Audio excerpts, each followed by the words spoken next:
body found floating in the River Thames.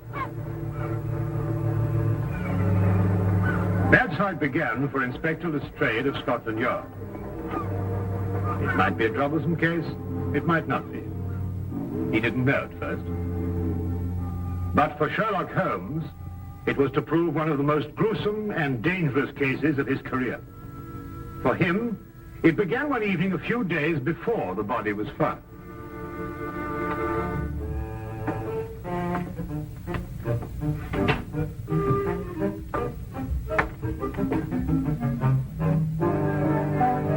Writing out a monograph, huh? Nothing so exotic, my dear fellow. I'm trying to balance my bank account. Awful. I don't know why banks will make such an elaborate and complicated affair. What is basically a simple and beautiful business. Putting money in and taking it out. Well, I think it's the taking it out that complicates it for them.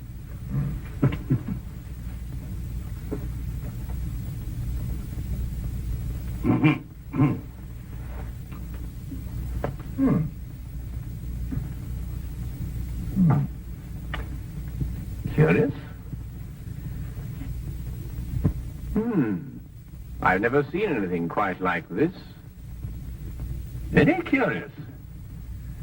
What do you make of it, Holmes? A diamond, obviously. A yellow diamond. I thought it might be. Yes, in the curious shape of a left eye tooth. It's amazing, isn't it? Where'd you find it? Well, I was down by the East Quay. I went down to the waterfront for a stroll.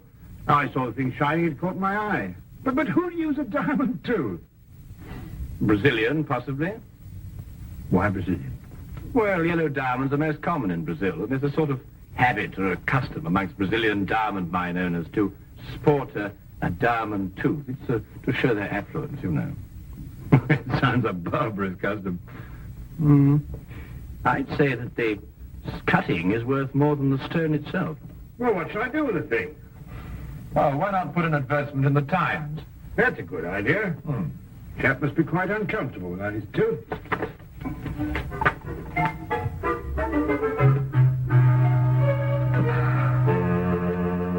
Now, let me see.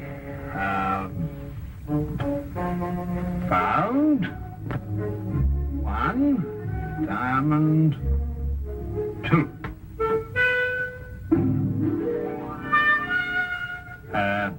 Found one left upper diamond tooth.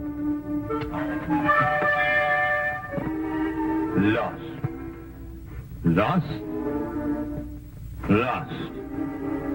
Everything's lost in this lost and found column. You've noticed that, Holmes? Here we are. Found one diamond tooth. Will owner kindly apply 231B Baker Street? Do you think anyone will answer this? If no one does, you'll earn a diamond tooth, won't you? Could I have half the paper, Watson? Oh, well, there you are. Anyway, a diamond's a diamond, even if it is a tooth. Sir, I believe you have an advertisement in the Times. My dear sir, yes, indeed we have an advertisement in the Times. Indeed, this is Mr. Sherlock Holmes, Mr. Harry Harkins, clerk with Hedges and Thomas, accountants. Good morning, Mr. Harkins. Good day, sir. Now, sir, you've lost a diamond tooth. Yes, sir, from here. Oh, yes, let's see. Oh, well, tell me, where did you lose it? As near as I can recollect, somewhere around the East Quay docks. Is that it? Yes, sir, that's it, all right. An accountant, did you say? Yes, sir. If you don't mind, sir, may I have my tooth, then I won't disturb you gentlemen any more. You're not disturbing us in the least, Mr. Harkins. Thank you, Watson.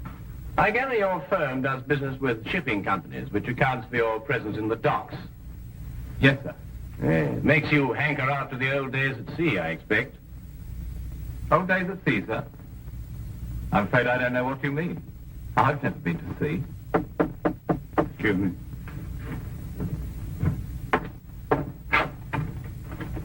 Hello, Inspector. Come on in. Good morning, Dr. Watson. I'm glad I found you. Oh, hello, Holmes. Oh, morning, Lestrade. May I introduce Mr. Harkins? This is Inspector Lestrade of Scotland Yard. I'm delighted to meet you, sir. Delighted. Dr. Watson. Yeah? I wanted to ask you if you... About the body they fished out of the Thames a little while ago. Yes, how did you know? Well, your shoes and the bottoms of your trousers are wet. I might have stepped in a puddle. Hasn't rained for a week, Lestrade. Besides, that particular reddish mud comes from the Thames embankment near New Quay. Any place in London you'll find it. A body? Well, only a body would bring you to Baker Street without bothering to change your shoes and trousers. I was waiting for that.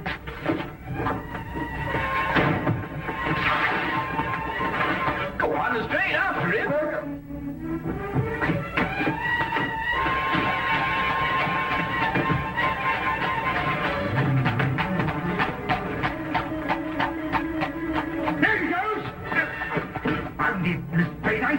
Well, I'm sorry, Dr. Watson. I thought you said that way.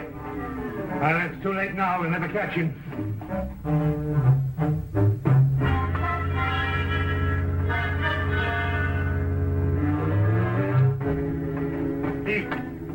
He got away. I jumped from the back of the cab. Well, at least he didn't get his tooth. Would one of you two gentlemen mind telling me why I was chasing that little man? Well, yes, you see, I found a darn tooth and advertised to the owner. This chap turned up. He's obviously a faker. But how do you spot him, Holmes? As soon as he opened his mouth. You see, Watson, Harkin's missing tooth was a right eye tooth, whereas this diamond tooth is a left eye tooth. Diamond teeth, right eye tooth, left eye tooth. Dr. Watson, the official postmortem isn't until late this afternoon, but I would take it as a great favor if you would examine the body now. Oh, my dear Inspector, I'd be absolutely delighted. Why, of course. If anyone asks for me, Holmes, just tell them that I'm on a little job for Scotland Yard, will you? And just take an investigation. At your service, my dear doctor. Now, wait a minute.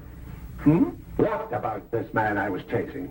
Oh, nothing very much. He was just after this diamond tooth, that's all. Yes, but where did that come from? It came from the body you fished out of the river this morning. You coming? Oh, yeah. Rigor mortis is set in fully. He's a giant of a man. 6'4" at least. About 18 stone. Must have been as strong as a horse. Probably died of drowning. There's no sign of a wound, is there, Doctor? No, but I don't think he was drowned, Lestrade. He did occasional diamond cutting. How do you know that? Well, the condition of the left thumb, characteristic of diamond cutters. Yet the callosity is not a deep one, showing the trade was casual. Oh, might have been a cobbler. Or then it'd have been the right thumb. In any case, his clothes don't indicate a humble profession. Well, Watson, we leave him in your practiced hands, with a word of caution. About what? The very thing that was worrying you. This man obviously didn't die under ordinary circumstances. Well, come, Lestrade.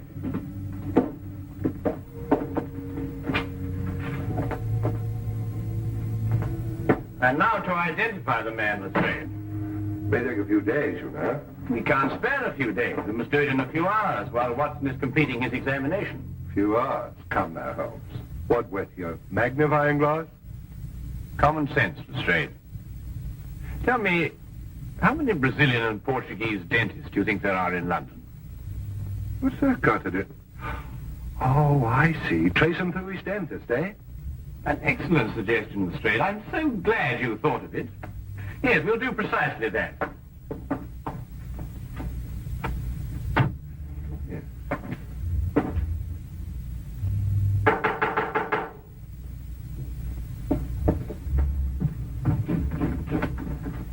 Senor Gomez? Si, I am Senor Gomez. You have the toothache? No, I'm afraid I haven't, senor. I'm so sorry. My name is Sherlock Holmes, and this is Inspector Lestrade of Scotland Yard. How do you do? Scotland Yard? The police? But, senors, I have done nothing wrong. If Senor Martinez say I pull out his tooth without his permission, he is a liar. We've come in a different matter, Mr. Gomez. A matter of a diamond tooth, to be exact. But you wish a diamond tooth? No. Then you, senor, you wish to have your teeth fixed, huh? No, I'm afraid not. Not today. For a Portuguese dentist in London, life she is miserable. The English, they do not come. And the Portuguese, they come with their teeth like pearls. Aha. Fish, I presume. See, fish, fish, they eat nothing but fish. Fish in a teeth strong. And if I could, I would take out all the fish in the sea and like that. I hate fish. Yes, a very understandable sentiment, senor. But tell me, do you have a patient with a diamond tooth? Si, Francisco Vargas. An eye tooth? The left upper eye tooth. Put in many years ago when he had great mind in Brazil. Big chap? Oh, giant. That's him, Holmes. It would appear so, Lestrade. Tell me, this Senor Vargas, what business is he engaged in? Oh, I think he imports the diamonds. Well, thank you very much, senor. Well, we won't trouble you any more, Dr. Gomez. Perhaps you have a friend that needs the repairs to the teeth. Yes, possibly I have. Yes, indeed I have. A doctor friend of mine. But on second thoughts, I seem to remember he's rather partial to fish. Oh. Good day, Doctor. Good day. Fish. Always fish. Santa Madonna.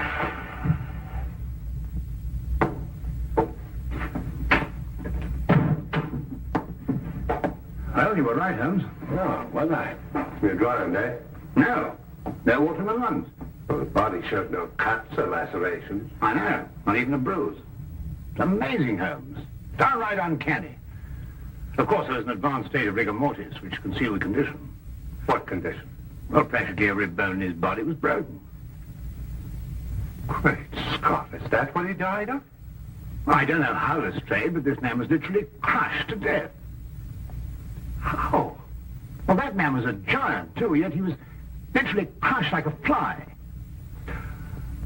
Well, there's one thing, Holmes. It certainly wasn't your little man. Well, hardly. It took a superhuman force to kill him. Not superhuman, my dear fellow. No? Then what? Inhuman, Watson. Inhuman.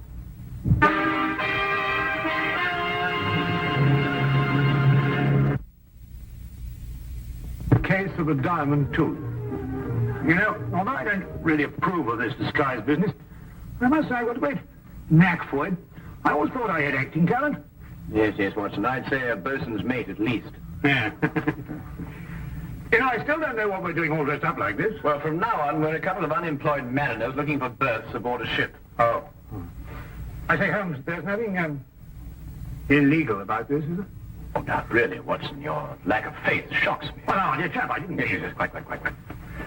Now, Watson, when you found that diamond, did you happen to notice a pub in the vicinity of the river? A pub. Now, let me see.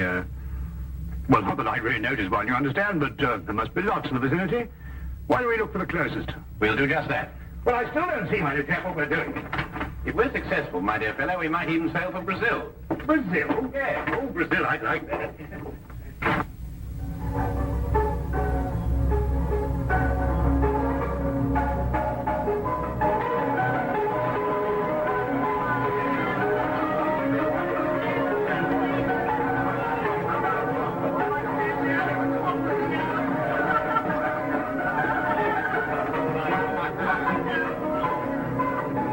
I tell you, mate, the sea's gone to the dogs these days, what with all this newfangled steam. Steam, now I ask you. Progress. Sales was good enough for me, old man. Sales is good enough for me.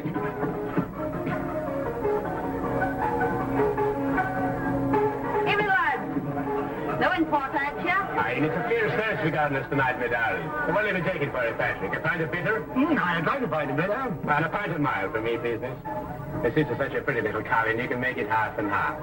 So, you trying to mix me up, sailor? Now, why would I be after doing that, my darling?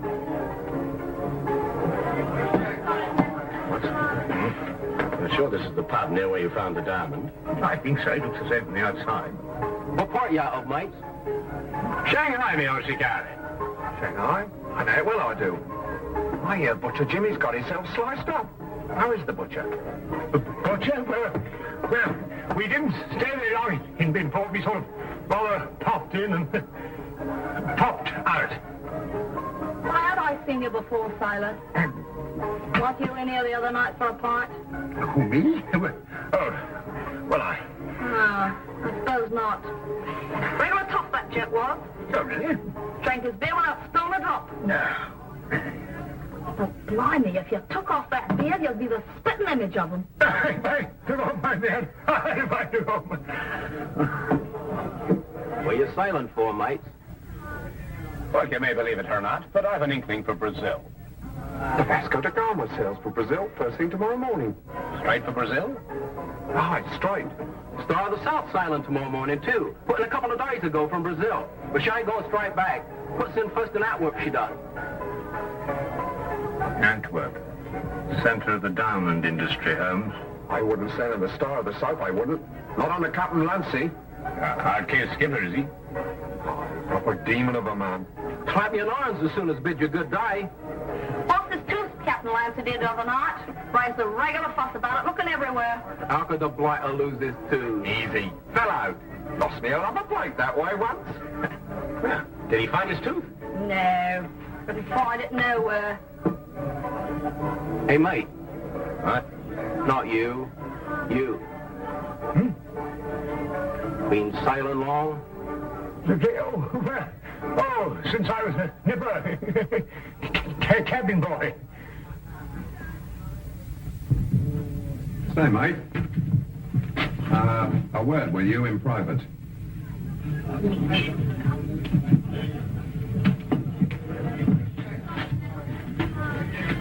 I'd be careful of your pal there, mate. Ain't what he seems to be. He's in disguise. Look at them whiskers. Probably out to do you in. Thanks, me old boy. I'll take care of him. Patrick! We're going to see Captain Clancy this time on the Star of the South. We'd better be off. Right you are, mate. Yeah, mate.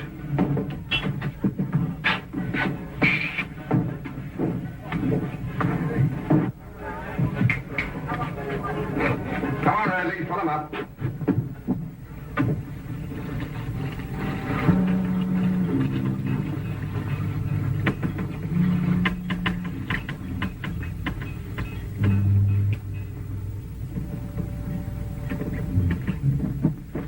What's the matter, Watson?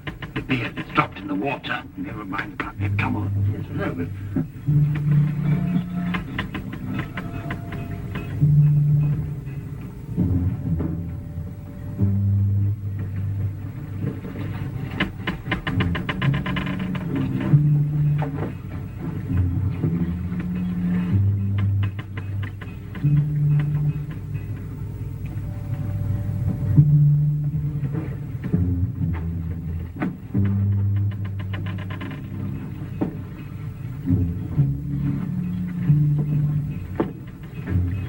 I'm going below, Watson. You better stay on deck. No, I'm coming with you. Now, there's an element of danger involved. What do you think there is up here? Well, perhaps you're right at that.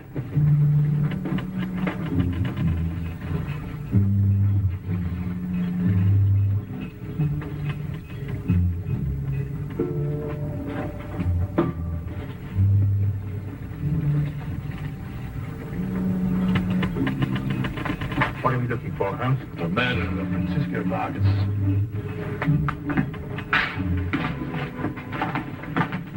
Who murdered him? Our visitor, Harry Harkins.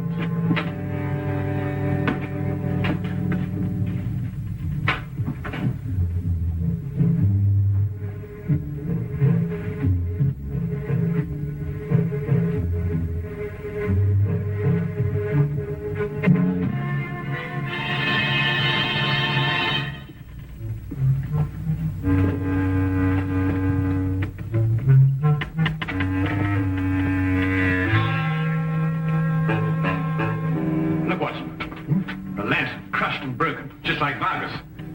Great Scott. Do you mean Vargas was killed in here? I'm beginning to think so.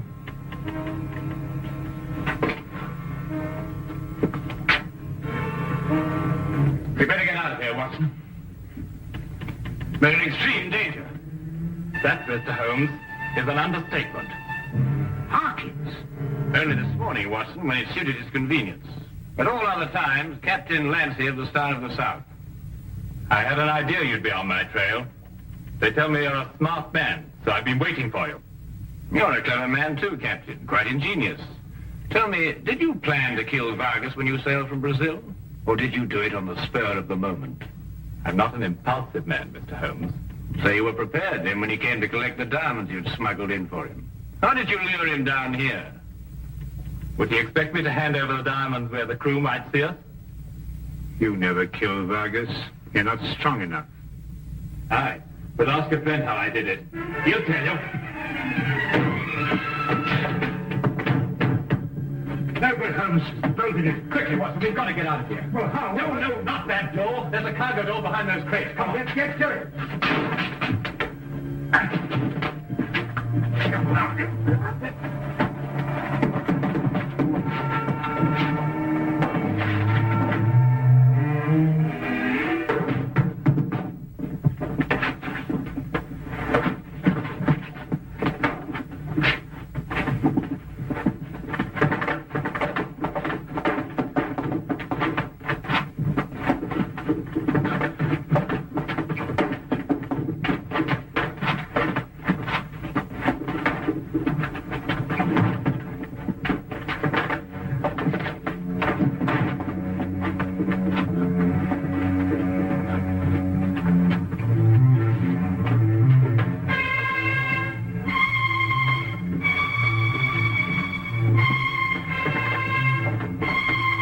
There's a rope here, Watson. It'll help us move that crate.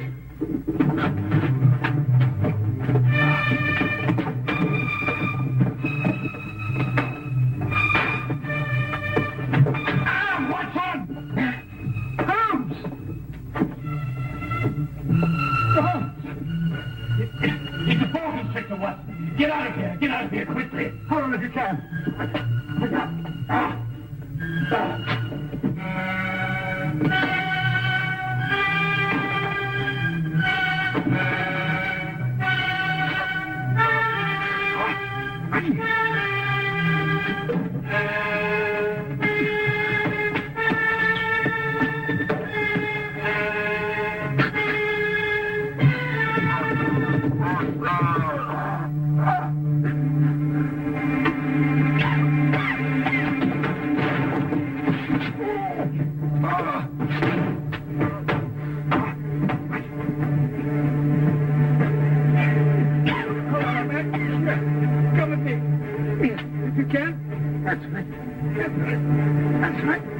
That's right.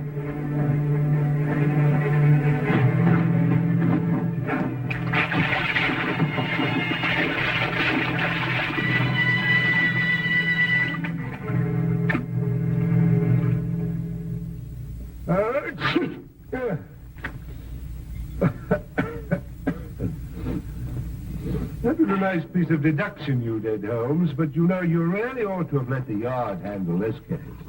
In my present condition, I'm inclined to wish I had. How did you deduce that it was a boa constrictor?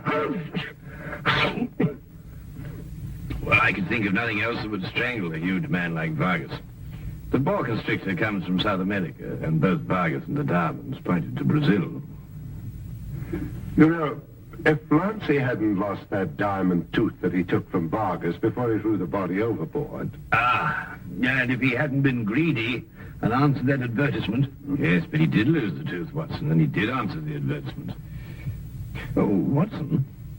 Yes, Holmes? I must say that was very quick thinking on your part in the ship. Oh, well, you know, there's time and men of action must step in. Not only think quickly, but act quickly. You know how it is? Oh.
city you consider as home is never so attractive as when you return to it after long and difficult times in other parts of the world.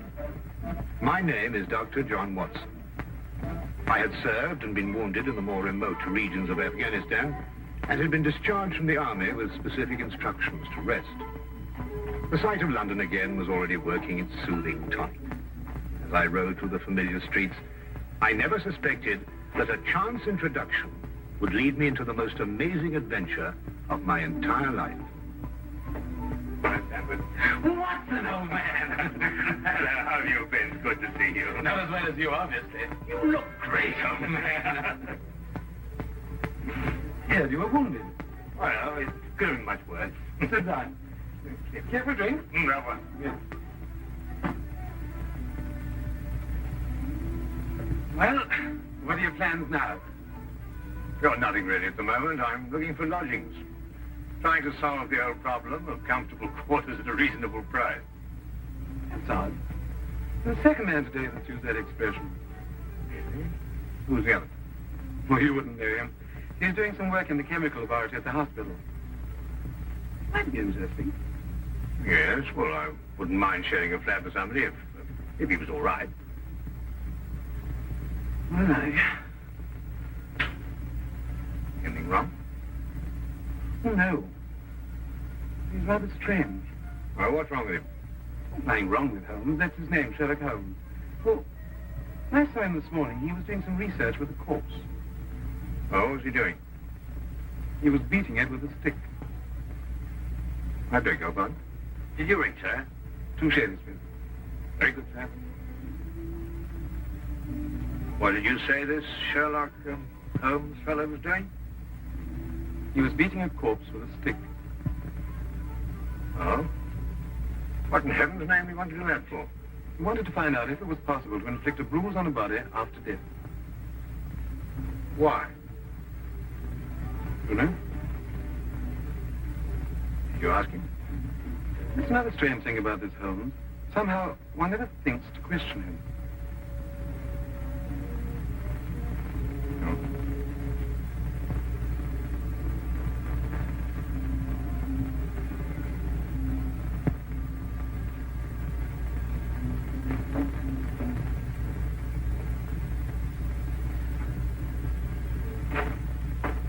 It works. It really works. You realize you've just entered the greatest chapter in the history of forensic medicine. You're Dr. Watson. Yes, I am. What works? Foolproof test for hemoglobin. You realize what this means, of course? No, I don't. You must be Sherlock Holmes. It will create a revolution in criminal investigation. Yes, I'm Holmes. How did you know I was Watson? Because you've just come back from Afghanistan. How do you do? How you do? How did you know I'd just come back from Afghanistan? Well, it's written all over you. The problem has generally been that a man is suspected of a crime months after the crime is committed. Then when they find bloodstains on objects of clothing, they can't be sure if it's blood, mud, or rust stains. But this solves the whole thing, of course. Oh, of course. Of course. Stamford told me you're looking for someone to share a flat you'd found. You know, if this test had been in existence a year ago, it would have meant that Von Bishop of Frankfurt would most certainly have been hung. And that goes for Mason of Bradford, Muller, and O'Fay, naturally. Naturally. Who are these people? Did you know, I'm delighted to meet you, Watson. I think you'll like the flat. It's in Baker Street, by the way. Oh, we could pop around this afternoon and have a look at it if you can. Yes, oh yes, rather, I like that. Good. Did you mind if I play the violin? No, go right ahead. No, I don't mean now. I mean when we're sharing the flat. Oh, no, of course, man. I like a bit of good music. Oh, good. I'm not very good. Oh. Tell me, Holmes, Yes. how did you know I just got back from Afghanistan? Well, it's obvious. Now, that's what you said before. It's a bit obvious. You're a doctor, that much we know. But with the air of a military man, therefore an army doctor. You've acquired a sunburn. I know it's not your natural color because your wrists are white. Your eyes tell me that you've recently been ill. I'd say some sort of tropical fever. You use your left arm stiffly as though you'd sustained a wound. Now the problem becomes, where would an army doctor have contracted a fever, sustained a wound? The answer, my dear Watson, is in the present campaign in Afghanistan, naturally. Naturally. Of course, it's obvious. Naturally. We examined the rooms at 221B Baker Street that afternoon and promptly moved in on the following day. I had, at this point, known Sherlock Holmes for only 24 hours. But the man's fantastic powers of perception, coupled with the almost unpredictable personality I'd ever encountered, kept me in a state of constant surprise when I wasn't being shocked. It was unbelievable the things he knew and the things he didn't know.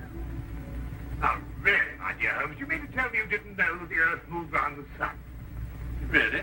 But every school child knows that. Well, now I know it, too. I shall promptly proceed to forget it. But why? Yes. Why?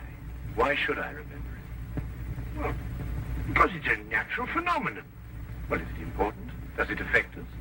If you tell me the Earth went round the moon, would it make any possible difference to our way of life?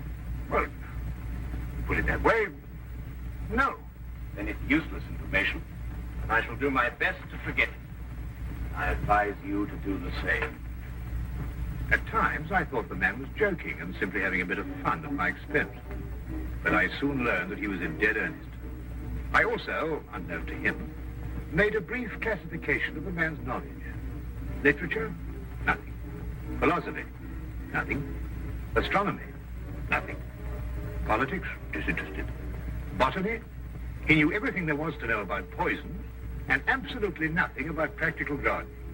Chemistry? Profound. Sensational literature? Without question, Sherlock Holmes knew the details of every horror perpetrated in the last 100 years.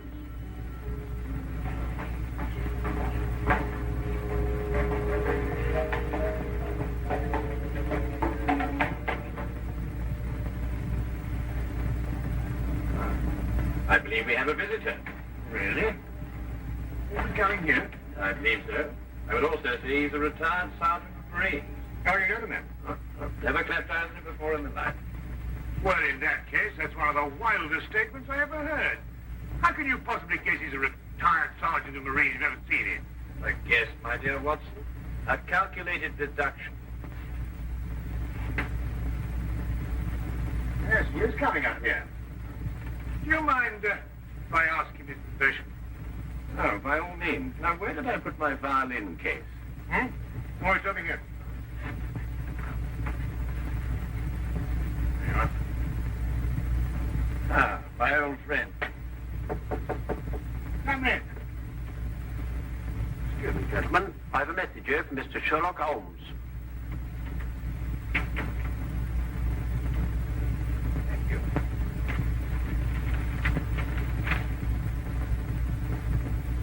Excuse me. Sir? Do you mind telling me your occupation? Not at all, sir. I'm a civil servant employed by the police department. Thank you. I just want, then. Not at all, sir. How long have you been with the police department? Just a year, sir. Before that, I was a sergeant in the Marines. Good day, gentlemen. How did you know? An interesting letter, Watson. A very interesting letter. Perhaps you'd like to come with me. Where? To catch a murderer, of course. Of course.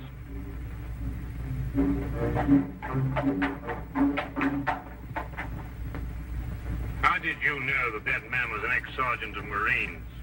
Who? A messenger from the police. Oh, yes, the retired sergeant of Marines. That's what I said. Well, there's nothing mysterious about such observations, my dear Watson, but unfortunately when explained, they lose their romantic order of mystery. My decision was based on observation and logical deduction.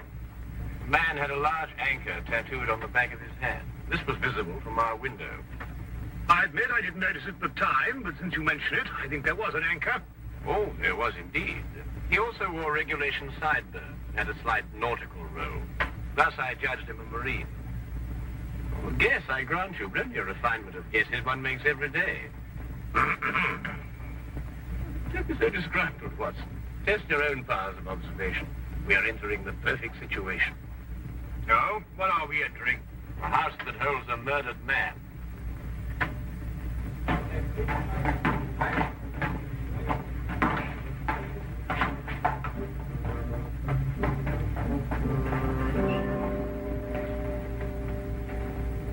Inspector Lestrade inside. Yes, sir. May I have your name, please? Yes, Sherlock Holmes, This is Dr. Watson. Oh, that's quite all right, sir. Inspector Lestrade gave instructions to admit you. Oh, good. Oh, by the way, has the body been removed? No, sir, but the medical examiner's just called. Oh, thank you. Let's hope they haven't moved things about too much. The police forces of the world seem to have an organized science of messing things about. Oh, I wouldn't say that, Holmes. Now then, move along there, everybody, move along. There's nothing to see today. I don't know. I swear I don't know. I tried to help him. Don't you believe me? I had to do what I could. It was instinctive. Instinctive for a woman like you to commit murder. That's not true. You know it's not true. I know you hate me, but you can't believe I'd do a thing like this. Yes, I can, and I do. She's a murderess. You know it as well as I. She murdered your brother. It's a lie. Yes, it's a lie. The entire story's a lie. The relationship you had with my son was a lie. My son's been murdered. This girl's a murderess. Why she did it, what her motive was, I don't know. They were engaged without my blessing. I can only be grateful that she gains nothing by her crime. Your duty now is to convict her. Just a moment, please.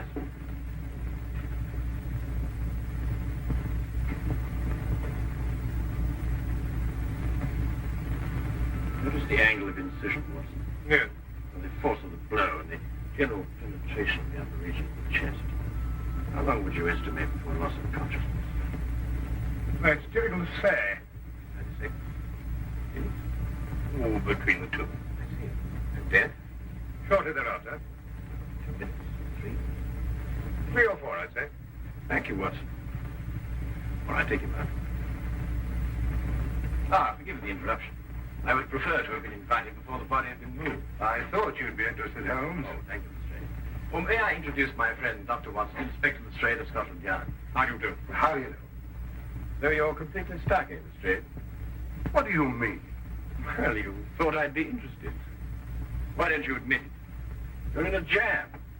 Magnificent cabinet work, don't you think? What you say isn't exactly true, Holmes. I've done you a favor. This is an interesting case.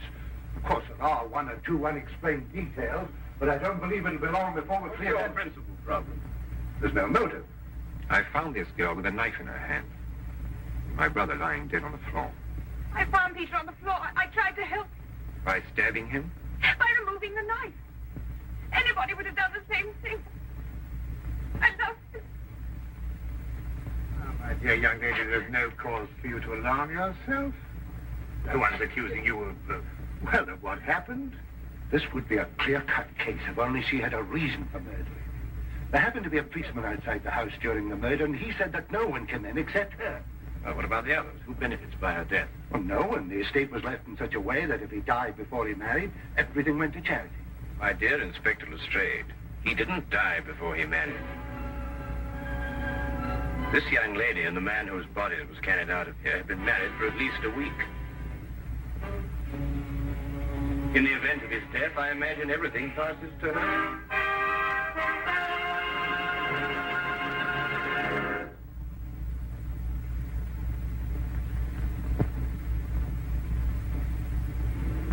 And now we return to the case of the Cunningham heritage.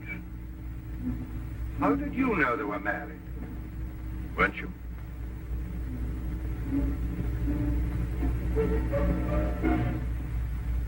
Yes, a week ago. Then you do benefit by my brother's death. You're his heir. I don't know if I am or not. I only know I didn't kill him. I swear I didn't. Where were you married? We went down to Brighton last weekend. Well, why didn't Peter say anything about it? I don't know. He asked me not to say anything. Of course I didn't. I'm afraid, young lady, I'll have to ask you to accompany me to headquarters. Yeah.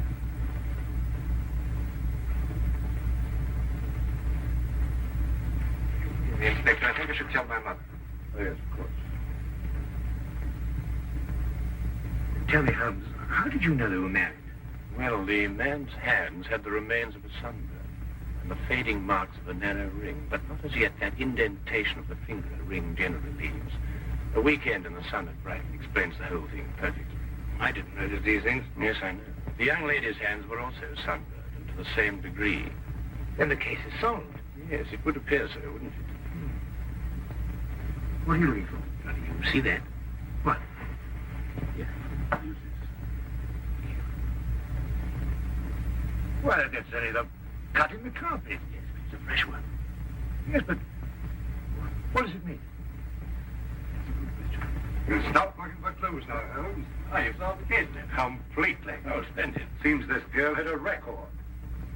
9 months in the woman's prison in Holloway, from the 21st of February 1892 to the 21st of November 1892. She was employed as a governess and convicted for stealing £300 from her employer. It's quite true. I knew you'd find out sometime. I made a mistake 5 years ago, but I paid for it. But Peter knew all about it before we were married. I never tried to hide it from him. You didn't know what else you had in mind. I had nothing else in mind except that I loved him. I'm afraid I must ask you to go with the officer, miss. Well, madam.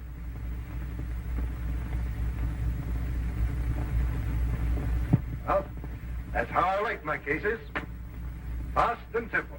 Oh, indeed? You must tell me some more about it. Well, there's nothing to tell, really. Her story was that Peter asked her to call here at 10 sharp. She arrived, found the door open for her, came in here and found him writhing on the floor with a knife on his chest. She screamed, pulled it out. Just then, Brother Ralph walked in. Peter died without saying another word. So she stabbed him for the inheritance and was caught in the act. Simple. Well, holding off the law. Couldn't be simpler, could it, Watson? Oh, I still think it's a tragedy. Yes, but my job, Dr. Watson, we run up against it all the time. Yeah? No, thank you. Well, I suppose you've had some amazing adventures. Yes, but one learns to have a real philosophy of life and get a good perspective. Yes, I suppose. But just the same, I think it's a pity. Just another case of a clever girl being too clever. The clever girl who intended to murder her husband certainly chose the most stupid possible way to commit the crime. What was that? Well, what's this? Checkbook. Oh, amazing deduction, Lestrade. Look. So Peter Cunningham drew a check for £1,000. 6 weeks ago, and 5 weeks ago, and 4, and 3, and 2, and that's all. Well? They're drawn to cash. Well, I don't get your point. He was a very rich man. What? A great deal of cash. It was his own money. I suppose he could do what he liked with it. You may have hit the proverbial nail, Lestrade. Now, look here, Holmes. You're trying to start something that just doesn't exist. You think so? I have a great deal of respect for your opinion, Holmes. But your trouble is that you can't leave things alone. If there isn't a mystery, you have to make one, or you're not happy. You're right, I'm not happy. There are marks on the carpet indicating a struggle. The man whose body was carried out of here was over 6 feet in height. If he had struggled with a girl who had left here, I don't think he'd have lost. She surprised him. Oh, but he was expecting her. That's her story. I'd say she sneaked up on him. What, had stabbed him in the chest? How do you sneak up on someone and stab him in the chest, Lestrade? Now, look here, Holmes. You're trying to start something, and I just won't stand for it. That girl's a jailbird, and she's guilty, and she's going to hang. And that's the end of the case. I see Inspector Lestrade is up to his usual mental gymnastics, trying to hammer square pegs into round holes. Well, it's been a great pleasure meeting you, Inspector. I warn you to keep away from that man, Holmes, or you'll be insane in less than a week.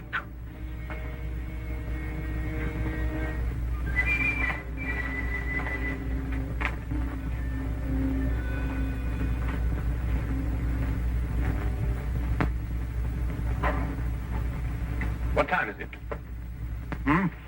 Oh, 10:30. Perhaps you'd like to take a little stroll with me. What? I'd like to investigate this afternoon's affair a bit further. Oh, yes. I'd like that.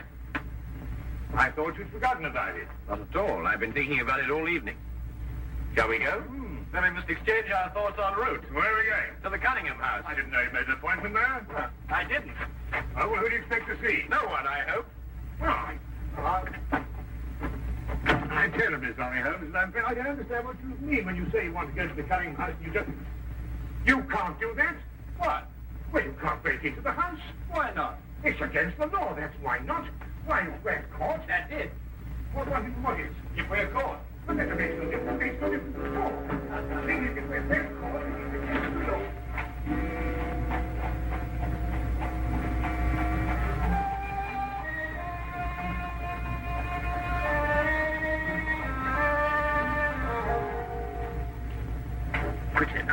But look, Holmes, we can't... Come on.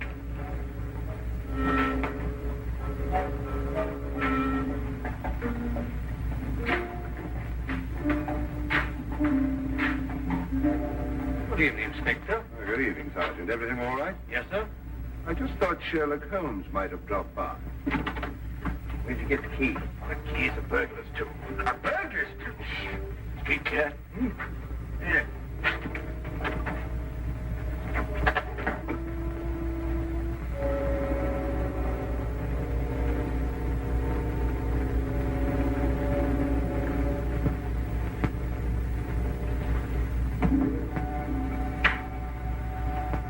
How do you know he's out? Because I had a spy watching the house. Go through that cabinet. What am I looking for? Papers, bank statements, anything to indicate passage of money from Peter Cunningham's account. Go on.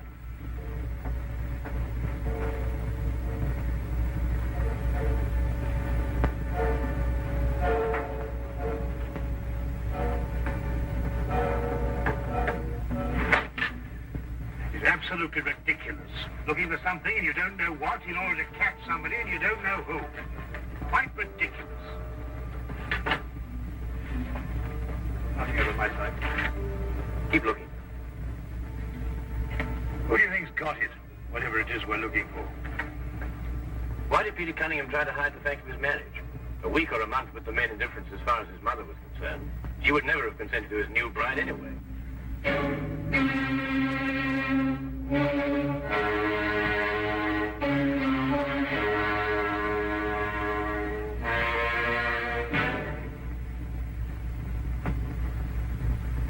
He married her to prove to me that my blackmail wouldn't stop him.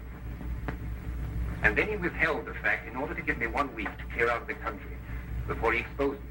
The money he paid you went to buying up your promissory notes. I was being pressed, Mr. Holmes. My brother's engagement to a jailbird gave me a perfect opportunity to extract a little money from him. In fact, if he hadn't been such a bullhead, it would have gone on for quite some time. A jailbird, as you put it, makes the perfect murder suspect. Perfect, Mr. Holmes. And you and Dr. Watson make perfect burglary suspects. When I report your death to the police, they can't possibly blame me for defending the sanctity of my home.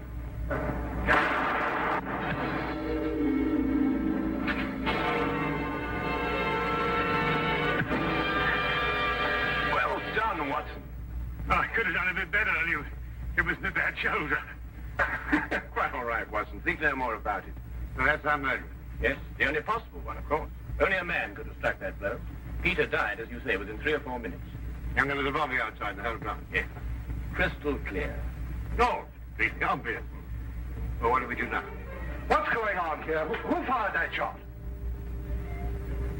We will sit with the good inspector, and with the aid of our evidence, a bit of logic, and a few simple diagrams, we will endeavor to convince him that night follows day, and that 1 and 1 inevitably makes 2. How did you two get in here anyway? Now, Inspector, calm yourself, calm yourself, calm. Sit down. Now, there's a good fellow. Sit right here. Now, you see, we have a great deal to talk about.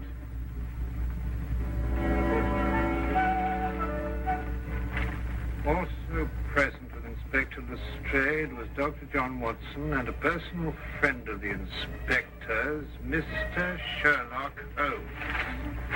This is ridiculous. It's fantastic. This isn't the way it happened at all. This will revolutionize investigation, Watson. This whole account is a lie. Fingerprints, Watson. That's the coming thing. No nonsense. What are you going to do about this? Need more research. Here, give me your fingers on the sheet of paper. Oh. Are you going to sit there with these disgusting little smudges and let them get away with this? Beg your pardon? Well, I won't. They're going to hear from me. Brilliant Inspector Lestrade, indeed. Why, it took you 3 hours to convince that bone there. I don't know. Never in mind tonight by her. This lady was innocent.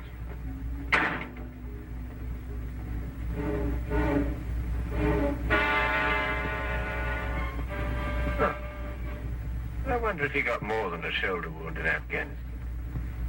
Oh.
accident at the house. Please, miss, please give me the key so I can unlock you. Be sensible, Doreen. This nonsense is getting you nowhere. I demand to be arrested. Now, just what's going on here? This young lady, Doctor. Oh, hello, Mr. Holmes. Oh, good day, Wilkins. She's a Suffragette. We demand that women be given the right to vote. Yes. She and some other suffragettes invaded the home of the Honourable Chauncey Pimpleton and started a demonstration. Pimpleton? Why, he's the Member of Parliament, lives just round the corner. That's him, sir. We were getting them to move on, and this young lady broke loose and chained herself here, sir. But why did you do it, miss? Because we want equal rights for women. That's why. Yes, but I don't see how chaining yourself to iron railings is going to obtain for you. You wouldn't understand. You're a man. She probably wants to wear trousers, too. If I wanted to, I would. Mr. Holmes, can you get her loose? She slipped the key of the handcuffs down her... We're waiting for a hacksaw now, sir. That's right, a hacksaw. Hack me to pieces while you're at it. I'm only a woman. I believe I can help you. I don't want any help. She wants to vote. Now go on home and cook your old man his supper. Now arrest me. I insist upon it. I'll leave her in your hands, if I may, Mr. Holmes. Coward! You'd arrest me if I was a man. Mr. Holmes, may we impose upon you? I somehow have the impression you already have. Won't you come up?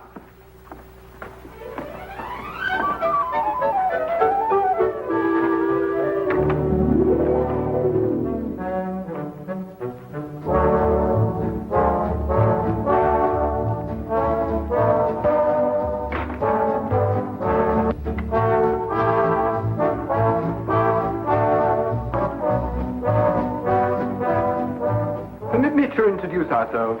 This is my fiancée, Miss Doreen Meredith. First secretary to give the women the vote. I'm delighted to meet you, Miss Meredith. And I'm Henry Travers, personal secretary to Mr. Pimpleton. Oh, yes. I seem to remember that it was Mr. Pimpleton who led the attack on the suffragette bill in the House the other day when it was defeated. And very, very resoundingly defeated. Yes, that old stuffed shirt. He'll be sorry. I wish you'd get out of this Give Women the Vote League, Doreen. It's dangerous. Yes, I can see that it has its inconveniences, Mr. Travers, but I don't really believe that it's dangerous. Would you call bombs dangerous, Mr. Holmes? Good heavens, are they using bombs now? Oh, just a teeny one. Boris and I made it to blow up a lion. My dear young lady, you don't blow up a lion, you shoot it. Who is Boris? An anarchist.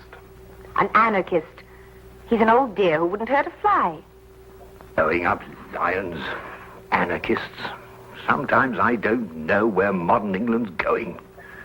Well, perhaps Miss Meredith might be good enough to indicate that direction for us. Well, it all began at the meeting of the Give the Women the Vote League. Miss Agatha Axton, our president, was presiding. Quiet, ladies, quiet. I call this meeting of the council in order to consider our next step in view of the defeat we suffered last week. As you know, the Honourable... Honourable... Dosh. Even if he is my cousin. Well, anyway, Chauncey Pimpleton rallied the anti-women forces in Parliament and defeated our bill by the narrow margin of 347 to 1.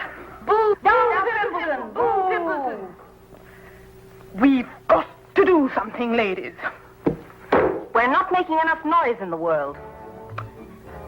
What would Joan of Arc do? What would Catherine of Russia do? They would attack. They would blow up something. Blow up something? How do you do that? I don't know, but they would do it. Don't bombs blow up things? I think they do. Let's buy a bomb. Where can you buy one? I've never heard of a bomb shop. We could make one. I'll make one. Can you? I don't know. I've never tried. I'll get a book. Good. But, what shall we explode? Let's explode a lion. wonderful. We'll explode a lion. A very small one, of course. Well, anyway, I didn't know how to make a bomb. So she advertised in the Times. Wanted, a person who knows how to make a bomb. Oh, yes, yes. Dr. Watson and I read the advertisement. We tried to decipher it under the impression that it was a code. Never occurred to us for a moment that it meant what it said. Well, anyway, Boris answered it. Yes, that's right. I am the person who makes a bomb. Sit down. Please, it is you who advertised. Yes, it's me. I'm so glad you answered, Mr. Turgov, Boris Turgov. Do you really know how to make a bomb, Mr. Turgov? All over the world I have made bombs. Big ones and little ones. Bombs that go... and bombs that go... Well, you must understand, we don't want to hurt anyone. We just want to blow up one of the lions in Trafalgar Square. I think a little bomb would do, one that goes... One that goes... Do your bombs make a lot of noise? Not those that go...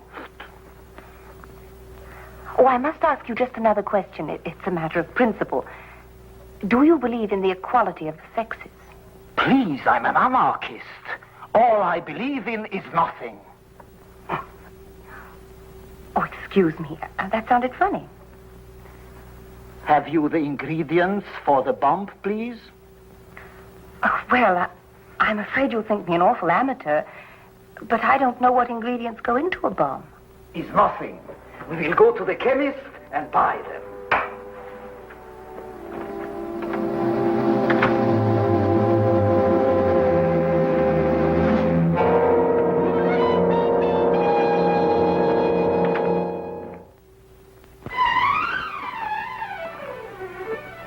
Here you are, sir. Everything you ordered. Glycerol, toluene, nitrate, and sulfuric acid. Oh, yes, and gun cotton. Yes, ma'am.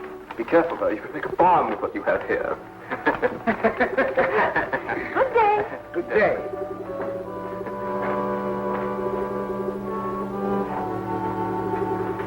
Glycerol,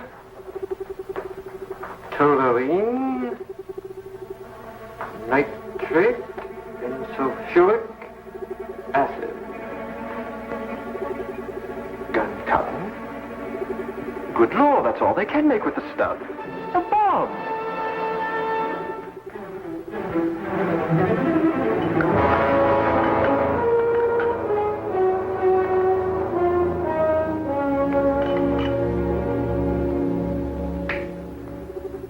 It's clever, no? A green croquet ball. Who would suspect a green croquet ball? Well, I'm sure I wouldn't. Like this, it unscrews in half. Are you sure it'll work?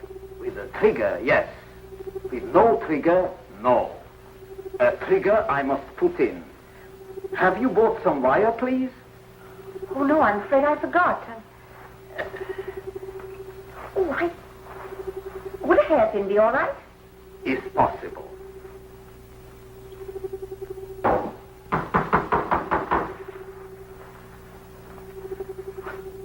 Darling?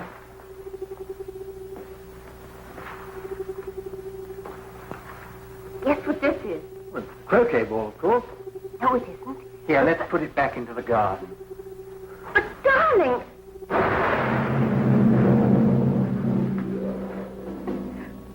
Well, fortunately, Boris made the wrong formula. It was only a small explosion. And so you made another bomb out of a croquet ball. Oh, yes, we went to work on it right away. Where is it? Here. Doreen! Good Lord, get it away from her, Holmes. Well, it won't go off unless it's hit very hard. Might I see it, Miss Meredith? Take care, my dear chap. That's no croquet ball, you know. That's precisely what it is, Watson. Just a very ordinary croquet ball with a crest on it. Why, that's Mr. Pimbleton's favorite croquet ball from his garden set. And the crest? The family's. His uncle's the Earl of Clareborough. His favorite croquet ball, did you say, Mr. Travers? Does he always use the green one? Always. He plays every afternoon at 5. He's as regular as a clock. Then if that's his croquet ball, then someone must have... Exactly, Watson. Well, then he'll go and play croquet with a bomb. What time is it now? 5 o'clock. He only lives just around the corner. If he's as punctual as Mr. Travers says he is...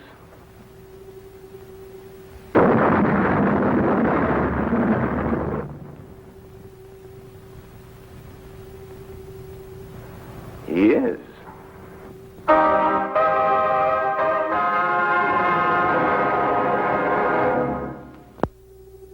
He was standing here when it happened.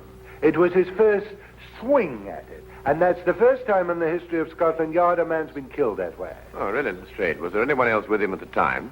Fortunately, no. Mr. Pimpleton had invented a game where he played alone. He always won that way. Carry that ball, Holmes. Might be another bomb. Oh, well, we'll soon know, won't we, Watson? Any other leads, Lestrade? Well, he received a delegation here in the garden. Oh, yes, I seem to have heard something about that. Yes, a girl named Doreen Meredith presented him with a suffragette's petition. Oh, really? Doreen Meredith? Yeah, a lovely name. Yes, it is rather. Lestrade, do you believe the ladies blew him up because he defeated their petition in the House? Here, let me have a go at this. Well, you know these suffragettes, they're capable of anything. These wickets aren't in line, you know. No, it's not that, Lestrade. Your swing is wrong. Look. But nevertheless, bombing seems a bit drastic even for suffragettes. So is this business of their wanting a vote.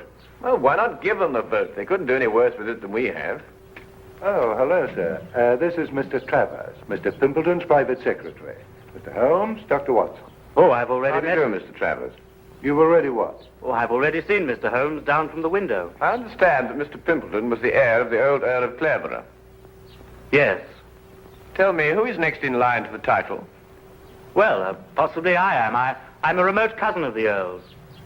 Yes, I understand that you were in the garden with Mr. Pimpleton when the delegation from the suffragette movement called on him. Yes, I was. Interesting. Do you play croquet, Mr. Travers? No, I prefer lawn tennis. Quite so, quite so. But you really ought to try croquet, you know. Under normal circumstances, it's a fascinating and completely harmless game. From the Pimpleton, Holmes suggested a stroll in Hyde Park. I suspected what he hoped to find there. Here in Hyde Park, where vast multitudes of people can gather to hear us, under the banner of free speech, I call on the women of England to demand equal rights with men. We cook, we sew, we scrub. Why shouldn't we vote? Throughout the ages, women have been the pawns of men. Men of England, hold your ground. Keep women where they belong, in the kitchen. Women of England, keep out of the kitchen.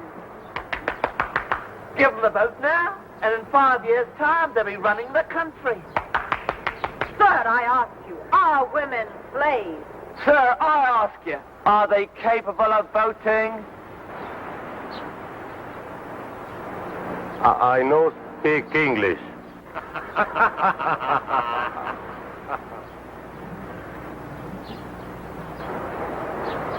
Haven't you got anything better to do? You... Here now, don't you talk to me like that. No rioting, please, or I'll have to ask you to move along. I was moving along anyway. I'm very particular whom I speak next to. Huh? Free speech. You say something men don't like, they tell you to move on. Well, of course, Miss Meredith, like all prophets, you're ahead of your times. And without honor in your own country. Oh, Miss Meredith, we'd like to ask you a few questions about Boris Turgoff. Oh, poor Boris. He'll never forgive me for getting him in this fix. He's so gentle, really.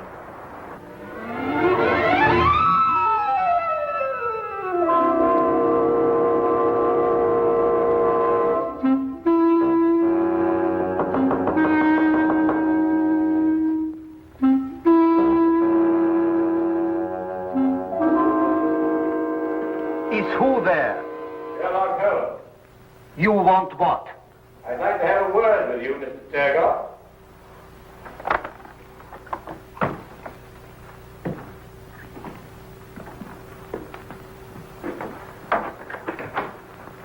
This is my good friend, Dr. Watson.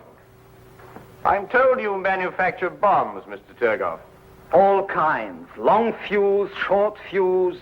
Did you make only one bomb for Miss Meredith? Oh, you know of that one. Well?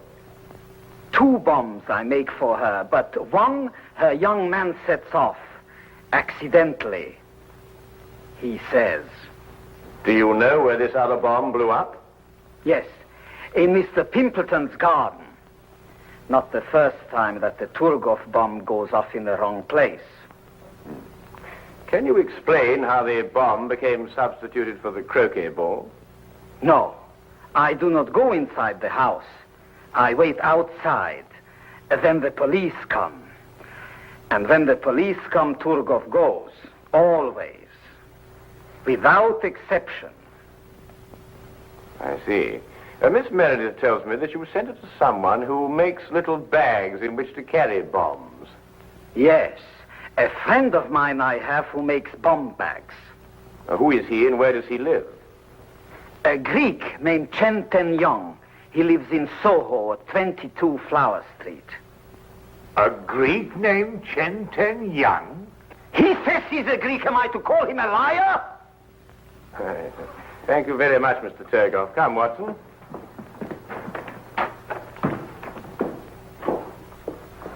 Mr. Turgoff, I wouldn't manufacture any more bombs if I were you. Scotland Yard's looking for you.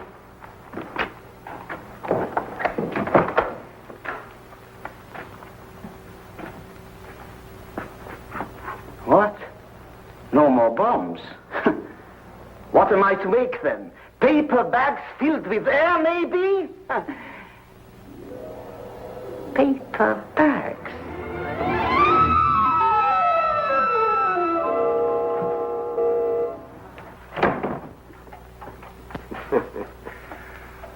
Now where, Holmes? Well, now a visit to Mr. Chenten Young, and then a bit of research at the College of Heralds. College of Heralds? You mean where they keep all the records of the title family? Precisely. This case started with the theory that women would get the vote, and I believe that one day they will. Oh, nonsense. And the solution of the crime lies in the theory. You mean some hidden factor we may have overlooked? Some subtle factor, Watson. Like a bomb?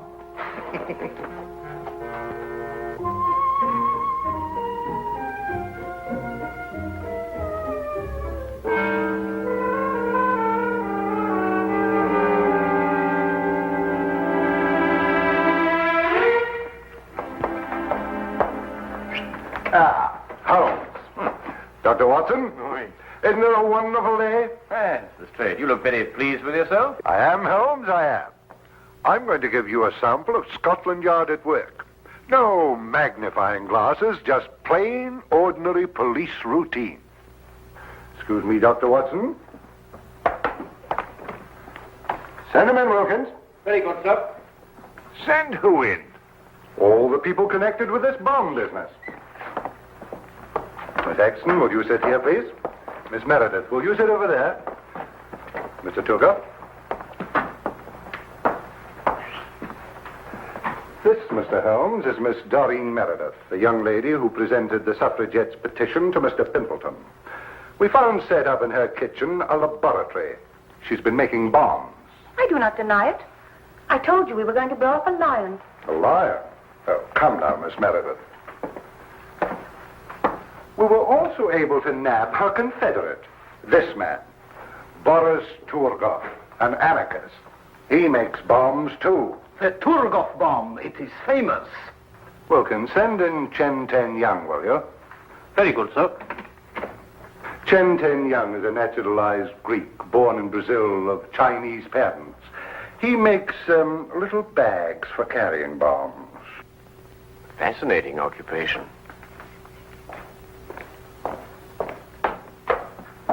Chen. Tell me, Chen, did this young lady order a bag from you? Yes, mister.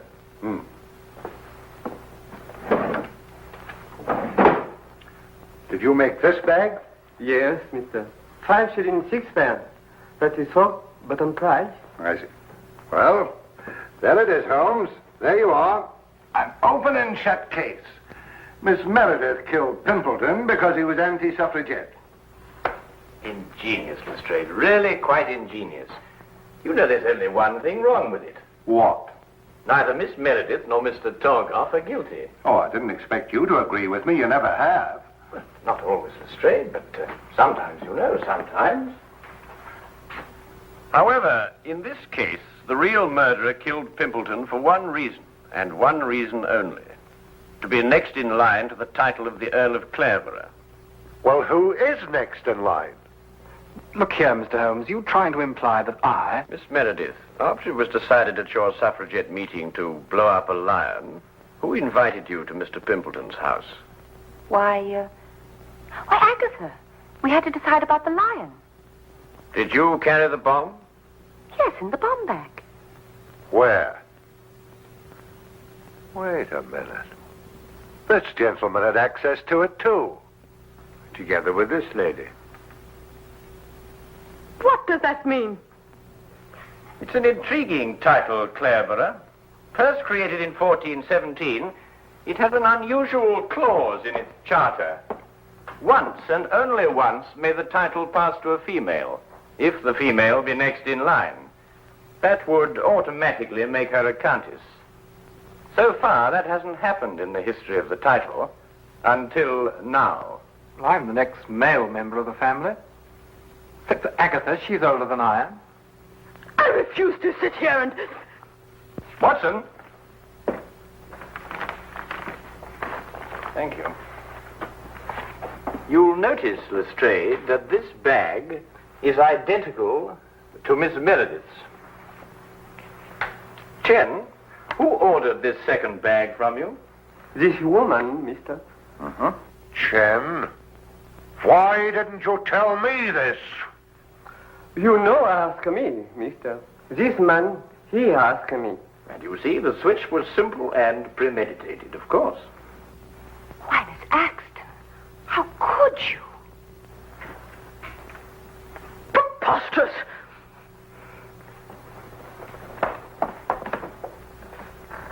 Anyway, young man, you had no right to come into my house and get that handbag. It's thieving, and it's against the law. Detain her, Wilkins. Mr. Holmes, whatever made you think of Aunt Agatha? Well, at least I can tell you this much, Mr. Travers. I didn't use a magnifying glass. You see, the true deductive mind knows just when to substitute routine investigation for deduction. Are you going somewhere, Lestrade? I have crossed the room, Mr. Holmes. I have put on my hat. I deduce, therefore, that I am leaving. Routine investigation will reveal the fact, Mr. Holmes, that I have gone to see the commissioner. I will ask him to do everything in his power to encourage the suffragette movement. We will then no doubt have a woman inspector in this office. And when Boris gets out of jail, Mr. Holmes, I will ask him to make me little boss. I will then go about London, blowing up lions. Good day!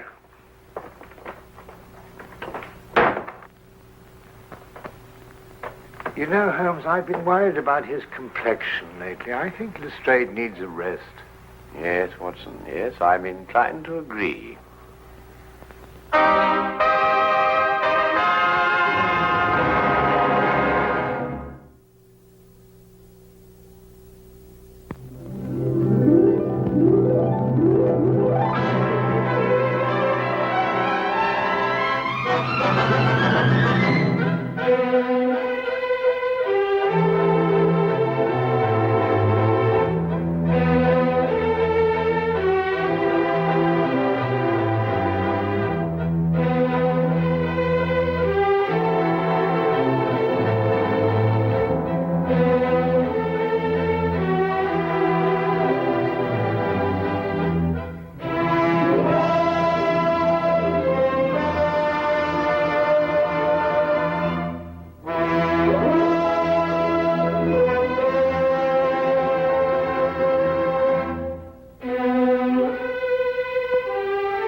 the town, wheels around, and there my pillows on the ground. Sit around.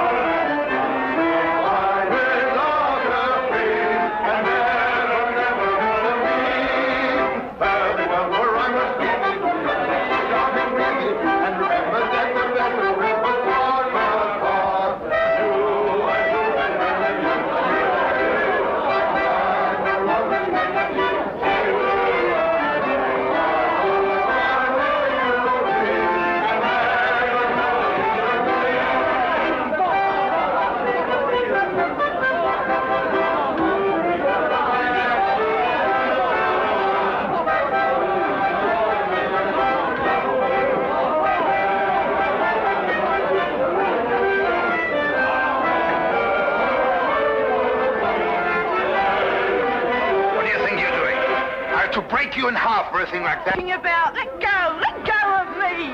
This here's what I'm talking about. This chicken claw with a ribbon around it, which you hung over my table. You're crazy. Why would I want to do a thing like that for? Let go of me. Don't lie to me. You did it while I was singing. Let go of me, I tell you. You're hurting me. I'll do more than that if you don't tell the truth. Spit it! All right. Maybe I need some air. That's right, maybe I need some air.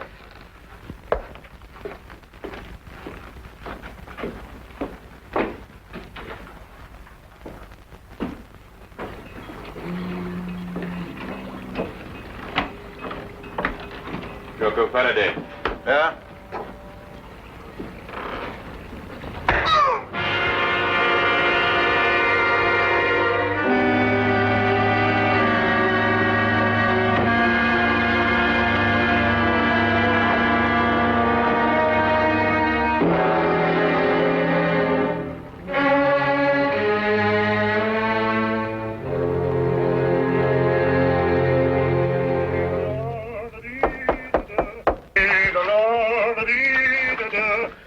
Holmes, see who that is, will you? I'm in the tub.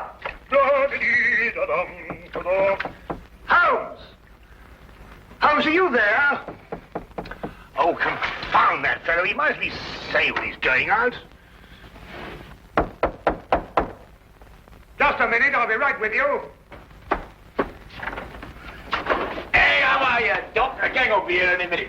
You better get the instruments ready. Instruments? What are you talking? Yes, the surgicals, the forceps and all that lark. Poor old squirrel got a bullet in the arm. What? In the arm? Squirrel? Yes, you know, squirrel. Mousy-looking fellow with a long sight. Huh? What was with us in Liverpool when we did that safe in that pickle factory? Squirrel? Pickle factory? I know what you're talking about. Yeah, you're trying to squeeze out of the gang, Doc, because if you are, you're going to be knocked off just like that. Now, you look here. I'll give you till I count 3 to get out of that door, or I'll throw you and your squirrel into the street. Now, listen, Doc. Is this 221B Baker Street all right? Yes. And are you Doc Watson all right, Jack? Yes. And you're the bloke. All right, you asked for it. I'm off it, Doc, as part of the rest of the gang.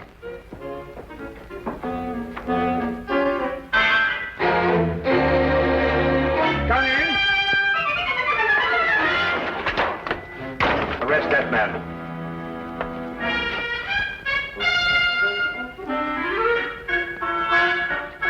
Rather an effective disguise, eh, Watson? Holmes, this time you have finally gone too far. I shall go straight out now and find another flat. Watson, haven't you forgotten something?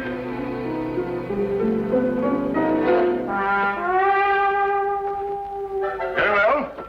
But when I return, it's goodbye. I've never seen him in such a temper. Oh, he'll get over it. Won't you sit down, Inspector Lestrade? Oh, thank you. Thank you very much. Well, is there anything unusual on hand? No. Well, nothing in particular. I see. No, crime is on the wane in London. Yes, I suppose it is. Well, I suppose you have read about the killing outside a riverside pub. The victim's name was Jocko Faraday. Oh, yes, I remember. There were some strange circumstances connected with his death. Yeah, strange indeed. A chicken claw, to be exact.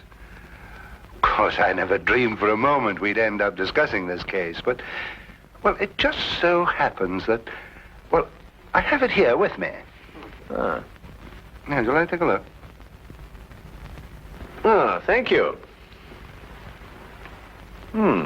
Is this the first time that a chicken claw has appeared in connection with a death? No, the second. What was the first victim's name? Shackle. Howard Shackle. Was there any connection between him and Faraday? Not as far as I could trace. Now, Shackle was in textiles up in Manchester. Oh, very respectable. Faraday was the first mate aboard a cargo ship called the, Gloria North. Yet they both seem to have Trinidad in common. What? Trinidad. Only a person who had lived some time in Trinidad would understand such a warning. What warning? The chicken's claw, of course. In certain areas of Trinidad, a chicken's claw bound with a black ribbon is a death warning. Holmes, are you sure? Holmes?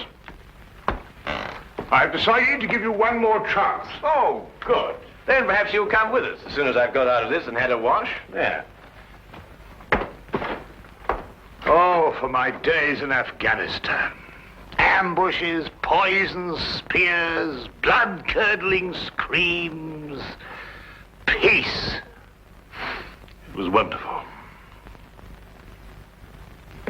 I had just returned to my office after making a tour of the wards. I reached into the top drawer of my desk for a prescription slip. And there it was.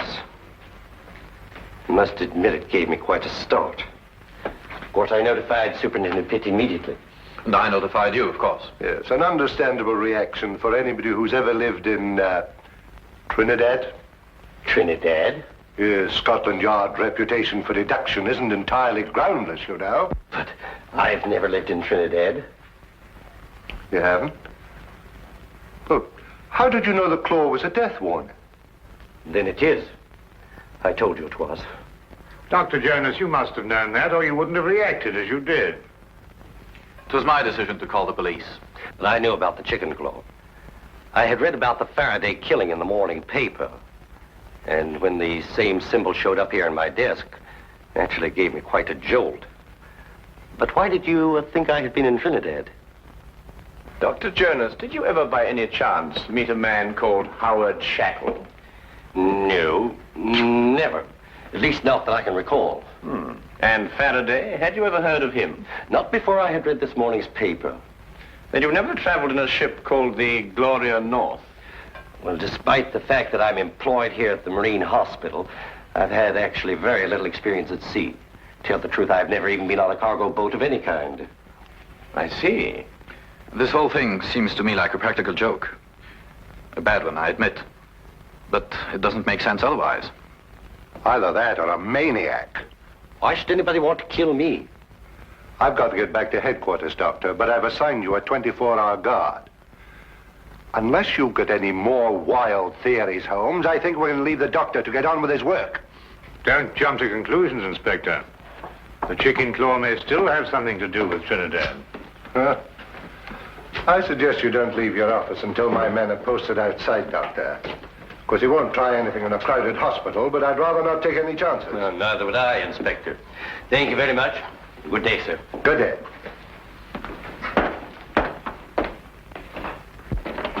If you'll excuse me, Inspector, I'd better return to my office. If you should want me for any reason, please don't hesitate to call on me. I'll do that. Thank you very much for your cooperation, Mr. Pitt. Good day. Gentlemen. Good day. Chicken claws. This thing doesn't make sense. I believe Superintendent Pitt was right. This is the work of a maniac. I said that. Yes, you said that. Trinidad. Trinidad. Why not Istanbul? In Istanbul, they don't use the claw of a chicken. They use the ear of a pig. Chickens. Pigs. I'm going back to headquarters. I'll see you later if you're still here. You still think this has something to do with superstition in Trinidad? Well, then we must find the link, Watson. There is always a link in histories of all murdered men. One bond which ties them all together.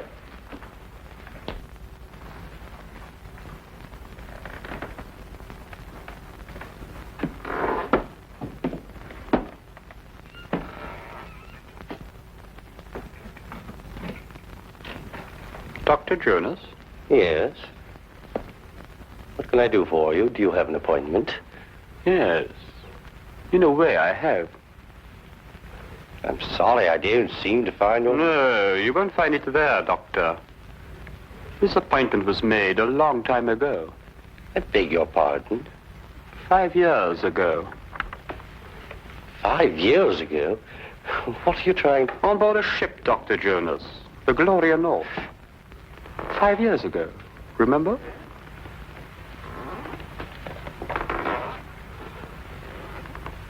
Who are you? My name won't mean anything to you, Doctor. What do you want? I'm going to kill you. You must remember, Doctor, the last voyage you took on the Gloria North. The last voyage so many people took on that ship. But it's not true. I don't know who you are, but I had nothing whatever to do with it. I was only the ship's doctor. I didn't issue the orders.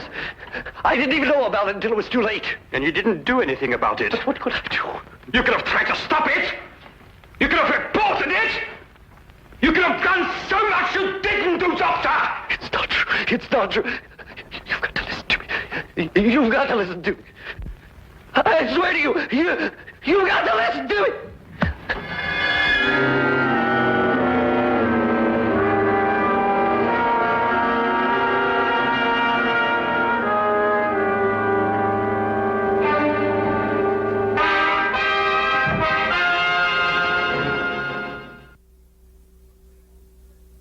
Up your sleeve. What a graphic expression. What does it mean? You know exactly what it means? You're up to something. Well, yes, you might put it that way. And why didn't you let Inspector Lestrade in on it? Well, I want to do a little investigation on my own first, and the good inspector mightn't approve of my methods. I'm not sure that I shall either. If you think I'm going to become an accomplice in such... Now what are you doing? We're going in. Well, what were we going to do? I'll show you when we get inside. And this is our records and personnel office. Here we keep all the records of all our employees. They're strictly confidential, of course, and may only be seen by... What's the meaning of this? Why, this paper basket is half full of... What's your name? Never mind. Take it outside and empty it. This is a hospital, not a college for the development of backward bacteria. Now, and don't argue, and fetch a pail of water, and clean up the ink stains all over this floor. It's perfectly disgusting. And what did you say your name was? No, don't tell me. I may remember it and dismiss you. Now, hurry up, quickly. Go on, go on. Yes, sir. Holmes, what do you think you're doing? What on earth? Well, that's the quickest way of getting rid of her. I want to have a look at the records of Dr. Jonas. Now, why do you want to have a look at the records of Dr. Jonas? Trinidad. Ah, we're back on Trinidad, eh? Yes, I'm always in Trinidad. Wait a minute, Trinidad is the link. Now you must find the bond.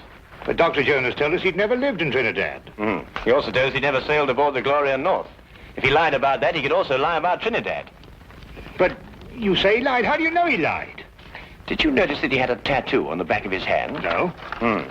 He had tried to eradicate it. But there was still a faint trace of an anchor with the initials GN, Gloria North. I believe that it's a fair assumption to assume that he sailed aboard the Gloria North with Mr. Faraday. Well, now, that's sheer presumption, Holmes. GN could stand for some lady's name, Gertrude Nelson, or... Here it is. I thought so. He was a ship's doctor for 5 years. And here's a letter of recommendation from the ship's chief officer, Howard Shackle. Good heavens, and they were all members of the same crew. Yes, well, come on, quickly. Where are we going? Have another chat with Dr. Jones. Holmes! Just like the others. Victim number 3. That leaves one more to go. What do you mean? An able-bodied seaman, the ship's chief petty officer, the ship's doctor, and one more remain. Who? The captain, of course, the captain.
Is Superintendent Pitt at home? I'm terribly sorry, but I'm afraid Mr. Pitt isn't in at the moment. I was waiting for him myself. Well, just tell him that Sherlock Holmes called. Mr. Sherlock Holmes? Yes, that's right. I've heard a great deal about you, Mr. Holmes. Really? I've read a great deal about you in the newspapers, about your work with Scotland Yard. Rather, of course, it's been read to me. I should very much like to talk to you, Mr. Holmes. Well, if you have the time, of course. Oh, yes. Yes, I have the time. Won't you come in? Thank you.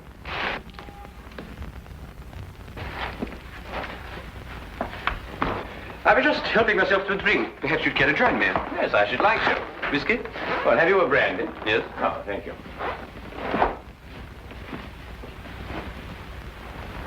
Tell me, Mr. Vickers, do you often stay here with Mr. Pitt? No, not very often. May I ask why you wanted to see the captain? Or would that mean divulging some very important secret of Scotland Yard? No, I don't believe it's a secret at all. I merely happen to believe that Captain Pitt will be the next victim of the mad killer who is at present terrorizing all London. Captain Pitt? Yes. Why? What possible connection could there be between Captain Pitt and such a murderer? And such a maniac? Do you believe that the killer could be such a maniac? Well, what else could he be? He might be seeking revenge. Revenge for what? For something that happened in the Gloria North. Gloria North? Yes. It's a ship, a cargo vessel. And every man that has been killed to date was once a member of the crew of the Gloria North on that fateful voyage 5 years ago. Amazing, Mr. Holmes. How did you learn this? Oh, it's very simple, really, Mr. Vickers. I happened to look it up in the records at Lloyd's shipping office. I see. Why do you believe that Captain Pitt should be the next victim? It's very simple again. It's because Captain Pitt is the one surviving member of the crew at present living in London. It's an extraordinary theory, Mr. Holmes. And have you any idea who this killer is? Yes. Who? May I help myself to another brandy? Yes, of course. Yes, let me get it for you. Thank you.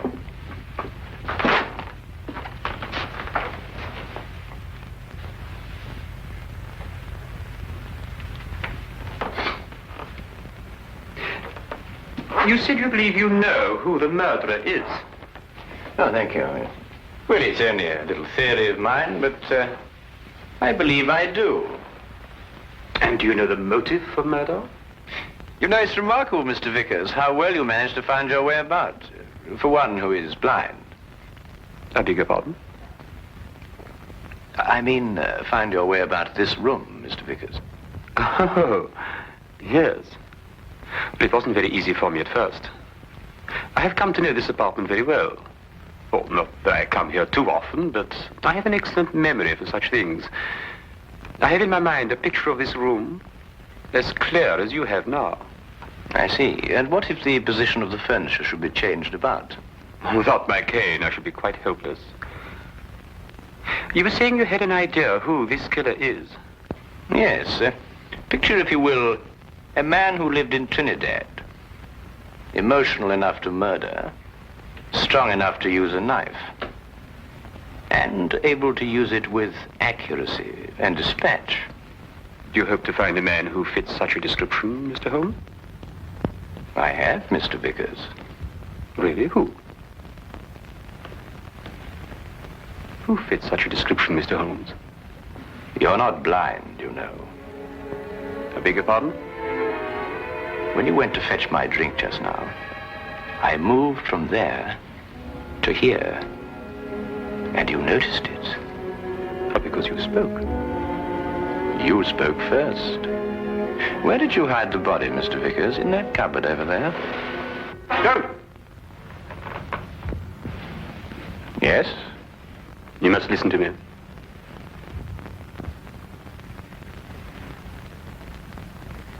Captain Pitt and the crew of the Gloria North were not primarily concerned with the cargo, or the cargo as we usually think of it.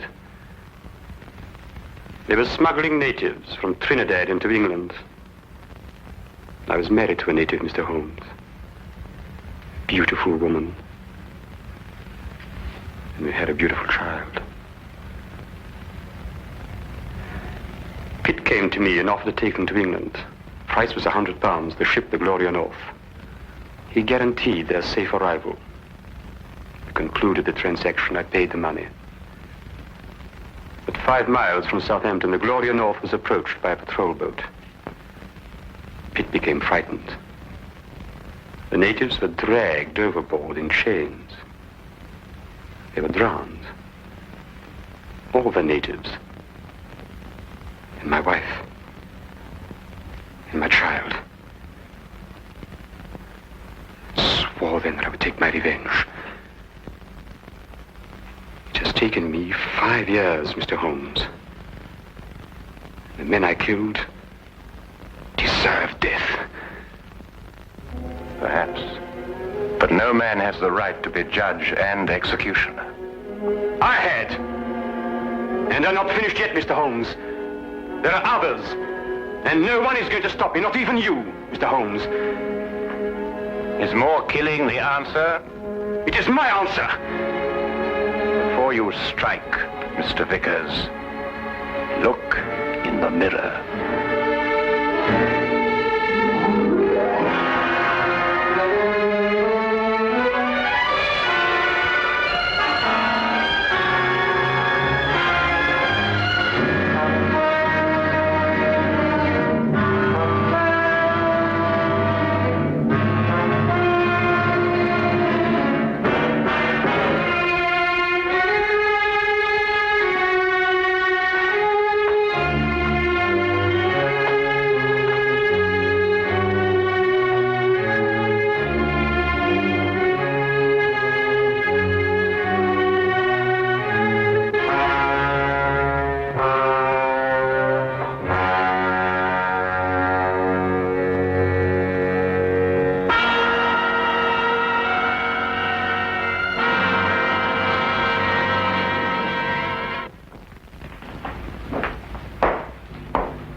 club? It's fantastic. It's incredible. What's dear fellow. Absolutely fantastic. Oh, what's happened? You look as if you'd seen a ghost. A ghost? Brandy, that's what I need, brandy. Brandy. Yeah. Oh, yeah. Who struck you? Well, you said it yourself. It was a ghost, without any previous warning at all. He hit me in the eye. Yeah, wait a minute. Yes, I think you better have another. Well, thank you. And now I'll begin again. Who struck you? Upon my words, Holmes, it was a ghost. A ghost. Huh? Do you have a headache, Watson? It may seem humorous to you, but I mean, look, let me tell you from the beginning. Yes, please do, but start right at the beginning. Right, well, I was on my way back from the club. You see, it was about 8 o'clock. And I got into Splendor Street, and I was just opposite that little tobacconist, you know, makes that Yes, kill. I know, yes. There we go on, Watson. What do you do then? Well, I saw a man in front of me suddenly clutch his chest. He was walking towards you? How do you know? Well, I mean, you said he staggered and clutched his chest. You must have been...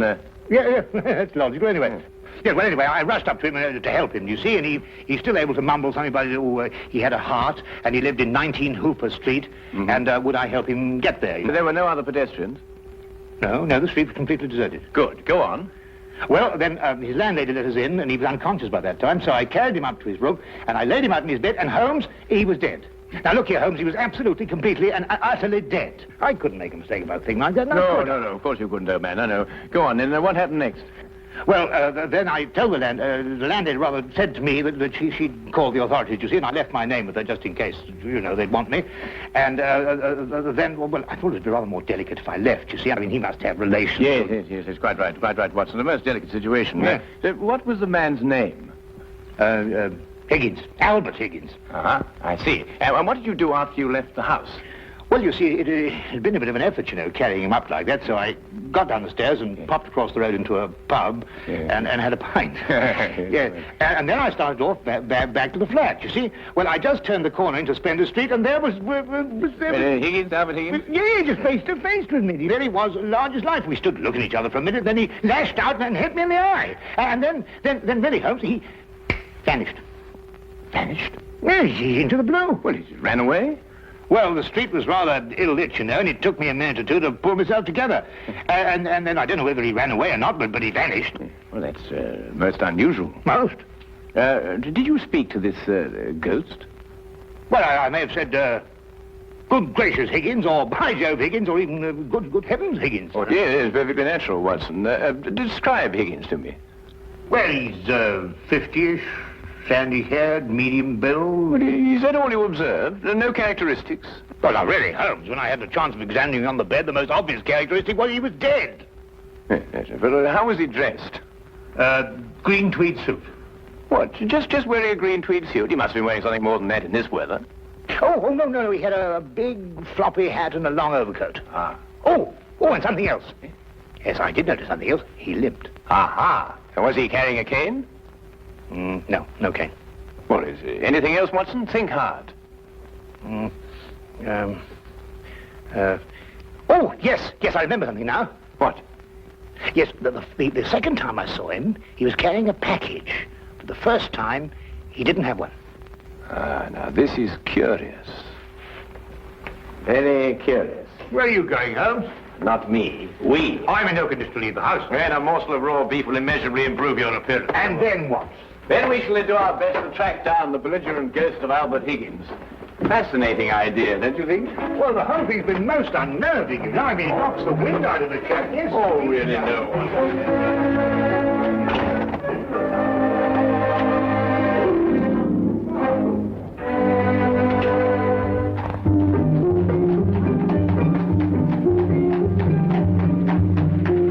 Also a rather flamboyant character by the wide, rakish brim. I see he was an artist, too. Well, he hasn't painted very much recently. Notice the specks of paint underneath the brim here. And not house paint, but canvas oils. Here, what's this? How are you, Jensen? What are you doing in poor Albert's room? Oh, good evening, Mrs. Blake. You remember me, Dr. Watson? You're the bloke who brought poor Albert in. Yes. Who's your gentleman friend? This is Mr. Sherlock Holmes. Mrs. Maggie Blake, the landlady. Pleased to meet you, I'm sure, Mr. Holmes. Oh, poor old Albert. He was proper fond of life, Albert was. He wouldn't have popped off if he'd had his way. Oh, few of us would, madam. I was around to the local having me good-night pint. And grieving for poor old Albert. He would have wanted a proper send-off, with a pint of mild and bitter, Albert would. No doubt he would, madam. The body, I see, has been removed by the authorities. Oh, poor old Albert on a slab. Oh. Oh, dear, dear. Have you notified his next of kin, Mrs. Blake? No, he had none. He was all alone. Oh, I see. Where was Mr. Higgins employed, madam? At the Pembroke Museum, right around the corner in Spender Street. It's a picture museum. Albert was a day watchman. A day watchman, you say? Well, what were his working hours? 9 in the morning till 9 in the evening. Punctual as a clock, Albert was. Never late a minute. Poor Albert. He always came back from the museum, then, at a few minutes after 9 every evening. Aye, to make his supper. He was a proper good cook, Albert was. Excuse my saying so, madam, but aren't you mistaken? Surely it's a little after 8 when Mr. Higgins finished work? Because it was only a little after 8 when I picked him up this evening and brought him here. Oh, no, Doctor. It was just after 9. I marked the time because I was waiting for Albert to come back. He'd asked me to get him a cut of beef. He always came back just after 9. He'll never eat that beef now. Poor Albert won't. He'll hit you in the eye. Hmm? Oh, no. I just bumped into a door.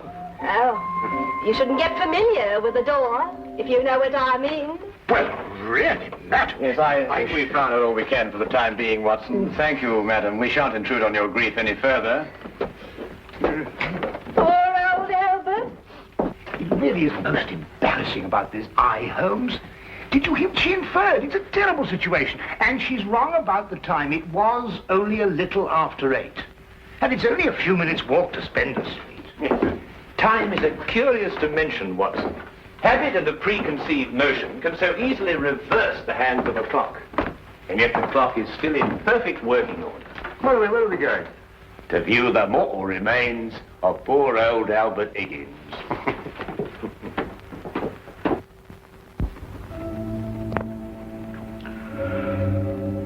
Well, there he is, Mr. Holmes. Nice and peaceful, I gave. Poor chap.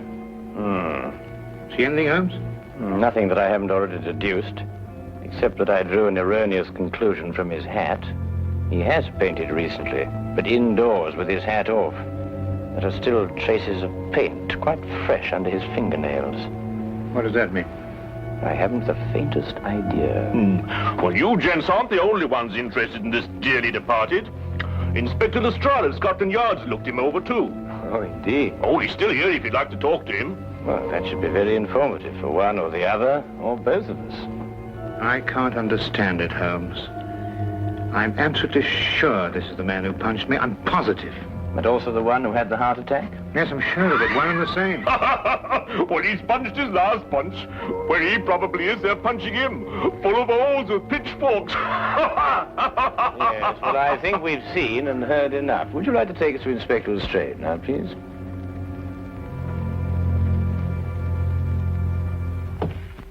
Ah, hello, Inspector. Oh, Mr. Holmes, I'm surprised to see you here. Now, this is one case you can't make anything clear out of. Oh, then why, my dear Inspector Lestrade, are you here?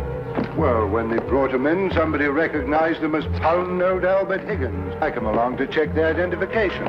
We like to keep a track of our old pals, you know. What was he in prison for? Counterfeiting. He made the best pound note you ever saw. Yes, he was a real artist.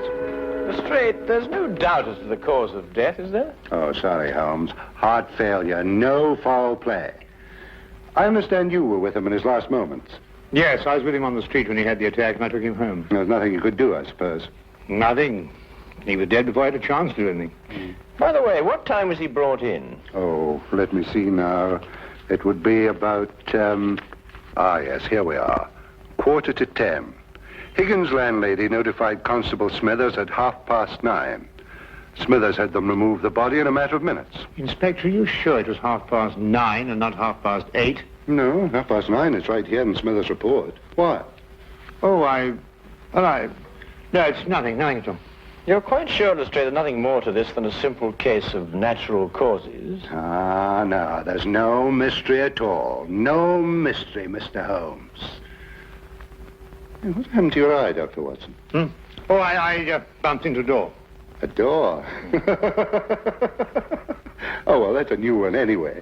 Was it a pretty door? Now, really, Lestrade. That's all right, Watson. I won't tell a soul. Well, really, this is insufferable, Holmes. Nobody believes me. Well, why did you tell them the truth? What, that I was punched by a ghost? Yes, I see what you mean. We may have to take on this case anyway, if only to protect your honor and reputation. Well, it's intolerable, Holmes. Absolutely intolerable.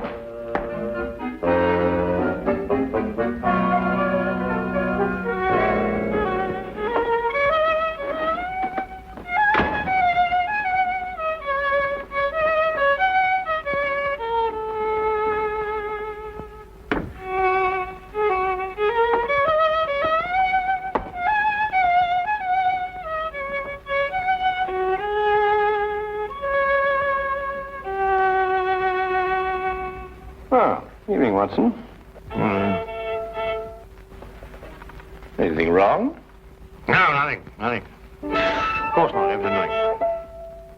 Oh, you're sure you're not brooding over last night's affair, are you? Of course I'm not. Don't be so ridiculous.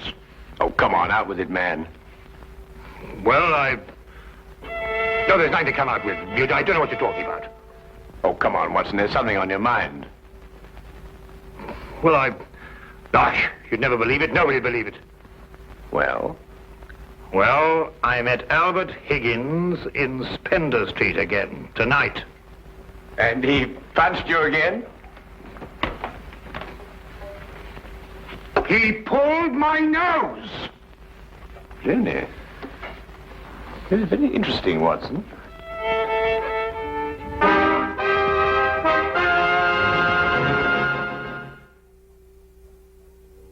My dear Watson, calm yourself. Look here, Holmes, this whole Higgins affair's gone too far. First of all, last night and now tonight. Calm yourself, Watson, and relate. Everything hangs on this second encounter. Well, it occurred just as it had last night. I was on my way back from the club and I'd reached Spender Street. It was a few minutes ago, as a matter of fact, just after 9 o'clock. I'd stayed rather later in the club than usual. There was a chap from Afghanistan. They was awfully interesting. Yes, Watson. Get on with his story. Well, I was rather preoccupied, as you know. This affair's cut me up, rather, and although I may not show it. Anyway, I was walking along. I suddenly looked up, and there was the pedestrian, a man a few feet from me. Walking towards you?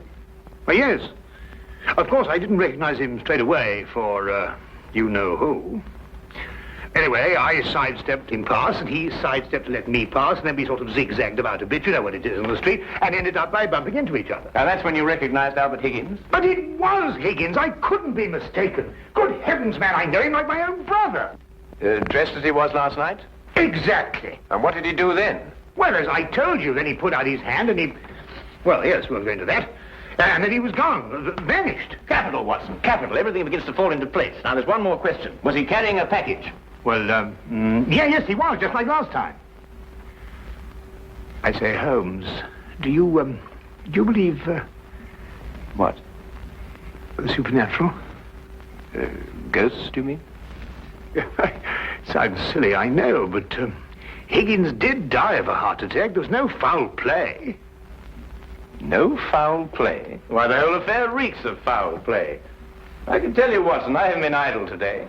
Do you know that the Pembroke Museum is showing a collection of paintings on loan from the Italian government, and that included amongst those paintings is Leonardo da Vinci's Moonlight Madonna? Well, I did read something about it in the paper. What's that got to do with Albert Higgins? Well, we must now pay a visit to the good inspector and inform him that if the ghost of Albert Higgins hadn't struck you in the eye... And pulled my nose. And pulled your nose, I would never have suspected the Moonlight Madonna would be stolen from the museum. What? Well, it's quite obvious, isn't it? Well, of course.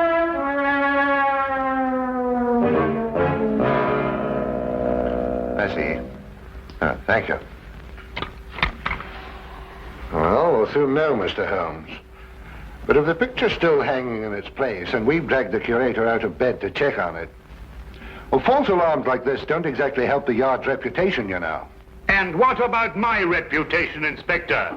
When I say a man died a little after 8, he died a little after 8 and not a little after 9. And when I say this ghost punched me in the eye half an hour later, hang it, he punched me in the eye. Oh, we all have our off days, Dr. Watson.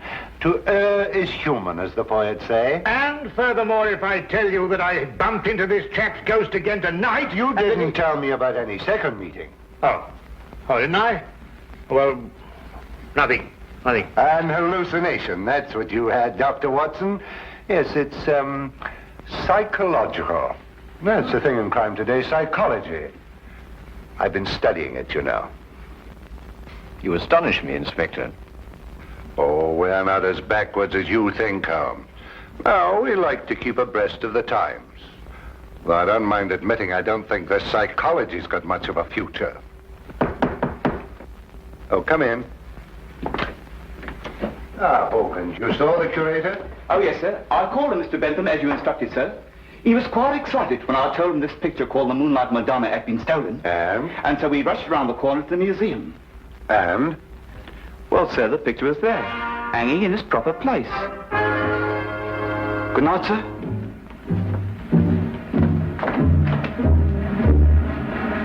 Well, there you are, Holmes.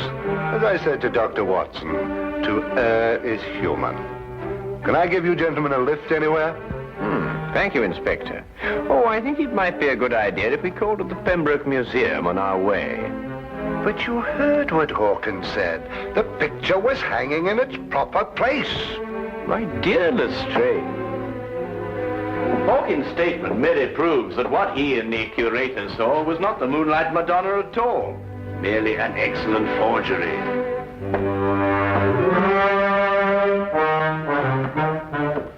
What's he talking about? Art, ghosts, my black eye, and psychology.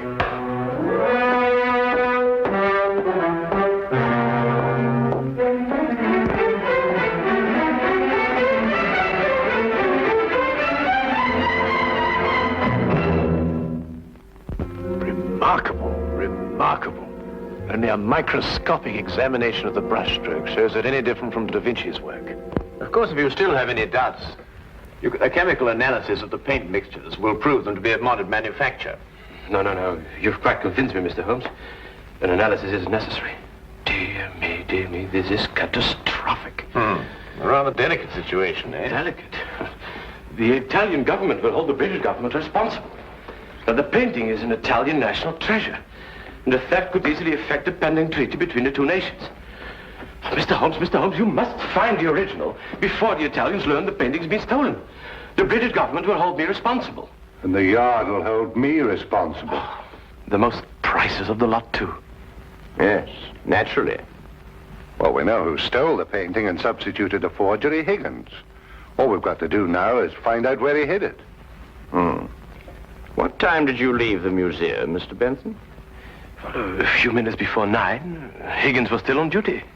You're quite sure it was Higgins? I'm certain, Mr. Holmes. I chatted with him for a few moments, and I couldn't have mistaken his voice. And the night watchman relieved him at 9. Well, you heard him say that, Mr. Holmes, and that he had a package with him when he left.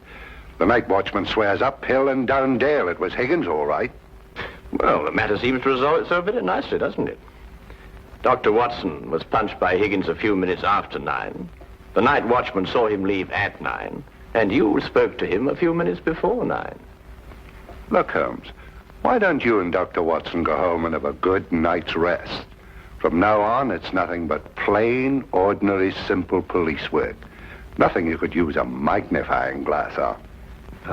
True. True, Inspector. Well, good evening, gentlemen. Yes, well, good night, gentlemen.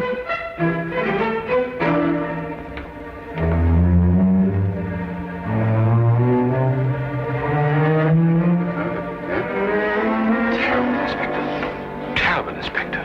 Terrible. What do we do now? Interesting affair, eh, Watson? Look, I don't care what anybody says. It was after 8 when Higgins punched me. Well, has it occurred to you that if Higgins didn't punch you, who had the heart attack? Well, now, look here, Holmes, Oh, confound it, for all I know, it was Higgins who punched me and his ghost had the heart attack. Come on, Watson.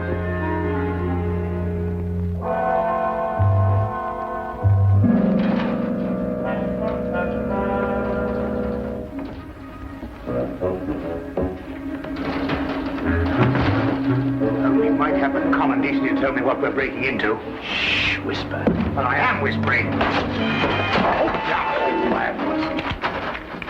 Look here, we broke into the rear of the museum because if so, Holmes, really I don't know what's going to happen to us.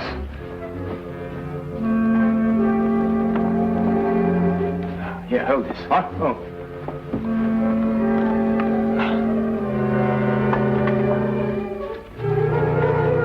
Holmes, this is sheer vandalism. Yes, well, then there must be a bit of the vandal in us all. Holmes, what are you doing? This is wanton destruction. I've never seen anything like this in my life. I forbid you to. I didn't know this side to your character, Holmes. I'm shocked. Ah, just as I thought. Look, Watson. Good heavens, the Moonlight Madonna. Yes, ingenious, isn't it? And yet, what could be simpler than to attach it to the back of an old mother painting?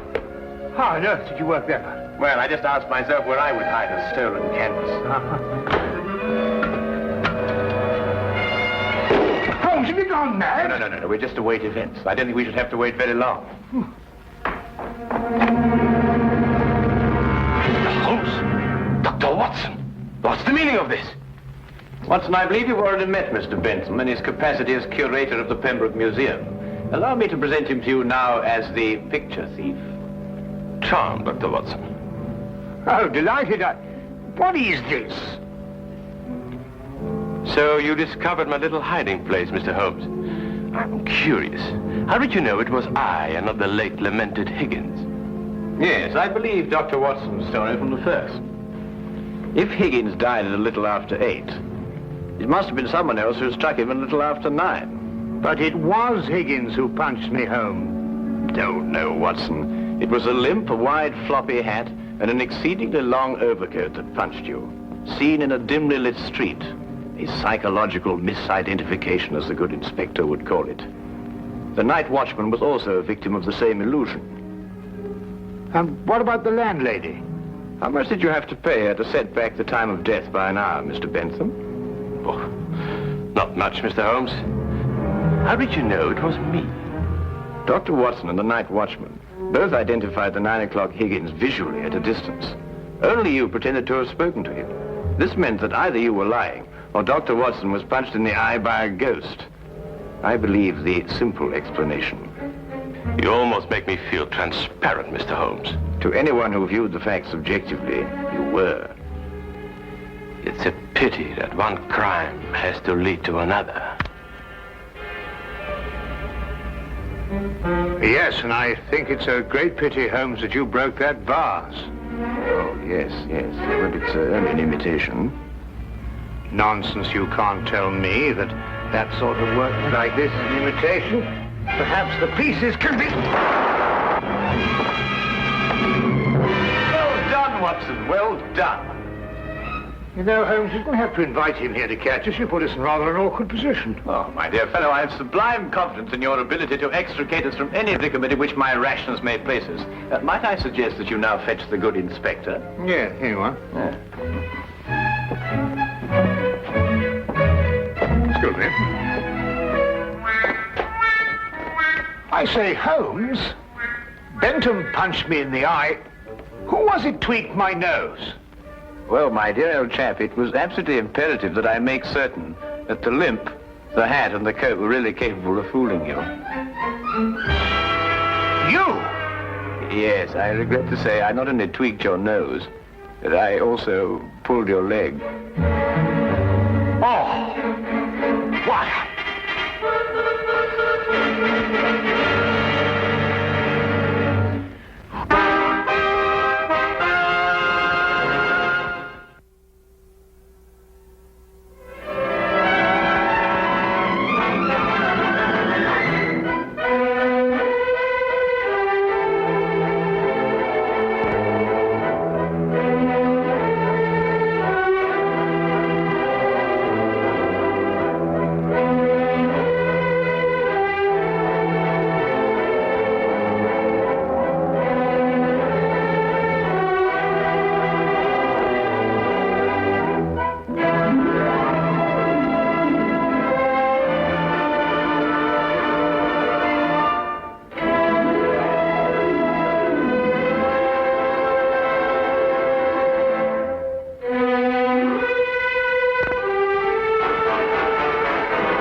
say it's a bit early, Holmes. You expecting anybody? Oh, boy. No, not.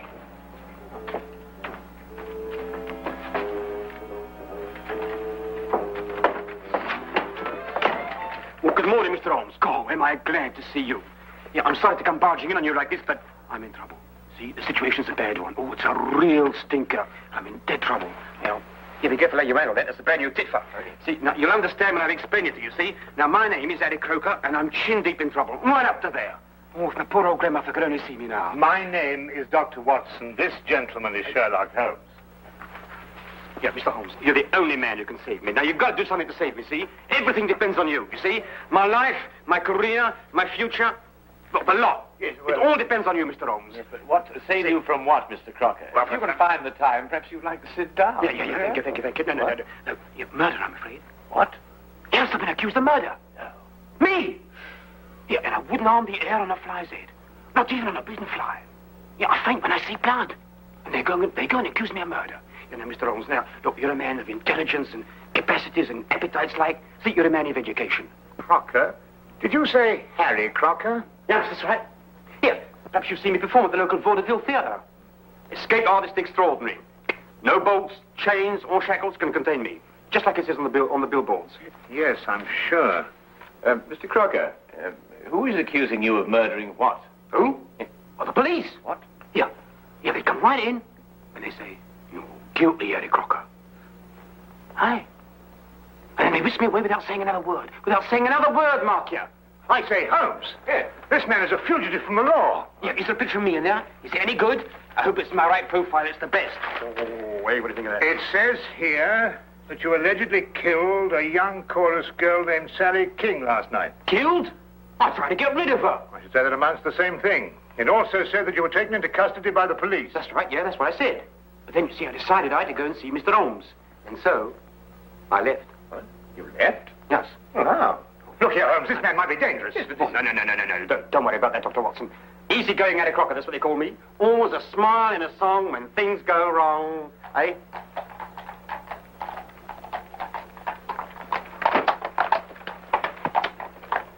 It's the police. They've surrounded the house. You're probably after me. I just duck in there for a moment so as not to embarrass you gentlemen. You already have. We're not in the habit of harboring fugitives. I wouldn't dream of asking you gentlemen to do anything that was contrary to your conscience. No, I wouldn't do that. All right, Holmes, you were seen coming in here. You're treading on thin ice. Very thin ice.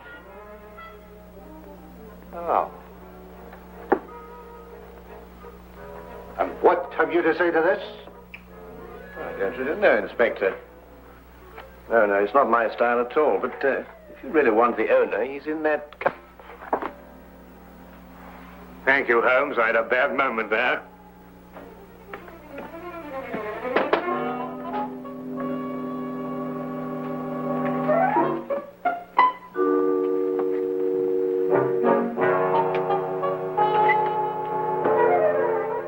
Harboring criminals, obstructing the police in the execution of their duties, giving false statements to the police. That's remarkable. Truly remarkable. Well, I must say, that fella has the most remarkable flair for disappearing, Watson. Don't you agree? Well, I'd prefer he'd practice somewhere else. Inspector, what's the case against Harry Crocker? He's a murderer. As if you didn't know. Yes, you inferred as much, didn't you? But what are the facts, my dear fellow? He's a performer at the Empire Music Hall. Last night he left with one of the chorus girls. This Miss Sally King? Yes, that's right. Short time after that, she was found in the alley, dead, strangled. I see. I'd say you had a pretty slim case, you know. The stage doorkeeper heard them quarreling on the way out.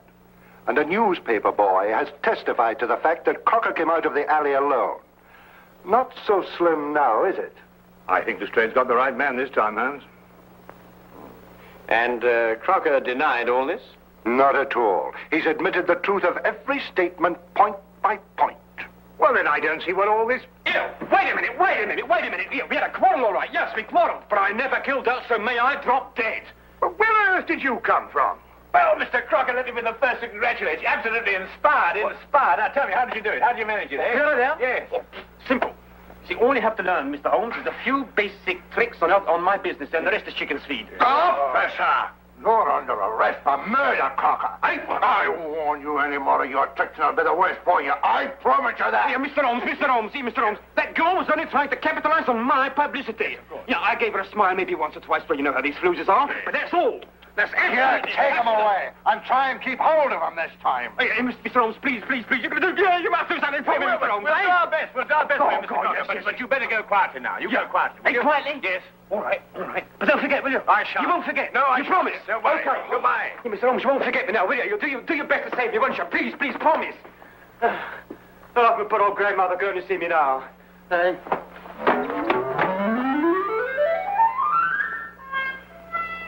I'm warning you officially, Holmes. Don't interfere with this.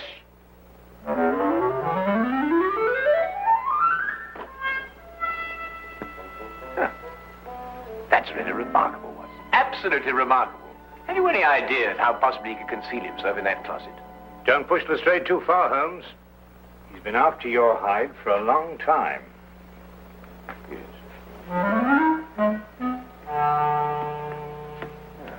Would you care to accompany me to the music hall tonight, Watson? Why, are you on the trail of something, Holmes? Several things. First of all, I should like to know why Harry Crocker killed this woman, if he did.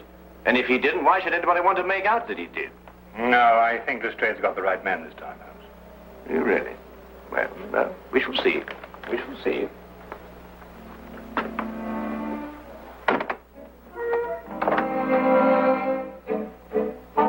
Holmes?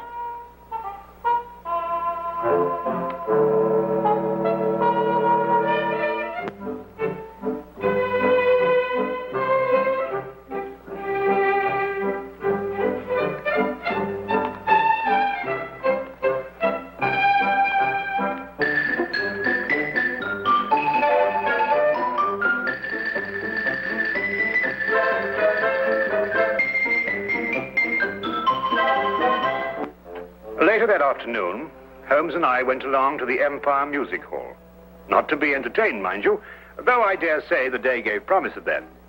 We stopped for a moment to chat with the news vendor who repeated the story he had told Inspector Lestrade. He had been standing on that very spot the previous evening when Harry Crocker passed him, coming from the stage door exit. Crocker had definitely been alone, and what's more, he'd been in a temper. I must say Holmes did little to break down the fellow's story.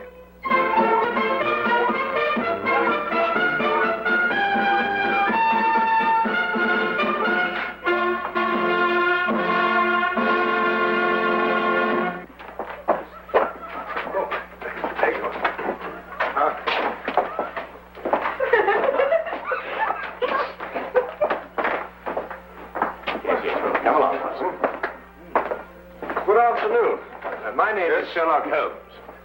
Oh, yes, indeed. I've heard of you, Mr. Holmes. My name's Charlie Willis. I suppose you've come about Sir Harry Crocker's trouble. Yes, I have. Tell me, is there any other exit from backstage to that alley out there? Oh, none, sir. The only other way out is round through the front of the house. Then anyone going from this area to that alley would have to pass your desk on the way. Yes. I presume you remain on duty throughout all performances? Well, I know what you're getting at, sir. But like I told the police, as soon as Harry walked out, this girl came chasing after him. Ooh, buzzing like a hornet she was. And where did you see her next? Oh, not until Miss Zaza came screaming back through that door. I ran out and found the girl lying there, dead. Then I understand that neither Mr. Crocker nor Miss King returned through that door last night after you saw them leave. I'm afraid that's it, Mr. Holmes. Yes, Holmes, I'm afraid Inspector Lestrade has got his foolproof case. Granted, of course, that the inspector himself is foolproof. Miss Zaza, where might she be found now? Oh, the girl's dressing room. Which one? Oh, they all use the same one. It's the second door on the left, down there. Better knock before you go in. Oh, we shall, sir, I assure you. Thank you very much, Mr. Willis. Good afternoon. Watson. Oh, it's a pleasure to be of service to you, gentlemen. Yes.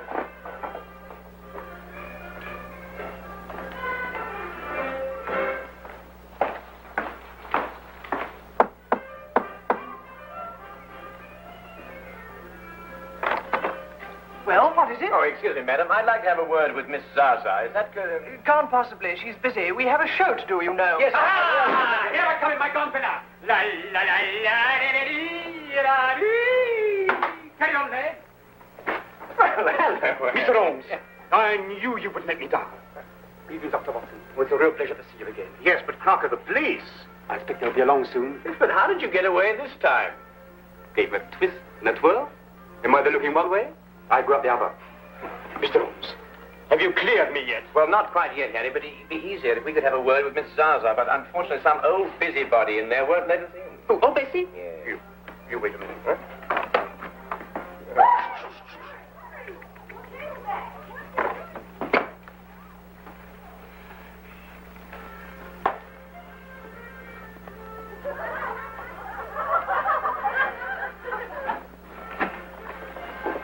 Come right in, gentlemen. This is a most uncomfortable business, Holmes. Really, I beg your pardon. Gentlemen, this is Miss Zaza, singer extraordinary. Now, Fanny, tell Mr. Holmes everything he wants to know. And don't be shy. All right, Harry. What would you gentlemen like to know? Oh, well, we're sorry to inconvenience you, Miss Zaza, but, That's all right. I understand it was you who first discovered Miss King's body. Yes, I did. It was just horrible. One minute she was standing here next to me, right where you are now, Mr. Holmes. I could touch her. And the next, it was just horrible. Yes, of course, it must have been. Then you were here when Miss King came off the stage last night, is that right? Of course. She came in here very angry and in a very big hurry. She tore up her costume. Excuse me. Then she put on her clothes and she ran right out again. I see. Was she in a hurry to meet Mr. Crocker? Was she? I don't want to repeat what she said. You understand. No, of course not. I quite understand. Then, just to be quite certain, she rushed in here to change her clothes, and then she... Put on a locket. Locket? Ah, here, gentlemen! Don't let him get away this time! What do you think you're doing? What do you think you're doing, you, eh? You let me go. You let me go. What do you think you're doing? Let me go! Here, girls, save me! Here, you're arresting an innocent man. I thought I'd find a bunch of you here together. You'll have a great deal of explaining to do, Holmes. I should be delighted to, Lestrade. But first let Miss Zaza finish what she was about to tell me. What does she know about it? I was only going to say that Sally wore a locket that Harry gave her when we first opened here. She couldn't wear it during the show, but she always put it on immediately afterwards. Locket? What's all this about a locket? A little trinket. It didn't amount to a thing. Did this Miss King wear this locket last night before she left the theater? Oh, yes, always. She said she wouldn't be caught dead without it. Oh. Oh. Did you find this locket on the body, Lestrade? He hasn't changed since last night. We haven't been able to hold him long enough to search. Here, I can explain all this, Inspector. I can explain everything because I'm innocent, you see. I'm innocent.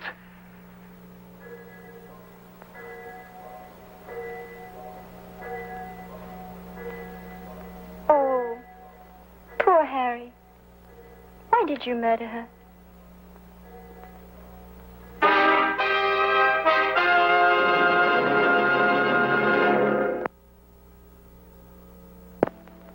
And now, we return to the case of Harry Crocker. Don't usually get morning visitors around here, even with police permission. Here's the little lady. I see. And the clothes she was wearing, have you got them? Yes, sir. Won't be a minute. Thank you.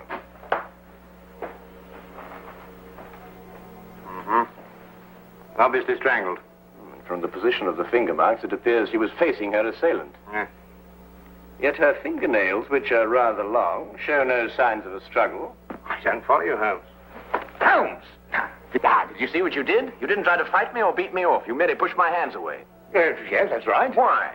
Well, I didn't want to strike you. Why? I didn't want to injure you. But I was choking you. I did, Jeff. I didn't take that seriously. Exactly. Well, what do you mean? Well, you didn't take me seriously because you know me too well. But say my attack had come at the end of a savage argument. Well, that would have been different. Ah, now you're getting to it, Watson. By Jove, Holmes, you mean that the girl in Crocker had a savage argument, she'd have clawed his face? Yes, but she didn't. Then whoever attacked her, she knew very well. And Harry Crocker's telling the truth. And the problem becomes who is lying. Here they are, just like they come off her. Oh, that's very good of you, but I don't think we shall need them now. And thank you very much for your assistance. Good day. Where are we off to, Holmes? Well, we're going to the theater, where I believe we will provide what they call an added distraction. Oh, Mr. Holmes and Dr. Watson. The police have just been asking for you. Well, where have you hidden him this time? Hidden him? Harry's obviously escaped again. He's a most extraordinary fellow, isn't he? If you're responsible for this, Holmes... Now, look here, Inspector. Holmes and I have only just arrived here. And after all, it isn't the first time he's given you the slip, is it? I'm surprised at you, Dr. Watson. A man of your professional reputation and military background. I'm surprised at you. An excellent portrait of the late Miss King, what, Holmes? In happier times, Watson. What's on her? What, not again, Harry? No bumpers around the house. And I think I ought to warn you, Inspector Lestrade's waiting outside.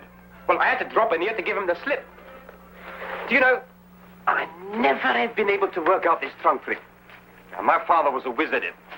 Yeah, good thing you happened to come along. It's a fascinating business, Harry. Do you mean to say it's possible to get out of one of these baskets unaided? Oh, my father did it twice a day on the stage. Used to have exhibitions where they locked him inside and threw him in the river. And up he'd come, free and smiling. Great sport, the old man. Bless his soul. He's passed on, then? Last time they threw him in the river. I thought so. Get him!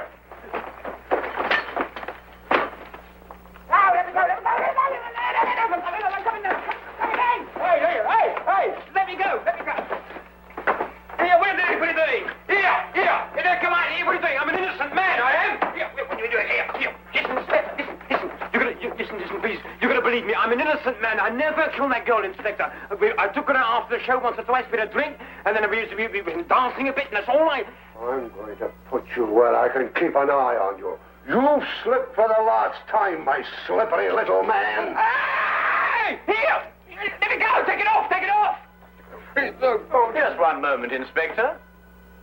Tell me, Harry, did Miss King join the show in Manchester, or had you met her before that? No, she joined up in Manchester. I never saw her before there. Stage-struck kid, you know the type. Wait a minute, Holmes. How did you know about this girl being in Manchester? Well, all her clothes had Manchester shop labels.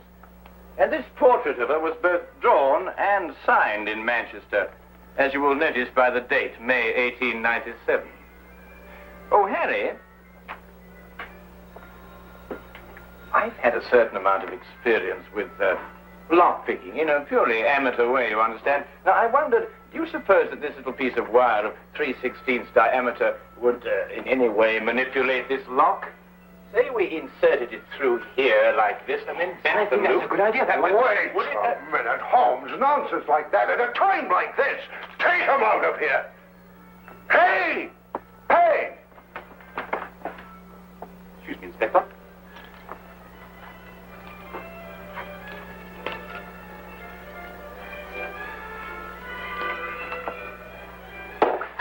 Here, hold on to him, see? No, not like this. No, not like this. With both hands, you understand? With both hands. No.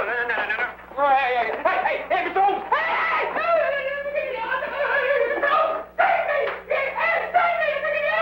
That is the end of the Harry Crocker case.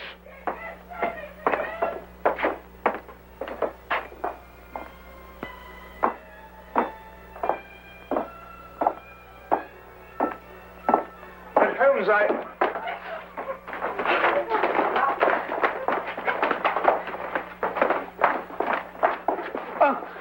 do beg your pardon. I didn't notice that you were... It was my fault, Dr. Watson. Oh, look, I spilled my makeup on your coat. Yes, I'm terribly of course, sorry, sir. that's it, and don't apologize, young lady. We're all indebted towards you. I beg your pardon? You've just proved that Harry Crocker couldn't possibly have murdered Miss King. Here, Lestrade, ask Harry to come over here, would you?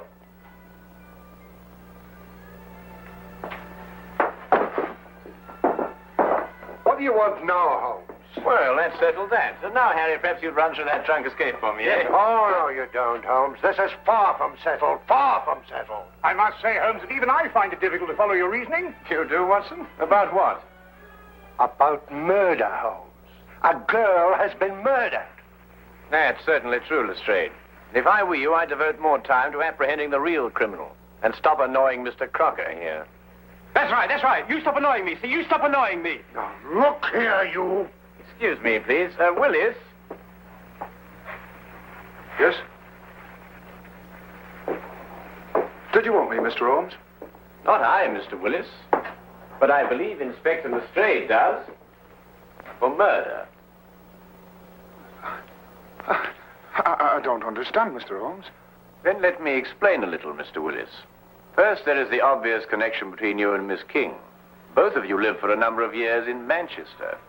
Yes, but that doesn't mean that The girl's clothes and picture came from Manchester. She joined the show there, her first job as an entertainer. Mr. Willis here wears a Manchester school badge. His desk is covered with clippings of a Manchester cricket team, showing a loyalty of long attachment. And if you require anything further, well, he's just admitted it himself. I'd wager, too, that you were instrumental in getting her a job with this company. Well, what if I did? She could dance a little. She was very pretty, and... And you thought she was throwing away her prettiness on Mr. Crocker. Well, I advised her against seeing him, yes. After all, I felt responsible for finding her a job in the company. Not responsible, Mr. Willis. Jealous. And jealous enough to kill. That's not true. I saw her go out after Harry, and the next thing I knew, she was dead. So you told us. And so the entire case against Mr. Harry Crocker rested upon your testimony. But you overlooked something. What was that? Miss King did go outside to speak to Harry, and they did quarrel.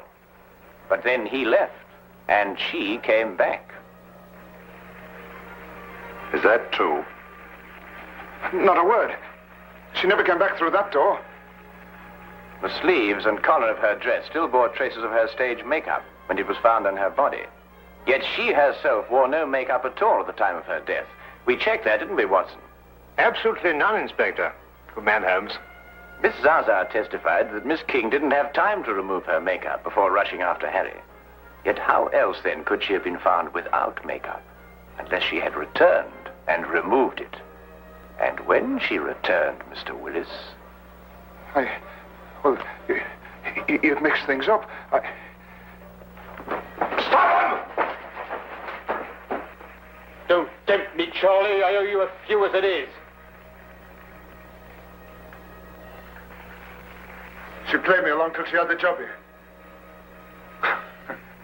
She didn't care about Harry, or about anybody but herself. She deserved what she got. Take him out.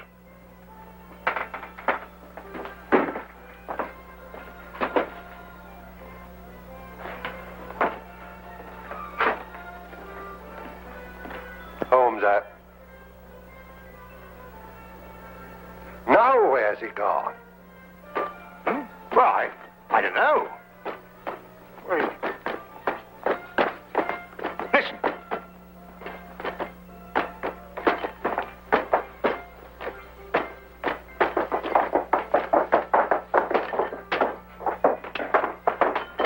Oh, you've done it, Mr. Holmes. You've done it. Eureka! Yes, I've done it. Now, look. By passing this spring here, I get this little wire, pass it through against the spring-loaded catch on the outside, you see? By pressing it in at an angle of 45 degrees, I release the catch against that thimble, that arm of the thing, and it unlocks automatically. And then, hey,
and sliced tomatoes. Could one possibly conceive of a more ideal marriage, Watson? Romeo and Juliet were clearly mismated by comparison. Oh, Watson, aren't you going to join me?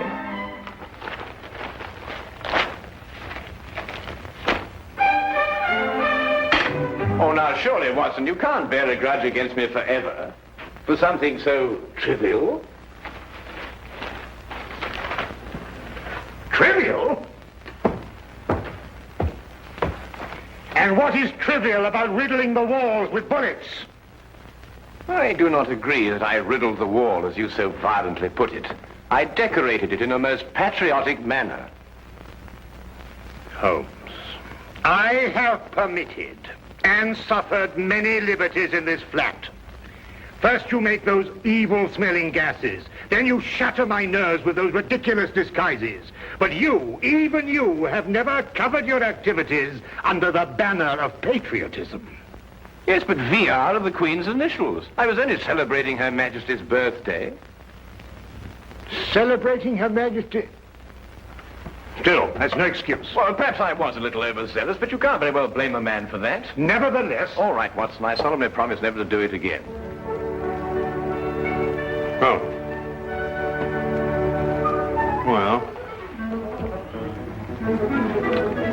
And lobster and tomato for breakfast. Have you ever heard of that? I must say, it looks jolly good, huh? Do you really mean to say you're going to join me? Yes, please. Oh, come on.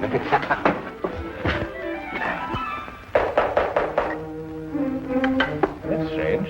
I didn't expect her until noon. She must have caught the midnight train. Oh. You'll meet her in a minute. Oh. Now, I wouldn't want her to feel that she was intruding.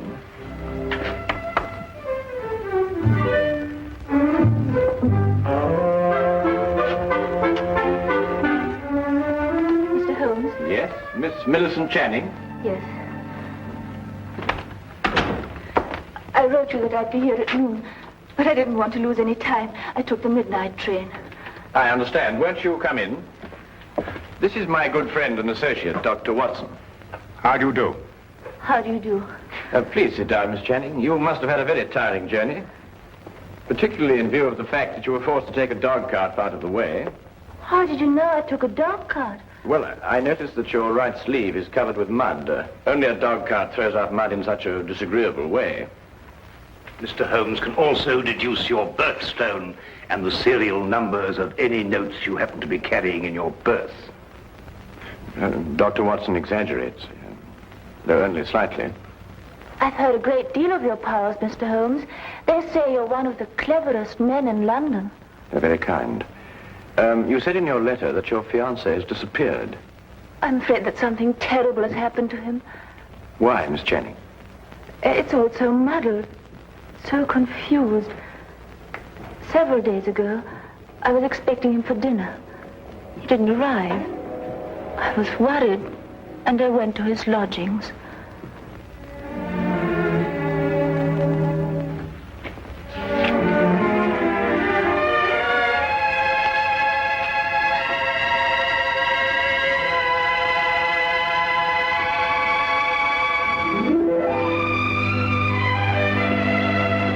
Millicent. They say of Mom it won't come to the mountain. Good heavens, we had a dinner date. At 8 o'clock. Oh, you must forgive me. I've been so deep in this, it completely slipped my mind. Millicent, how would you like to marry a full professor of English history at London University? I'd much rather marry you, John. I mean me. Well, are you serious? You still have 3 years before you can become a professor. It can happen in a month. Next week, perhaps. But how? Well, you know this research work I've been doing on 14th century English history? Yes? Well, I have reason to believe I've made the most amazing, the most fantastic discovery. Oh, tell me.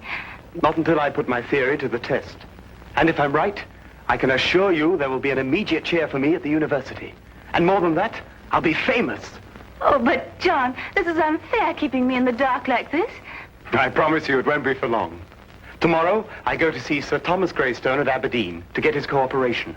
He won't refuse, because my success will bring him fame also. John, You simply must tell me what. Not another word tonight. I'll tell you everything when I come back the day after tomorrow. Remember, good things come to those who wait. But he didn't come back. Not the day he told me. No, the next day. I wired him at Greystone Castle asking him to explain the delay. I received this answer.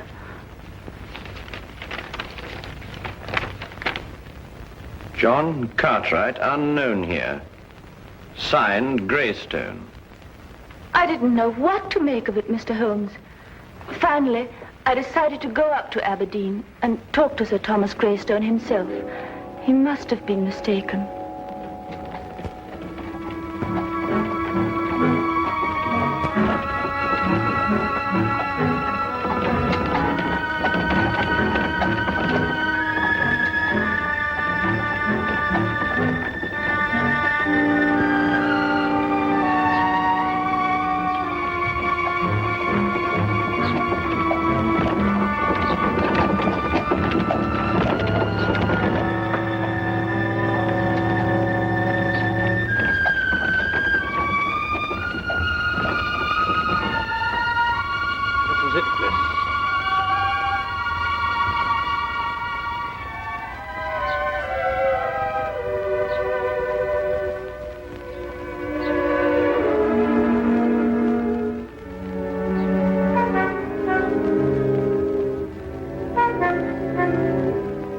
Certainly don't envy you, miss.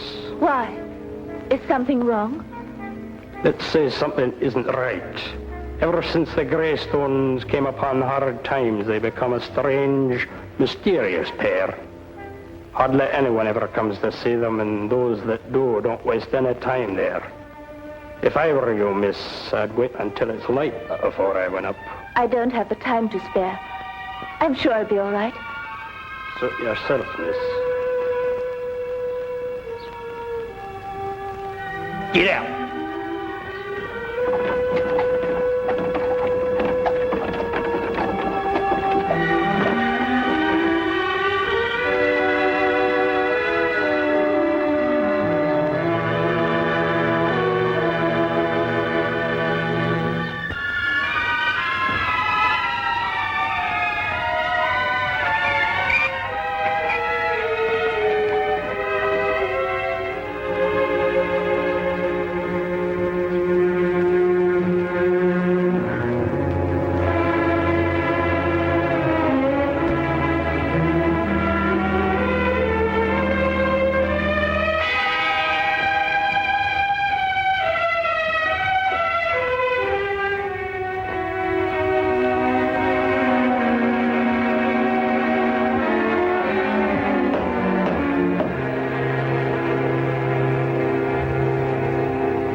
I'd like to see Sir Thomas Greystone, please.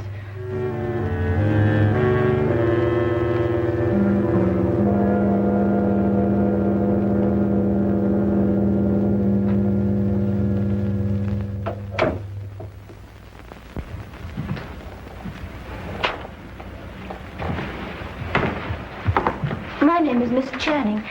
Would you please tell him that... Miss Channing, is it? The lady who sent the telegram? Yes. I hope you don't think me foolish coming here in this way, Sir Thomas. Walter Greystone is my name. Sir Thomas is my father. If you've come to make further inquiries about your Mr. Cartwright, yes, I'd say you were foolish. We've absolutely no knowledge of the gentleman. But I can't understand it. He told me he was coming here to speak to Sir Thomas. About what? About a discovery he made while doing some historical research. He said it was to have brought fame to him and Sir Thomas both. I can assure you, Miss Channing, no one of that nature has been here. No one. But I know he took the 6:10 train on Tuesday. I saw him off. The 6:10 train makes a dozen stops along the way. He could have got off at any one of them. But why? I've no idea, miss. I'm sorry. I'm upset. You see, he's my fiancé. I quite understand, but there's nothing we can do. I'm sorry to have troubled you. One moment, miss. That telegram I sent you cost 2 shillings. I'll thank you till you reimburse me. Father! Be quiet. I'm not a charitable institution. Are you Sir Thomas Greystone? I am. You didn't say you were. I didn't say I wasn't. 2 shillings, if you please. Thank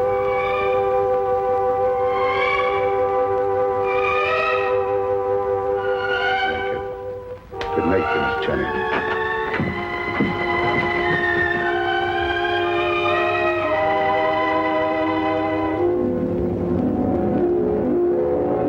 Whatever else I felt about the Greystones, I didn't believe they'd lied to me. Why should they deny they'd seen John? However, as I made my way through the garden, I found this timetable in the bushes. I take it that these notes in the margin are in your fiancé's handwriting, Miss Channing. Yes, Mr. Holmes. They lied. He was there. And for some reason, they're trying to deny it.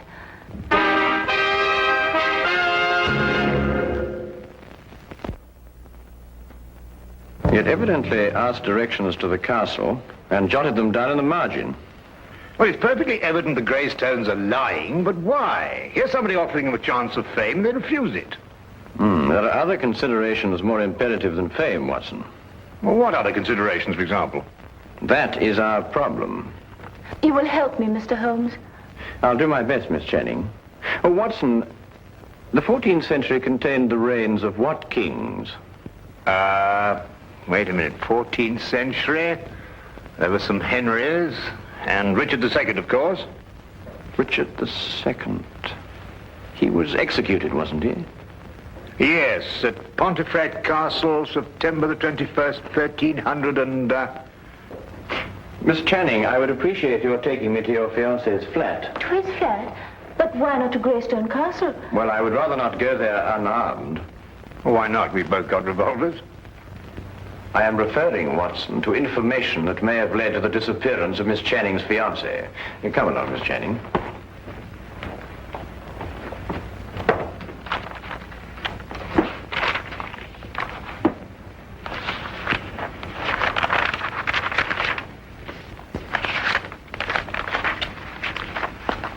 Well, I can't find anything there.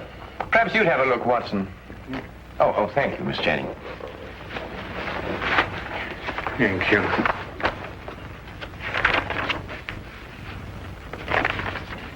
Aha! So this is what Cartwright found so exciting. What is it, Holmes? Well, he certainly deserves his professorship if he understood this. Listen. This pledge unto Richard, I, Richard, do make. To return unto Richard, switcher from Richard I take. Let the Richard look on the northern stair, then 6 and 7 is not fair. Press on and through and doon for 10. Beware thou do not linger then. If thou art in and wist ye moot get out, smite eke the lion upon the snout.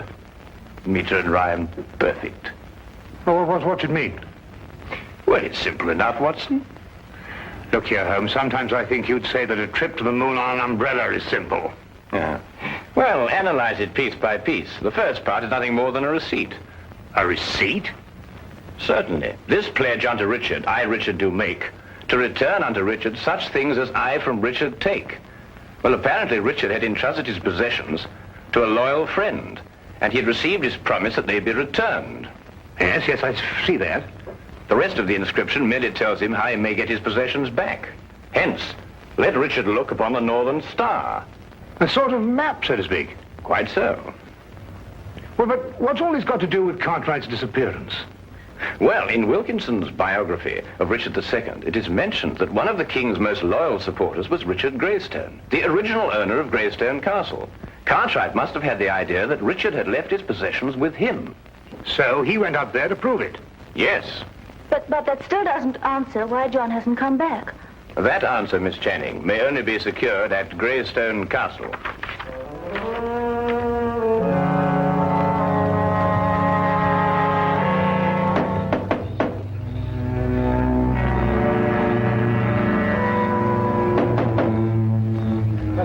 thanks. There appears to be no one here.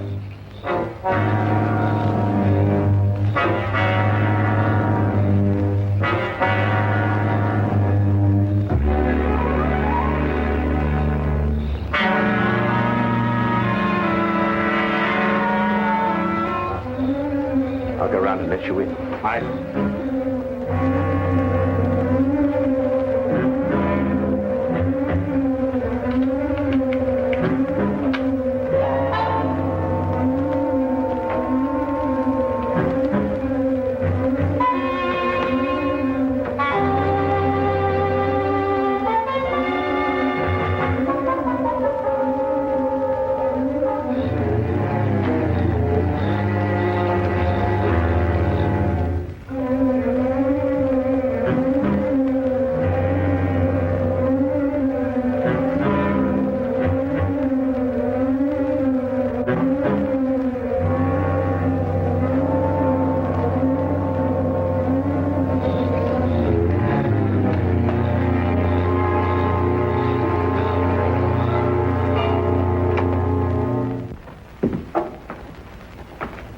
Come along and keep close behind me.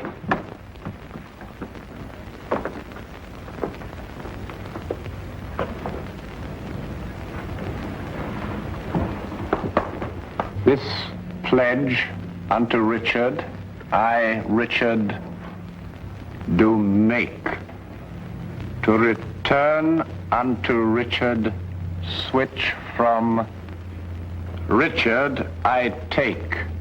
The lower half appears to have been destroyed by fire. Then there's every chance that King Richard's possessions may not yet have been found. No, they haven't. So you brought help, Miss Channing. Where is he? What have you done with him? He's in safekeeping, in the tower. Since you're here, perhaps you can persuade Mr. Cartwright to tell us the secret of the Greystone inscription. We shall do nothing of the sort. He's got some idea of returning Richard's possessions to the Queen for a birthday present. They're worth a fortune, and they're rightfully mine. They rightfully belong to the crown. We won't argue rights and wrongs. Weigh this well. If you can't persuade Mr. Cartwright to talk, then not one of you will leave this room alive. In that case, I will not hang my fate on another man's decision. I'll lead you to King Richard's possessions myself. Holmes! Why be killed over a museum piece, Watson? Let's re-examine the pledge. This pledge unto Richard, I, Richard, do make, to return unto Richard, such as from Richard I take. We can understand that much without your help. Go on. The meaning is perfectly clear. Whatever treasure may be hidden here belongs to the royal family, and to nobody else. Let Richard look on the northern star. Well, that gives us the direction. Does it? One can look at the North Star from any point in this hemisphere. Your ancestor knew that. He said, let Richard look. And he meant this Richard. In other words, the direction may be found by facing north from this very spot. I am now facing due north. Then 6 and 7 is not far. What does that mean? Merely to pace off 13 steps. 1, 2, 3, 4, 5, 6, 7, 8, 9, 10, 11, 12, 13. Press on and through and down for 10. Press...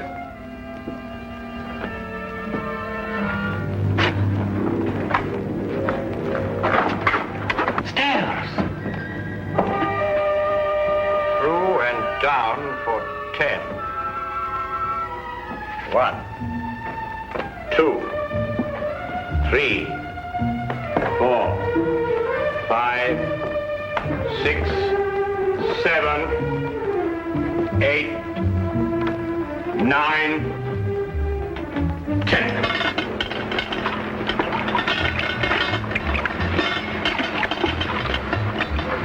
Here it is.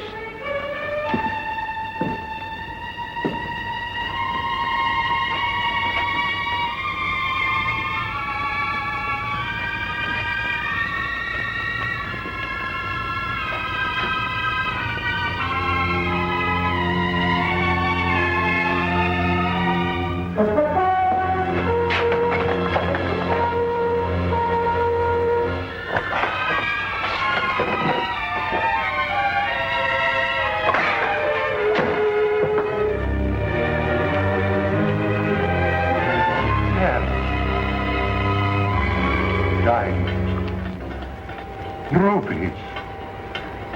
Pearls, at last. I've been waiting for this moment for years.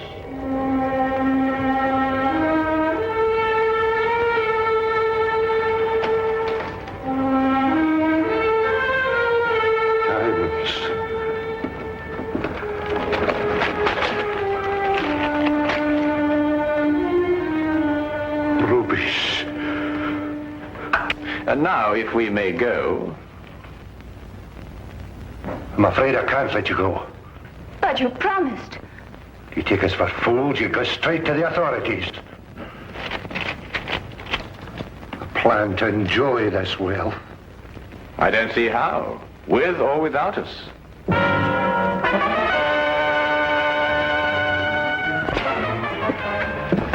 It seems your ancestors arranged for intruders. You knew this? I suspected. Then you must know the way out, otherwise you wouldn't have come in. Tell me at once, man, or I'll shoot you down where you stand. While only I have the secret to the door? Half the jewels. Half the jewels for a way out.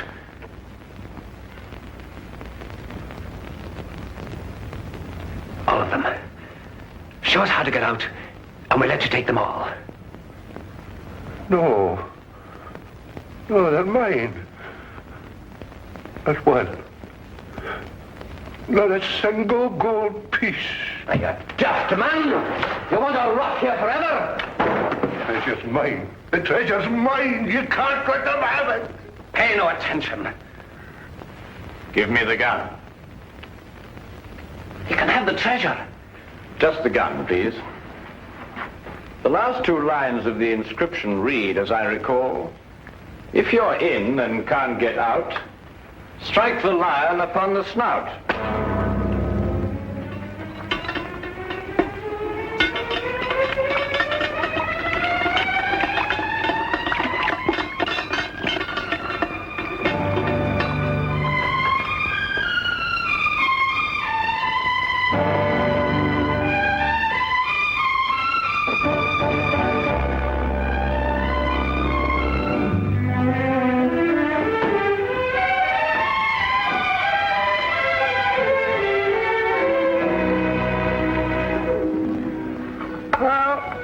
Couldn't be better. The Greystones are in prison, the Cartwrights are together again, and you and I are feasting on cold lobster and tomatoes.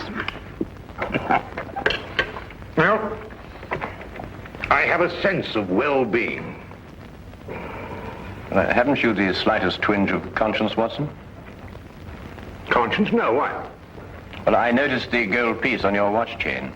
You filched it from the treasure room. Filched it? Certainly not. I made an application for it from the ministry. Oh, did you? Well, that was very enterprising of you, Watson. Why don't you do the same thing, Holmes? After all, don't you want a souvenir? I have one. Oh, that.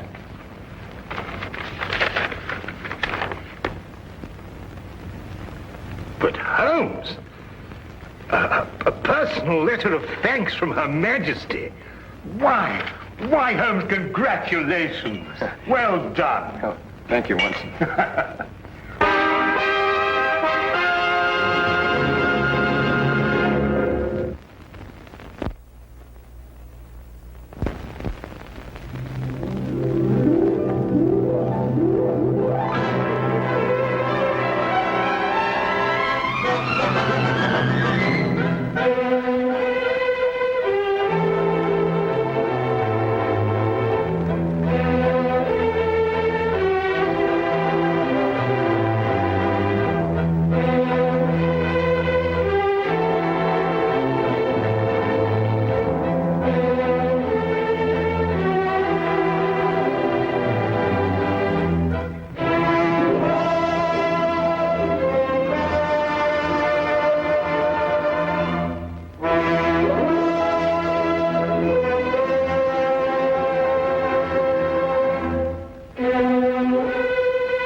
is of vital importance. And when one is in a hurry, it is sometimes necessary to take a short cut, which was the case this particular evening. There are men in London who, out of shyness or sourness, have no wish for the company of others. Yet they are not averse to comfortable chairs and the latest reading material. For their convenience, a club was started which forbade its members from taking any notice of each other. If a member talked, it was a black mark against him, and 3 such marks rendered him liable to expulsion.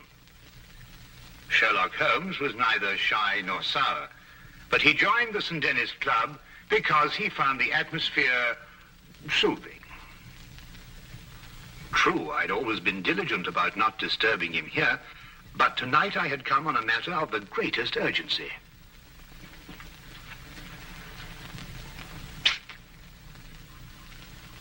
I beg your pardon?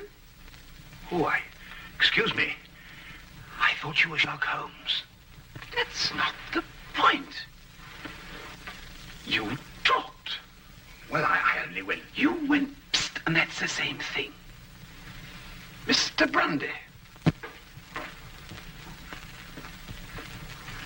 Take this gentleman's name. Your name, sir? Watson. Dr. John Watson. But you made a mistake. I'm not a member of your club. Not a member? How did you get in? Well, Brandy? You'll accompany me out, sir. I'm here on very urgent business. Our constitution forbids talk of any kind. Follow me, sir. And I'd like you to understand I'm not the sort of man who enters a club like this uninvited if the circumstances happen to be extraordinary. Holmes!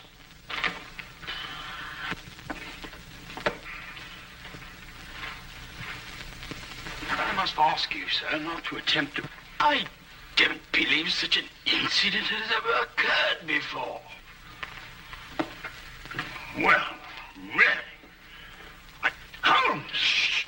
I've never been so humiliated in my life. Why didn't you speak up in there?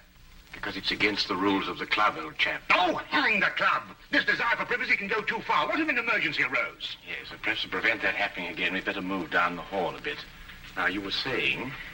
What if an emergency arose? You can speak up now, Watson. What I'm trying to say is, what if an emergency arose and your presence is urgently requested? They're waiting for a hand on you. And I'm here, my dear chap. You just disproved that. Oh, really? I'm only isolated here from triviality.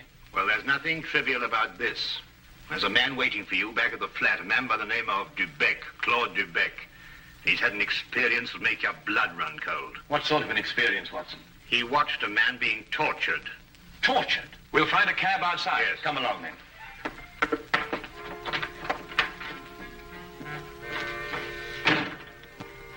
Once outside, we immediately hailed a cab, and I began to tell Holmes what I knew of the case. Holmes sat in silence as we rode, and I knew that my explanations had done nothing more than rouse his interest in talking to Mr. Dubec.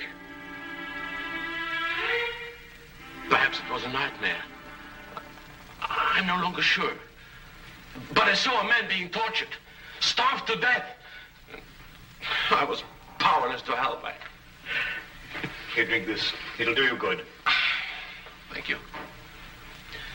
Any true Frenchman will tell you that this brandy has to be sipped, savored, but if you'll excuse me once. Poor devil. Maybe he's still alive. Mr. Holmes, you must find him before it's too late. Monsieur Dubec, we'll do our best to help you, but first of all, you must tell us who this man was and how you came to meet him. His name was Charon. Paul Charon. And how we came to meet him. What day is today? Wednesday. Wednesday, then it was last Friday that it happened. You know, Mr. Holmes, I'm an interpreter. And I interpret nearly all languages. Now, since I'm French by birth, it is with this tongue that I'm principally associated.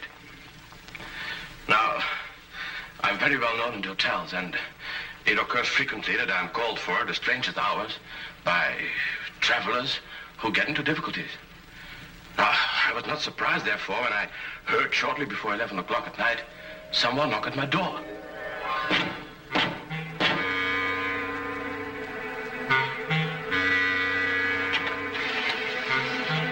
Mr. Beck? I'm he. My name is Latimer, Harold Latimer. Forgive me for calling at such a late hour, but the man at the hotel said it would be all right. Oh, you need an interpreter? Yes. You do speak French, don't you? No, with the greatest of pleasure. What's your problem? Well, you see, someone from France came to see me on business. As it turned out, he speaks only French. I, of course, can't even read the label on a bottle of wine. Oh, that's a pity. He's leaving tomorrow, and it's imperative that we settle our business tonight. I realize this is an imposition at this late hour. An interpreter and a doctor are the same in this respect. His hours are whenever he is required. Now, just a moment, I'll get my hat coat.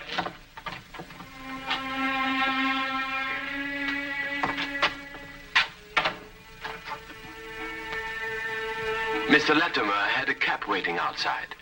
I didn't think to give it more than a passing glance. However, there was a strange atmosphere as I entered. One can sense such things.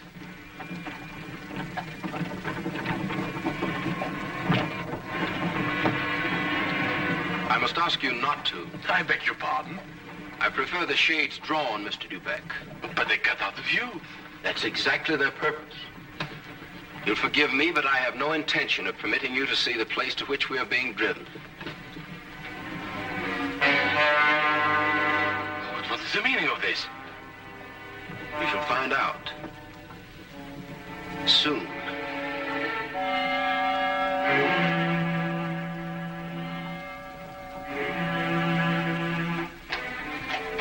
For nearly 2 hours we drove without my having the least idea where we were going.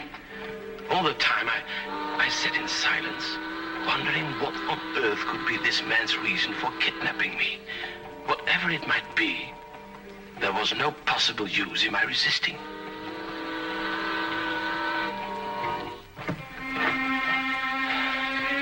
We've arrived, Mr. Dubeck. You're aware this is kidnapping, Mr. Latimer? It is somewhat of a liberty, I admit. We'll make it up to you. You may get out.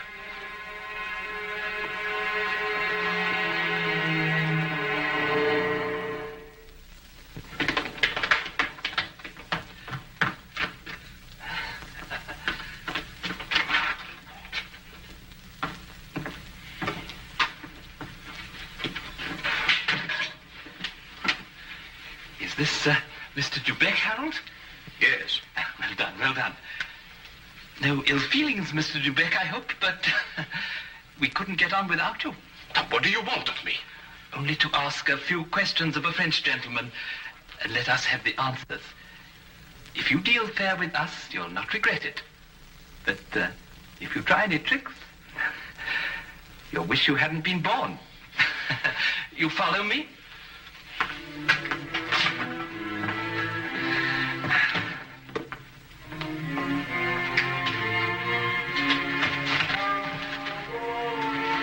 We put him in one of these so as to move him more easily.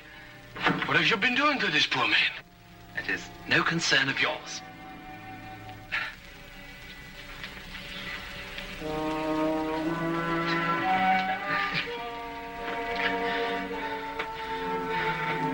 Feel better?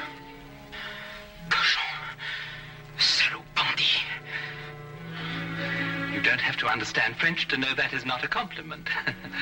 But no matter. Ask him if he's prepared to sign the papers. For your own good, be quick about it. Acceptez-vous de signer les papiers? Jamais. Never. Tell him he is doing her no service. Vous ne lui êtes d'aucune aide. Laissez-moi lui entendre dire. He says, let me hear her say so. Tell him he'll go free if he signs. Signez et vous serez libéré. C'est alors que je ne serai plus jamais libre. He says, then he will never go free. Then he knows what awaits him. Translate that. Vous savez à quelles conséquences vous vous exposez? Peu m'importe. He says he doesn't care. Stop it! It is only the beginning if he persists in being stubborn. Now let us try again and see if we can get better results. I was horrified at having to be a part of an affair like this, and even though I was only the interpreter, I felt guilty at not being able to give him any help. What could I do with Latimer on one side and Judd on the other, giggling with each question? Again and again, I asked him in different ways whether he would give in and sign the document. Again and again, I got the same reply. But soon, a thought came to me.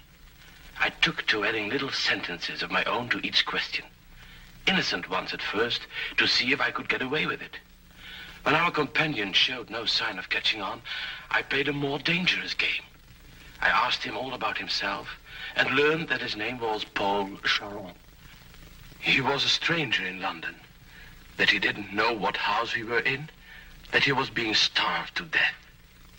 In another minute, I might have wormed the whole story out from under their noses, but for the interruption. Who is it? Oh, it's Micheline. The door is locked. Get rid of her. Give me the gun.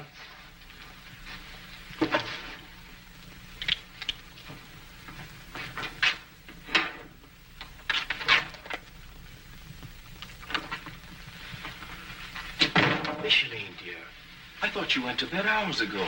I couldn't sleep, Harold. I can't think of nothing but Paul. Now, Micheline, there's nothing to worry about. But he should have been here 2 days ago. It isn't like Paul to do something like that. Something must have happened to him. Nonsense. I'll wager anything that he was delayed somewhere on business. Then he would have written to me. If I don't hear from him by tomorrow, I will go to the police. Micheline! Paul! He's in there! Micheline, what's the matter with you? Have you taken leave of your senses? But it was Paul's fault. It was nothing of the kind. But I did. I heard. Would I lie to you? If Paul were in there, wouldn't I tell you? Judd is in there. Judd. That's all. Oh, well, I don't know what's happening to me.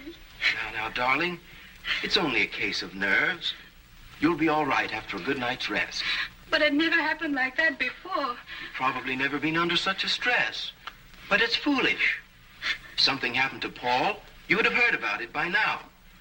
The fact that you haven't is proof enough that all is well. You're probably right. Of course I am. I'll take you back upstairs.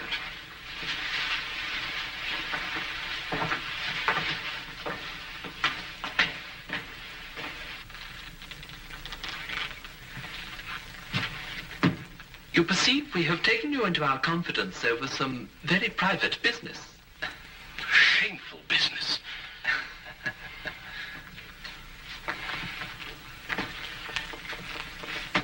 Necessary business. But it would not be to our interest if you spoke to anybody about it. Therefore, I am paying you a fee such as you have never before received in your life. There will be more the next time you come here. Thank you. However, I don't place all my faith in money. Therefore, I must warn you that if you speak to a single soul about this, we shall know about it. And you will pay for it with your life.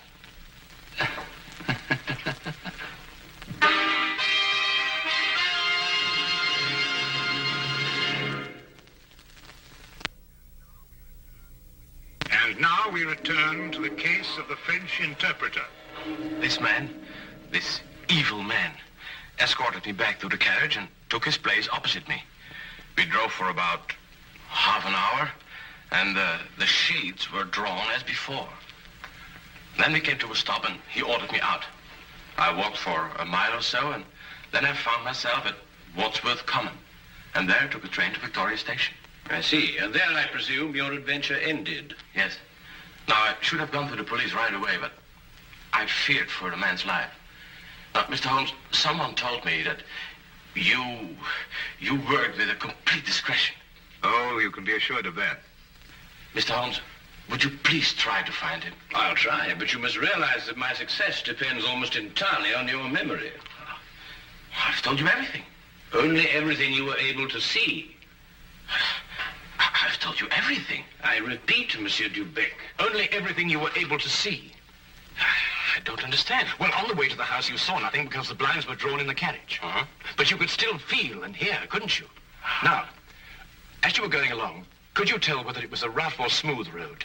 Oh, yes, now I know what you're getting at. Well, during the first part of the trip, the road was smooth. And then we seemed to turn off on a country road. A country road? Yes. Now, when you were going along that part of the road, did you hear anything like cattle or poultry or sheep? Sheep? Yes, that's what I heard. Now, think hard. Was there anything else? Oh, well, no, I remember. I remember a horn. A foghorn. Something like a coal barge passing by. I see. Now, what part of the journey would that be exactly? Toward the end, I'm certain. Was there anything else that you can remember? No. Oh, yes, something about the house. Yes, we left the house, and then we seemed to pass through a huge storage room. Yeah? And under the floor, I heard something like rushing water. Water? Yes, a stream. It couldn't be, but that's what it seemed like. Thank you, Monsieur Dubec. I think I have all the information I require for the present. Have you already found out where he is? No, but I have all the facts at my disposal. It's now only a question of time. Please, Mr. Holmes, don't give my name, because if they ever found out that I've been here... You can depend upon my keeping your confidence, Monsieur Dubec. However, I would urge you still to be on guard. I'll be careful, Mr. Holmes. Good. Thank you. Good night, Mr. Watson. Good night.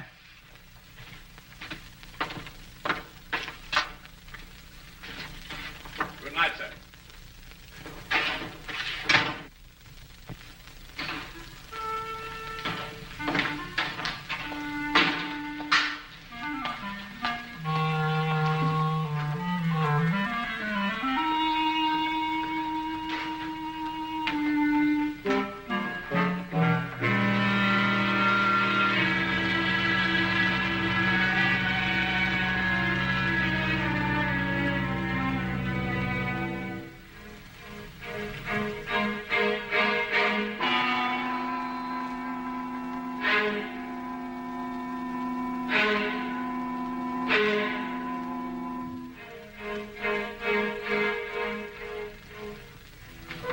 Well, now, Watson, you were listening to what Dubec had to say. Have you any theories?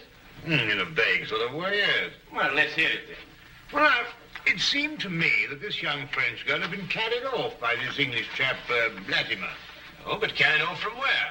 Well, from Paris, I suppose. Well, the young girl could speak English fairly well, but the young man couldn't speak a word of French. Inference, the young girl had been in England some time, but the young man hadn't been in France. Well, then we can presume she came over on a visit to England, and this man, Harold, persuaded her to run away with him. More than likely, Watson. Then this Charon, the prisoner, brother or guardian, decides to come over on a visit from France. He meets Latimer and his associate, and then for some reason decides against signing away the girl's fortune, of which he is presumably the guardian.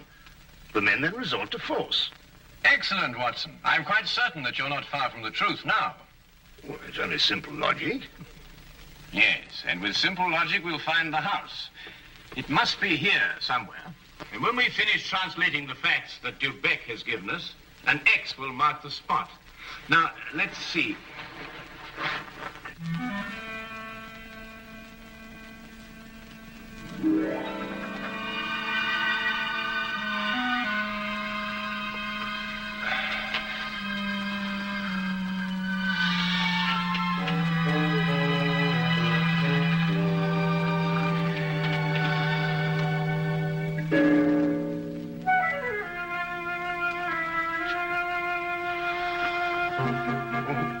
Doctor, I'm sorry to disturb you, Doctor. Would you mind getting your coat? We'll pick up Lestrade on the way. You found it? I believe so. Holmes, do you think we should try and get back in case we need an interpreter? Now, that's an excellent idea.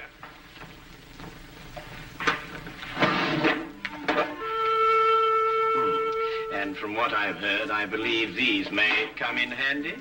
Right.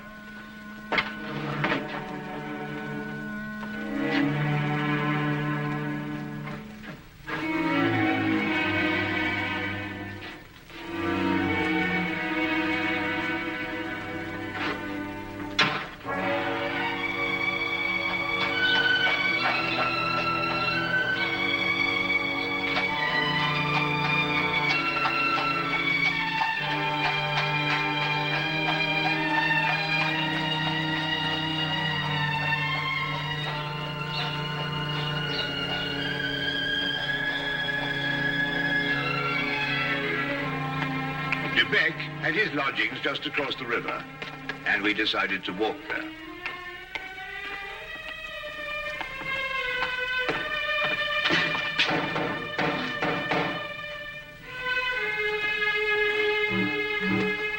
If you're looking for Mr. de Beck, he left about an hour ago.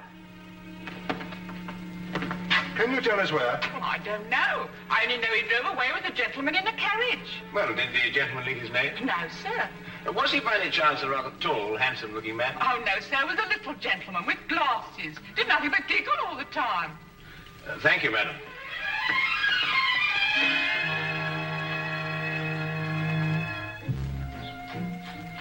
Even the weather seemed to be against us, and as we found our cab and started on our way, it began to rain. According to Holmes's calculations, we had a considerable way to go, and we had to go fast if we were to be in time. London streets in the rain are a handicap to any carriage, so there's nothing for us to do but hope and wait. À manger. Comme de la manger. Does he still say no? He asked for food. Have mercy on that poor man. He will be fed the moment he's signed the papers. Tell him that. Signez, mon vieux, et un repas vous sera servi.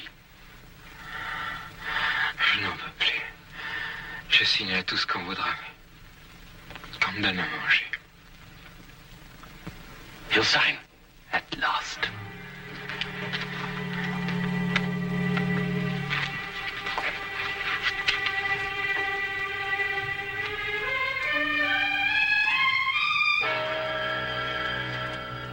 Now feed this man.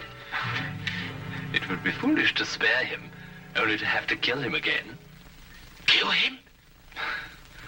And you broke your promise. You spoke to Sherlock Holmes. That's not... That's true. There's no point in lying. But you couldn't tell him where we are. And even the famous Mr. Holmes could never deduce that.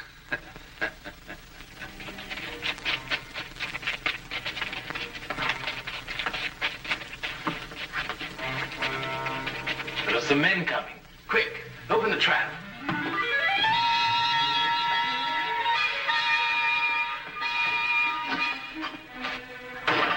All right, you two, down there.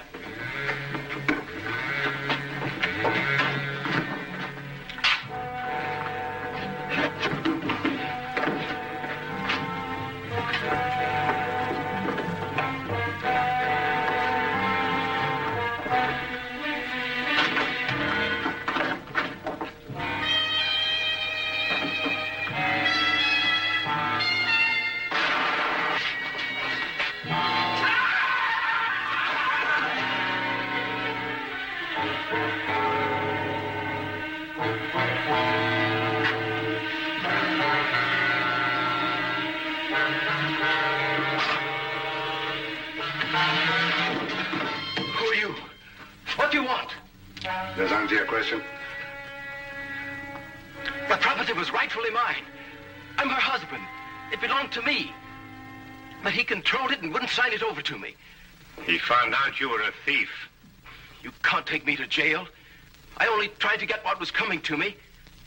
I'll see that you do.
resurrection and the life, saith the Lord. He that believeth in me, although he were dead, shall live.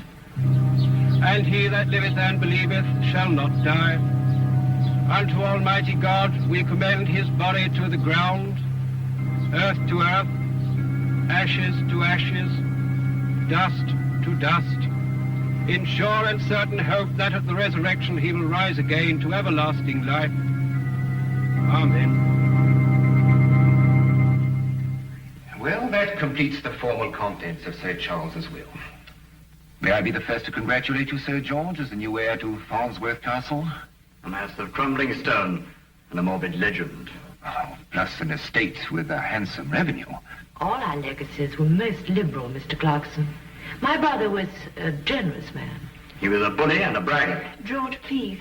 Charles is dead now. He treated you more like one of his hounds than his ward, Sylvia, and you know it. Henry, you can now do what you've always dreamed of doing. Buy your own medical practice. £2,000. I'm overwhelmed. I suppose that finishes the will, Clarkson? Well, not quite, Sir George. Your cousin Charles added a most unusual codicil. Having made many enemies in my life, and suspecting that any one of them may be tempted to bring my earthly days to an abrupt end, I hereby direct, no matter how I die, that Sherlock Holmes be engaged to investigate the circumstances of my death. Sherlock Holmes? The detective. But it's absurd. Charles died from a heart attack. You signed the death certificate yourself, Reeves. I won't allow Holmes to investigate. I'm afraid Mr. Holmes has already commenced his investigation. A court order was issued this morning. A court order for what? The exhumation of Sir Charles's body. The autopsy has been completed. Sir Charles died from arsenic poisoning.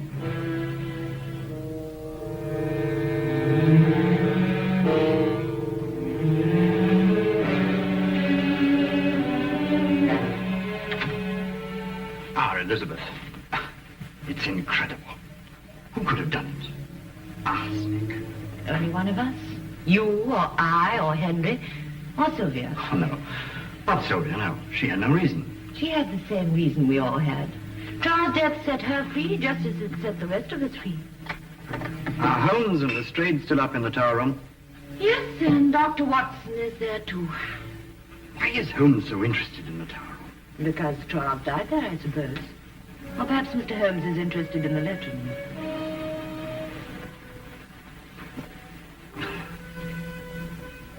That ridiculous, gruesome legend. Murder's what I believe in, Holmes, not legends. Well, you know, Lestrade, legends are sometimes put to surprisingly modern uses. By the way, what is the legend, Holmes? Well, it dates back to the Wars of the Roses. A sentry fell asleep here one night while on watch. As a result, they chopped his head off. Ever since that time, anyone who sleeps here is supposed to die. Nonsense. Quite. And yet Sir Charles slept here, and he did die. It's a coincidence. He'd already taken the poison. He had to die somewhere. You know, that window is much too narrow for anyone to get in or out. With that door locked, this place becomes a classic sealed room. It was arsenic that killed him, Holmes, not the room. Or the legend. Or the legend. Dr. Watson, you read the autopsy report. What's your opinion? Well, there is one thing that struck me as odd. This is January. Mm-hmm. Yet Sir Charles had eaten grapes the night he was poisoned. Well, what's that got to do with it? Well, you don't very often find grapes in January. Not in England, anyway. Clever, Watson. Grapes in January, eh? Yeah.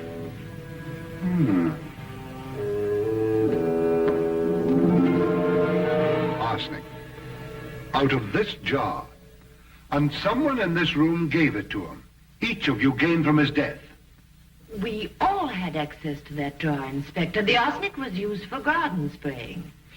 Anyway, Charles didn't eat or drink a single thing that night. The rest of us didn't. Then why weren't all of you poisoned too? Miss Farnsworth, what prompted your brother to sleep in the tower room the night he died? I prompted him, Mr. Holmes. I challenged him to. Oh, really? Why? To put his constant bragging to the test. It started at dinner that night. And listen, your meals are getting progressively more inedible. If you can't do better, I suggest you find your own home and run it. I'll try to do better, Charles. Elizabeth, I liked your dinner. What do you know about decent food? What do you know about anything? I know how to run your estate for you. And the mess you're making of it, too. With half the tenants overdue in their rents. I won't sweat a man's rent out of him, Charles. You'll get the rest of the rents by tomorrow, or out you go. Bag and baggage. And what have you got to say to that?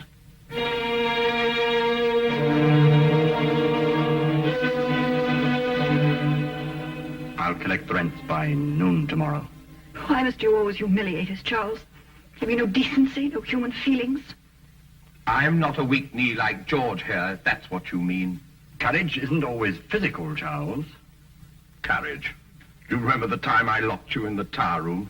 You screamed like a stuck pig. I was 7 years old, not a big, brave man like you. What do you mean by that? You dared lock a little boy in that room, but you never dared spend a night in it yourself. You think I believe that stupid legend? Yes, and fear it. Just as you fear anything you cannot hear or see or touch. You locked me in to frighten me, because you yourself would have been frightened.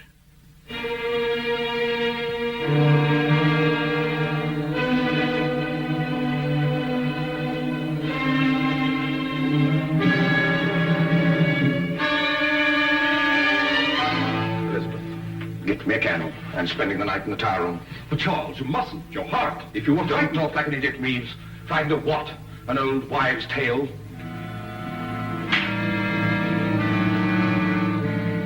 I will fetch him a candle.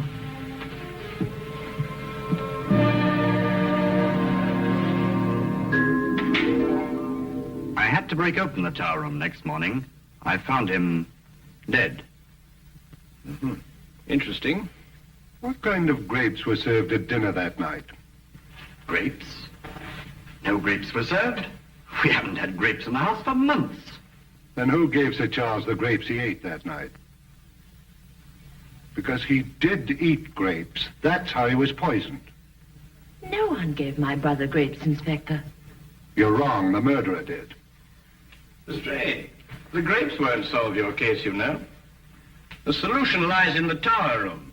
Now, look here, Holmes. We've already gone into all that, and I'm going to find it. How can you do that, Holmes? By spending the night in the tower room myself.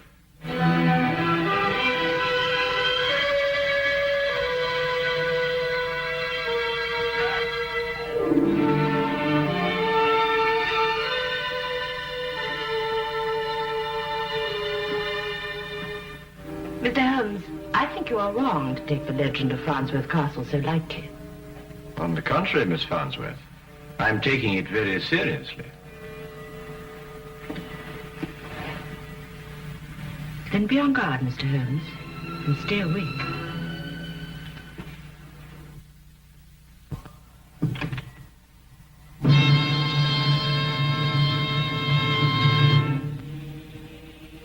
Holmes, how can you possibly solve the mystery here? Quite simply, Watson. The murderer is going to try and kill me. Why? Because I'm Sherlock Holmes. Can I stay with you? No, thanks all the same, my boy.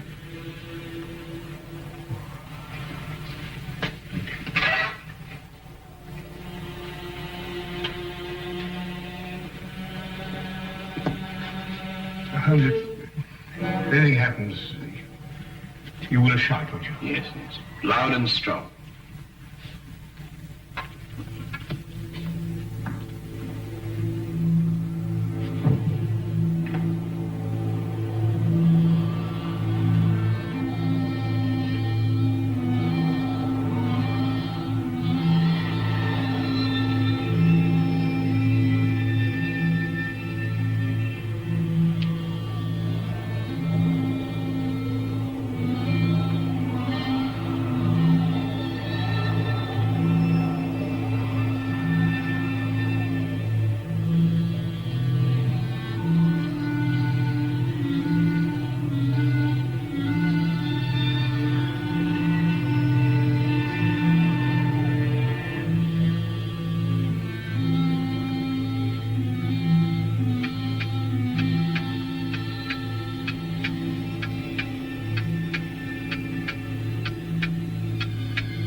Holmes?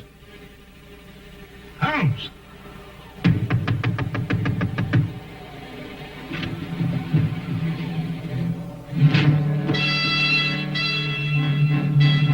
Holmes!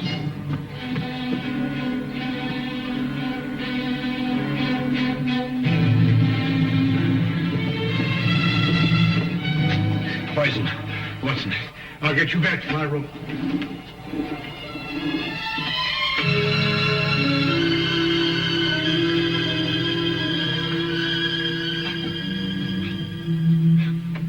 Arsenic. Watson, quickly, the antidote. Arsenic?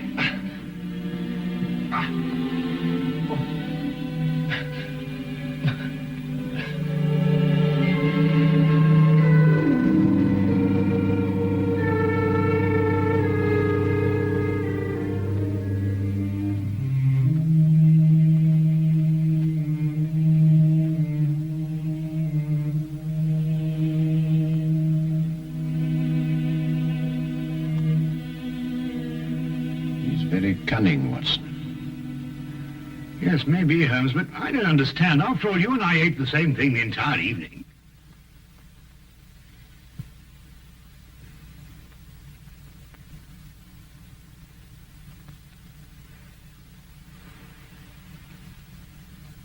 Watson, I think I know the killer's secret.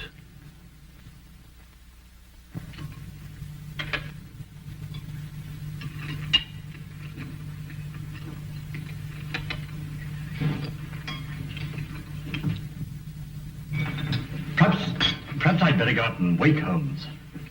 It is getting rather late.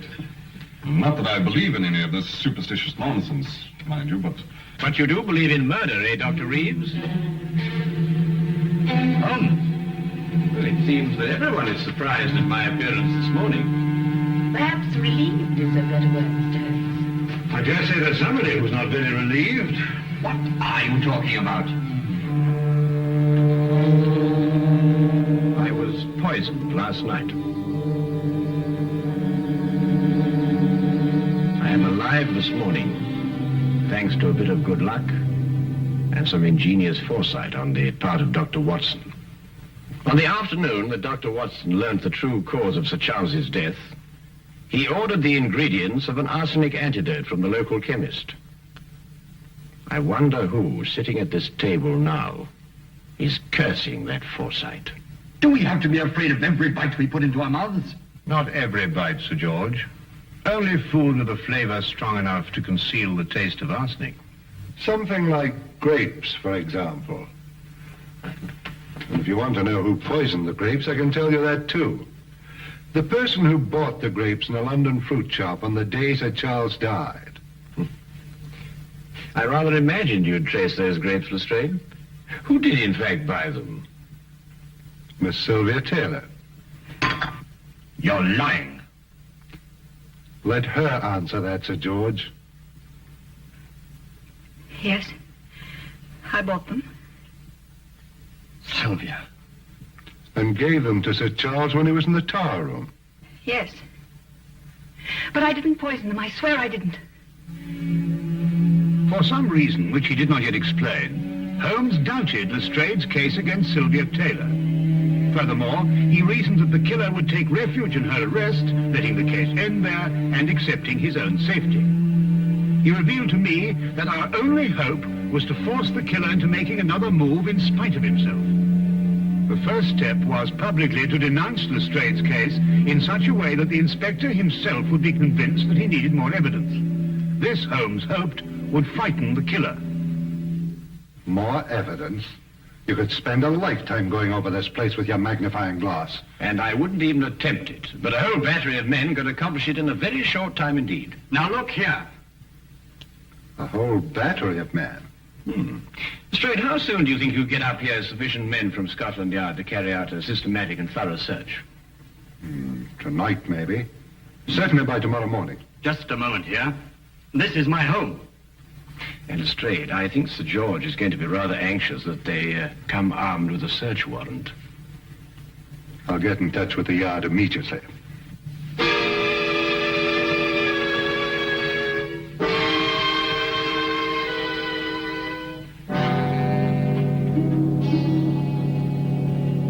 Watson, you're sure no one's left the house? Bobby on the door said nobody had gone in or out all day. Well, I hope we haven't been outwitted on this. It's been a very tiring time, Holmes, watching every move that's being made and getting nowhere. We can't afford to let up now, Watson. The pressure's really on him, you know. He's got fear to contend with.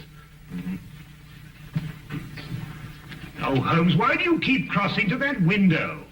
You know, I think it's your pacing up and down all day that's made me more nervous than anything else. There it is, Watson. What? Quickly, Watson, the tower room. Coming, Holmes.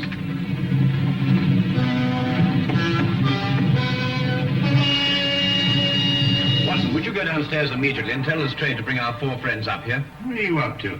As I had hoped, the killer has left us all the necessary components of a trap. Well, you better hurry, Watson. We have little time to lose. Right.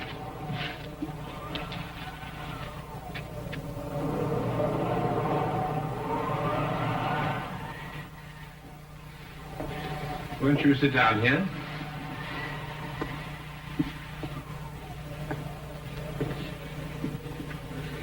Just what's the point of this seance exactly, Holmes?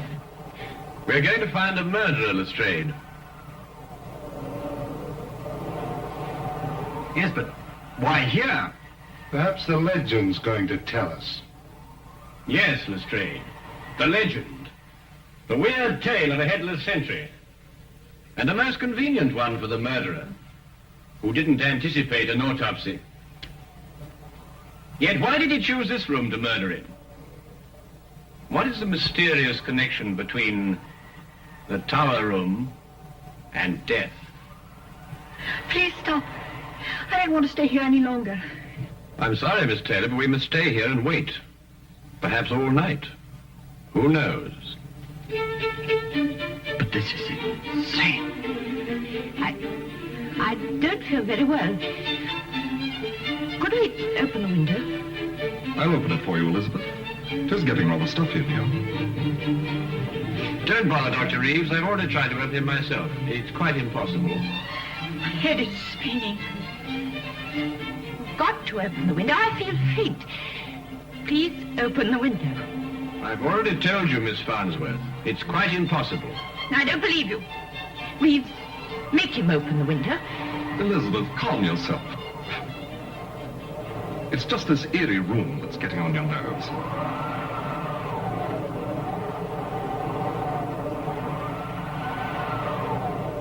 That confounded wind. It's enough to send you out of your mind.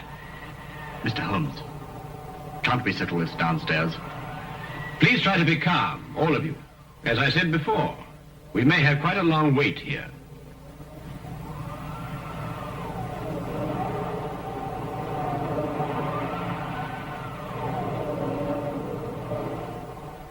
Let me out of here.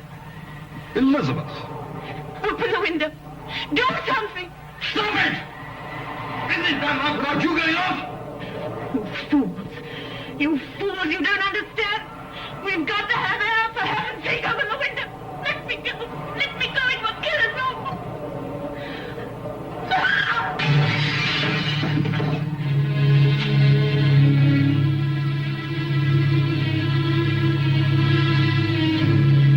It really wasn't necessary to smash the window, Miss Farnsworth. Oh, Watson, there's a package in that drawer behind you. Bring it to me, will you? Yes, of course. You see, Miss Farnsworth, I took the precaution of replacing your arsenic candles with harmless ones.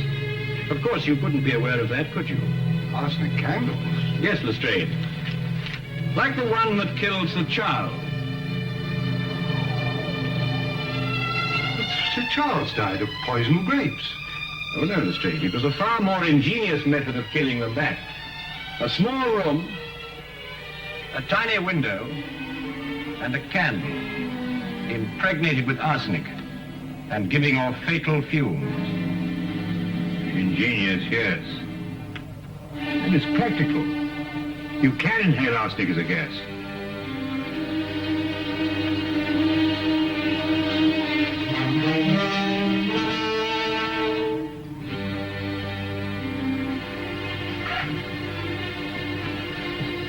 Follow it, officer.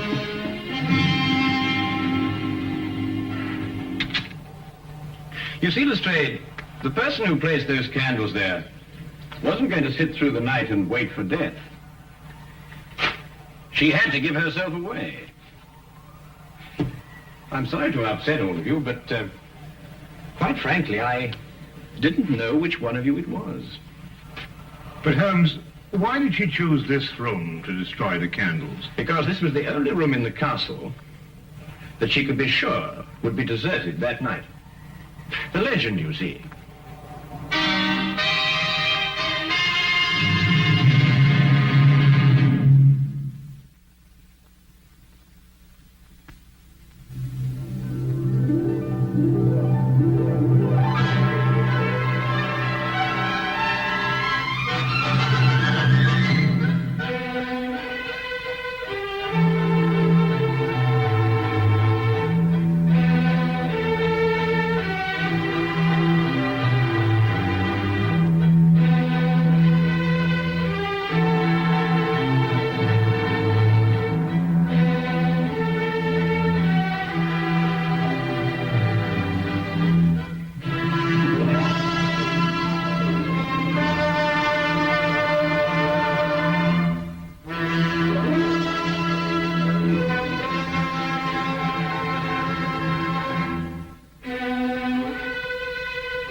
time do you make it now, Harry? I imagine it's about 4. Yeah. I know these yard men. Casual they are. He's no doubt sipping his 3rd cup of tea about now.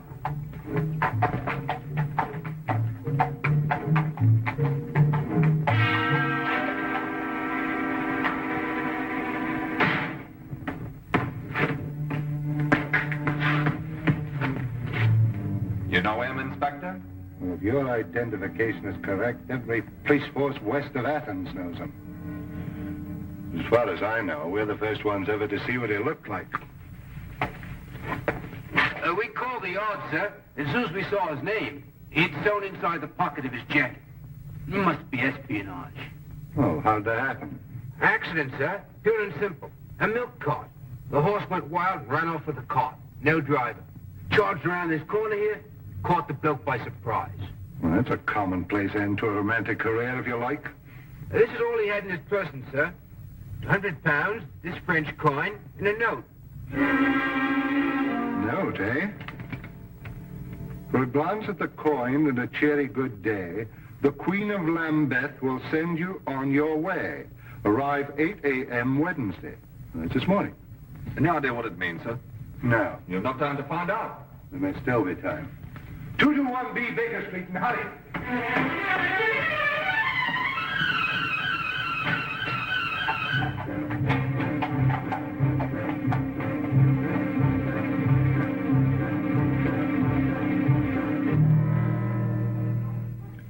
Of course, we've known for some time at the Yard that there's been a leakage in the Foreign Office. What with Frederick Martinez in England, there must be some connection if only we knew what we had stumbled on. Holmes. Holmes, are you awake? Fairly, Lestrade. It's a ghastly hour, you know. What on earth can it possibly mean? Oh, the Queen of Lambeth? Oh, that's that pearly queen who's there so often with the organ grinder. It merely means to show the coin for identification and receive further instructions from her. But surely they can't possibly operate in the open like that? Yes, quite likely, Watson. And a clever way to operate. Right under the noses of Scotland Yard. Well, I must go and dress if I'm to keep my appointment in Lambeth Square. It's a ghastly hour.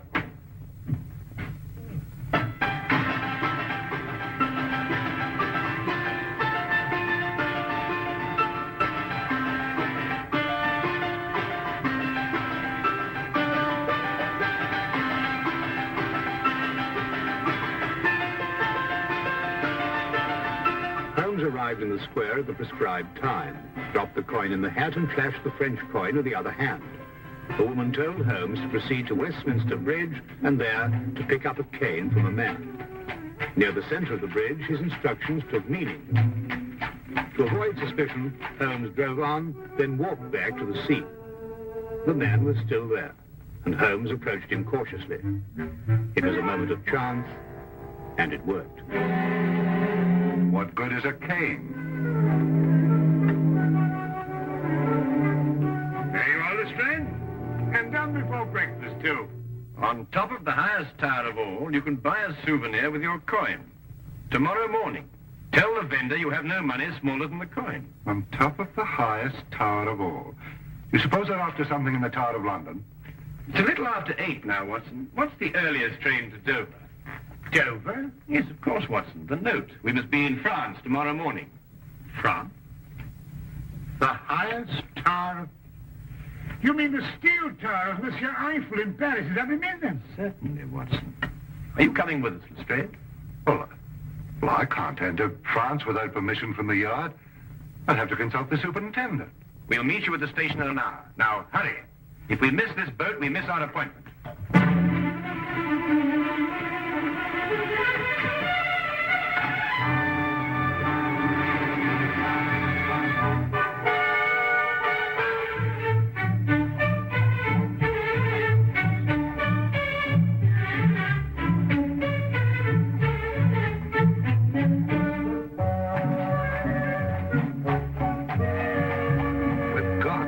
The surety. The superintendent gave me strict instructions. I wasn't to proceed an inch without getting a French detective to work with us. Well, we're already late, Lestrade. We must proceed directly to the tower. Seems as if we've been traveling for days. Jerking trains, bouncing carriages, that horrible, horrible rolling boat. Well, you're not finished traveling yet, Lestrade, but at least your next move will be in a different direction. Look out of the window.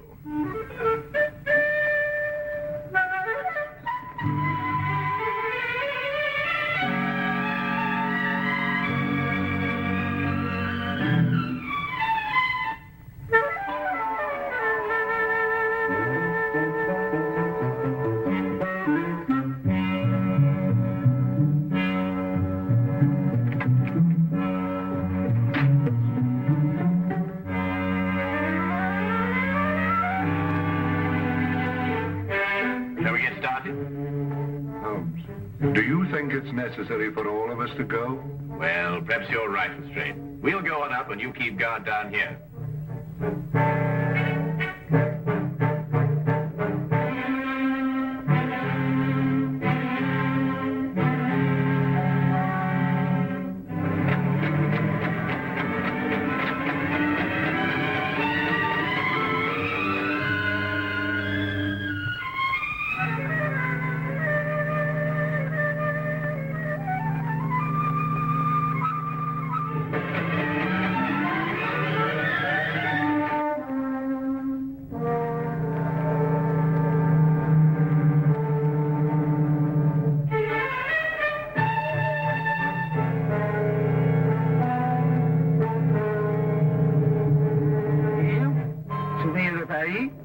Souvenir.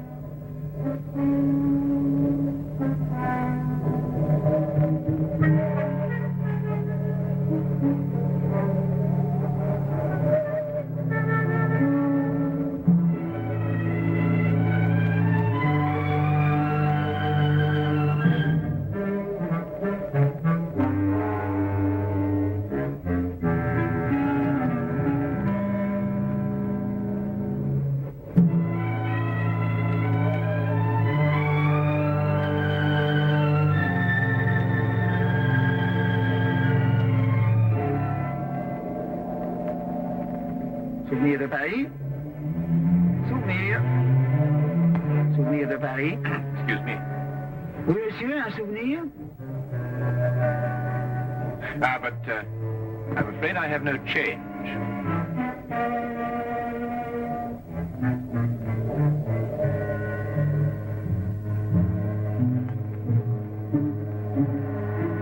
Give me the coin. What about my souvenir? We've been informed that Martinez was killed. Whoever you are, you're mixing in something that's none of your business. Give me the coin.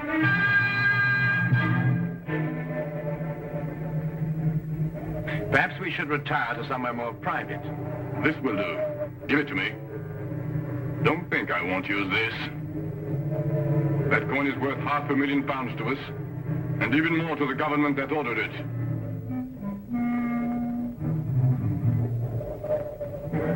Open it. See if it's the right one.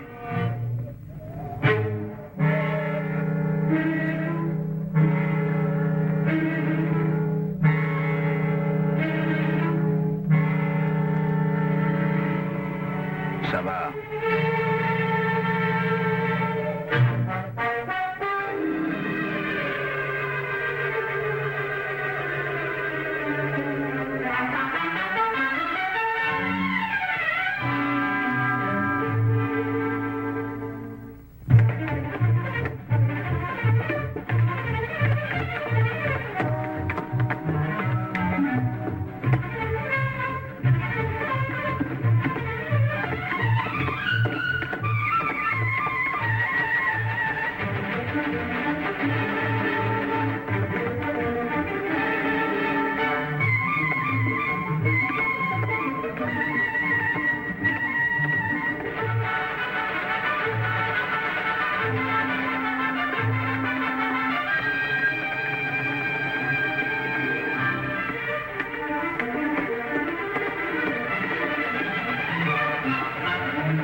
ça, monsieur?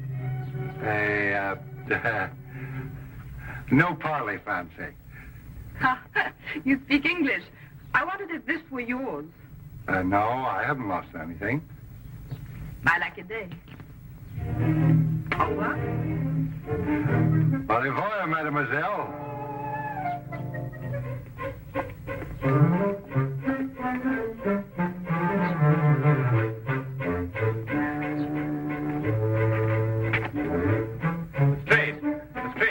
We've got to search every inch of the ground this side of the tower. There's a chance no one's found it. What are we looking for, Holmes? The coin, Lestrade. I have no time to explain now, but I had to throw it down from the tower up there. Coin? You... Mademoiselle! Lestrade! Lestrade! Mademoiselle! Mademoiselle!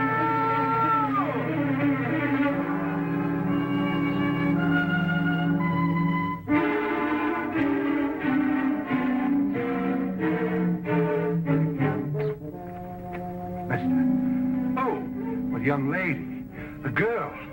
She found the coin right here. Well, where'd she go? I've no idea. All I know is she's got the coin and we've no case without it.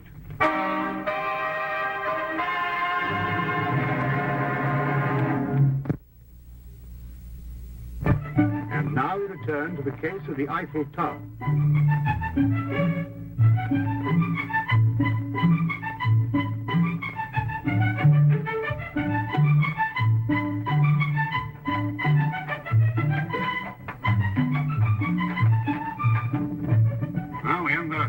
Clue. Well, keep looking. It's going to be a lot of trouble if I don't report to the surety soon. There's no time for that now, Lestrade. You're sure she was a blonde? Yes, of course she was a blonde. She had nice red cheeks. Very healthy looking. I remember her lips were red, too. Yes, she dressed fancy. Yeah, very fancy. Well, why in heaven's name didn't you mention that before? What? Well, the clothes.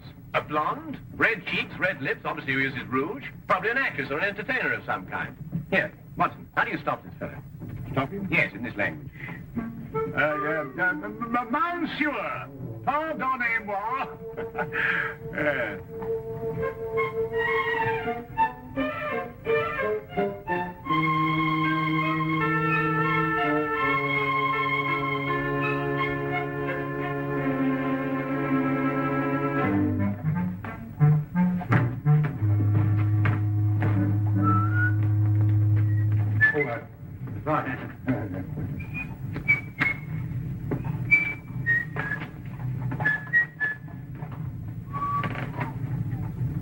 Hey, Holmes! What? That's her. Well, Lestrade, it looks as though we're going to spend an evening in Montmartre. I say, Lestrade, are you sure that's the girl? Quite sure.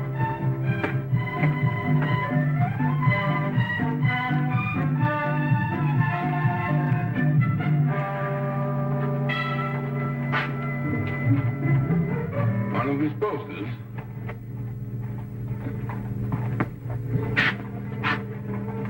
Stay close to them. You get the men together and tell them to be ready. There'll be no tricks this time.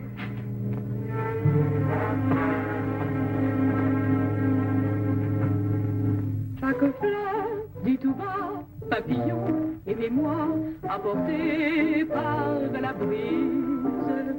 Ce murmure me grise. Si je ferme les yeux, ce concert merveilleux fait revivre un instant mes beaux rêves d'antan. Dans un vaporeux tourbillon, je perds doucement la raison. Ma robe s'envole au rythme langoureux. J'écoute en tremblant ton aveu, j'entends battre plus fort ton cœur, ta lèvre me frôle, je crois au bonheur.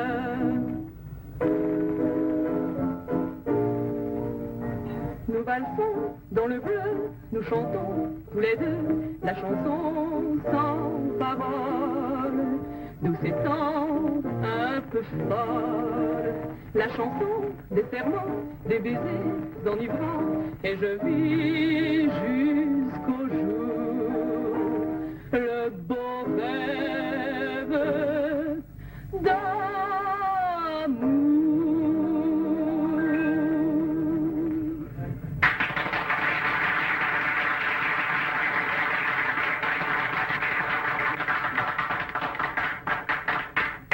Strain, are you sure that's the girl? Well, I'll send a message to her and ask you to the table. Garçon. Monsieur. Bien, monsieur. Holmes, look.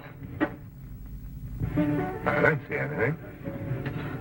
Those two men over there near the entrance. They're the two who held us up in the tower. How'd they get here?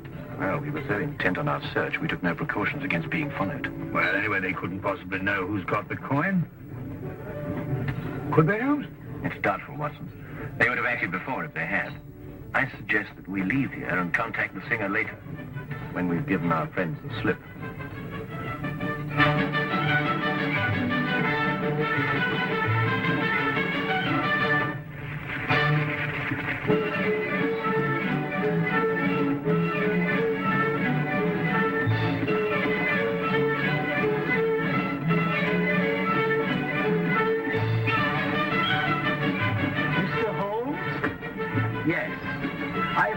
Trouble of learning your identity. I have a proposition. Yes? You tell me where the coin is and I'll pay you £50,000, in addition to your safety, of course. I'm afraid I've no idea at all where it is. My offer is generous. You see, I've taken steps to find it in any event. And if you leave without my permission, you'll be taken by my men outside. And there are others in here. Quite an organization. You really have no choice, you know. Perhaps not. We shall want to enjoy our evening. Since, of course, it may be our last.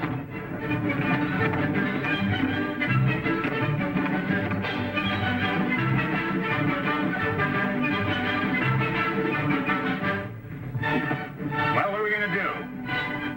We think, Watson. Well, are there any bobbies or whatever you call them around here? Not enough. If only we'd gone to the surety, we might have got some of them along.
What are we going to do, Holmes? Holmes? Well, first we order another bottle of champagne. Champagne? Yes, then we get in a very festive mood and invite a party of girls to the table. What? Well, don't look so shocked. That's the only way in which we can encourage the singer to come here and have a word with us. Now, Watson, have you seen those girls over there? I want you to go and invite them to the table. Who, me? Yes, they'll like you, Watson. You blush. Yes, but I say, Holmes, can girls. Dancers. French dancers. Well, really, Holmes, I mean... It's our only chance, Watson. For England. Well... For England.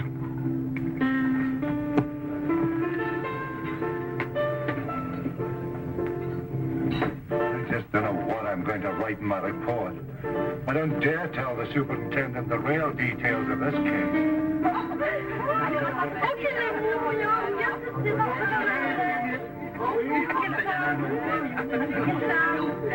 C'est pas là.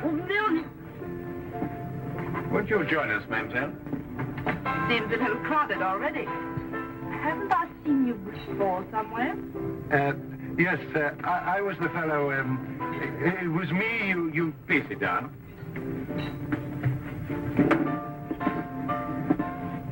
Mr. Millimer, I must warn you that your life is in very grave danger. You're original anyway. Whatever I say, I want you to smile and pretend that we're just having a perfectly informal chat. You see, we're being watched. No, don't look round now. Is this some sort of a joke? I'm afraid it isn't. I believe that you found a coin near the Eiffel Tower this afternoon. That's where I saw him. Well, I dropped that coin, and it is of the utmost importance that I get it back, and I'm quite prepared to pay you for it. Why? Well, I can't explain now, but that is Inspector Lestrade from Scotland Yard, and that coin is very important to him in the solving of a case. Scotland Yard? Yes, it's the same thing as the surety. I'm not too sure what you're talking about, but if it's the coin you want so badly, I'll give it to you.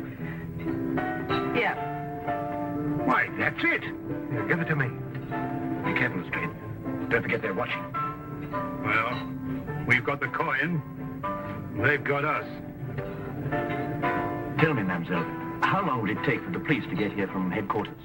The few times they came here, they seemed to come very quickly. Good. Well, now we send for them. How?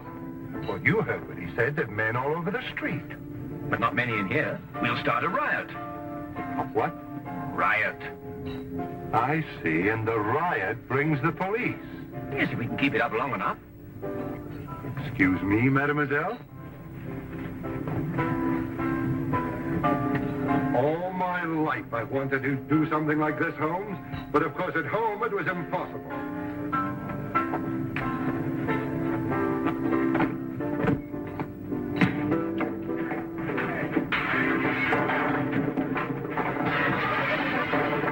Excuse me, one minute, now.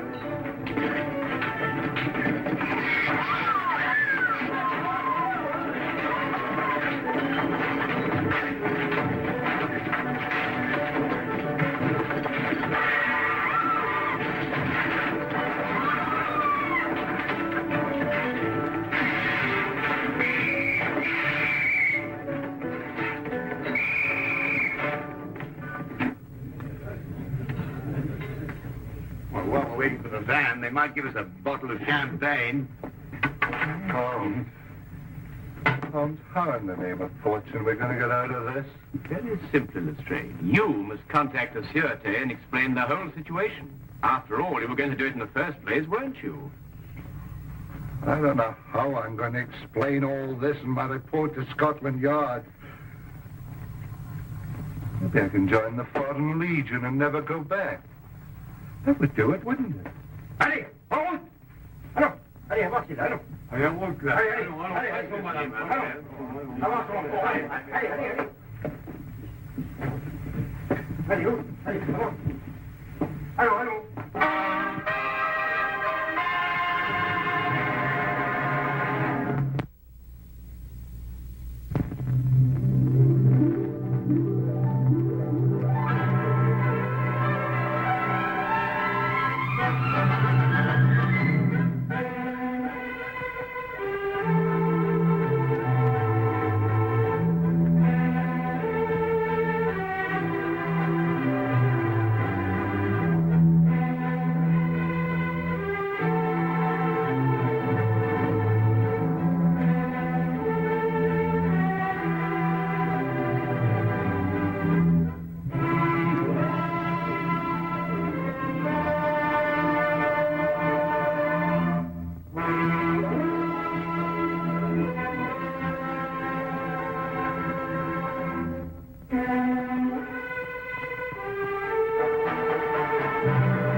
have her back? No. Sorry. So sorry. Excuse me. What, sir? What, sir? Sorry. Watson, hurry up. Come on, the train's going. Excuse me. Was it a close call, Holmes? Yes, it certainly was. If you hadn't lingered to pass the time of the day with that barmaid, we'd have had ample time. How did you know that I... Your elbow, it's wet. Well, you've obviously been leaning on a bar somewhere.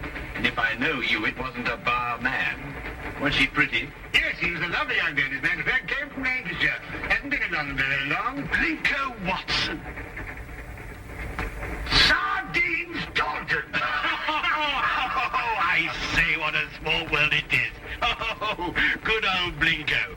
Best smiler the school ever had. I say, oh, man, you're putting it on a bit here and there, aren't you?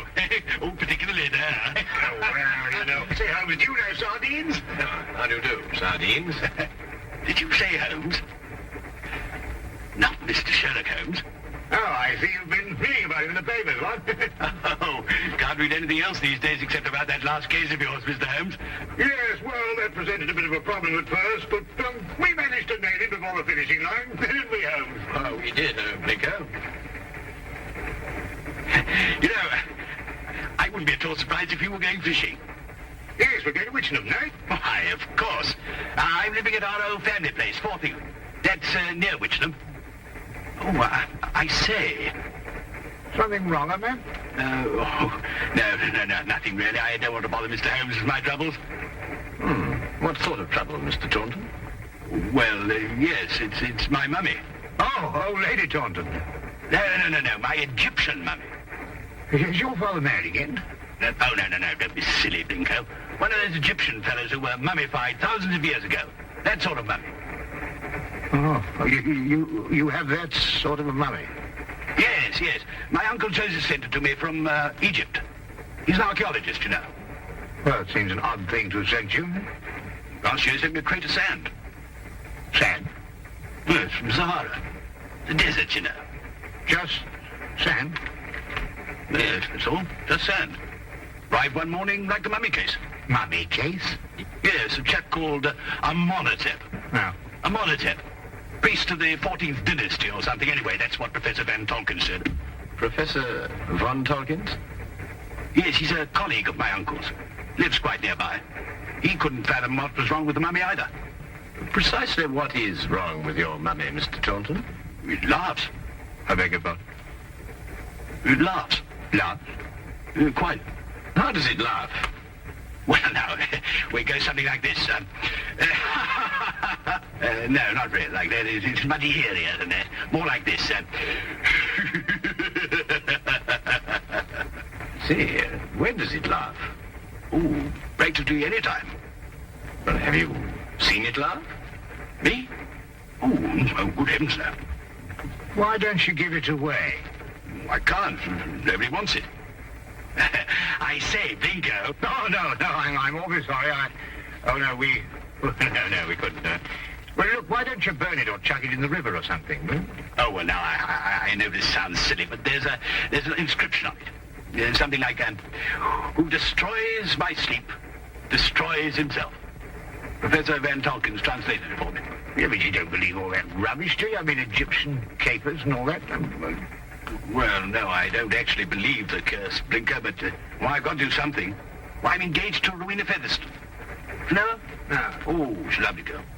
She's got an aunt, regular old battle axe. Well, she keeps after Rowena to break off the engagement. Says a chap who keeps an Egyptian mummy who laughs, we can't be very reliable. Yeah, well, I understand that. Yeah. Oh, I say. Would you like to come over to my place and see if you can stop him laughing? Now, look, old boy, we were going fishing, you know, and Well, it might prove interesting, Watson. A mummy that laughs.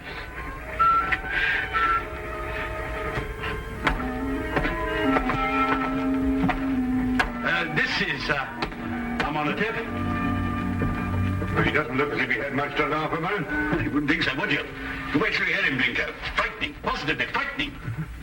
14th dynasty, I see. It's an exceptionally fine sarcophagus. I must say the funerary carvings of the 14th dynasty were the most beautiful ever known. Ah, yes. Amenhotep was a priest-warrior. And here's the curse. Yes. Who destroys my sleep, destroys himself. Makes you think, what? Ow. This thing's full of splinters. I'm always pricking myself on it. When did the mummy start laughing, Reggie? As soon as you received it 6 months ago? No, rather not. First, he was very well behaved. Quiet as a lamb, then he started it about a month ago. I see. I take it these are the other Egyptian trophies your uncle sent you. Yes, rather. I stick them all in this room here. I call it my Egyptian room. You know, I wouldn't like Uncle Joseph to come back and think I didn't appreciate the gifts he sent me. Pretty touchy about the things they dig up, these archaeological fellas. Yes, quite naturally.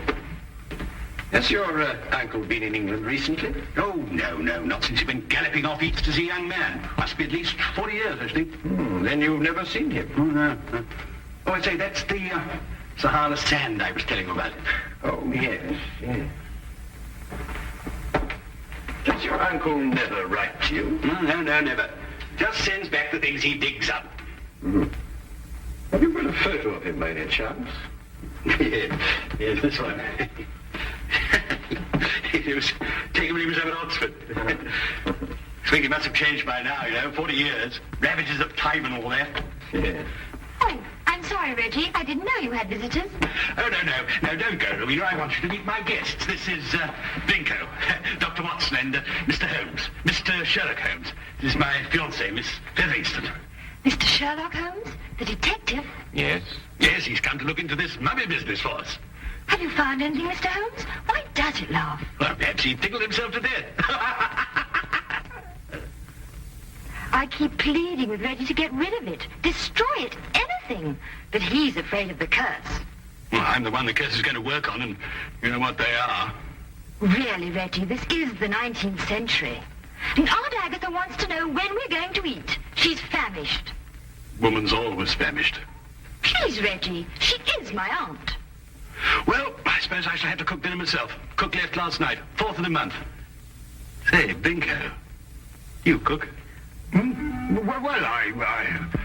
Reggie, you didn't invite Dr. Watson here to cook. I'll cook. Well, maybe I better do it myself after all. We'll both cook. Come on. How many of us are there? 5? No, 6. I've asked Professor Von Tolkins to dine. I say if you'd like a glass of sherry or a brandy or soda or something, you'll find it all in the cupboard over there. Charming girl. I say, Holmes, let's finish up this matter in short order, eh? I hear the fish roundabout here actually snapping. I wonder. You wonder what? You find something, Holmes? No, I wonder if Miss Featherston can cook.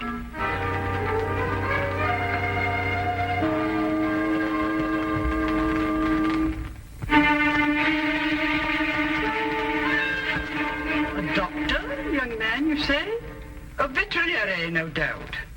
Madam, I'm a graduate of the Royal College of Physicians. I specialize in human beings.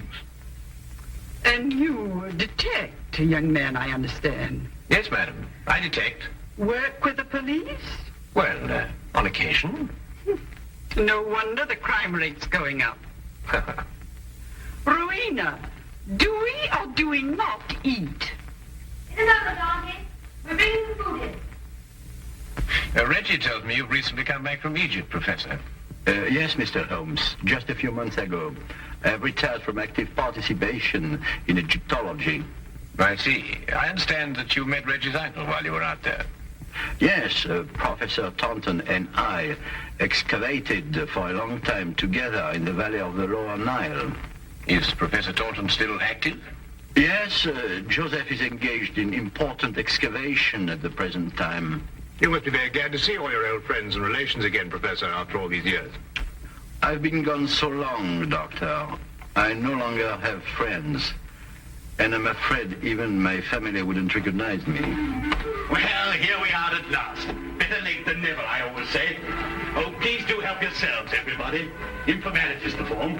Local trout. We used an old recipe we found in a cookery book in the kitchen. Didn't we, Reggie? Yes, at least I think it was a cookery book. I read something about mixing nitrogen with hydrogen or something like that at the end of it. Oh, Lord. Well, this is splendid. I have haven't had a decent, well-cooked fish like this in years.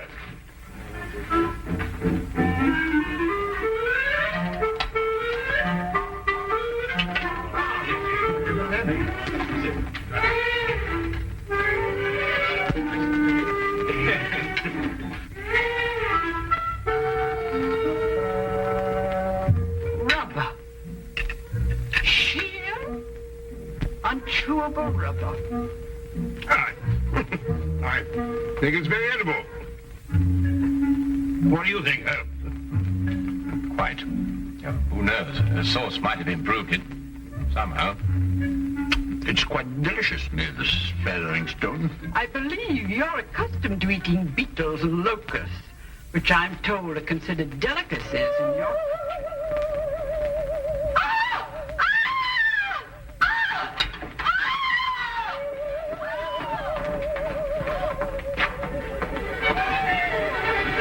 Take the other end, would you?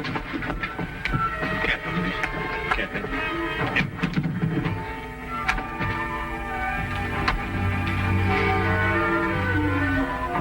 This time we heard it ourselves. Yes, Watson. This time we heard it ourselves.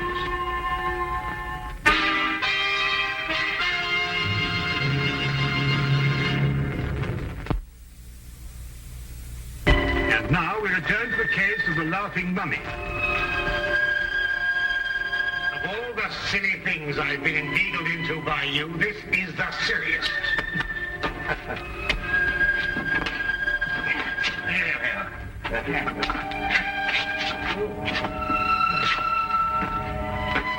What do you expect to find up here? Something I discovered earlier this evening, Blinker. Do not address me by that ridiculous name. All right. Go on, chap. I'm all right now. But if I kill myself, I shall hold you personally responsible. Good. No, we managed it somehow. Though I had my doubts on several occasions. Now, we'll soon know now. Know what? Unless I'm mistaken, this is our laughing mummy. But this is only a weather vane, Holmes. Ah, yes, but one that laughs. This... Good heavens.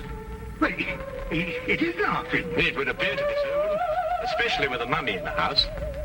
When the wind is in a certain direction, the weather vane acts as a whistle, and the resultant sound is funneled down into the Egyptian room below. But that's marvelous, Holmes. How did you stumble onto it? Well, in dealing with the occult, Watson, it's as best to remember the natural phenomena come first. Here, give me a hand with this, would you?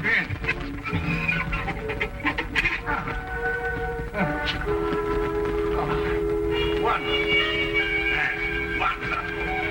Be careful you come down, Holmes. Yes. Let's be careful.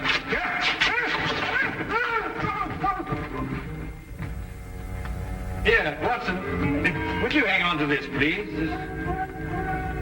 Watson, are you taking it? Where have you gone? Watson. Watson. Watson. Do you think they know what they're doing, Reggie, dashing out of the house like this? Maybe not Blinko. Well, Mr. Holmes seems very capable. Oh, yes. He's the reliable type. Doesn't say much, but when he does, it's to the point. Like me. Tell me, Professor, is this the first mummy you've ever heard of that laughs? The very first, Miss Featheringstone, and I'm quite sure that... Dr. Watson, what's happened? I slid off the roof. Landed in the rhododendrons. Not my rhododendrons, Blinko. I've entered them in the local flower show. You may now withdraw your entry. Reggie, how long has this weather vane been on the chimney? Oh, about a month. I see. And it was about a month ago that the mummy started laughing. Yes, that's right, Mr. Holmes. It will now stop laughing. It was caused by the wind striking the weather vane, which then blew down the chimney and caused a sound which resembled a laugh. Well. Good heavens above. Mr. Holmes, how terribly clever of you. You found it out all by yourself? I, too, was on the roof, Miss Featheringstone. Oh, I know. I think you're both terribly clever. My compliments, Mr. Holmes. The simplicity of the explanation escaped us all. Though I knew, of course, there was an explanation. Well, now we can all go and finish dinner. We've got something else coming, I think. Lamb, isn't it, Rowena? I think so. Meat of some kind. Good. Oh, Reggie. Yes, Mr. Holmes? Who stuck this on the chimney? Well, I did. It was lying about the place. I stuck it up there to keep it out of the way. Oh, I see. Thank you. You know, I believe I'll miss him laughing. Made him human somehow. Almost chummy. Chummy mummy.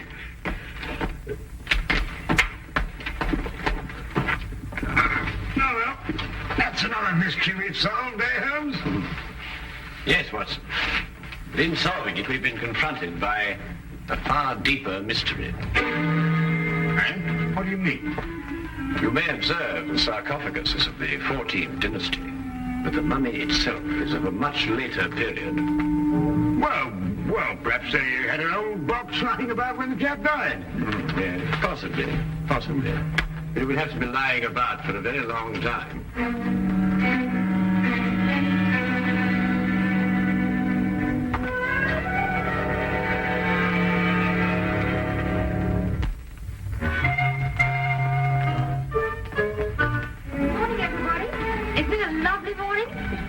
Gorgeous. Good morning, Miss Featherston. Yes, it is indeed a lovely...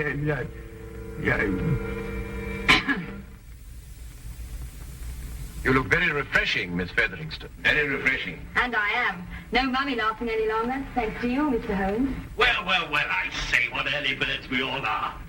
Morning, everybody. Morning. God's in his heaven and all's right with the world and all that sort of thing, you know what? There's no need in invoking the name of the deity. I wasn't. I was quoting a bit of poetry or something. Shakespeare, I think it is. Tennyson, darling. Oh, really? Oh, actually, Miss Featherston, I think, if I'm not mistaken, it's a quotation from Robert Browning. Ben Ezra. Pippa passes, Watson. Well, yes, of course, Pippa passes. I knew it was something like that. Good morning. Oh, good morning, Professor. Have a cup of tea or a baked egg or kipper or something, Edward? No, thank you. I just wanted to return this book. Oh, I say it's awfully decent of you, thank you. Oh, Professor Von Torkins. Yes, Mr. Holmes? Reggie has a 14th dynasty vase in the Egyptian room, which rather puzzles me. I wonder if I could impose upon you to clarify a point for me? It would be my pleasure, Mr. Holmes. Should we see it now? If it wouldn't be too much trouble, Professor. Not at all. Thank you.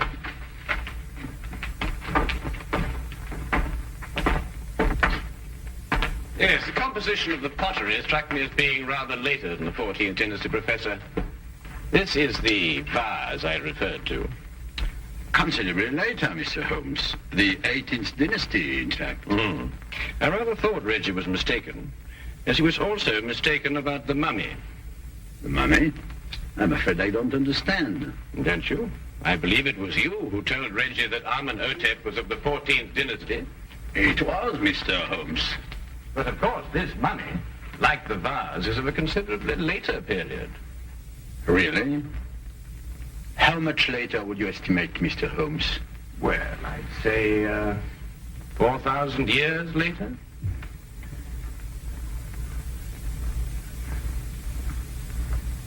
How did you determine that, Mr. Holmes?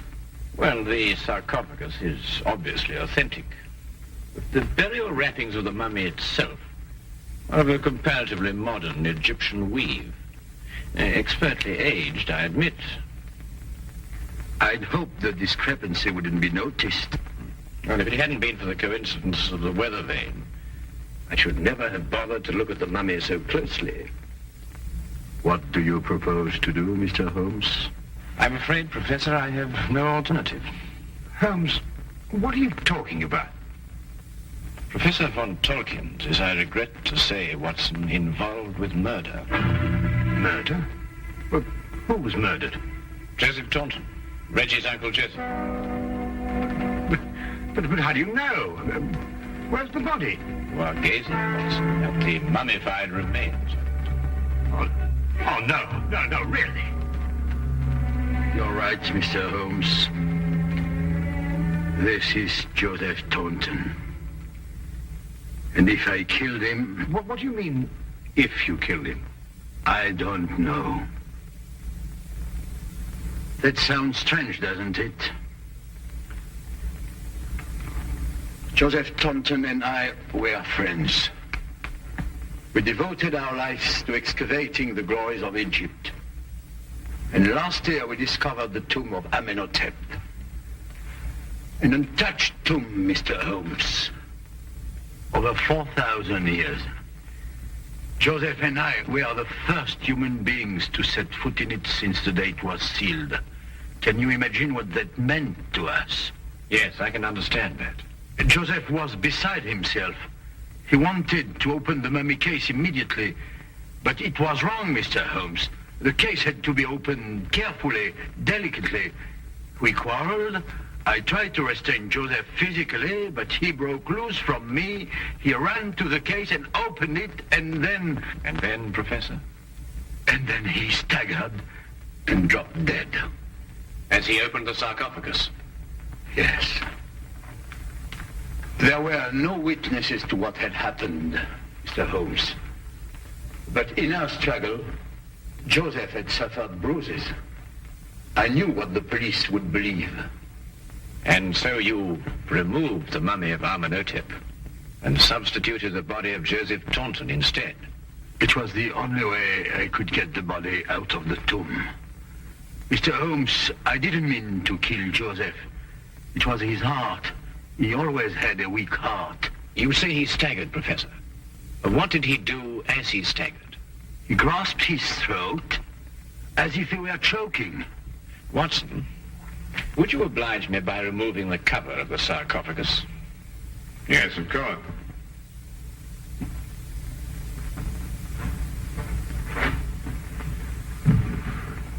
Ouch! That splinter. Yes, Watson, ouch. As Reggie said, and as undoubtedly Uncle Joseph said, too. Professor, would you care to take a closer look at what Reggie called a splinter?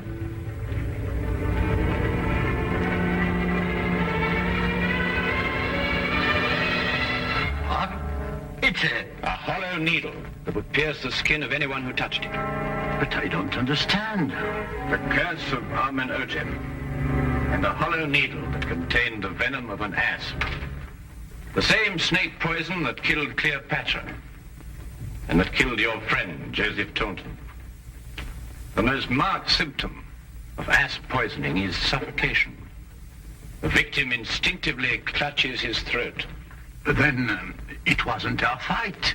No. And traces of the poison may still be found in the body, even after mummification. I say, Holmes, you don't think there's any of that poison left in the needle, do you? Because, well, if so... The next few minutes will determine that, Watson. What? Well, how's old Amenhotep doing? I bet he's feeling down in the mouth now he's stopped laughing. You'll be glad to learn, Reggie, that the professor has offered to take the mummy off your hands. Oh, I say, that's awfully decent of you, Professor. What you going to do with him? But he's also considered giving it a fitting burial. Oh, of course. Now, why didn't I think of that? Do you realize what this means, Rowena? Now we can be married. That old... I mean, your aunt, well, she won't have a leg to stand on. But, darling, Aunt Agatha really likes you. She just pretends to think you're not very bright. Really? She likes me? I think so. Oh, well then. Let's go and tell her the good news. Thank you, Mr. Holmes. Not at all, Professor. Holmes! Holmes! What? What's the matter? What? You look ill. It's the poison. I can't get my breath. No, relax, Watson, relax. If there'd been any poison left in that needle, Reggie would long since have joined his ancestors. Unfortunately, the curse only worked once. Oh. Ridiculous. That's right. Oh, but Holmes. Good. That's all very well, but I still can't get my breath. What again? It's probably the food we've been subjected to. Yes, I myself would prefer some of that fish that you insist on pursuing up and down the waterways of England with such wild abandon. Call it curse. Utter nonsense.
Dr. John Watson. He's expecting you, sir. In a way, I believe he is. Well, I'll tell him you're here, sir.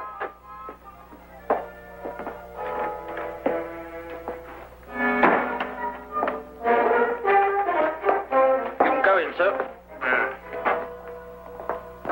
Ah, Dr. Watson, I didn't expect to have the pleasure of seeing you again so soon. Will you kindly read that? What is it? Read it. Oh. Yes, sir. Oh. I think it's disgraceful, sir. Absolutely disgraceful. What? Yes, and I'm glad you're here so that I can tell it to you personally. Why, you and I both know that it was Sherlock Holmes who solved the Cunningham case. If it wasn't for his brilliance and his persistency, the facts would never have been brought to light. And I think it's scandalous, sir, that the newspapers should have given me all the credit and said so very little about his magnificent achievement. What do you think, Doctor? I absolutely agree with you. I'm glad you're on my side, Doctor. Why, of course, I'm so glad you take it that way. And what does Holmes think? Oh, he doesn't mind. You know, he doesn't care who gets the credit. Oh, dear old Holmes, such a modest fellow. Yes, well, look, you must give him my kind regards. Yes. And tell him that, although I know he doesn't think anything about it, I intend to get the newspapers to get the facts straight. Well, that's very good of you, Inspector. What's Holmes doing these days? Well, the last time I saw him, he was playing about with a lot of ink smudges and talking about the prints that fingers make. No. Good old Holmes. Always experimenting. Inspector Lestrade, sir. Yes, what is it? There's been a murder reported at the home of Lord Beryl. What, Lord Beryl of the Foreign Office? That's him, sir. I'll be right with you. Excuse me, Doctor. Yes, of course. Lord Beryl. This is going to be a tricky situation to handle, what with the Foreign Office and who knows what else. Yes, indeed. Can I be of any assistance? I don't think so, Doctor. Well, perhaps as a medical man, mind you, I don't know what to expect, but I think you would be of invaluable assistance. Say no more. Here's the address, sir. Your carriage is waiting outside. Oh, thank you very much. Perhaps you'd care to acquaint Sherlock Holmes and what has happened. Well, I don't know. I don't know myself what's happened. As you said, the people involved make this case rather delicate. Perhaps a little suggestion now and then might help facilitate matters. One never knows. Yes, you're so right. Take a message to Mr. Sherlock Holmes of 221 Baker Street. 221B? Yes, of course, 221B Baker Street. Tell him what has happened and drive him to Lord Beryl's residence. Yes, sir. And tell him Dr. John Watson is already there. The flat's the first floor up. Yes, sir. Very good, sir.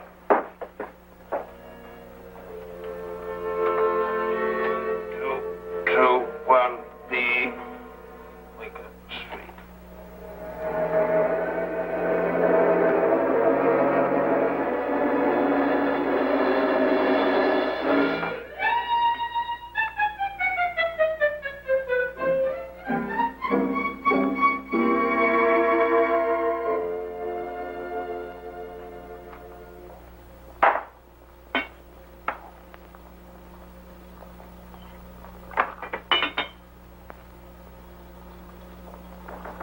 Come in. Excuse me, Mr. Holmes. Yes? A message for you, sir. There's been a murder committed at the home of Lord Beryl. Inspector Lestrade and Dr. Watson have already gone there. Thank you. Would you care to have some tea? Some tea, sir? Yes. Is that what you're making? Oh, come along. Come and have a look at this. I'm working on an extract from a special series of pygmy poisons. Oh, very interesting, sir. Tea? Well, yes, I don't mind if I do. You take milk? Yes, sir, please, sir, if I may. Splendid. Sugar? Thank you, sir. Where did I put that sugar? Ah, there it is. It's very for you. Help yourself. Thank you, sir. So.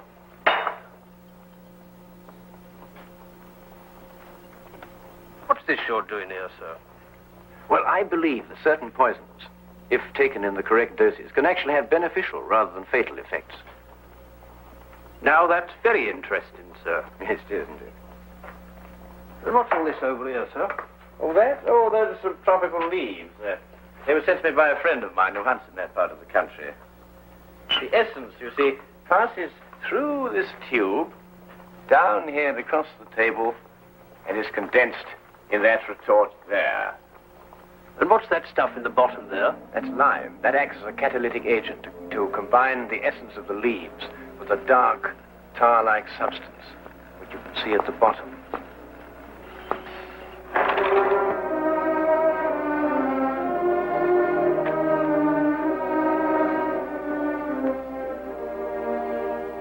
Inspector Lestrade, I demand to see my wife. You've kept me waiting half an hour, and now I should like an explanation. Of course, you're entitled to one, sir. You know that Karl Oberstein was murdered in your study. I was informed of that, and it is a tragedy, of course. But I still don't see that is... Lord Beryl, your wife has confessed to shooting him. What? That's why I couldn't allow you to see her. We were taking her statement. What does she say?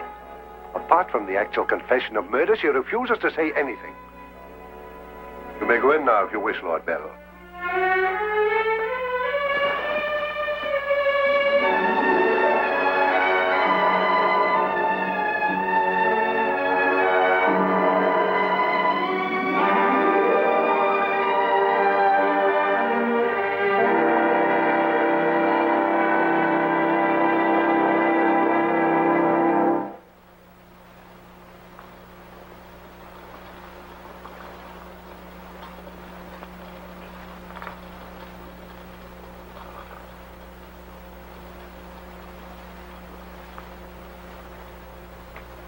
What's that you're putting in now, sir? Well, it's a form of acid dye.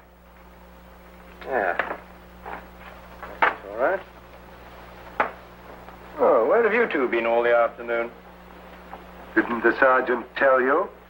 Oh, yes, I remember. There was a murder somewhere. Was it interesting? No, Mr. Dewitt. Uh-huh. Well, Straight come to whiskey and soda. Whiskey and soda, Lestrade. No, I'll be off duty in 5 minutes. Yes, I think that'd be all right. Meat for me. Well, sit down if you can find yourself a place. There you go. Yes, well, I think we can leave that to boil for a little while now. Now, gentlemen, what's the problem? Who was murdered? A man named Karl Oberstein. Oberstein. Oh, yes, I remember. An Austrian chap. He was originally, but of course, for a number of years, he's been a freelance agent. Mm-hmm. Buying and selling anything he can get his hands on, eh? But his hands in a bit too much this time. Lady Beryl shot him. Holt Smith, 38. Oh, really? It was a nasty bit then. I examined the body before it was removed. Entire back of the head gone. Instantaneous death, of course. Did you find the bullet? No, the police surgeon will do that. It hadn't come out. Yes, and that shot in the back of the head removes any possible chance Lady Beryl may have had of claiming self-defense. You're off duty now, aren't you, Wilkins? Yes, sir. You may go home. Thank you, sir. It's been a pleasure working for you this afternoon, Mr. Holmes. I'd like to know how it all turns out. I'll let you know. Thank you, sir. Good afternoon, sir. I feel sorry for Lord Beryl. There'll be quite a scandal when this appears in the papers. Yes, it certainly will be. I wonder why Lady Beryl lied to you. What nationality was Lady Beryl originally? Well, she was born in Austria, although she was brought up in America. She's been here in England for the past 5 years, since her marriage, you know. It's a shame a woman like her has to remain in prison. Still, she might decide to tell you...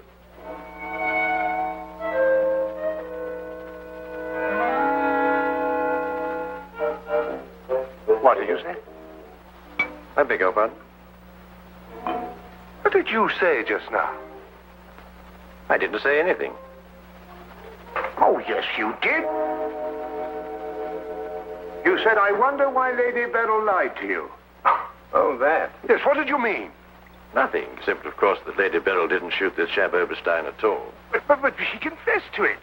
Nonsense. She didn't shoot Oberstein because Oberstein wasn't shot. His head was bashed in with a blunt instrument. The revolver you claim was the murder weapon actually belonged to Oberstein. She found it lying by his side and pretended she'd done it in order to shield her husband. She's no more guilty than you two are. Would you hold that like a good fellow, please? Would you please repeat that? Of course, it's as plain as a... Here, would you mind holding that?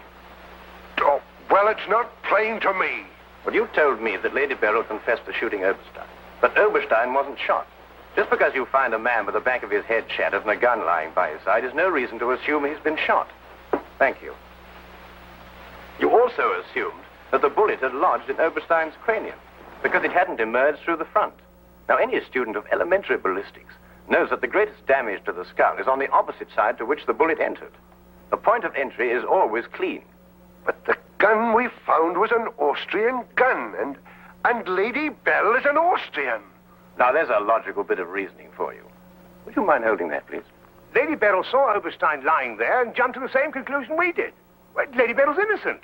Then somebody else is guilty. Brilliant. We've got to get back to the premises and re-examine them for clues. You come with us, Holmes. This nonsense can wait. Nonsense? Nonsense. Nonsense? Did you say nonsense? I'll have you know, Inspector Lestrade, that if the law enforcement agencies of this country were an infinitesimal amount more advanced than ancient Neolithic man, I would not have to be doing the basic research work that will in time benefit police bureaus throughout the earth. You may have a point, Mr. Holmes. A point? The only point is human, of which there is a paucity in the halls of our defense republic. So do you really think? I certainly do think so. And I'll tell you a few other things.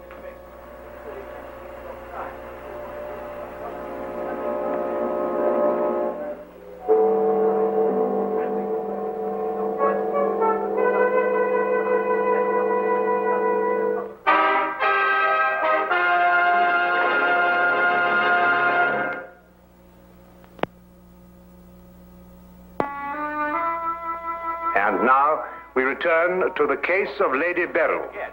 It's to be dependent 90% on a good memory. Details, Lestrade. Those are the things. She's in here. Normally I'd detain her for confessing to a crime she didn't commit, but, well, what with the Foreign Office and all that, I don't believe I will. No, Lestrade, you don't want to hold her. Much easier to solve the crime if she's out. Exactly. Inspector Lestrade.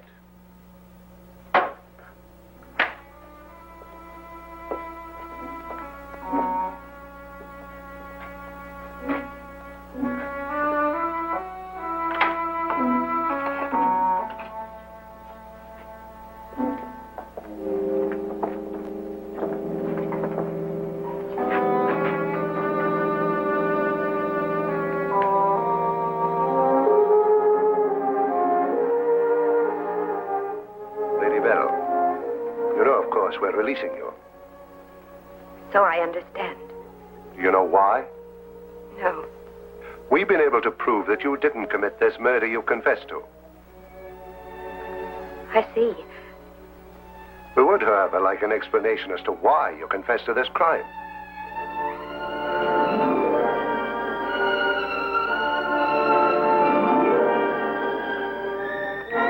I prefer not to explain my actions, Inspector.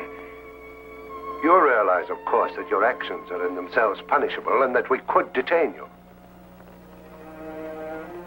I see. You still prefer to make no statement? That is correct. Very well, Lady Bell. You'll be released as soon as the formalities can be cleared. Thank you. Human beings lie to gain, to cover, or to protect.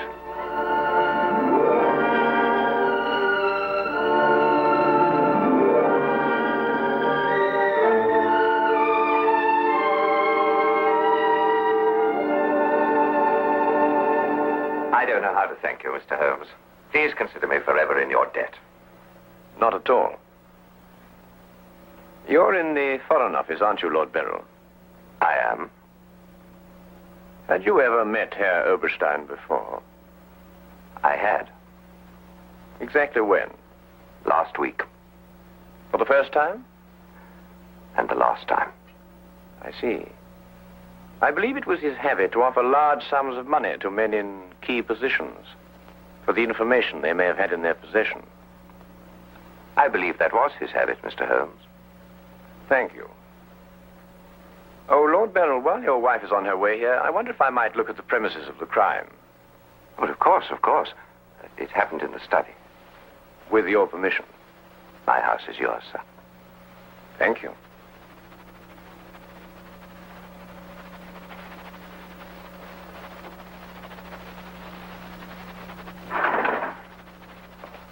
Well, let me see.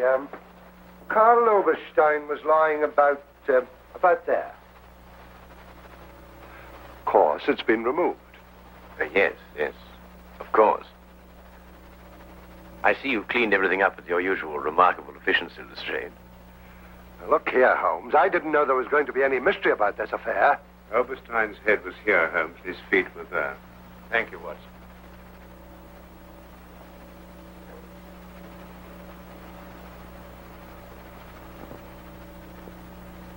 Where was the gun lying? To the left of the body. Nearer the head or the feet? Nearer the head. Was Oberstein face up or down? Face up. I had to turn him over to examine him. Has there been any effort made to gain forceful entry into the house? No, none was reported. Why? Lord Beryl, do you use glasses when you read? Yes, I do. These. Are they your only pair? Yes. Who first discovered the body? I believe my secretary. Is he here? Yes. I'll call him. Thank you.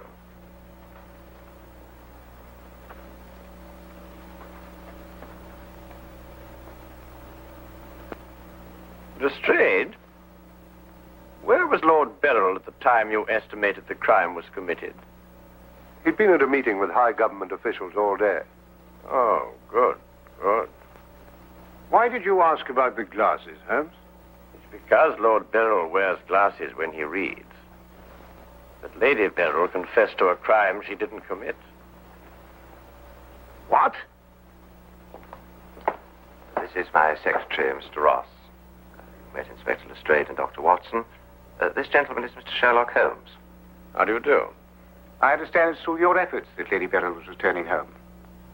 Partially through my efforts. I wonder if I could impose upon you, Mr. Ross. Of course, sir. Would you mind taking these sheets of paper and roughly outline the position in which you discovered the body? Outline it in scraps of paper. If you would be so kind. Why, of course. What's the purpose of that? How many men have you on the premises, Lestrade? 2 outside. Why?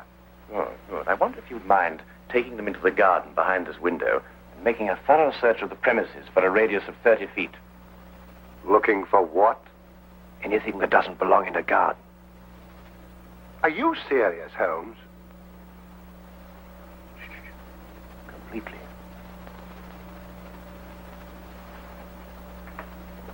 Let's got him out of our way. Have you examined your safe, Lord Beryl? I have, Mr. Holmes. All my papers are intact. Excellent. Does Mr. Ross have the combination to your safe? Yes? There's been no question of robbery. Of course not, Ross. One must ask these questions in an investigation. Of course. Good afternoon, Lady Beryl. My darling. How are you? I'm all right, George. Quite all right. You must rest. This experience must have been horrible for you. It's all right. It didn't last long enough to be too difficult. I don't know how, but Holmes has solved the entire thing. Has he really? Not entirely, Lady Beryl. Not yet. Do you expect to? I can only hope to. Mr. Holmes, if there's anything I can do to help. If it would not be too much of an imposition, Lady Beryl, I would like you to retake the position in which Mr. Ross discovered you when he entered the room. Mr. Holmes, my wife has had a harrowing experience. Please consider her nerves at this point. You're forgetting, Lord Beryl, that your wife confessed to a crime she didn't commit. The circumstances are somewhat exceptional. But if Lady Beryl would rather not... It's quite all right, George.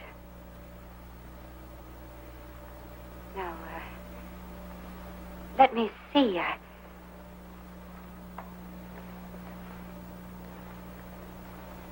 I was standing here. Exactly there? I believe so. Mr. Ross, are you quite certain that that is the position in which Lady Beryl was standing? Well, If you'll pardon my saying so, Lady Beryl, just for the sake of accuracy, you understand, I believe you were standing just a bit further to your left. A little to your left, Lady Beryl. Like that? Yes, I'd say right there. Good. Now, Lady Beryl had a revolver in her hand. Mr. Holmes. That is correct. In which hand? My right hand. Mr. Ross? That's right. Lady Beryl's right hand. Lord Beryl, do you happen to have a revolver in the house? Yes, I have. May I have it? I'm not going to ask my wife to... Yes, I am. If your wife has no objection. Of course she has objections. I have no objections, Mr. Holmes.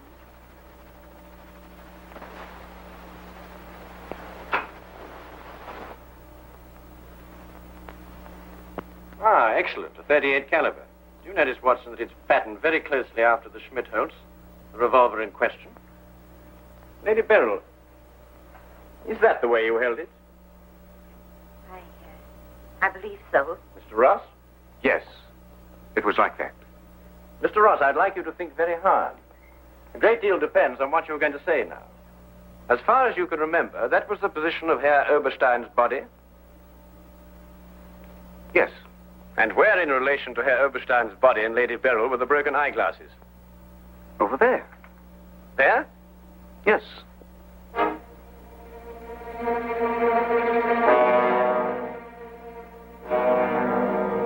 Watson, were there any glasses on the floor when you found the body? Absolutely not. You're positive? Positive. That's right. I didn't know what I was saying. There were no glasses on the floor at all. There weren't any glasses on the floor when you found Lady Beryl bending over the body. But there were when you sent Herr Oberstein crashing to the ground.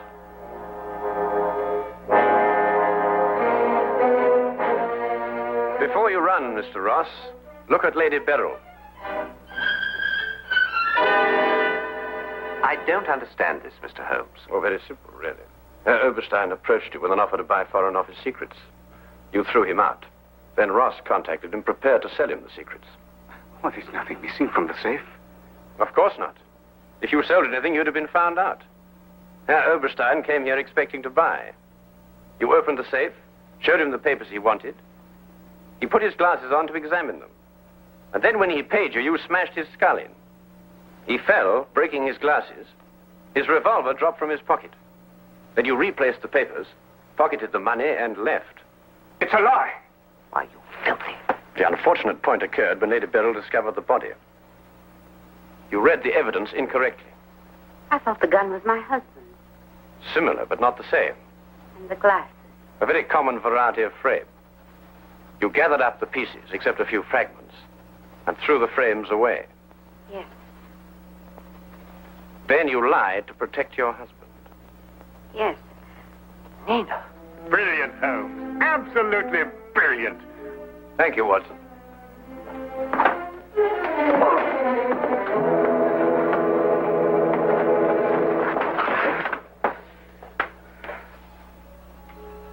My humble and very grateful thanks, Mr. Holmes.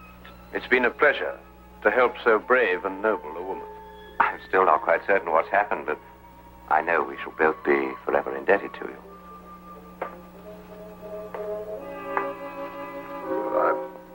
Searched the whole garden, Holmes. Couldn't find anything but this old pair of glasses. They've broken at that. Really? Mr. Holmes has solved the entire case, Inspector. He has? How? By the little things, Lestrade. The little things that one must remember.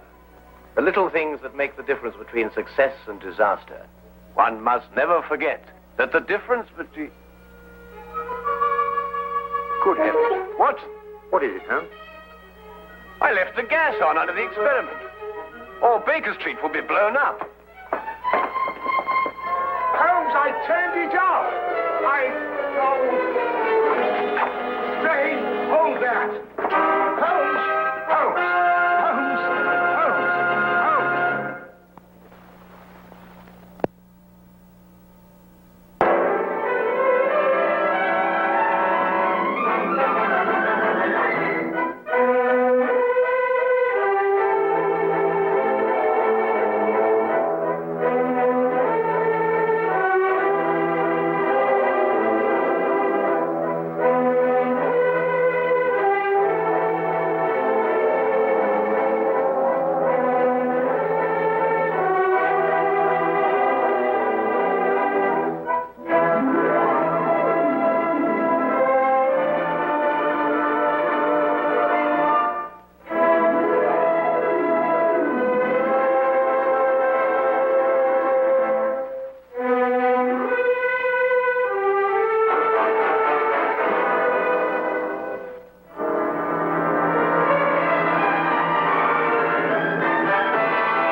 Sherlock Holmes's clients were the rich and famous. They came from all walks of life, even the humblest.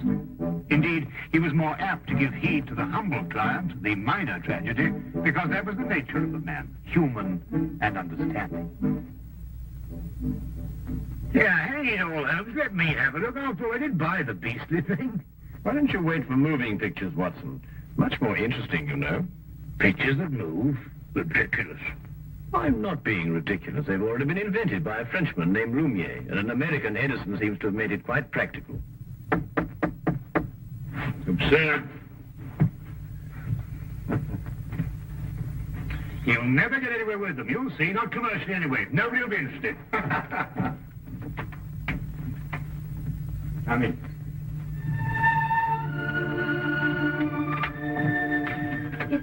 It's Mr. Sherlock Holmes in, please, sir. Yes, he is. I'd like to see him if you'll speak to me, please, sir. Of course he will.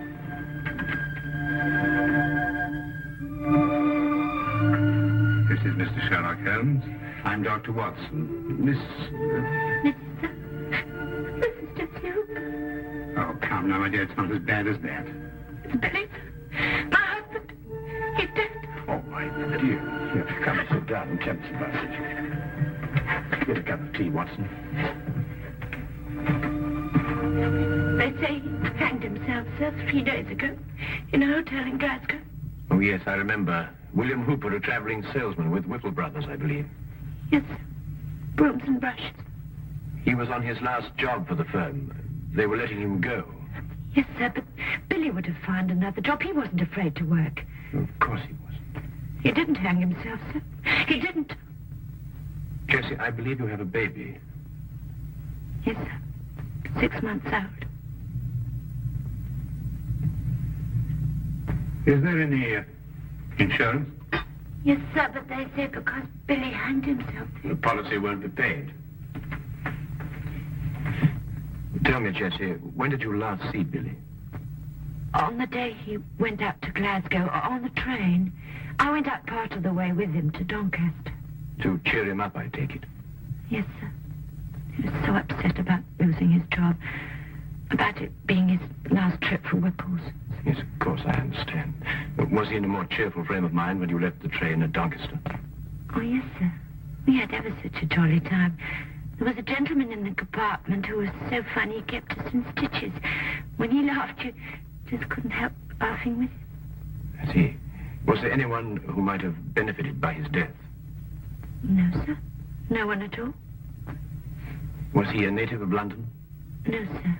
He came from Mexport. That's a little village in Cornwall. I see. Well, I can't promise anything, Mrs. Hooper, but I'll certainly do my best. Now, where can I get in touch with you? Number 26, Western Lane. And sir, there's something I must tell you. Yes, Jessie? I'm not very well off, and what with the expenses of the baby and... Never mind. There's no fee. Oh, thank you, sir.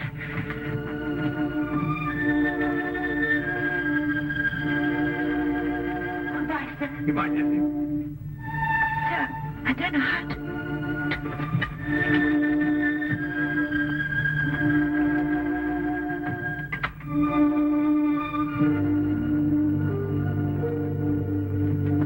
Holmes, how did you know so much about William Hooper? I read about it in the papers, Watson. One of those domestic tragedies that become buried in the back page.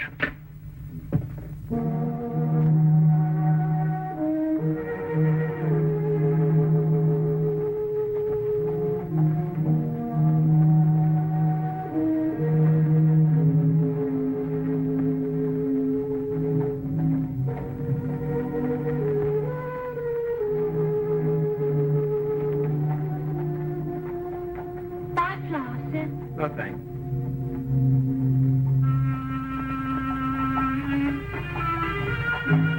Flowers, sir. Flowers for your missus. Got any stinging nettles?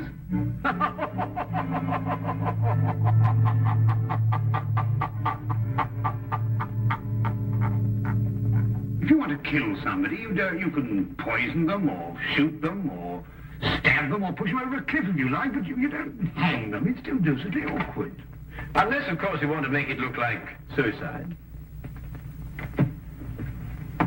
Oh, Watson, be a good fellow, would you, and buy me 15 feet of manila rope before we go up to Glasgow? Well, we could buy that anyway. Glasgow?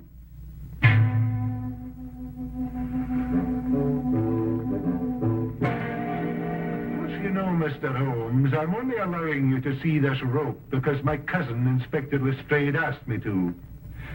He tells me you've been a wee thing useful to him down there in London from time to time. Well, that's very kind of you to say so, Inspector McDougal. I'm sure that your cousin would appreciate that. Well, there it is. Nothing but an ordinary rope. Nothing unusual about it at all. Well, it's an efficient knot. Which anyone could have tied. And you're quite convinced that Billy Hooper hanged himself with it, eh? Well, he put the rope round his neck, stood in a chair, and then kicked the chair from under him. But first slinging the rope over a ceiling beam and tying it to a bedpost, eh? Aye.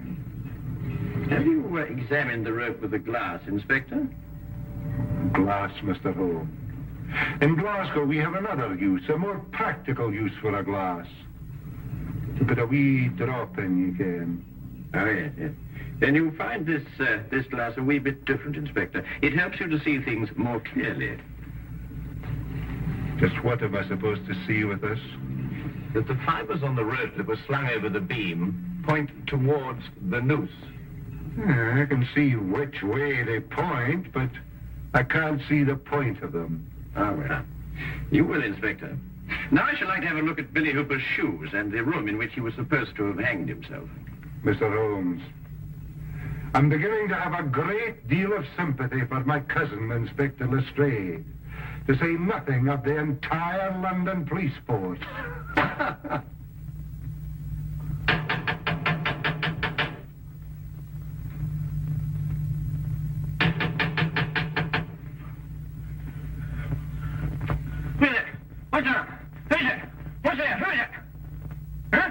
Morning, sir, morning. Beautiful morning, isn't it? This is the room, gentlemen.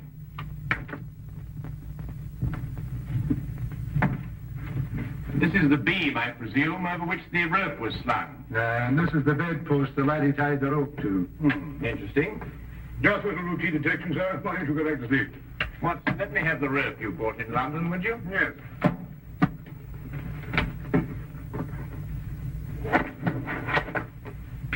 Thank you.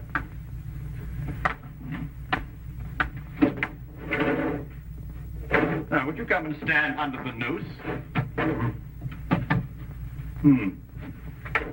Just a minute, Holmes. What are you up to? Mr. Holmes, I'm afraid I can't allow you to hang your friend in my presence. Oh, very well. I only wanted to make the demonstration as graphic as possible. Would you hold it, Watson? Now, observe the rope, Inspector, passing over the beam as I hoist Watson up. What is all this here, now? Oh, just an experiment, Watson. I believe you put on a bit of weight, old chap. It's nonsense today, now. I'll have a look at the rope. Inspector, observe that part of the rope which passed over the beam. You'll note that the fibers point towards the noose. Exactly like the fibers of the rope Hooper was hanged with. So they do. But if he had hanged himself by kicking the chair from under him, his body dropping down would have caused the fibers to bend in the opposite direction, away from the noose. I've got it, Holmes. And because the fibers bend towards the noose, therefore, Hooper must have been pulled upwards. And since he obviously didn't pull himself up, someone else must have. And that is murder. Murder? What are you talking about? The late William Hooper, sir. Mr. Holmes here, by a brilliant feat of detection, has just proved conclusively that he was hanged here, in this very room. Hanged in this very room? Let me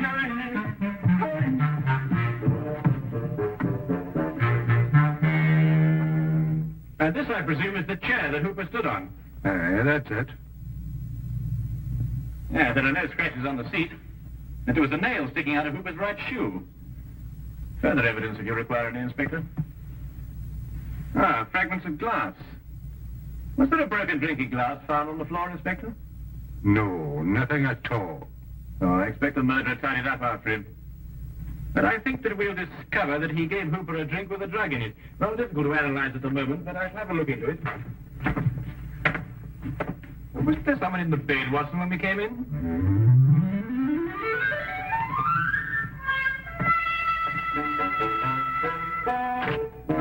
John Carver, 28 Minute Road, Birmingham. Henry Hampton, 76 Casket. 76 Casket Lane? Do you recall Hampton? Hampton. Yes, I remember a salesman, I believe. Stayed just the one night. No one of our regulars. Did you notice anything in particular about him? No.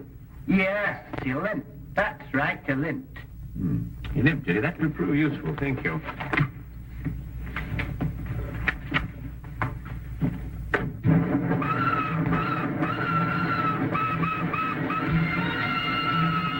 Aside from the fact that Hooper was murdered, what else do we learn in Glasgow? Well, Watson, that the man who registered under the fictitious name of Henry Hampton of 76 Casket Lane is the murderer. Oh, I see. A salesman just happened to be wandering about with a length of manila rope on him. Yes, of course. Didn't you know? He's a rope salesman. But hang it all, Holmes, at least 50 people registered at the hotel that night. What makes you pick on this Hampton chap? Because, my dear fellow, an elementary geographical knowledge of London would tell you that the even numbers in Casket Lane stop in the 60s. Number 76 is obviously a figment of Mr. Hampton's imagination. I see. But then, if both his name and his address are false, where are we going to start looking for him? We begin, obviously, with a trip to Exeter, Billy's birthplace in Cornwall. Now I'll tell you one. About the chap who woke up one morning with an elephant trunk instead of his nose. Began the day by blowing his own trumpet. Anyway, it's nonsense. The murderer on the other side of the world, by love.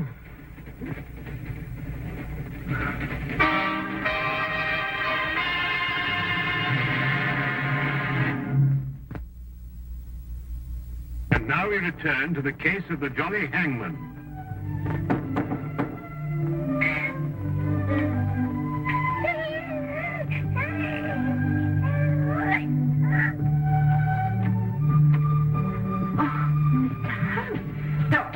Good morning, Jessie. I hope we haven't interrupted your household chores. Oh, no, sir. Please come in. Thank you. So that's the little man, eh? Yes, sir, that's little Billy. Oh, I say, Holmes, look at that chest, too. Look at these biceps. Yes, Watson, and look at that nice high forehead and that well-developed cranium. Won't you have some tea? I'm sorry, Jessie, but I'm afraid we won't have time. We've come to ask you a few questions about your husband. Yes. Please sit down. Thank you. Dr. Watson and I have just come back from Exeter. It occurred to me that the seeds of what happened in Glasgow were sown in the past. We learned, Jessie, that when Billy was 7 years old, his grandfather was murdered. Did you know that? No, sir. Billy never told me. I can understand that. He was a sensitive young man, and he wouldn't want to burden you with a gruesome story. What happened, sir? Well, at that time, Billy was living alone with his grandfather on an isolated farm. One night, the old man gave shelter to a stranger. The following morning, Billy's grandfather was found murdered, and Billy was discovered incoherent with fear, hiding in a shed. The murderer was never identified. The only thing that Billy could tell the police was that the man lived. Exactly, Watson. However, years passed. The murderer felt comparatively safe. There was only one person in the world who could identify him. The man who once had been that 7-year-old boy. And he probably thought the little boy'd forget anyway. But the little boy didn't forget. The memory remained here, dormant for many years, until it was reawakened in Glasgow. Oh, that window. If it was dark, don't it was dropping shut like that. Billy was going to fix it. In Glasgow, sir? Yes, where he encountered the murderer. The memory began to stir, perhaps awakened by that limp. And the murderer began to realize that sooner or later, Billy would remember and identify him. Now I understand. Understand what? Billy's nightmares. Oh, such frightful ones he'd always have. Moaning something about a hobble. Of course, a hobble, a limp. But he could never remember what the nightmares were about? Did Billy ever mention meeting a man who limped? No, sir, never. Then I believe, Watson, we can conclude that Billy had never met the man before the chance encounter in Glasgow. Oh, I'm sure he hadn't, sir. So the signs still point to our mysterious Mr. Hampton. Who's Mr. Hampton, sir? A gentleman I very much wish to lay my hands on. And I will. You may be sure of that, Jetson. My feet are killing me. How many more of these companies have we got to see? Oh, chin up, old chap, only about a dozen or so. Well, can't we cover them in a hansom? What? A hansom cab on a beautiful day like this? Oh, don't be silly.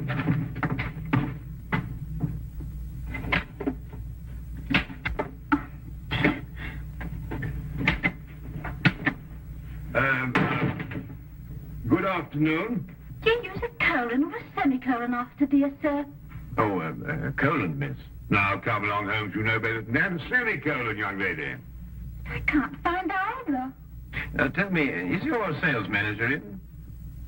A sales manager? That'd be Mr. Thornton, wouldn't it?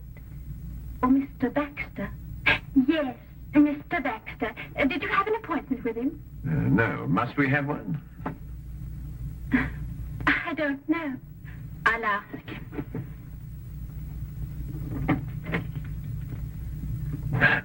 New, I'd say, Holmes. Yes, a safe deduction, Watson. You noticed the fingernails unbroken. Oh, really? Mr. Baxter says you don't have to have an appointment. He'll see you now. Ah, thank you.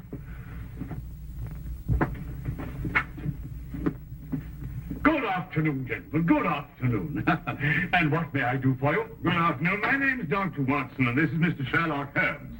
Sherlock Holmes, eh? Oh, this is an honor. Not here to arrest anyone, though, I hope.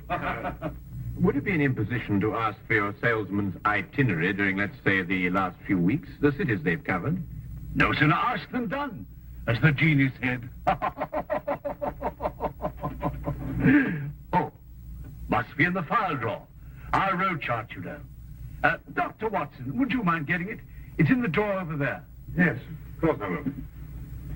The brown folder. Yes, that's it. Thank you.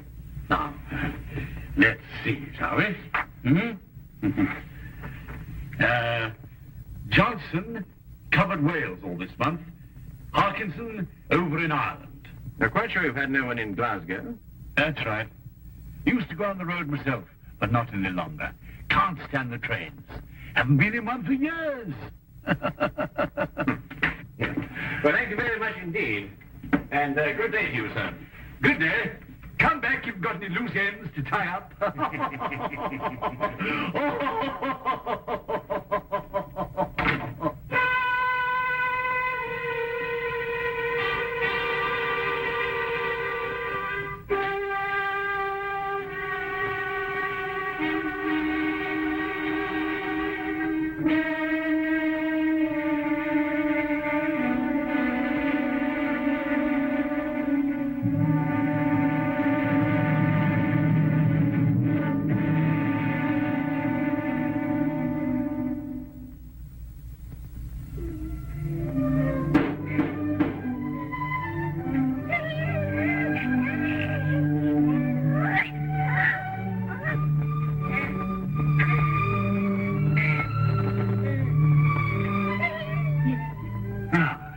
Afternoon, Mrs. Hooper. You don't remember me, Mr. Baxter. Oh, yes, of course I do, sir. Won't you come in? Thank you. You were the jolly gentleman on the train with Billy and me. Give me your coat. Oh, thank you. I've come to offer you my deepest sympathy. Yes, sir. Oh, a tragedy, a tragedy. He was a fine boy. Yes, sir. Oh, there. Come now, little lady. There's always a ray of sunshine somewhere. Ah, there it is.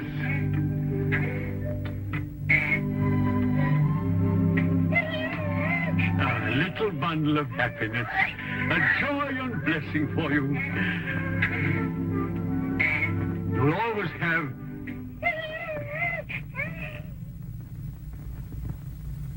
Ah, that's right. You didn't know, did you? I was seated all the time you were in the compartment, wasn't I? Well, Just goes to show you, we all have our trials and tribulations. Yes. Oh, but here am I, forgetting what I came for. How'd you like a job, little lady, and someone to take care of the baby? Oh, sir. Then let's have a cup of tea and talk about it, shall we? Oh, sir, I don't know how to thank you. I'll do anything. I'll send you to a secretarial school, and then you'll be my secretary. Oh, sir, that would be wonderful. You know, I didn't know how I was going to manage. Oh.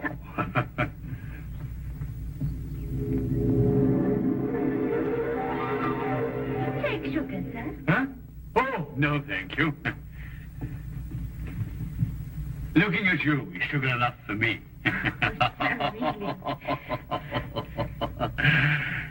My friend Sherlock Holmes tells me you've been to see him. Do you know Sherlock Holmes, sir? Oh, I should think I do. Always asking my advice, Sherlock is.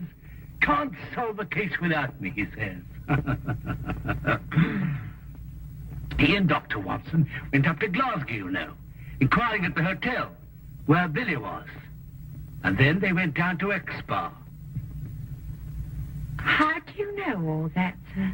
Oh, Sherlock tells me everything. I suppose you told him that you and Billy met me on the train. And you gave him my name.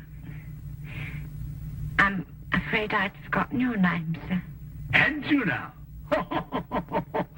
And you're the only one who knows, eh?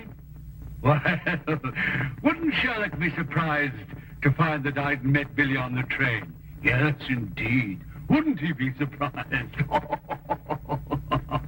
Yes, sir. Now, bring up your tea, and we'll talk about your new job. Huh?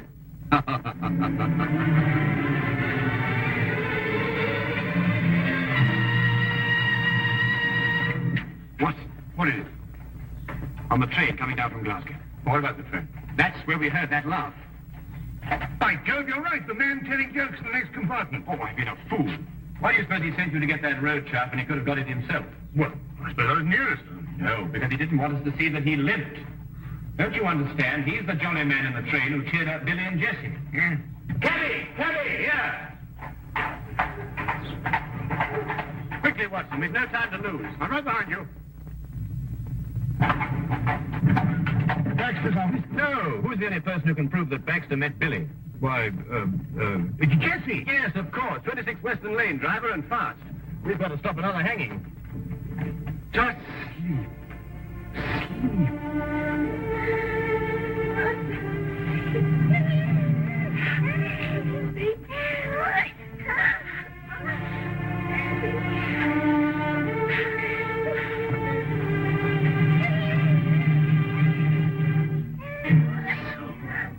You had to go to Sherlock Holmes, eh? Couldn't leave well alone, could you? You're just like your husband in that. He couldn't let sleeping dogs lie either. The way he looked when he saw me walk out of the train at Glasgow.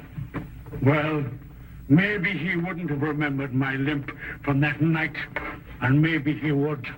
No point in taking chances.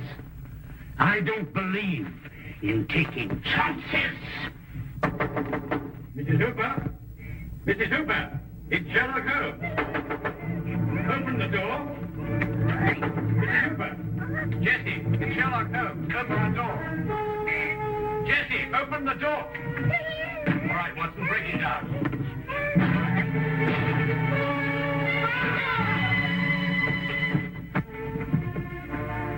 It's all right, she's just drugged. Look, what?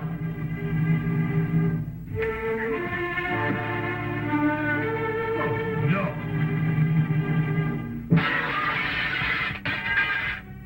Neck broken.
sent for me, Edward.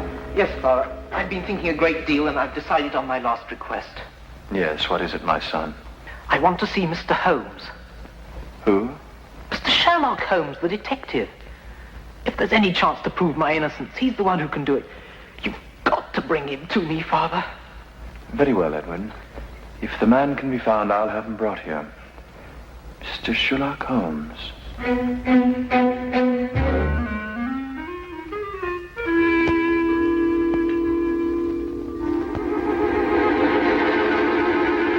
Watson, I want you to assist me in a rather unusual experiment. Experiment? What kind of an experiment? I want you to stand by while I drink this. Oh, and you'll need your stethoscope. What?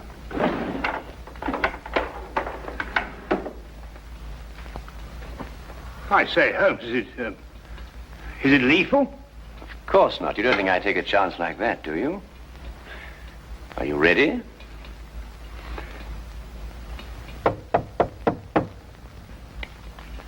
Oh, thank goodness, whoever you are. Oh, dear. Come in, Lestrade, come in. Delighted to see you. Well, this is a warm welcome. Well, now, sit yourself down, make yourself at home. No, I won't, thank you very much.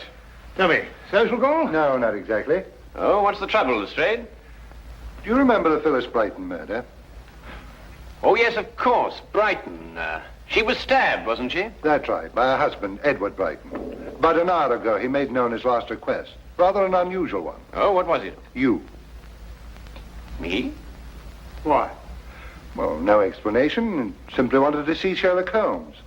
And you know, Holmes, wherever it's humanly possible, we try to fulfill these last requests of condemned men. Naturally. And I take it that his execution is imminent then, Lestrade? Yes, at dawn. He has about 7 hours to live. Come on then, Watson. We have little time to lose. If a man calls to me in his final hours, it may mean that we too shall be called upon to fulfill a final request. And 7 hours is little enough time when a gallows is at the end.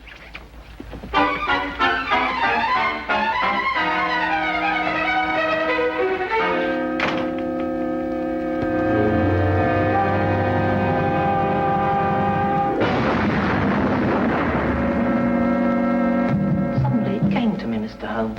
I was lying here on my cot, and suddenly I remembered something that happened the night of the murder. It had entirely escaped my memory until now. What was that recollection, Mr. Brighton? I'm afraid it won't make sense to you until you understand some of the other facts in the case. Oh, yes, of course.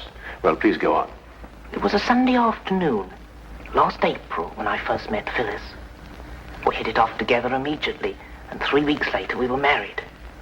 She was very beautiful, Mr. Holmes. Blonde hair, perfect nose, delicate little mouth. And her background? Her family? We never spoke about that. Phyllis made me agree not to inquire into her past, nor she into mine. I knew it was an unusual request, but I consented readily. Mr. Holmes, I'd been just a bank clerk and very lonely. I didn't want to lose my one chance at happiness. Of course. Tell me, what was Mrs. Brighton's maiden name? LeVay, Phyllis LeVay. But she told me her friends called her Bobo. Bobo. I thought that awfully charming. Mr. Holmes, I wouldn't kill her. I bought her a little home in Benedict Lane. I insured my life for £2,000 so that she'd be well protected in case I should die. I gave her everything she wanted. Every moment counts, Mr. Brighton. Now, you must tell me what happened the night of your wife's death. Oh, yes. That night we had our first argument. It was over a very trivial matter. Forgive me, dear, for saying so, but don't you think it's just a little too much? What's a little too much? You know, As a matter of fact, I think it's too little. Now, really, Phyllis, it doesn't improve your appearance. It makes you look, cheap? I didn't say that. I merely said... You're afraid I'm going to shock the Kimballs, and I simply won't go. You know very well the Kimballs are expecting us. There's no need to carry on like this. I'm not carrying on, Edward. You're the one. I think I'd better take a breath of air before I say something unkind. Suit yourself. You're really a sweetie, Edward. But sometimes you're just so stuffy.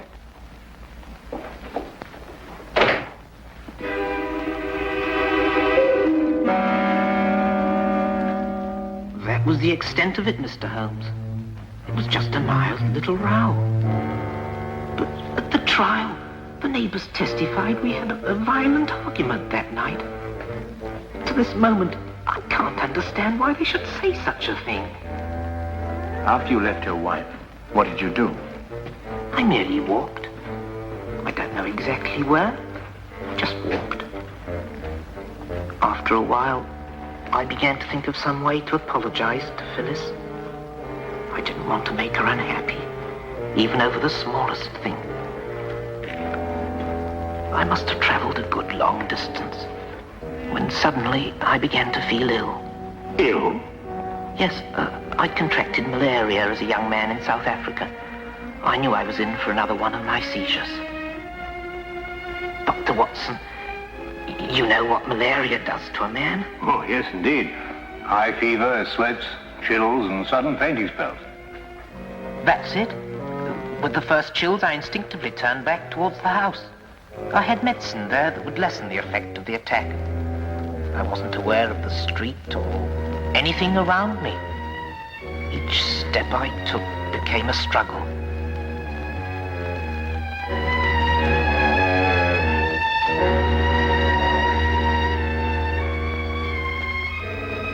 I barely made it to my home. I stumbled onto the front steps, and there it was, on the ground. I knew it didn't belong to me, but instinctively I reached for it. And that's all I remember. When I came to, the house was swarming with police and Phyllis was dead.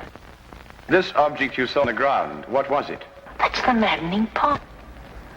I don't remember. I'm only positive there was something, and it didn't belong to me. But, Mr. Brighton, have you any recollection of its general shape, size, or color? No, sir. Nothing beyond what I've told you. This has been most illuminating. Good night, Mr. Brighton. Come, Watson. I realize I haven't given you very much to go on, Mr. Holmes. Perhaps not even the slender thread you require. But a man will pray for a miracle when he's only a few hours remaining on this earth.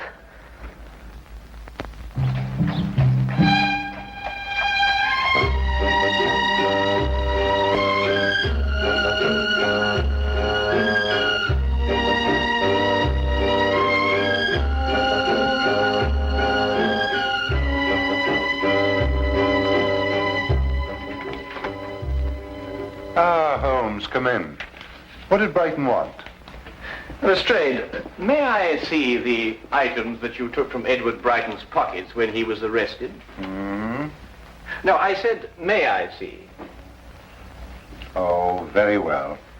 Wilkins, bring over Brighton's effects, will you?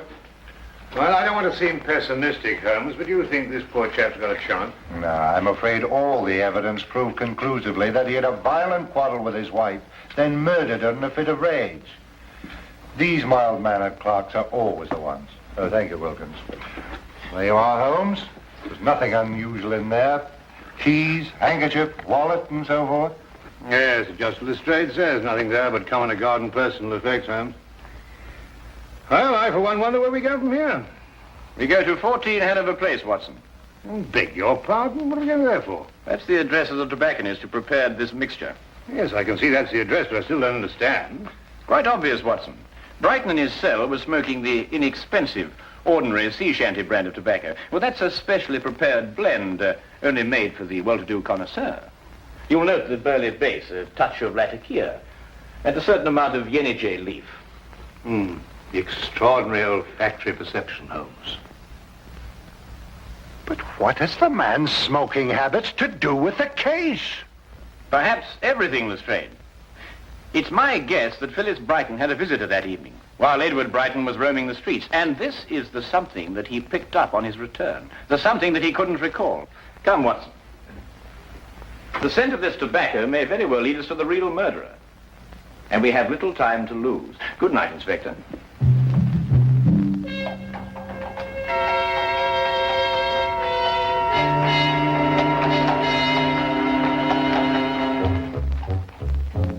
The package of tobacco was a thin thread to follow. and it seemed a desperate chance for Holmes to take. With only a few hours standing between Brighton and death, there was no time for false leads that would have to be abandoned. A mistake now could mean disaster.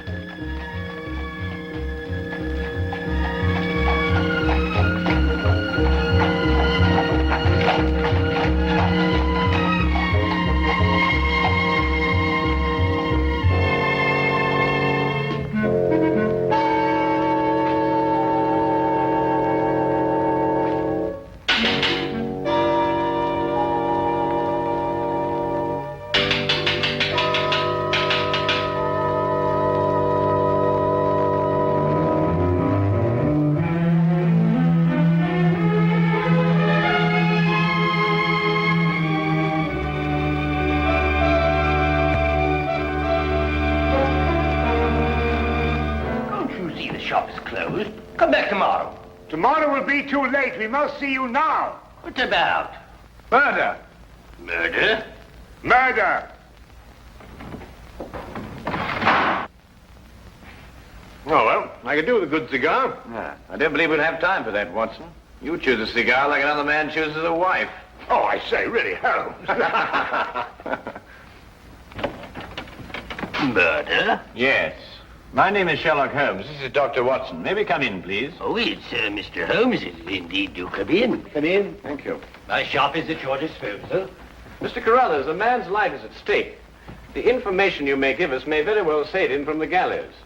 I'd like to have a look at your client's ledger with the names and addresses of all those who smoke this blend of tobacco. Why, certainly, Mr. Holmes. It's my own special mixture, you know. Not many of my clients have the discernment or the cash to smoke it. I hope this will be some help to you. But I say, Holmes, there's at least 50 names on that list. It'll take days to check through all of them, and time's getting desperately short. Aha. Mr. Langsley Prime, 8 Groveley Square.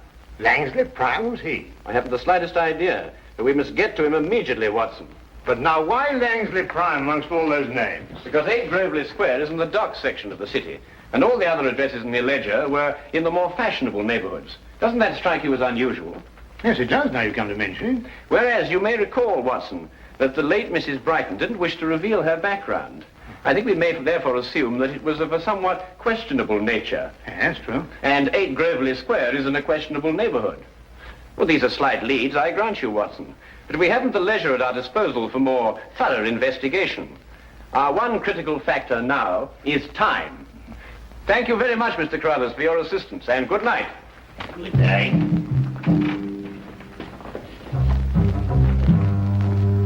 Murder.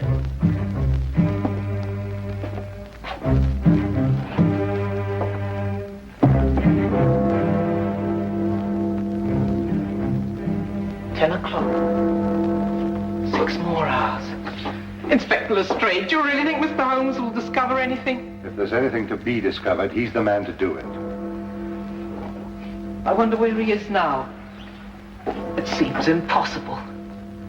All I could give him were a few hours of vague memory.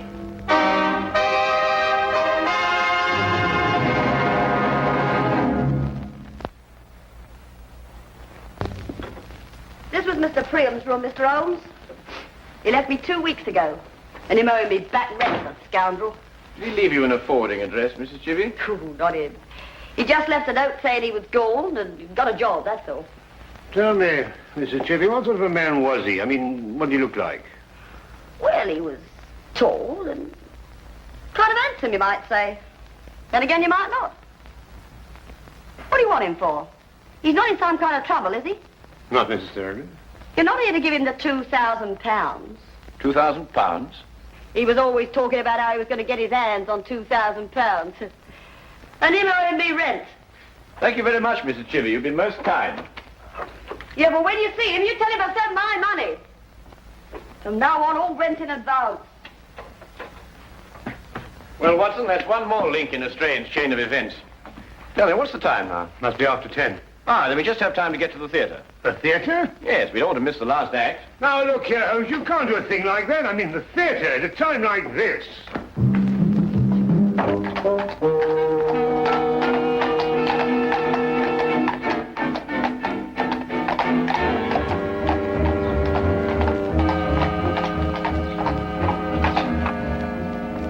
Holmes, your desire for entertainment is most callous.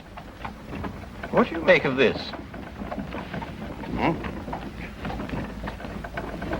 It's hair.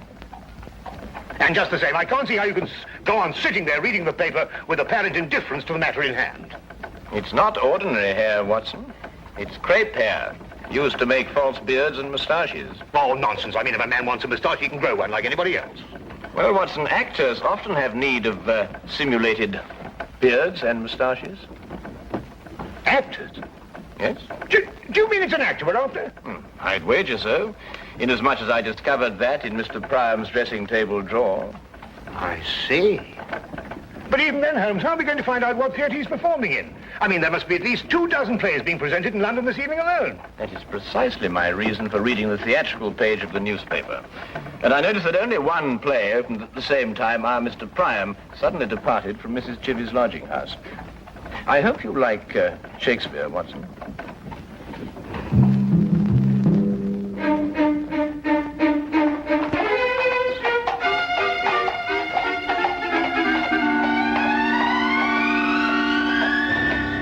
Nobody goes backstage. Those are my orders. But my good man. If you're from the costumes company, you can't touch a thing until after the show. If Mr. Pettifoot says he'll be able to pay by the end of the week.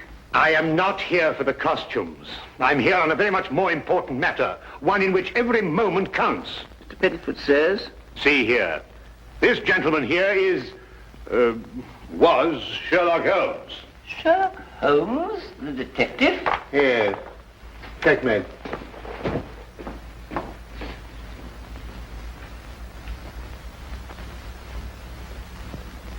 It's the Holmes.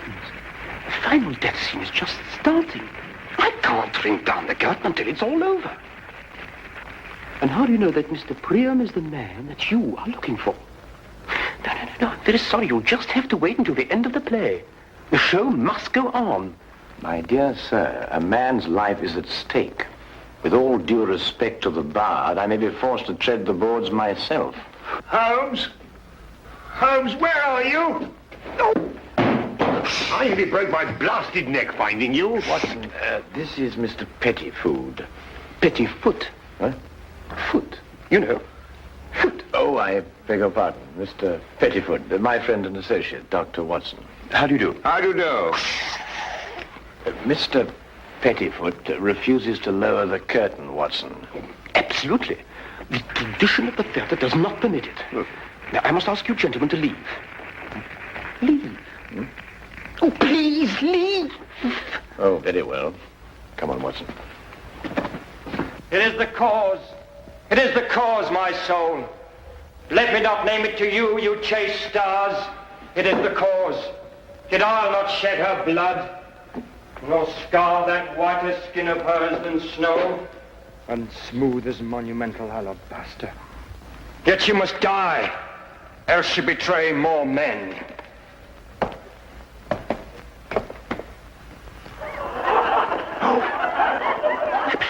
Put out the light, and then put out the light. If I quench thee, they flaming minister, I can again their former light restore. Should I repent me, but once put out the light. Thou cunning's pattern of excelling nature, I know not where is thy Promethean heat, but can thy light relume? When I have plucked the rose, I cannot give it vital growth again. It needs must wither. I'll smell it on the tree. Oh, balmy breath that dost almost persuade justice to break her sword. One more! One more! Be thus when thou art dead, and I will kill thee. What have you done? What have you done? Oh, quick, take us to Priam's dressing room. Oh, all right, I don't care what happens anymore. I'll be ruined. I'll be the laughing stock of the theatre. Detectives in Shakespeare. Strike where it doth love. She wakes. Yeah.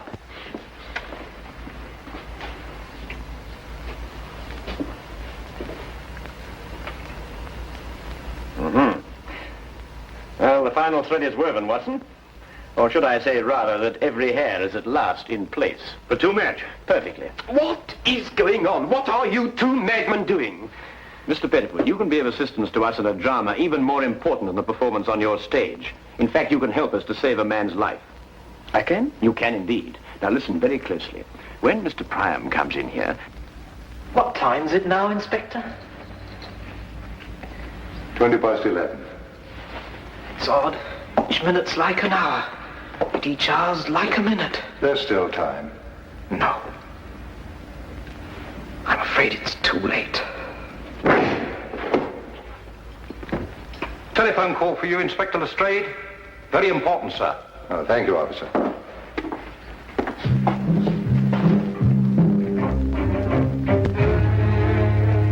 Say, Holmes, he'll be here in a minute. Do you want me to hide behind the door and jump him as he comes in? No, you needn't do that, Watson. Just sit there and do nothing, whatever happens. Right. He's coming.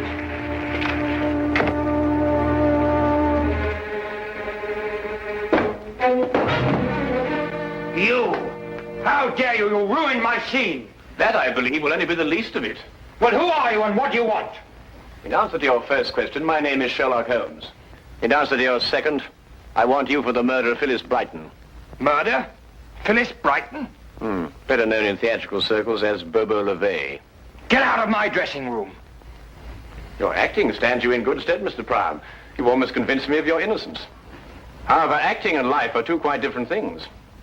Tonight, on the stage, you murdered the girl Desdemona in make-believe.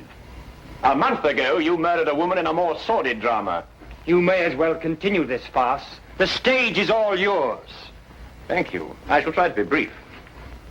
You and your ex-partner planned what seemed to be a simple but clever scheme. She would marry some poor, unsuspecting soul, and you would murder him. And then the pair of you would share the insurance policy. Ridiculous. And it might have worked, but for one thing. Phyllis fell in love with Edward Brighton. I don't know what you're talking about. I don't know any Phyllis or any Brighton. Then perhaps, Mr. Priam, you are familiar with Romeo's lines. How oft, when men are at the point of death, have they been merry? Get out of here! I've heard enough! Not quite enough, Priam. It was you who had the vicious argument with Phyllis Brighton when she refused to continue with your scheme. And it was you who, in a fit of jealous rage, stabbed her to death. And so shall you die! Holmes! Let me go! Let me go! I came here as soon as I got your telephone message, Holmes. What's going on here and who's he? No time to explain now, Lestrade. I want you to arrest this man and order a stay of execution for Brighton. I'll be able to prove conclusively in the morning that Brighton is innocent and this man is guilty. All right, Holmes, I'll take your word for it. You'd better come along with me.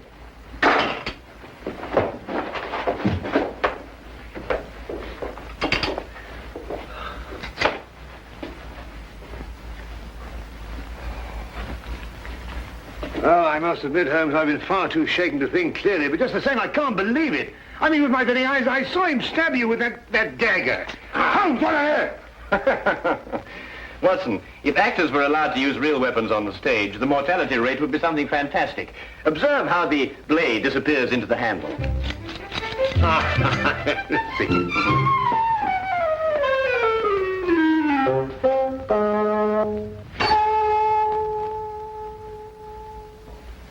Holmes.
Oh.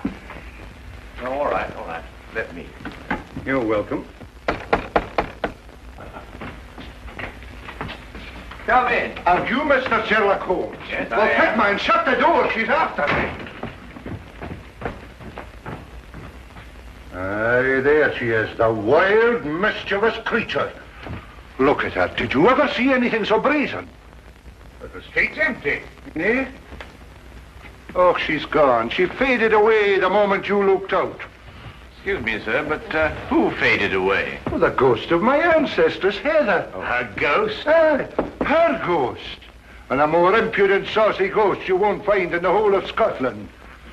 Oh, I'm in need of a stimulant. Cup of tea, perhaps. No, thank you. Not that habit. But maybe you have a wee drop of Scotland's gift to civilization. Say no more. You know, it's upsetting being followed by a ghost. Oh, forgive me. Allow me to complete the introductions. Dr. Watson, Mr. McGregor. How did you know I was Malcolm McGregor, Laird of Brayhalloch? I didn't, sir. Only that your name is McGregor. Your I am, sir, and I wish to sell it. But she won't let me. Heather? Yes. Every time a buyer is handing over the money, she whisks in and scares them off. Thank you, Doctor. It was necessary. Yes. You say she scares them off? Money, Mr. McGregor? I am, Mr. Holmes. The mortgage on my castle is due at midnight tomorrow night. Mr. Holmes, I have one last chance, and you've got to help me. An American is coming to look at the painting at the castle tomorrow. You must stop Heather from scaring him off. If you don't, I lose my castle. You know, Holmes, she's a very pretty ghost. We'll take her case, Mr. McGregor. I cannot thank you enough, Mr. Holmes. Not at all. Now, you will take the Royal Scots train from the London Euston station at 9 o'clock tonight. 3 minutes past 9. As you say, Dr. Watson. You will take that to Glasgow, and at Glasgow you will change to Buchanan Street to the Highland Railway there. Ask them to put you off at Brayhalloch Halt. Thank you, Mr. McGregor. There is just one more thing, Mr. Holmes.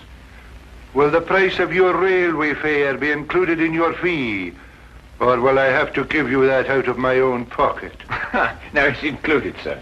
You're a gentleman, Mr. Holmes. You are a great gentleman.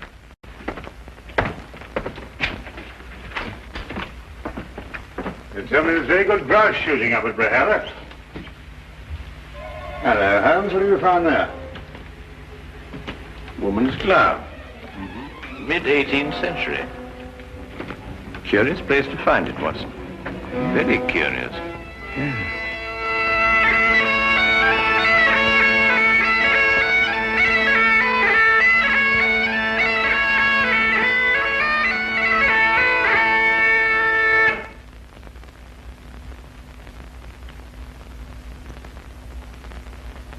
I've been in, Mr. Sherlock Holmes and Dr. John Watson.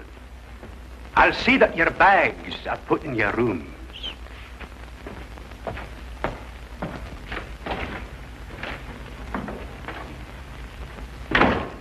Now, that's an experience I never thought I'd have, being piped into a Scottish castle. I wonder who he was announcing us to. Oh, the ghost, perhaps.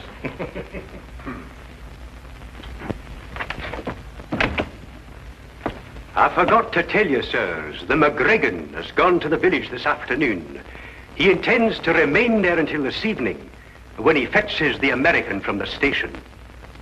He begs your pardon. Gloomy old place, this. Damp, too. I shouldn't wonder if the laird has rheumatism. Well, they're 8:30. He hasn't got much time till midnight.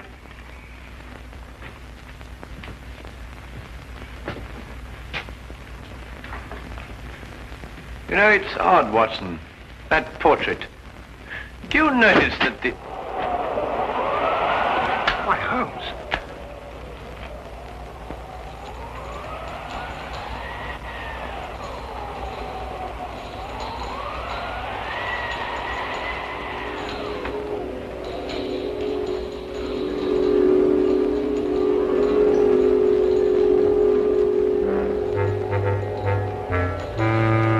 quiet. It's... Shh.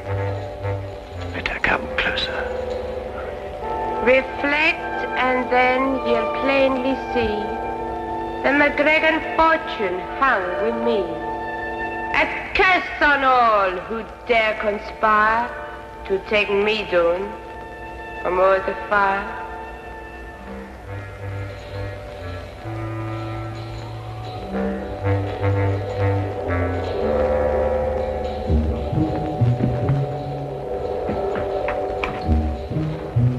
Watson, the candelabra.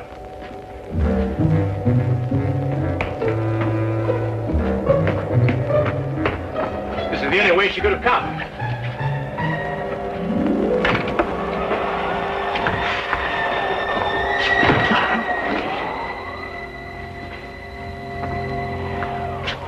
"50 feet straight down from here."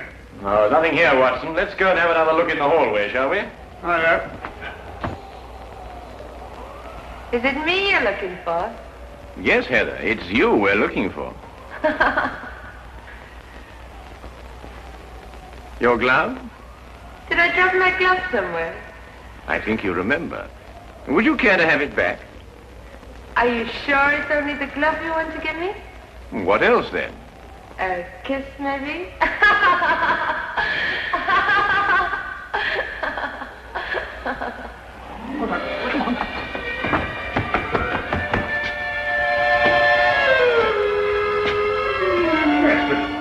I say, Holmes. Well, it's most extraordinary, Watson.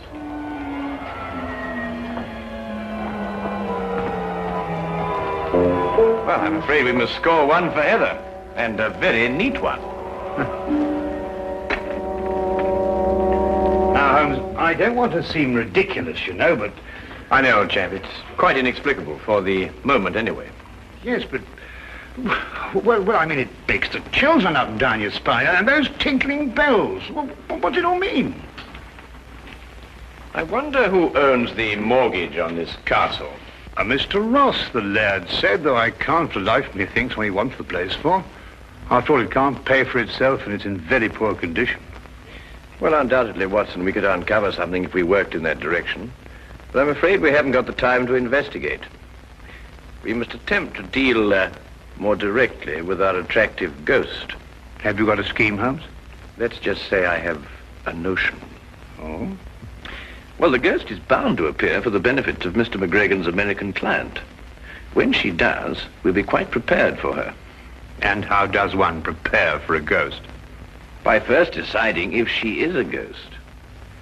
Well, Holmes, what's your plan? There are 2 tiny alcoves at the head of the stairs. Oh, just a few feet after the turn. Each of us hides either side of the stairway. We conceal ourselves. And when Heather comes down to make her appearance, she has to pass by one of us. And as she passes one of us will take her. No. Let her come down and give her performance. That will establish her guilt. Then when she goes to make her exit back up the stairway, we jump out and nab her. Brilliant, Holmes. And since the laird should be returning shortly, we won't have very long to wait.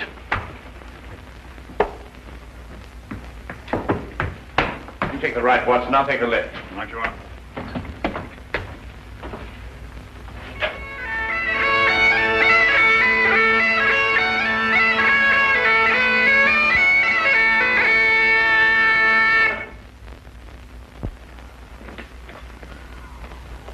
Piping in the McGregor and Mr. Samuel Scott. Thank you, partner. That's right nice. Thought there was a couple of gents here. Well, McLeish said they were here. They'll be taking the air, maybe. That the great work of art I'm going to take back home? Yes, Mr. Scott, that's a portrait of my ancestors, Heather. That's the work of a master, Mr. Scott.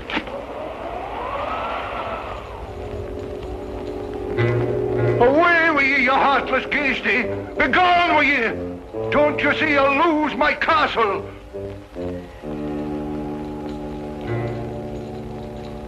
Reflect, and then you'll plainly see a McGregor fortune hung with me. A curse on all who dare conspire to take me down from o'er the fire. Come back here. Come back, you brazen warlock, and have it out with me!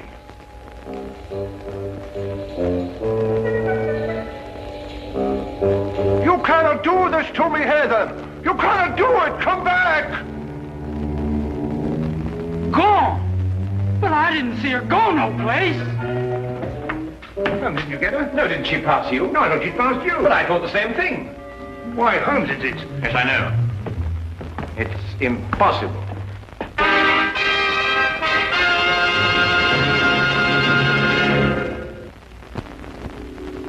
And now we return to the case of the haunted Gainsborough. Coyotes and rattlesnakes.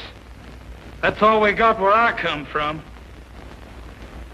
Never heard tell of a ghost. Why does she do this to me, Mr. Holmes? It's not her castle now. It'd suit me if you'd give me the picture and let me ride out of here, lad. You mean, Mr. Scott? Do you mean that you still want the painting? Well, I wouldn't want it said I got scared out of a deal by no lady. Even if she wasn't no lady. What do you want for the picture? £5,000. What'll you take? 1,000. It's a deal. You're a gentleman, Mr. Scott, a great gentleman. Well, let's go and have our supper. My appetite's returning. It'll be like a feast to me now. Will you be so kind as to follow me, gentlemen?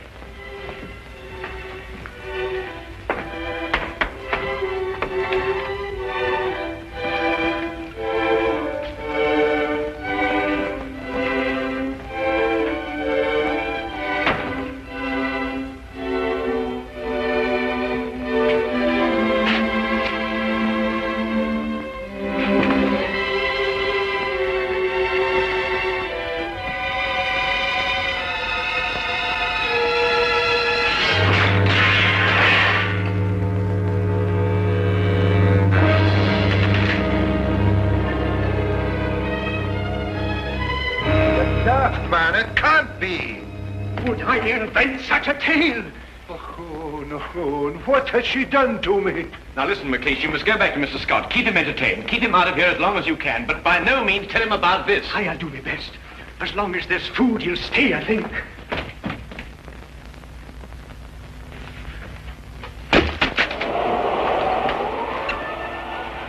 Heather, give it back to me! It is my own portrait, and you will not sell it, Malcolm McGregor. Have you no consideration for pity's sake?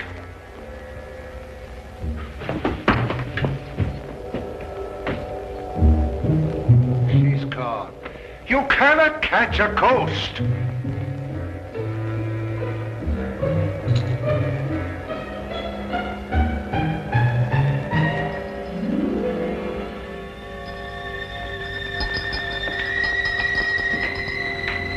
You find something, Holmes? Our first material evidence. The tinkling sound. It was sewn to something. Probably a glove. Well, I must say, Holmes, I'm very relieved. Well, I'm not relieved. It's 11:15 already. My painting's gone, and soon I'll lose my castle. Now listen. You must say nothing about this to Mr. Scott. If he comes in here, tell him that you're having the painting packed. He must be kept willing to buy until midnight. But there's nothing to buy now. There will be. That Holmes runs like an antelope. I've told you before, take no chances. I'm fed up the same old routine again and again. I didn't like your variations. What do you mean? I read my lines straight. I'm a professional actress and talented. You're a distressful man, but I know let you down. I'll tell you better of that when I go to collect my castle. Can't see what you want with this tumble-down old place. There's more in it than meets the eye. I appreciate you having the picture created for me. If it's ready in time, I might break camp and ride out of here tonight. Mr. Archibald Ross.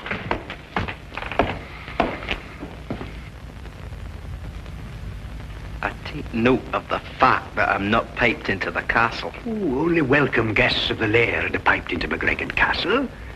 Well, if you want my opinion, I didn't like the way you blow the pipes anyway. You would not know good piping from bad. Your mind's too full of mortgages. And if we're passing opinions, Archie, 'tis mine that you're a disgrace to the whole of your clan.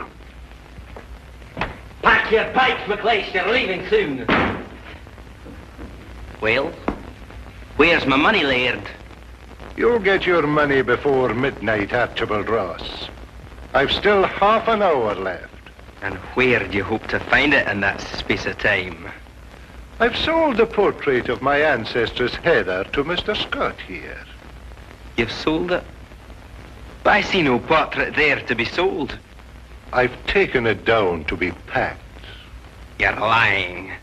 I can pay you now, lad. Might save you a little trouble. Besides, I'd like to settle the deal and get out of here before that ghost lady turns up again. I'll be back at midnight, or a wee bit before. Again? And it's got to be the most frightening performance of your life. What, now? No! I want to see it. Give me 10 minutes to get down the passage and out the door. I've got to return by the front door again, you know. I'll give you a performance, Dux. It'll scare even you. That's a fine lass. I can see the news spreading like a prairie fire. All the way to El Paso, most likely. Sam Scott just trudged in from Europe, lugging a genuine Gainsborough. A what? A Gainsborough pitcher. Oh, I see. Mr. Archibald Ross again. Well, McGregor? You're lacking breath, Archibald Ross. You needn't have run. There's still time. I wasn't sure of the time. Oh, I can't see the clock from here, but there is time, I'm telling you.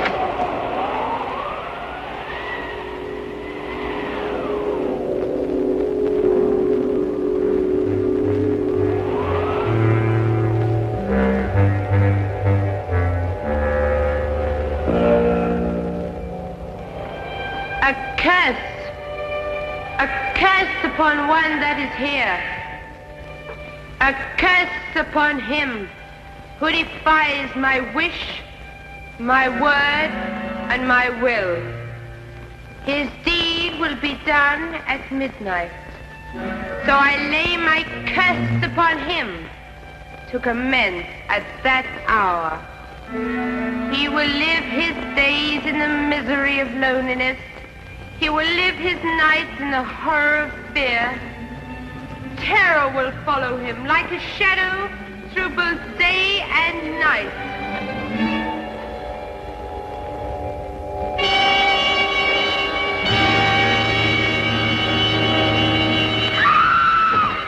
Quickly, Watson.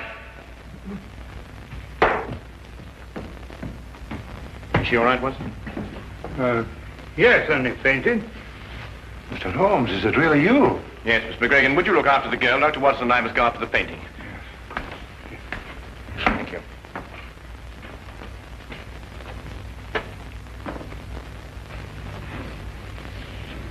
Good heavens.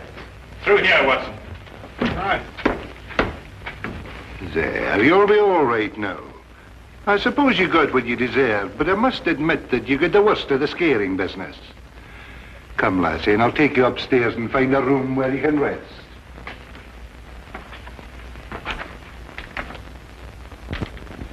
Well, Watson, when our first trap failed, there was only one answer. A secret passageway. But I wanted the ghost with it.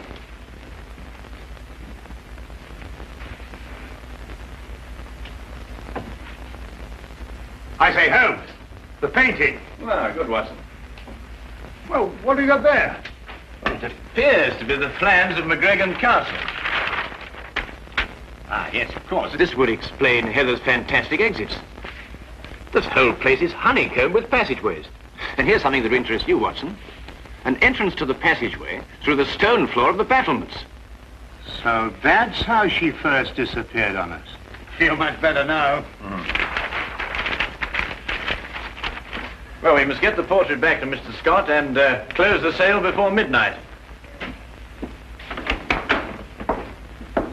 Well, what are you going to do now, Laird? You have 5 minutes left by your own clock. Sassenach. You couldn't be mistaken. You're quite sure.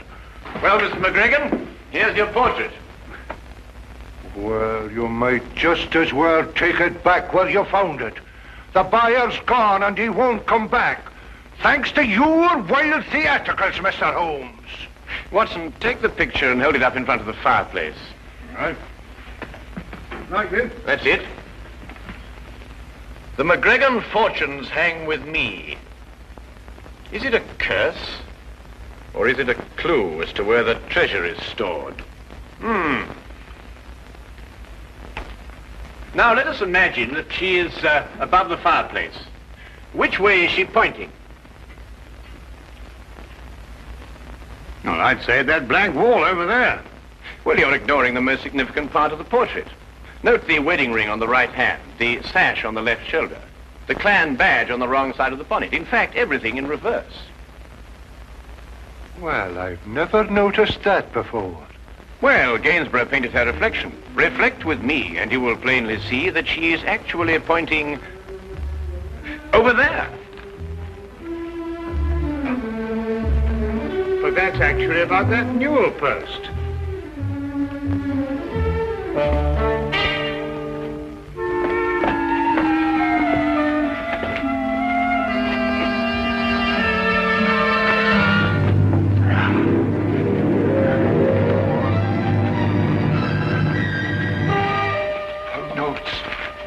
Pound notes. There you have. This treasure I swear to keep until a McGregor has sore need of it. And may this Bible guard it well. Heather McGregor, A.D. 1746. Oh, Heather, I could hug you. Scraps of paper, every one of them. They're pound notes. The real pound notes. Aye, worthless ones issued by Bonnie Prince Charlie before he fled. The McGregor treasure. I'll take the deed to my castle. One moment, Mr. Ross. I've had enough of your tricks. This happens to be an original Wittenberg Bible. Unappreciated in 1746, it is worth approximately £5,000 today. It makes no difference. The castle's mine and the Bible goes with it. And conspiracy to defraud. And also sufficient witnesses. Not alone with your accomplice, and above all, the enormous sums that I personally can sue you for the shock to my nervous system because of that dreadful false ghost. What a mind could invent such a diabolical thing? You, sir, are probably liable to spend the rest of your life in prison. Huh?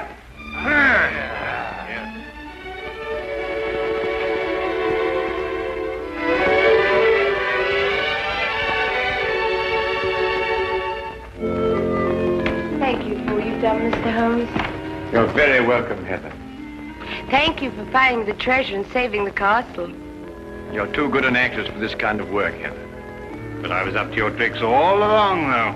It will be very difficult for a woman to fool a strong and intelligent man like you, Dr. Watson.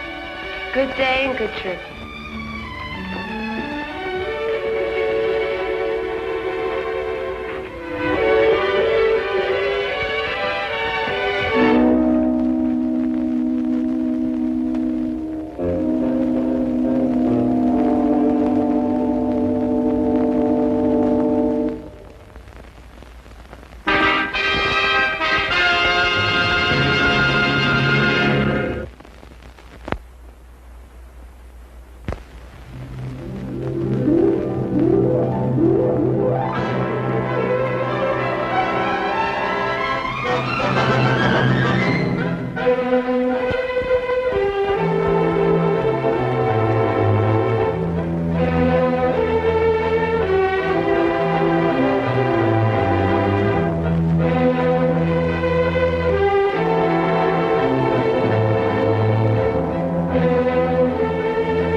It started with a series of isolated events. There was a warehouse fire in Stepney. 2 workmen were severely injured, and 1 fireman was killed. There was an explosion followed by fire. When it was over, there was only enough left to determine that it was no accident. Nor was what had happened to the man whose body was found in a nearby street. He had been stabbed 4 times. A link connected him with the fire. A pedestrian told the police he thought he'd seen the man running desperately as though for his life. He couldn't be sure. The fire swept the building so furiously in the confusion that followed. So many people were running. He wouldn't have noticed the man at all if it hadn't been for one thing. He was running away from the fire. The case was turned over to Inspector Lestrade of Scotland Yard. And from that point, it was to involve Sherlock Holmes and myself in one of the most frightening situations of our lives. Nothing at all? Nothing, sir. No laundry marks, no papers of any kind? There had been laundry marks, but they'd been cut out, sir. And there was nothing at all in his pockets. What about this mud in his boots? Oh, the laboratory been working on that since last night, sir, but they can't break it down. You mean they can't break it down? Laboratory? What's the use of having a new laboratory if they can't do a simple analysis? That's just what I say, sir. It's ridiculous. How do they expect me to solve a murder if I can't get any cooperation in my own department? That's just what I say, sir. No cooperation. I've got to do everything myself around here. Sir, supposing we get back a sample from the laboratory and go over with it? Oh, I suppose we'll have to. It might be faster that way, sir, if I might say so. I expect you're right. Look, pick up a sample from the laboratory and meet me downstairs. I'll have my carriage waiting there. Yes, very good, sir. Wilkins. Yes, sir. You said something about going over. Going over where? Going over to Sherlock Holmes and asking him to analyze that mud for us, sir. How did you know what I was thinking? I didn't mention his name. Didn't you, sir? Well, did I? I don't remember, sir. Maybe I did. I suppose you must have done. Well, I suppose I must. All right, I'll see you downstairs. Very good, sir. Fingerprints. Laboratories. Gun prints. The way things are going around here, well, we just started Sherlock Holmes' department.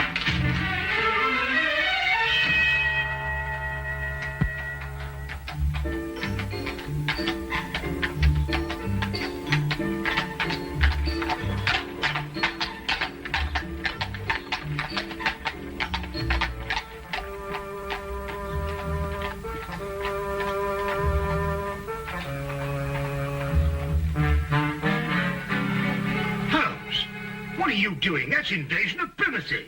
Peeping Tom, disgraceful. Invasion of whose privacy? Well, I don't know, whoever you're spying on. Well, I'm spying on my own privacy. Now, what does that mean? I was looking into a room across the street. Oh, I know, I saw you. Well, it so happens that I've rented that room this morning for a week. Well, you think you're moving out? Well, I plan taking my telescope over there and spying on this room here. Now, pull yourself together, Holmes. Oh, no, there's a reason. Well, what is the reason? I'm expecting a thief. Oh, really? Have you given him an appointment? Now, you may not believe what I'm saying, Watson, but I'm being perfectly serious. When do you expect this thief and why? I'll explain the entire situation to you across the street. Oh, while we're spying on ourselves over here, over there. Yes, well, something like that. Yeah, well, I'm glad, because I thought from the moment I was getting confused. Ah, good. We can see perfectly from here.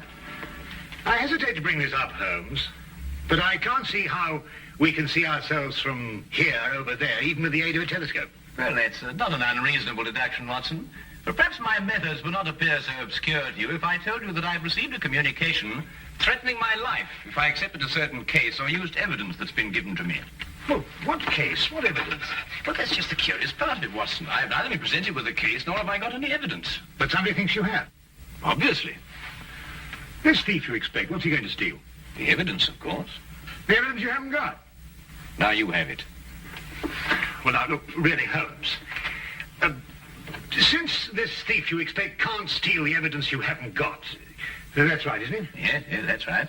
Well, then why do you want to watch him? Well, so we can follow him when he leaves and find out why the man who was going to get in touch with me didn't get in touch with me. Ah, couldn't be simpler. Ah. The thief? No. Our old friend, the good inspector. I wonder what he wants to see us about. Perhaps he'll leave us a note. I could run across and tell him we're here. No, don't do that. He'd want to arrest our thief and we wouldn't be able to follow him.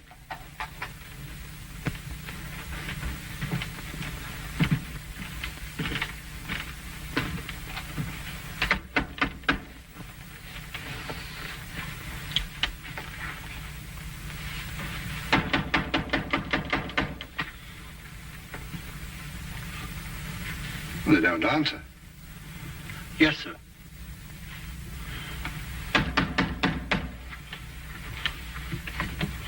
Perhaps they open. Yes, sir.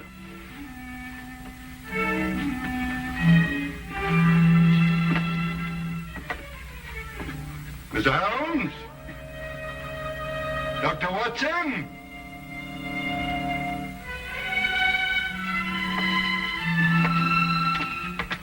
Mr. Holmes! Dr. Watson! He's not here. Yes, sir. Mr. Holmes?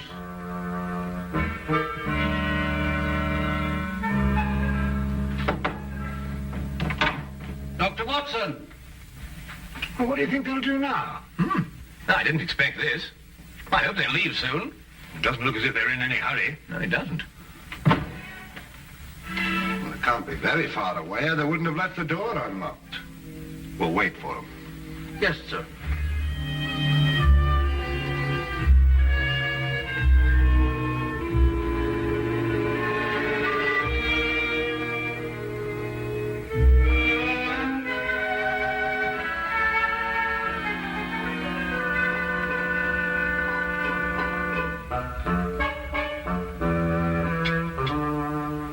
About chemistry, sir? Uh-huh. Chemistry, sir. Do you know anything about it? Oh, don't be ridiculous. Well, I was just thinking, sir. Here's Mr. Holmes's equipment, and you have that sample of mud.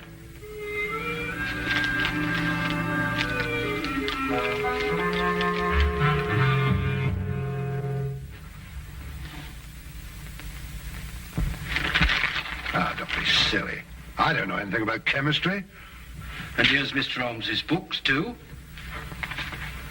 Suppose we were to do it ourselves, sir, and show them the resourcefulness of Scotland Yard, as it were. Now, Wilkins, that might be a very good idea.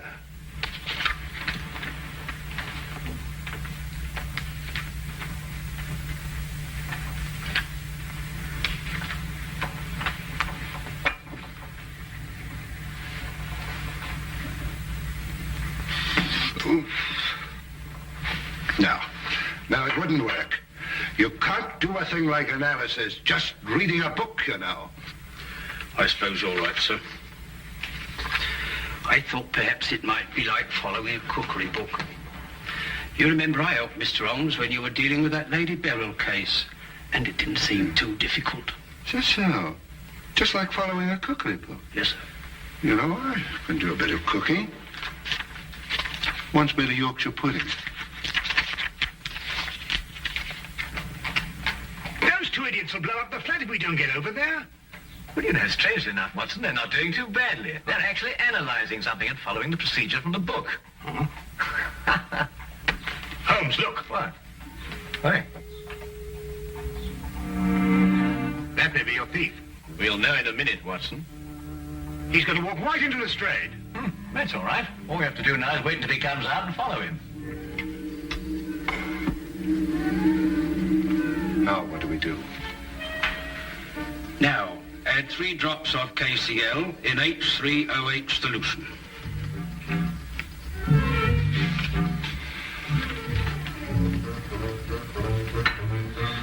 Here we are, sir. 3 drops, you said? That's right, sir. Careful, sir. I am being careful. I'm being very careful. Don't make me nervous. Well, sir, if you slip up now, you're going to start all over again. Quiet. Careful, sir. Quiet! Quiet! It was the door that time, sir. Well, say, come in or something. Can't you see I'm busy? Very well, sir. Come in. Come in!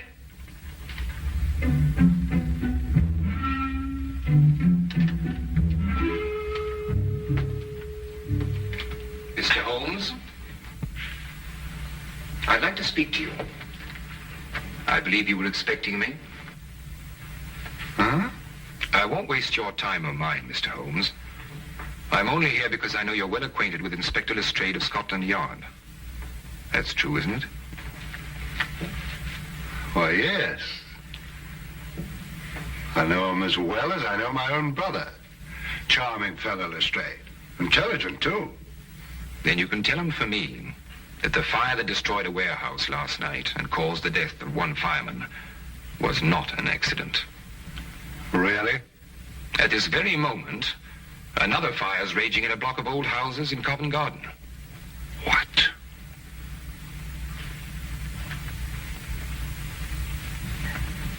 And unless the Crown is willing to pay £50,000 into a foreign bank, which I shall designate, those fires will go on occurring. No one is going to stop me. I don't think that's quite right. Don't, Mr. Holmes. You have the reputation for being a clever man. I'll contact you again tomorrow. Not here, of course. A message will let you know where to join me. And when you come alone.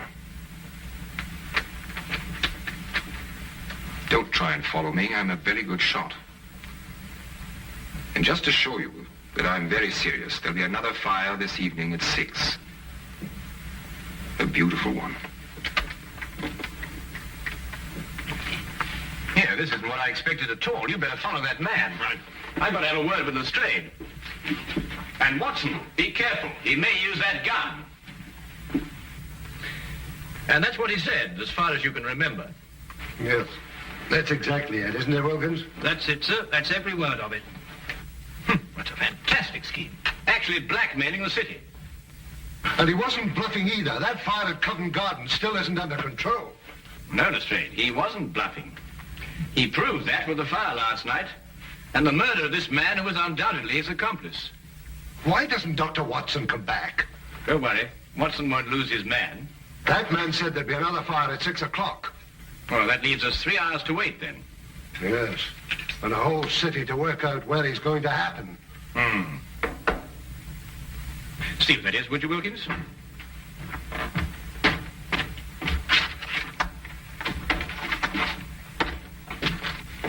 Inspector Lestrade? Yes?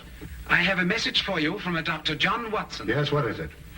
He said to tell you that he followed the man to 43 Chester Street in Bayswater. And? He said to tell you that when the man walked in the entrance of the house, he was shot and killed. The killer got away, and the man died without speaking. Somewhere in London, he's planted a bomb that'll go off in 3 hours.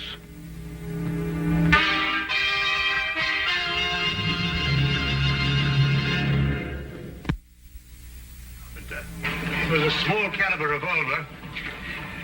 Fired with deadly accuracy. He was killed instantly. You've no idea what the killer looked like, Doctor? No, none. I kept well back from him in case he should notice I was following him. Now, the killer ran through the house and out the back. Exactly 2.5 hours to find out the secret he died with. Where he planted the next bomb. Yes. Oh, Lestrade, did you happen to notice this morning when you searched his room? Yes, of course I did. It's a new suitcase. You'll never be able to trace him through there. They sold in over 1,000 shops in London alone. They'd never remember him. Oh, but they certainly remember a man who bought 4 of them. 4 of them? Yes, we're certain now that these fires have been started in London by means of incendiary bombs. He'd have to have something to carry them in, wouldn't he? There was a fire last night, one this afternoon, and one scheduled for tonight at 6 o'clock. That could be the 4th. Well, obviously your job is to find out where this chap bought these suitcases. You're quite right. I'll get on to that immediately. Oh, just one more thing, Lestrade. Yes? What were you trying to analyze in my flat this morning? Some mud from the boots of the man who was murdered yesterday. Perhaps he's got mud in his boots, too. He has. I've already taken a sample, and I've got another one like this in the flat. I'll get in touch with you at Scotland Yard if I learn anything. I'll be there from now on. With any luck at all, we ought to be able to find a man who bought 4 suitcases. Well, let's hope he only bought 4 of them.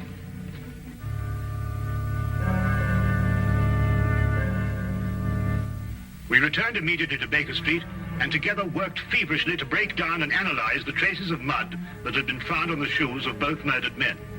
We were able to ascertain quickly that both samples were from the same source. We knew at least that we were on the right track, but where this track would lead, we had no idea.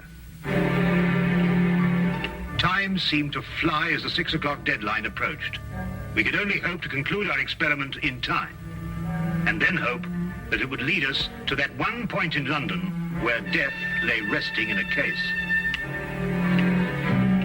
Inspector Lestrade, at his end, had placed the entire resources of Scotland Yard on this one assignment. The city was divided into sections according to a standing emergency plan. A large map on his office wall was divided into individual zones, with a squad of men assigned to each zone. The men in these squads were detailed to inspect every shop in their area and report their findings. As quickly as the reports came in, the sections were marked off and the men shifted and reassigned. Every square foot of London was being covered. If only there was time.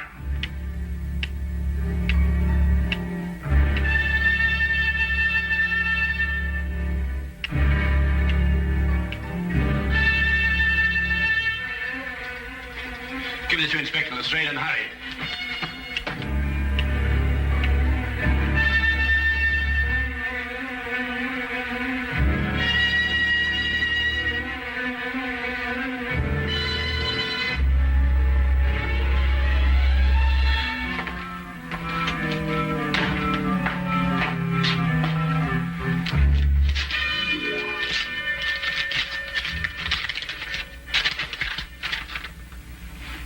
Explosive nitrate? What does it mean? I believe it's a basic ingredient of dynamite, sir. Mr. Holmes give you this? Yes, sir. Hello, laboratory. Where would a man get nitrate in his boots? That's the problem, isn't it, sir? John. Hello, laboratory. This is Inspector Lestrade. Where is a man likely to pick up explosive nitrate on his boots? In London? Yes, of course, in London. And the only place I can think of at the moment is the Army Warehouse, Knightsbridge. Is that the only place? The only place I can think of at the moment. However, give me a little time, and I may be able to think of a few more places. Give me a little time. I wish I could. Army Barracks in Knightsbridge.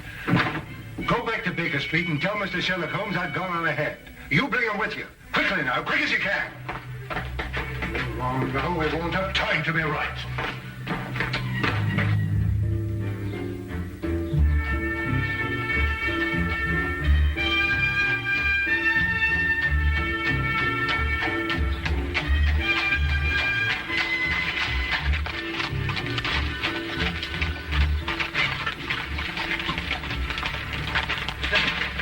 I'm Inspector Lestrade of Scotland Yard. I've got to get...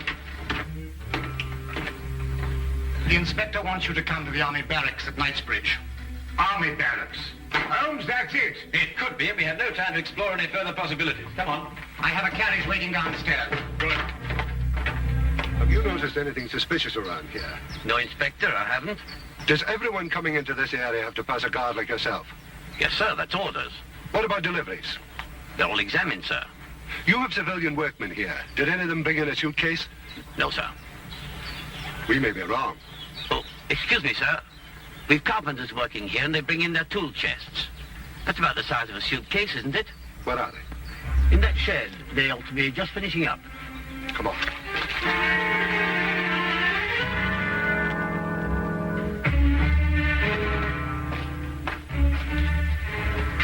I'd like your attention, please.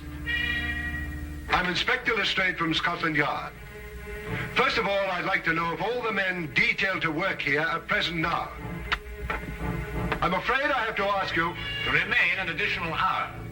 It may be necessary to ask you to build a protective shield around the store of nitrates. Why, our day ends at 6:15. Don't worry. You'll receive additional wages for your work. What if we don't want to stay? Why not? I could use the extra money. The nitrates might explode in case of fire. They were there yesterday and today. They'll wait till tomorrow. Why take chances? It's only another hour's work. Well, when do we know? We'll be able to tell you at 6 o'clock.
I'm not going to wait around here anymore. You stay where you are. If they want my job, they can have it. Why should you be in such a hurry? There's only a minute to go.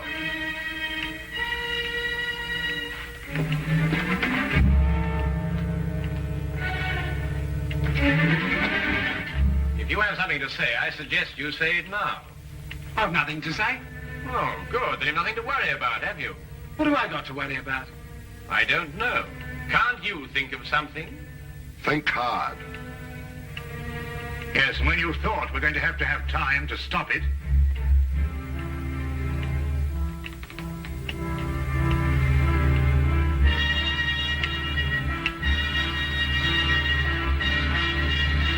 Outside that wall behind the pile of wood. Quick!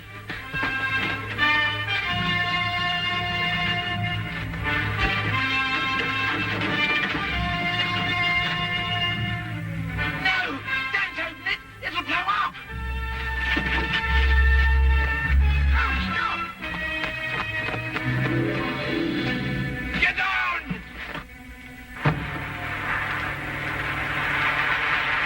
Well,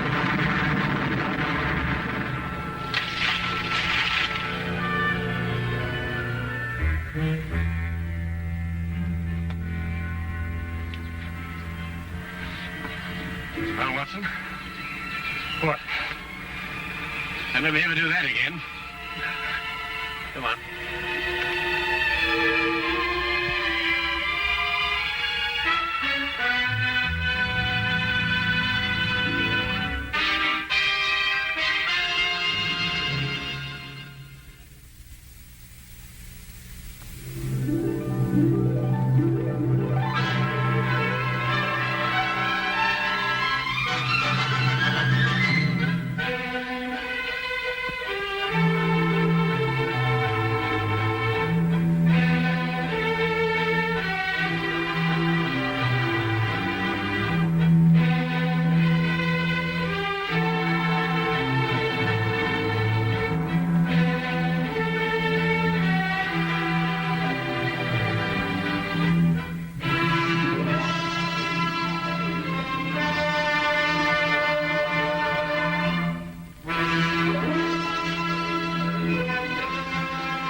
I had persuaded Sherlock Holmes to take a brief holiday with me.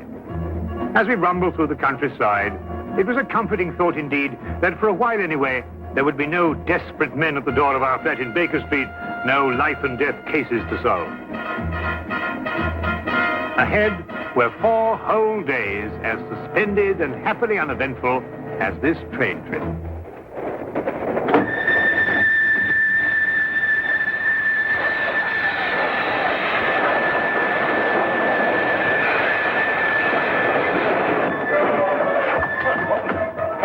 Let's look. Hear anything? Not a thing. Well, I hope we haven't heard anything. We must be doing 30 miles an hour. Oh, we're doing more than that, I think, Watson. I thought you were asleep, Holmes. Well, not really. I was thinking about that Parkinson axe murder. You know, that unfortunate business in South Africa. I was wondering... what? You are on holiday. Oh, yes. Yes, of course. Quite right, Watson. Quite right. Mr. Holmes? Yes, I'm Mr. Holmes. I thought I recognized your name on the reserved passenger list. Thought you might be able to help us. We seem to have had a sort of an accident. An accident or an incident? Well, I suppose you could call it an incident. But one of our passengers has disappeared. Disappeared? A boy. He was traveling with this young lady here. Paul is his name. Paul Windmaster. You must find him. I've heard you can do things like that, Mr. Holmes. Will you help me? There. I'm his governess. Well, I should never have taken my eyes off him for a minute. But I looked in on him after he went to bed and was fool enough to imagine that everything was all right. Do you think he might have been kidnapped? Oh, no, I'm sure Paul ran away. How will I ever be able to face his father? I think you'd better sit down, Miss... Kendall. Lydia Kendall. Miss Kendall, and tell us everything from the beginning. I'm sure we can be of help. Thank you. Tell me, Miss Kendall, what happened that made the boy run away? Mr. Holmes, have you ever heard of Paul's father, Lawrence Windmaster? Oh, yes, Ripsaw Windmaster, the Canadian timber king. The papers call him that. As rough and strong a man as the trees he cuts down. Paul, not having a mother since the age of 2, has grown to be like him in many ways. Independent, wild. Believe me, I've had a full-time job. I can imagine. Mr. Windmaster never disciplined him, was actually proud of Paul's spirit, until one day, rather suddenly, it struck him that he was bringing the boy up improperly. You asked me what caused the boy to run away. It was just that. And yesterday, when I went out to fetch Paul, I began to see the first signs of what was about to happen.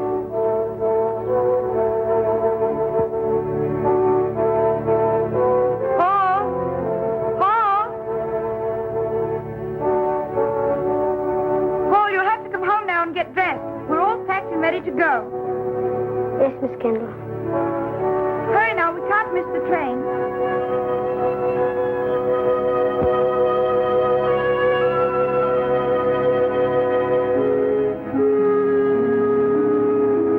Now, when you arrive at the school, you'll take the boy directly to the headmaster. He's received a full letter of instructions from me, and... Oh, there you are, Paul. Your Uncle Cecil's just arrived to say goodbye to you. Here's wishing you success, Paul. Thank you, sir. You'll be taught to be a gentleman. Something which, your mother forgive me, I failed to do. Yes, Father. What have you got there? White mice. White? Now look here, Paul. You certainly don't intend to take them to school with you. I can't leave them here. Nobody would look after them. Now that's foolish. Nobody really cares about white mice here, except me. Well, you can give them back to whoever gave you them. You mean Coco? Who? Coco the clown. I'm afraid I introduced him to Coco. The day I took him to the circus. They've become rather good friends. Well, I couldn't give them back. He gave them to me as a gift. Paul, I don't care what you do with them, but you can take them with you, and that's final. All right. Leave them here, then. Good boy. Well, you and Miss Kendall had better be off. Well, what's the matter? I don't want to go to school. What? You didn't go to school? Why should I? Times were different when I was young. You don't know what you're saying. I have my horse and my white mice, and Coco and I are supposed to meet next week. You can't run wild all your life. You'll grow up to be a savage. But Lydia could teach me everything I need to know right here. Miss Kendall isn't a teacher. She's a governess. She knows as much as anyone. Now listen to me, Paul. One day you'll come into possession of everything I own. This estate, my lumber mills, everything. When that day comes, I want you to be equipped to take over. Well, I don't have to go to school for that. And I don't have to wear a tie and jacket either. You'll wear a tie and jacket and you'll like it. And you're starting the school right now. Put me down! I don't want to go to school! I'll run away! Put me down! I'll run away! Well, Miss Kendall, are you coming? Put me down! He boarded the train without further protest. The truth is, his attitude seemed to have undergone quite a change. By the time we started out, he behaved almost as if he were looking forward to going to school. But of course, the whole thing was a ruse to put me off my guard. You said before you saw the boy after he went to bed. Now, what time was that? About 8. And what time did you find that he was missing? About an hour later, I heard a thud coming from his compartment and went to investigate. His door was locked from the inside, and I had to get the conductor here to open it for me. How he got out, I don't know, but he was gone. And of course you searched the whole train out there. For every inch of it, with the conductor here. I decided to stop the train when we couldn't find him. Oh, conductor, I believe there's a steep gradient just a few miles beyond Darcy. Yes, there is. Now, how slowly would the train be going at that time, do you think? Oh, about 5 miles an hour. Very slowly, sir. Well, in that case, I suggest that we borrow a cart from a farmer in the vicinity of Darcy and go back and search that area. Yes, sir. I'll take care of it immediately, sir. What was the number of the boy's compartment? 37. Well, Dr. Watson and I'll take a look at it. No, there's no need for you to come with us. I think you'd better stay here and rest. Now, you mustn't worry. Small boys make a habit of disappearing and reappearing.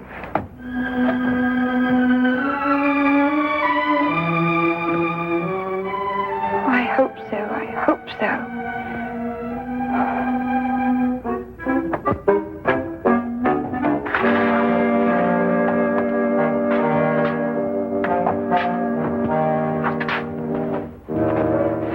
Well, you certainly simplified the search and narrowed down the area to Darcy. Here, Watson, give me a hand with this window, will you? Yes, all the same, train window. Yeah. Well, that was the thud Miss Kendall heard, the sound of the window being opened before the boy jumped out. By Jove, you're right. The question is, who helped the boy open the window? Well, it took two of us to do it. Exactly. Good heavens, Holmes, do you mean that he must have had an accomplice? Of course he must have. Yes, but who on earth would want to help a little boy to run away? Well, when we know that, Watson, we will have the answer to the problem of the boy who didn't want to go to school.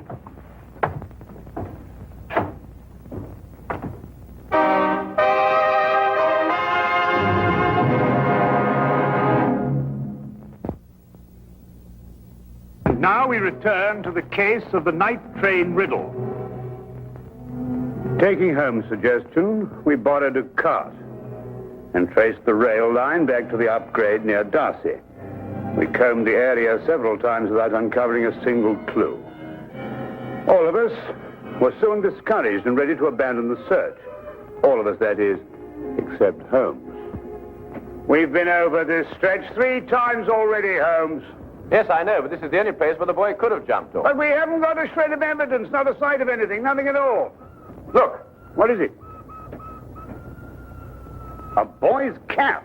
Miss Kendall, would you mind coming over here for a moment? Is that the boy's cap? Oh, yes, that's his. Then it has to be here. Look, over here. Here we are, Watson. The footprints of a small boy. Holmes, look, another set. Must be the boy's accomplice. Ah, good work, Watson. They end here.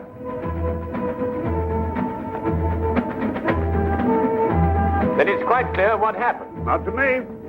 Well, they obviously boarded another train, a local, I imagine, traveling in the same direction as we were. We do pull alongside a local here, Mr. Holmes, the up train from Royal Minster. Well, how can they do that? Change trains in midstream, so to speak. Well, obviously, Watson, if both trains were traveling slowly enough. They do. It's possible, entirely possible, Mr. Holmes. Conductor, I think you'd better telegraph ahead and have them stop that train. Yes, sir. Do you think they'll find him, Mr. Holmes? Well, we are near enough to the truth, Miss Kendall, not to have to speculate anymore. We will soon know. We began a hasty return to the night express, aboard which we hoped to catch the local. Holmes insisted that time was of the utmost importance.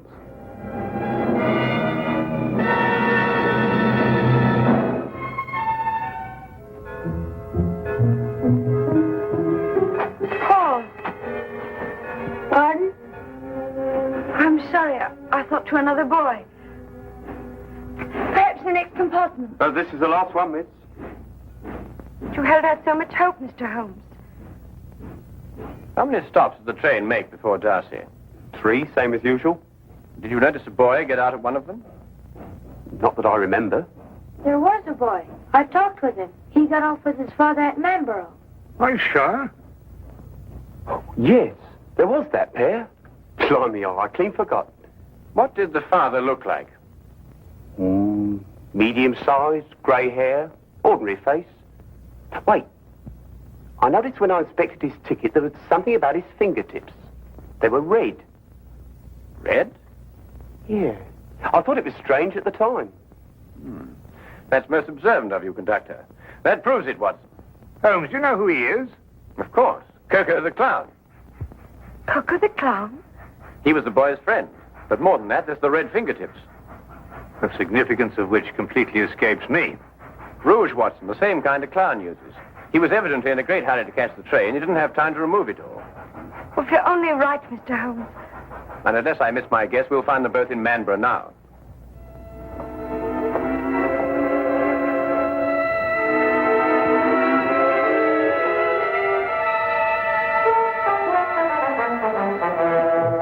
Watson, Miss Kennedy is sending a wire to the headmaster of the school, telling him they've been delayed. As soon as she's finished, we can be off. Hmm? Oh, the matter with you? You don't look like someone who wants to be taken to the circus. Holmes, do you realize it has taken me the last solid 3 weeks of pleading and cajoling to persuade you to take this trip? And now look where we end up, in Manborough. And don't you underestimate it. We can have a very exciting holiday here. Oh, holiday? We might as well have pitched a tent in Lestrade's office. I know, but we couldn't very well refuse to help them. No, we couldn't have refused to help them. But when we eventually find whoever it is who's at the bottom of this thing, please remember one thing. He's my pigeon. Don't upset yourself, Watson. As soon as we can find the boy, we can continue on our journey. Oh, I'm glad you still consider that. Well, shall we be getting along? Oh, by the way, Watson, I didn't mention it to Miss Kennedy, but I believe there's some possibility the boy may be in danger. So I don't think we ought to lose too much time. Not a very convenient place to leave luggage.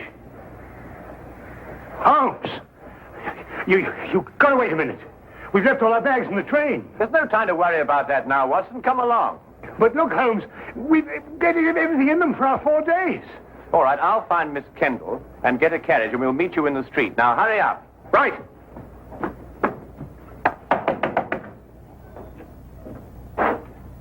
Could you tell me if the night express has gone yet? He had to switch back to the main line. I wondered if it was still in the yard somewhere. I'm awfully sorry, sir.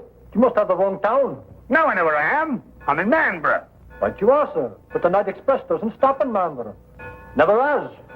Except once. But confound it, man, I know it stops here. Oh, no, sir. The only time the night express ever stopped in Manborough was in the summer of '88. A wheel fell off the locomotive. Right off Pontiac it happened. It stopped all right that night. Now, look here, this is urgent. I happen to know the night express stops here because I got off the thing at this station. Now, will you kindly go and find out if it's still here? Well, I have to go down to the yard area. In about 5 minutes, I'll ask the signal box. 5 minutes? Oh, never mind. Watson, come along. The carriage is waiting. But...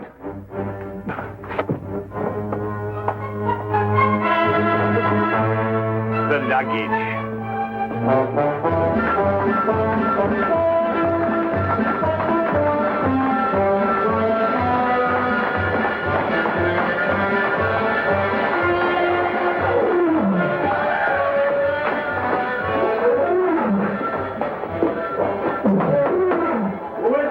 Cecil, open up.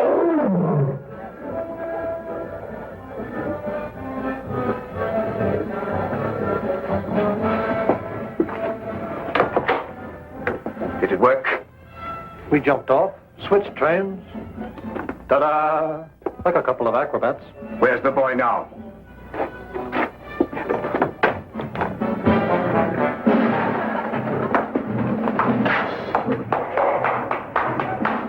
Exactly where I wanted.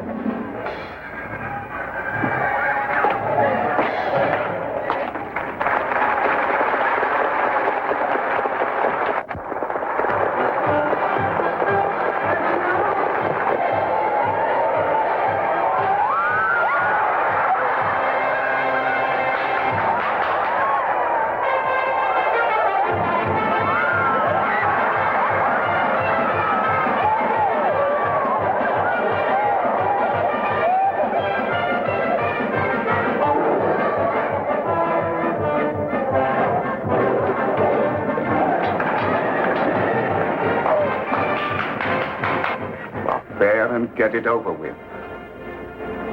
I was waiting for a down payment. How much? £100 should do it.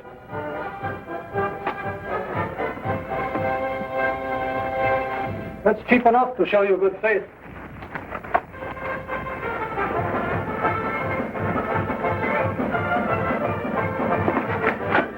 I'll expect the rest when I finish.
Here, Watson, take this gun and fire it up into the air. To the air? Yes, just to pin him down.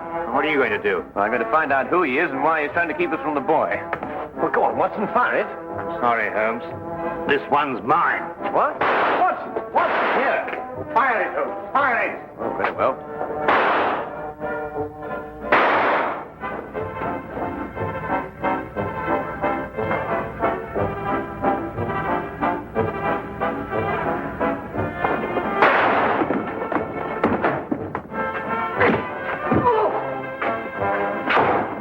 Come along, Miss Kendall.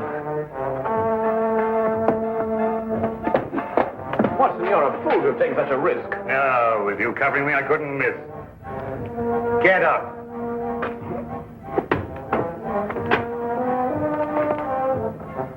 Mr. Windmaster's brother. Oh, Uncle Cecil. Yes, and the first in line to inherit the Widowmaster fortune if anything had happened to the boy. That's right, you would be the heir. You may not think so at the moment, Mr. Widowmaster, but you're very fortunate. If the boy had been killed, you would most certainly have been hanged. Hanged? Yes, hanged. Stop him. Stop who? Coco, he's about to kill the boy. Push him off the catwalk backstage.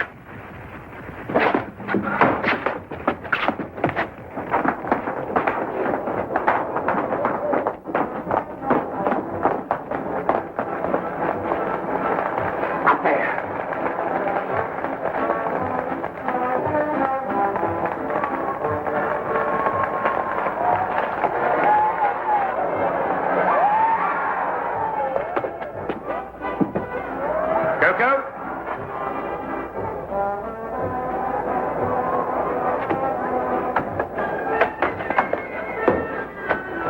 Don't come any closer.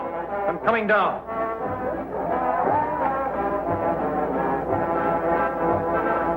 You'll never get out of here. One move to stop me and I'll kill this boy.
Perfect timing, Watson. Yes, wasn't bad, even though I do say so myself. He wanted to kill me, and I thought he was a friend. Well, that should teach you a lesson, Paul. No one's a friend who encourages a boy to run away from school. Why, what would have become of Dr. Watson here if he hadn't gone to school? Well, it's very simple. He'd never have been able to accomplish that trick. But all he did was to... In dropping that counterweight, young man, I had to know the speed of falling objects, the theory of weight and counterweight, and of stress and resistance. Now, if I hadn't studied physics, there's no telling what might have happened to you. I never thought of that. No, of course not. Well, just you think of it from now on.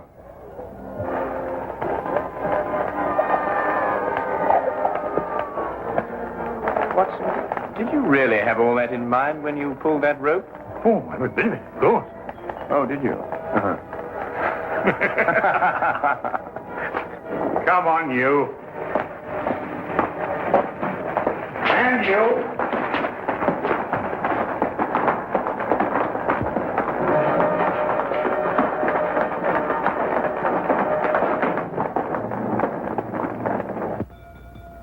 If you're looking for the time of the next London train, it will be along in 10 minutes.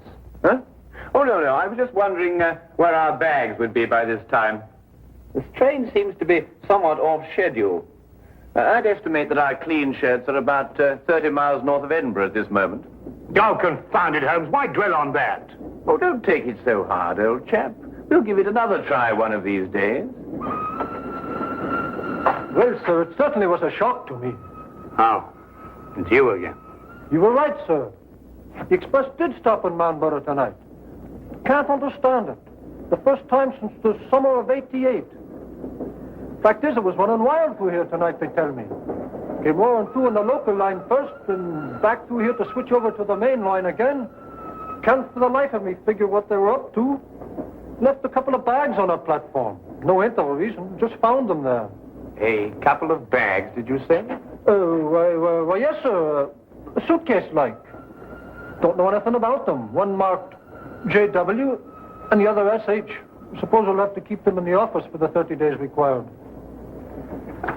My dear sir, if you'll just lead me to your office, I think I can relieve you of those suitcases within 30 seconds. My name is John Watson. Mine would be the one marked JW. Oh, you mean, I say, and this here gentleman is SH? Yes. This is my friend, Samuel Higgins. Ah, well, in that case, sir, if you'll come along to the office and identify the contents, I'd be glad to get them off my hands.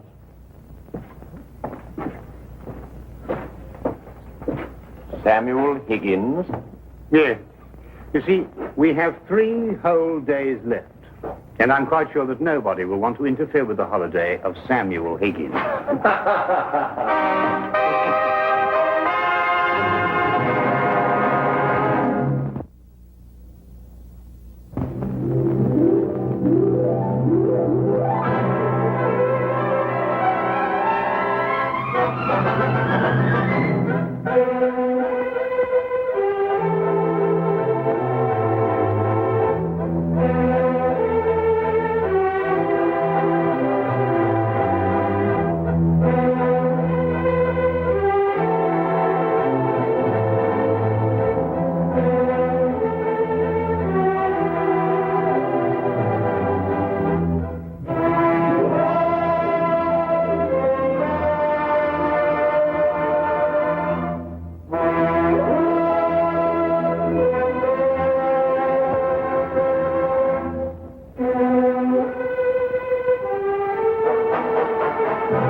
Well, isn't it rather late for a young lady to be out alone?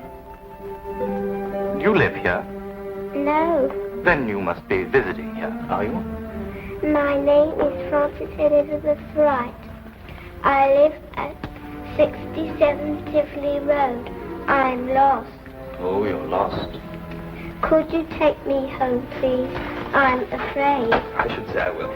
Come on with you. That's the way it began. Nothing extraordinary. For in a large city like London, a lost child is such a common occurrence that many a far-seeing bobby arms himself with a bag of chocolates in addition to his nightstick. No one suspected that this was the beginning of a case that was to rock all England.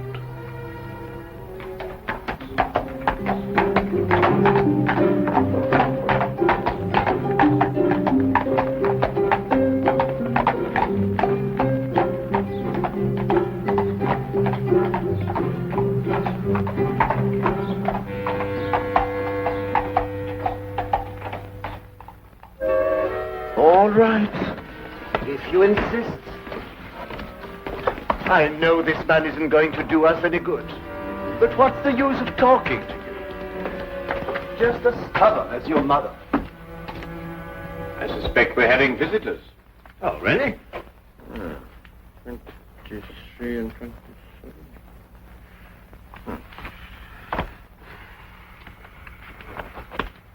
Come along, Nebuchadnezzar. I don't think you're quite dressed to receive attractive young ladies.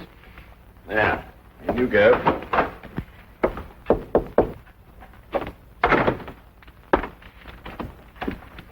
Won't you come in?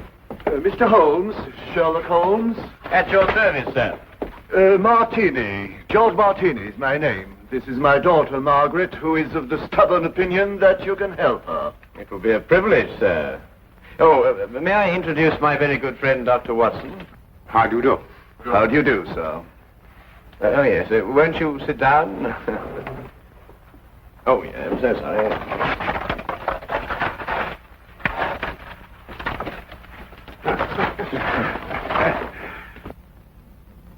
How can I be of any assistance to you?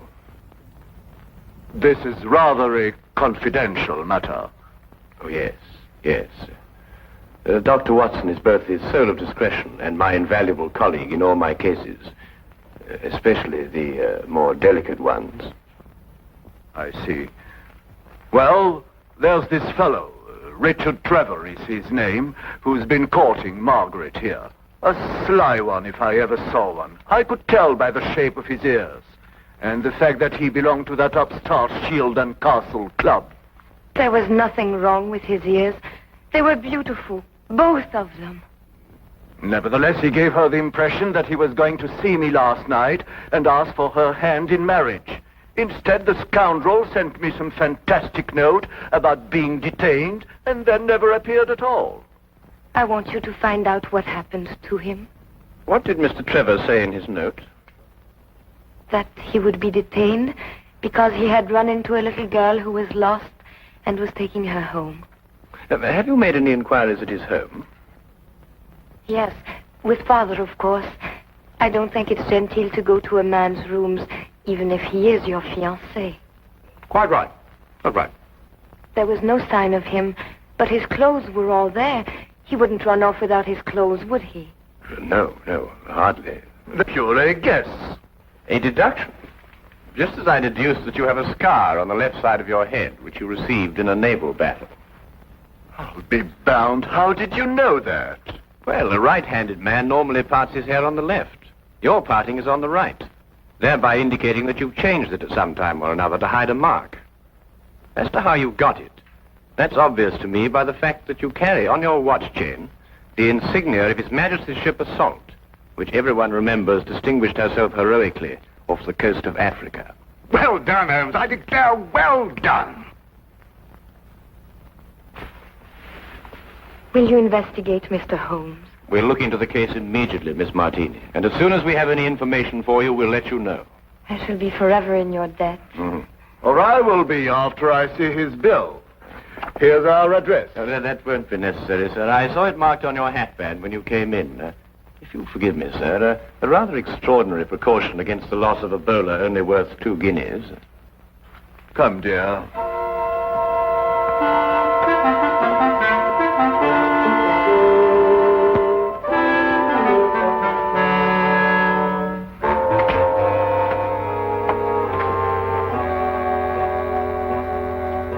Not long after moving in with Sherlock Holmes, I had come to the conclusion that his mind was as organized as his housekeeping was not. He was, without a doubt, the most perfect reasoning, observing machine I had ever encountered. And just watching him think had become sheer fascination. I tried to put myself into his brain now and deduce what had happened to the missing Mr. Trevor. Did it occur to you he might have had an accident and even now be lying in a hospital at this very moment? You, being a doctor, would think of that. But if that were the case, surely the hospital would have informed someone by now. Maybe he skipped off and left her then. There's no guarantee he won't come back for his clothes or have them sent on to him. I'd grant that if he hadn't sent that note. A man deserting a girl isn't likely to send a note at all.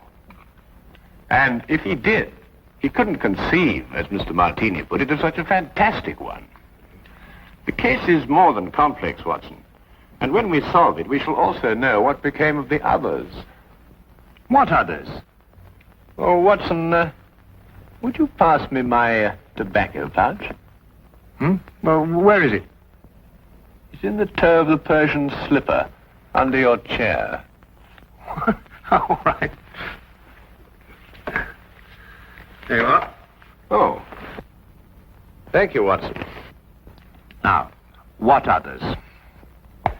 Well, it's come to my attention during the past 2 weeks that 7 men have disappeared, totally evaporated from the face of London. They had no reason to run away, every reason to stay. Trevor fits perfectly into this fabric. You mean then that there's more in this than just the disappearance of that young lady's fiancé? Unless you accept 8 consecutive coincidences. Could you accompany me this afternoon? Where? To the last place where Trevor must have been before he met the little girl. But you don't even know where that was. I'd say it was the upstart Sheldon Castle Club. Why there? Well, if you were about to confront a man like Mr. Martini to ask for the hand of his daughter in marriage, what would you do first? I'd probably have a couple of stiff drinks first. And if you were a member? At the Sheldon Castle Club, eh? By Jove, Holmes, of course. That's just what I would do. You see, Watson? You've been of invaluable assistance to me already.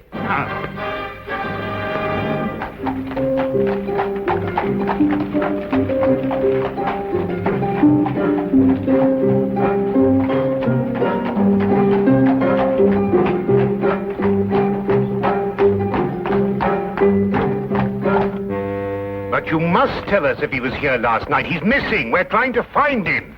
It's no use, sir. You'll have to do without my help. This is a gentleman's club. What has that got to do with it? He may not want to be found, if you know what I mean, sir.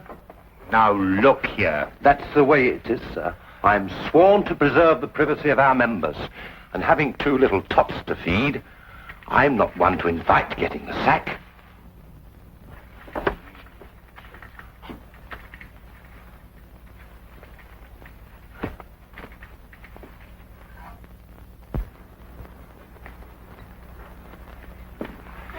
I say, where have you been? This is meant to be your case, you know, and I've been doing all the investigating. Yeah, do you know that Trevor was here last night? How do you know? Well, to my utter amazement, one of my keys fitted the door to the office. I went through all the chits and found one signed by him. It's just as you thought. He boasted his courage with the aid of stimulants from the bar. Do you mean you've broken into the office? Do you want to have us arrested? Us? Yes, by keeping the barman occupied, you served as my accomplice. Now, really, Holmes, you've gone too far. Now, the thing to do is to find the carriage that both Trevor and the little girl took. How do you know they didn't walk? Well, if she lived near enough to walk home, is it likely that Trevor would have sent a message saying he was going to be detained? What extraordinary reasoning. Not extraordinary at all, my dear fellow. Really quite ordinary. Oh, what on earth do you think you're doing, mate?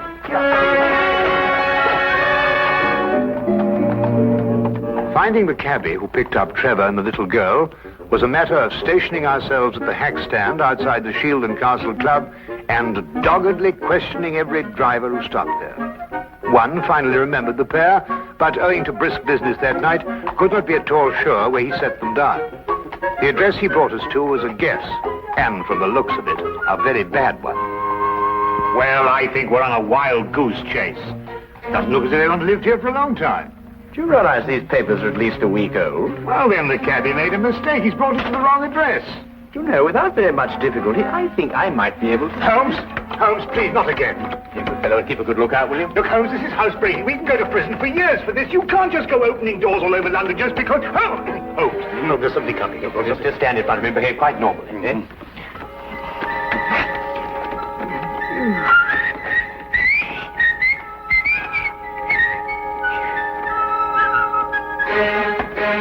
What's the normal behavior for housebreaking? You coming? Look here, Holmes, a doctor doesn't do this sort of thing. I'm sure it's unethical. You can't expect me to... Oh!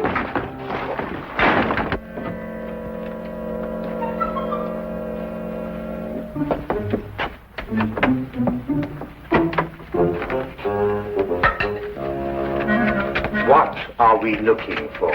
I'm not quite sure yet. You won't find anything here. You said yourself the house has been unoccupied for the last week.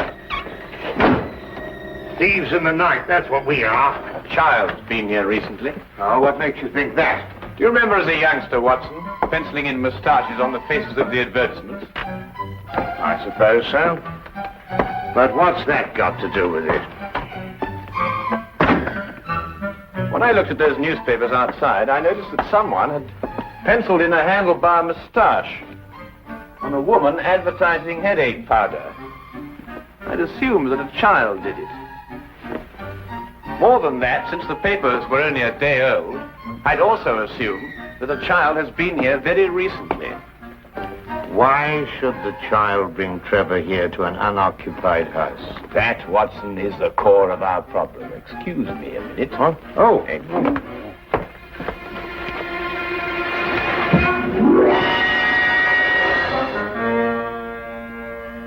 Good heavens!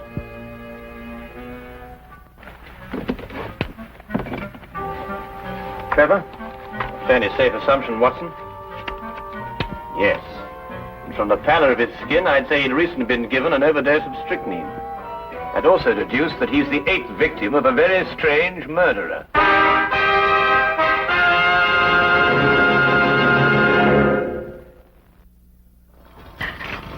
Dash the tea, Holmes.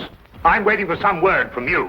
About what? Well, about the murder. Ever since we got back here, you've behaved as if nothing had occurred. And yet I'd wager anything that you're hot with some theory as to who's done it and why. I'm afraid we've run out of Indian. I think we've got some china, if I can find it. My guess is it's a cream passionel. Are you ruling out the robbery motive? Trevor was left without a shilling. Oh, that's just some sort of a smokescreen. After all, Good heavens, Holmes, what on earth do you think you're doing? Look, snake poison. Oh, no, don't be silly, Watson. It's China tea. Disregard the labels. I ran out of tin. Here, are you sure? Yes, I'll stake my reputation on it. You'll get to see, that is. Rather late for a caller. Good evening, Dr. Watson. Hello, Sergeant. Ah, hello, Wilkins. Good evening, Mr. Holmes, sir. I've got a message for you, sir, from Inspector Lestrade. A welcome addition to the day. A message from the good inspector. We've found another corpse, sir. It was in an empty house in Hammersmith this time. The facts are still the same. Robbery and strychnine poisoning. Oh, is he one of the 7 who disappeared lately? Yes, sir. How did you know? Well, I suspect that the other 6 will end up in unoccupied houses before very long. I think you'd better carry out a search in every unoccupied house in London. But this is July, sir. And everybody's away on holiday. The number of empty houses must be hundreds. Well, it's that, or wait until September when everyone comes back and finds his own corpse. It'll be a very unfortunate situation for the good inspector. To say the least, sir. I'd better give the inspector your advice, sir. Yes, you must let us know what he says. That might be rather embarrassing. Good night, Mr. Holmes. Good night, Doctor. Good night. You know, Holmes, you were right. Trevor's disappearance was linked with the other 7. But what kind of fiend can be at the bottom of it? Well, we'll know more about it when we return from Brighton. Brighton? Yes, unless you'd rather not pursue this any further. There's a 6:10 train leaving in the morning. 6:08. Why Brighton? Because that's where R.J. Cookson lives. The place is R.J. Cookson. He's the man who owns the house in which Trevor was killed. How on earth did you find that out? Oh, no, never mind. It is tea, isn't it? Yes. Oh, I thought it was.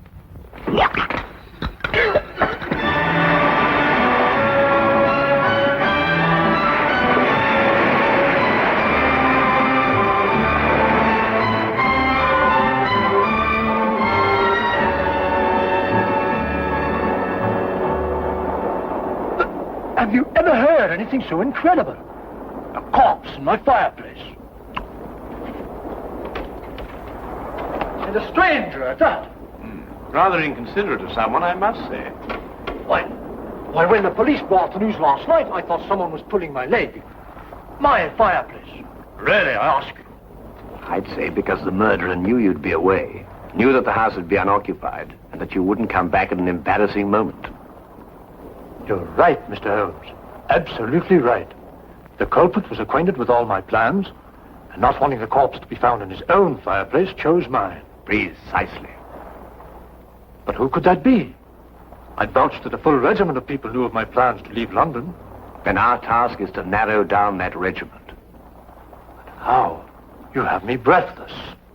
First of all, has anyone else the key to your house? No, not that I know of. Yes. I once gave my key to the greengrocer to deliver a parcel. Aha. But he gave it back. Oh. But bosh and bother, supposing a key wasn't used at all. Whoever did it could have used a tool or something and jimmied his way into my house. I've heard of those things being done. Mm-hmm. Oh, really? We found all the windows and doors locked. I'm afraid you've escaped me. Now again, Mr. Cookson, are you quite sure that no one else has a key to your house? Well, now, really, after all, I don't hand them out like calling cards to every... Wait. There's this charwoman who comes to my house once a week to clean up. But, oh, no, she couldn't hurt a fly. Well, what's her name? Mrs. Enid. But really, she couldn't be less harmless. She's 60 years old if she's a day. You take her for your own grandmother. Yes, but you know if she has a daughter. Daughter? Well, now, really, a woman of 60 isn't bound to have a little girl. Well, what about a niece or a granddaughter? Granddaughter? Now that I think of it, she does have one. About 7 years old. She recently came to live with her. Where does Mrs. Enid live? I have her address for... If you please. Right here in my trousers. Do you really think it could be the old woman? Well, a charwoman has the ability to go anywhere in London. Ah, yes. Wait. 322 Radcliffe Way. 322 Radcliffe Way. To look at her, you'd never think she could hurt a fly. You'd take her for your own grandmother. Poison murders? No. Impossible, Mr. Holmes, impossible. Oh. Grandma, must we play the game tonight? Of course. Don't you like playing it? I don't like staying on the street alone. It'll only be for a little while. You'll find someone to bring you back, and Grandma'll have company again. What happened to the last company we had? Oh, he went home after a while. But come on, let's say it. Where do you live? At 67 Tivoli Road. No, that was the last place. Your address is now 120 Claridge Street. I forgot. All right. Now, come on. Let's say it again. Where do you live? 120 Claridge Street. And again? 120. What do you think, Holmes? Well, we'll know definitely in an hour's time. Come on.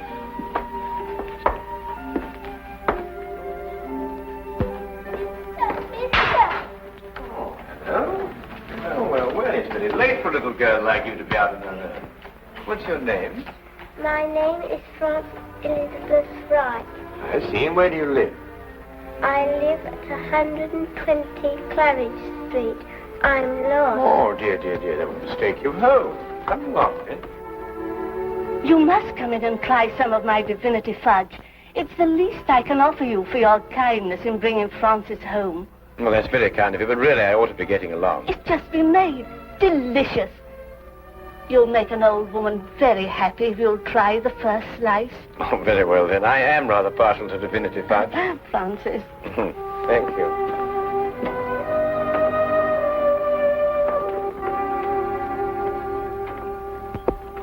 Now, come and sit right here at the table. Yep. Now, say good night to the kind gentleman, then off to bed. Grandma, you never let me stay up with the company. That's because little girls must have their sleep. But now we've met the gentleman, perhaps he'll come again in the daytime. Will you? I should love to. Good night. Good night. Good night, birdies. Isn't she a lovely girl? And she'll grow up into a beautiful woman and have a life of ease. Yes, that's the important thing. A life of ease. Time to enjoy the world and... Here, you're waiting for some fudge, and I'm prattling away.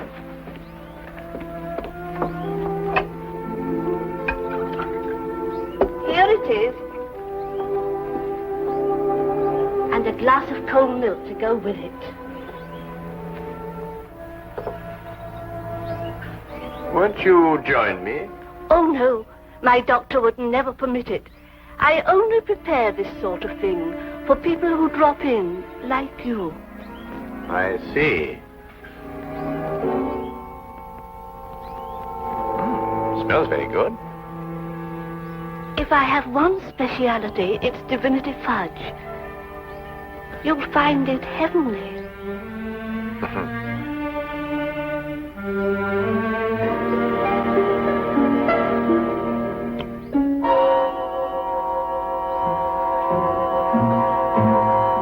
What's the matter? Nothing. I just wanted to give the birds a bit first. Don't. Birds don't eat fudge. Oh, yes, they do. They love it. Come on, old chap. Have a... No, you can't. Who are you?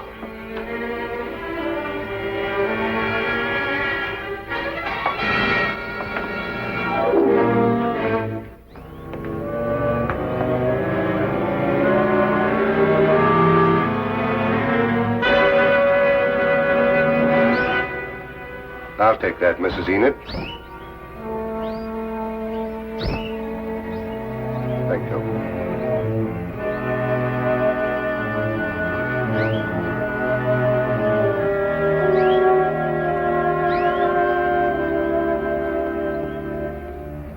I needed money for the child.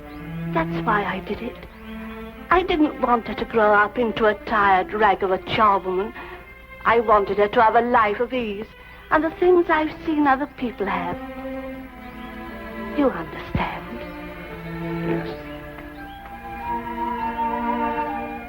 Will she be taken care of?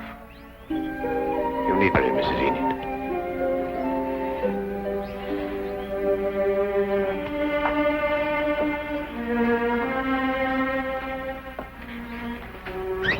I wish now I hadn't tried to poison you.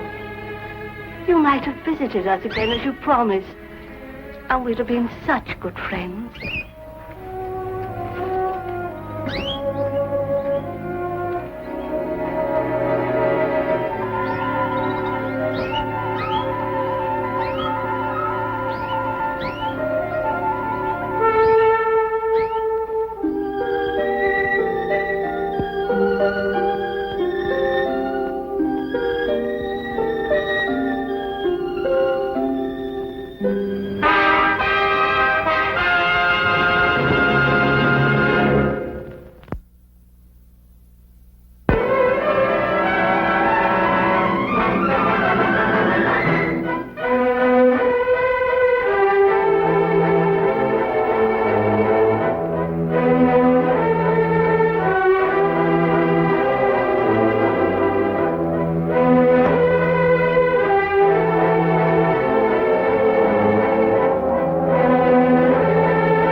Bramble, Bilger's Bay, Bimming Merry Magna, Binster, Binge, Great Binge and Lesser Binge.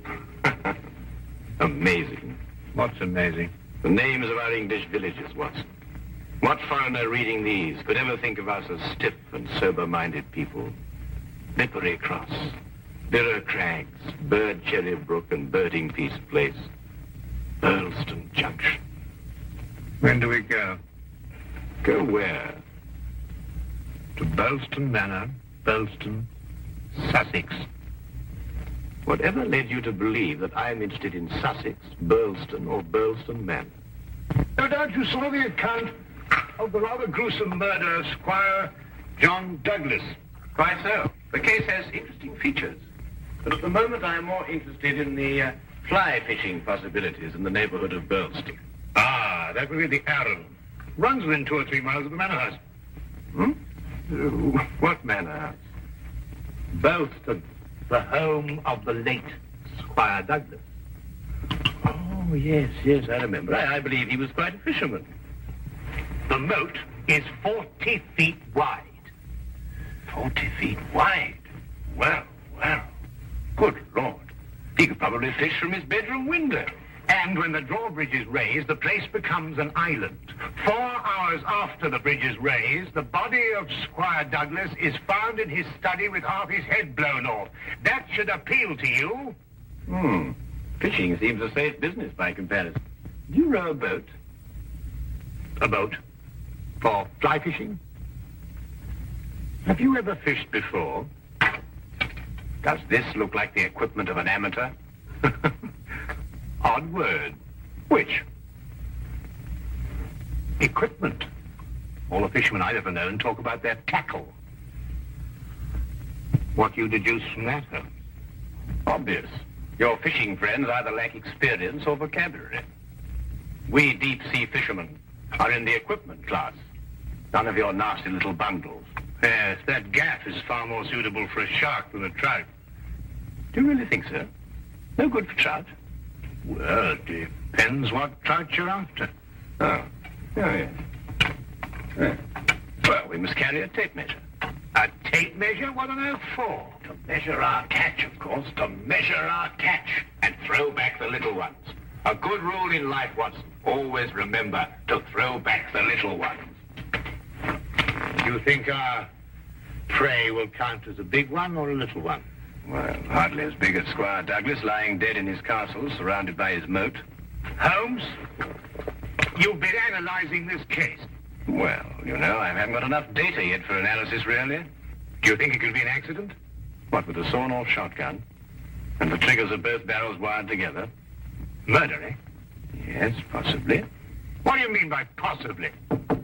Please sit there, man. That may be opportunity knocking. Oh.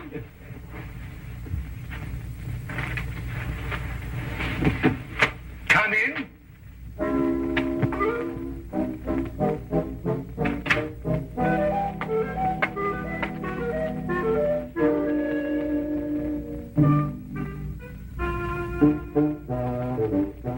Mr. Sharp. Oh? The fisherman. Hold on! I'll tell you!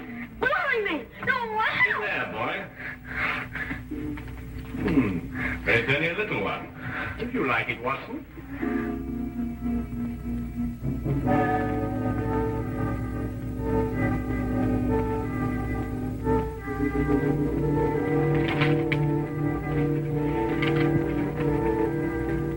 Would appreciate your view. Intriguing affair. Burlstone Manor. Signed, Inspector McLeod. Ha! Please, English, for I'm utterly baffled. Oh. Yeah, where is it? Where's what?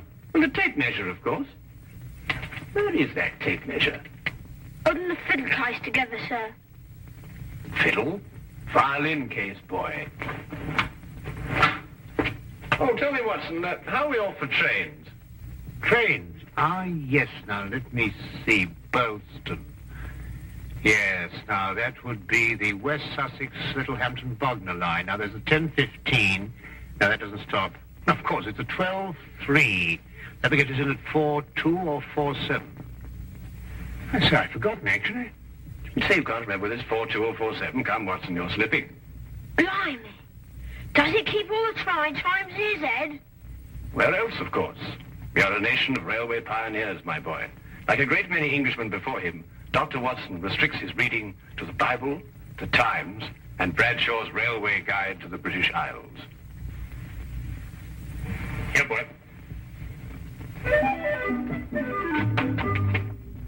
Man of the March Hares, that's what you two are.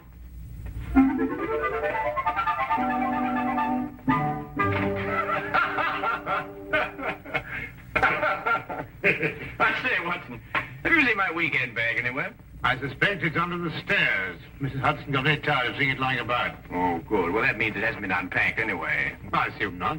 Excellent. Then everything is ready. Oh, be a good fellow, would you, and dig out that bag and put it in the cab along with that tackle. Why? Aren't you going to be here? I have a little reading to do. Pick me up at the British Museum Library. Say half an hour before the train leaves. Now, look here, Holmes. This is no time to go reading. You'll miss the train. I cannot vouch for the punctuality of Dr. Watson or the reliability of the company's steam engines, but I, for one, propose to be at Boylston Halt at 4:02 p.m. precisely.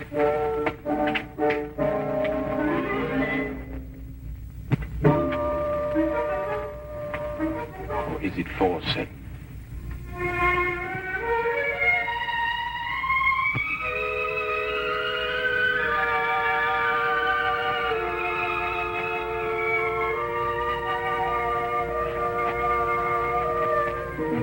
It was a nice piece of work, if I say so myself. The entire story hung on a spider's thread. A spider's thread? Exactly. It sounds interesting, Inspector. Now perhaps you'll start at the beginning. Simply stated, the castle, as you see, has a moat. And when it's up, as it was at the time of the murder, it's a sealed fortress. Who was in the castle at the time of the crime? The murdered man's wife, Mrs. Douglas, and a foreign friend, John Morell. Just those two? And the servants, but we've been able to rule them out completely. And from your description of the house, it would have to be one of them. Either Mrs. Douglas, or this friend of hers, Morell, or both of them. They tried to make it appear as though someone had broken into the house and then dived through the windows to swim the moat. But you disproved that? Completely. How? I'll tell you when we get there. This murder weapon. A sawn-off shotgun, I believe. An odd weapon, that. And a foreign gun, too. 3 letters on the barrel. P-E-N. Aha. A larger P with a flourish over it, followed by a smaller E and N. That's right. The Pennsylvania Small Arms Company, the famous American firm. That's perfect. That's all I need. You mean you need additional evidence? Well, Mr. Holmes, every little helps, you know. Then your case against Morell is not complete. It's complete as far as... How did you know Morell is the murderer? How did you know? He has to be. Why? He's the only one who could be. Suppose I were to tell you that Morell is not your murderer. How do you know? Yes, Holmes. How do you know? Why didn't you arrest him? Well, he doesn't act like a murderer. He's too self-confident, eh? That's right. Seems to be daring him to arrest him. Yes. How do you know all this? Holmes, do you know this man Morell? Fascinating. Fascinating. The case has suddenly assumed the most astounding proportions and the most astonishing challenge, Watson.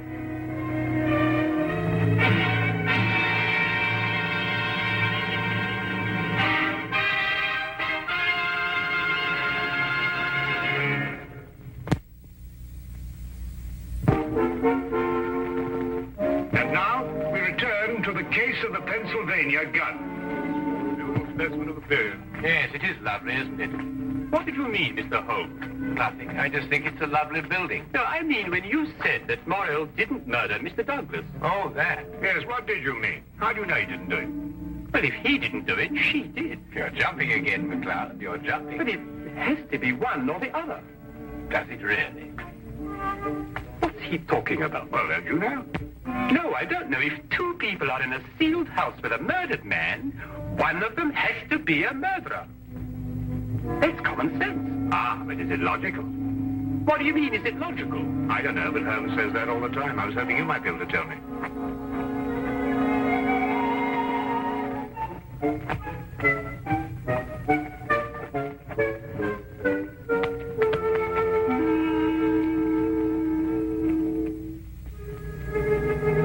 He hasn't been moved. That's just the way we found him last night. Watson? Of course, death was instantaneous. I should say so. The charge was not fired directly into the face, as the newspaper's account had it. I'd say the blast came from below, and that the gun was almost vertical. Excellent, Watson, excellent. May I see this shotgun, McLeod? Holmes, look at this. Good Lord. Wait, it's a brand like cattle. Well, how old would you say it was? Have you got your glass there? Yes. Thank you. It's very difficult to estimate marking like this, Holmes, but I'd say it's over 15 years. 20. Mr. Morrell? At your service, Mr. Holmes. Dr. Watson? News travels quickly. This is a small village. You said 20 years? Yes. The same age as this. It stands for Vermissa Valley, Arizona. Gold claim number 341. That is where John and I met 20 years ago. There were three of us. We registered the claim, worked it, and then sold it.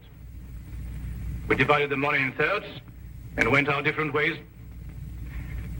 2 years ago, I looked John up here and stayed on. I liked it. And the third partner? He lost his money, and I believe his mind. He came to believe that we had cheated him. And he swore to kill us 10 years ago. Why didn't he? He couldn't find us. No, we didn't have the same names at the time. Do you think your old partner could have done that? I don't know, Mr. Holmes. I am not the detective. True. True. Well, we must bear that in mind. You tried to make it appear as though another man had been here and went out through the window. Did I? He tried to build an elaborate story. A man of his size was seen passing through the village wearing a loud tweed topcoat and a wide-brimmed hat. He was heading this way. On the window ledge, there is a footprint in blood, indicating, of course, that the murderer dived through the window and swam the moat. But he didn't. How do you know?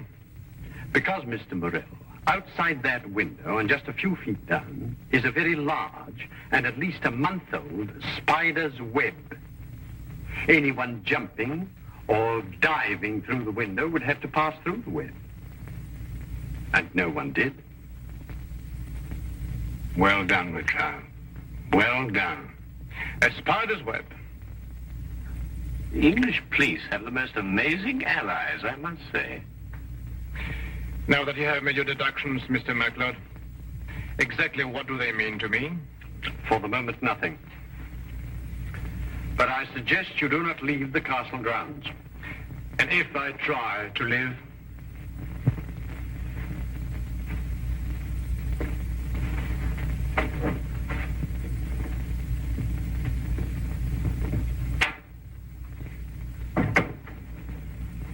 well done, McLeod. You've certainly got your man. but I'm not rushing in to make any arrest. I'm going to make sure the case is iron cast. Oh, very wise. And what's the motive? Revenge for the Venice Valley affair? I've got to go a bit careful there, Doctor. If you ask me, it's a case of, cherchez la woman. Oh, what's he? Oh, Mrs. Douglas? Well, you know how these things are, Doctor, between us, men of the world. We know how a situation like this can... Oh, of course. Of course. Of course. Of course. Delicate situation, though. Delicate. Yes, delicate. Might almost be called the case of the other man. Hmm?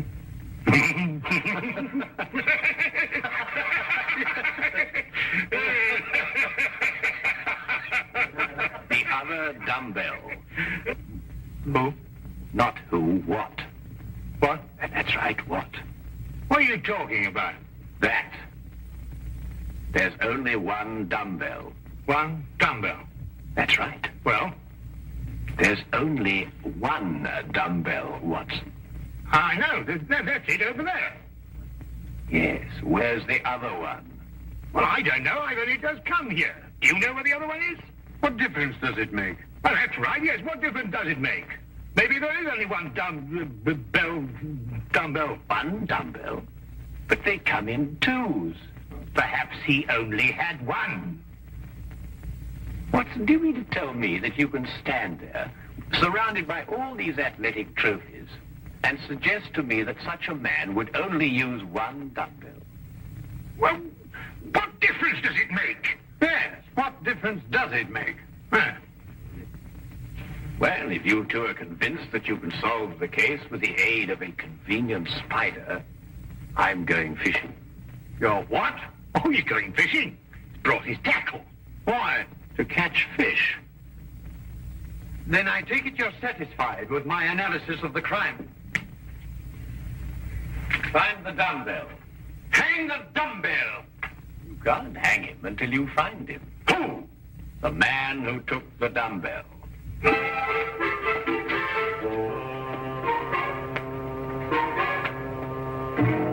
gone too far now, Holmes. I think you've made him very angry. Then he should fish. It soothes the nerve. Are you really going to fish? I am. Where? Out of that window. It looks very comfortable. Well, what do you expect to catch? A herring. A red herring. I have the tape measure, Watson. To measure a red herring? To measure the big red herrings. The little ones I plan to throw back. Holmes, you're up to something. I am. What? Would you like to help? Of course. Well, look. Take the good inspector down to the local pub and keep him there for at least an hour.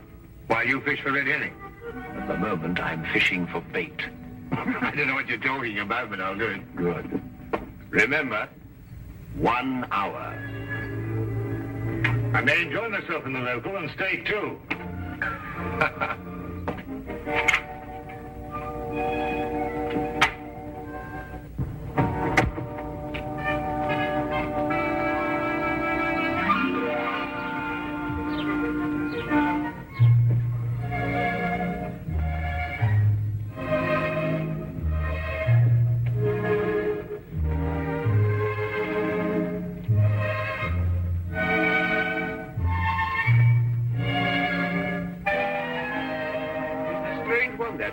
What do you think he's been doing? There's no guessing with him. For all we know, he may really have been fishing. Perhaps we should have given him more time. He's been an hour. That's all he asked for. Yes, that's right enough. Inspector McLeod?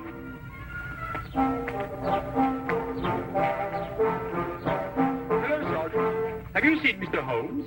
I certainly have, sir. What's wrong? You know the staircase in that room? Huh? Mr. Holmes was sliding down them banisters. He was what? That's right, sir. Sliding down the banisters he was. Well, he was probably investigating something. Probably. Well, let's ask him. There must be some reason behind it. Good afternoon, gentlemen.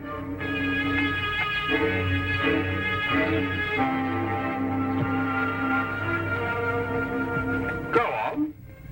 Ask him. Ask me what? Well? What have you been doing while we were away? Well, first I fished. No? And then I slid down the banisters. I told you. Why? Why not? And you, Inspector McLeod, are going to drain the moat. I'm going to what? Drain the moat. Empty it right down to the bottom. I can't do that. That's a major engineering job. Don't you realize that's a real river that runs round the house? Well, in that case, don't drain the moat. But tell everyone you're going to. And then what? Then we'll all meet back here in an hour's time. And see if we can find somebody pulling something out of the moat. Exactly. What? Red herrings. As mad as a martel.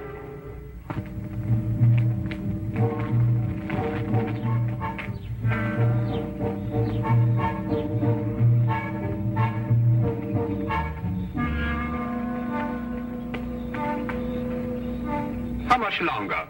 Not much. You're certain everyone believes they're going to drain the moat?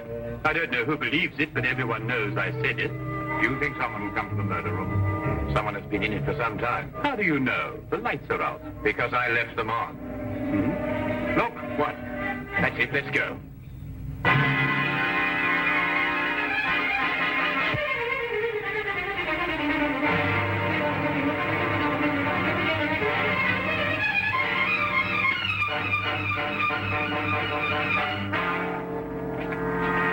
Oh, excuse me. What are you using for bait?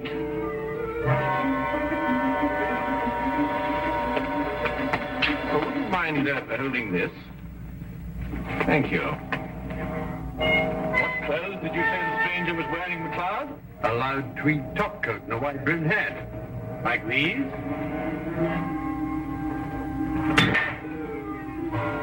The dumbbell. Holmes, how did you know? When you're working near water, Watson, and a heavy object has disappeared, you may conclude, until you can prove otherwise, that it has been used to prevent some object from rising to the surface. All right, Morrell. You're under arrest for the murder of John Douglas. It is my duty to warn you that anything you say may be taken down and used in evidence... No, McCloud. You haven't got it at all. What? This gentleman didn't kill John Douglas because John Douglas isn't dead. He isn't what? Dead. The man whose body you discovered in here is the very man who came back to... No, you're not with me, are you, McCloud? Now, would you tell him, please? These clothes belong to our third partner. The man has been searching for you for 10 years. Yes. He found us and arrived here with a shotgun. He and John struggled, and the shot went off. That explains the vertical angle of the blast. In the ensuing struggle, the gun went off. I heard the report and ran down immediately. I timed it from your room. 15 seconds if you run, and 10 seconds if you slide down the banisters. I ran. I thought you would. John was panic-stricken when he saw what he had done. I got the idea to change their identities. But then where is Douglas? With the aid of my tape measure, I was able to ascertain that there is a hollow space behind that wall. I imagine it conceals a passage under the moat. Yes, Mr. Holmes, it does. And John has had a 36-hour head start. We'll stop him.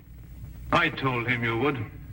I'll issue orders for the apprehension of Mr. Douglas, and we'll talk about your part in this, sir, in the morning. You have conspired to conceal evidence. I'll still be here in the morning, Inspector.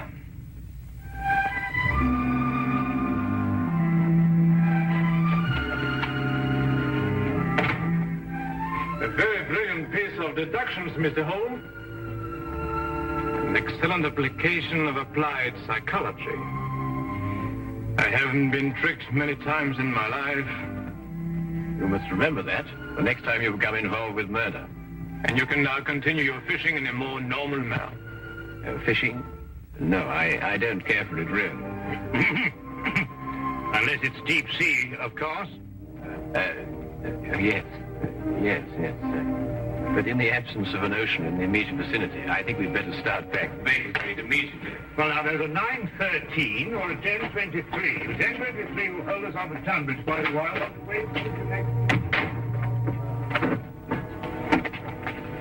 Thank you, Mr. Holmes. Not at all, not at all.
the centuries, London has inspired great writers, great painters, great statesmen, and great criminals. But in the year 1896, the greatest criminal of them all suddenly came into being. His identity was unknown. He never left a clue. And all London waited breathlessly as he struck again and again with sheer audacity and terrifying brilliance.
Absolutely fantastic. Huh? Well, first the gold seal from Edinburgh Castle, and then naval secrets from the Admiralty, and now Queen Elizabeth's jewels. What in thunder is Scotland Yard doing? No. Well, it makes chills run up and down my spine. There's no clue to any of the thefts. You must have some ideas on this case. Huh? What are you doing, anyway? Research. Research? Holmes, do you realize this gang has been helping themselves to state secrets and national treasures? Have they really? Oh,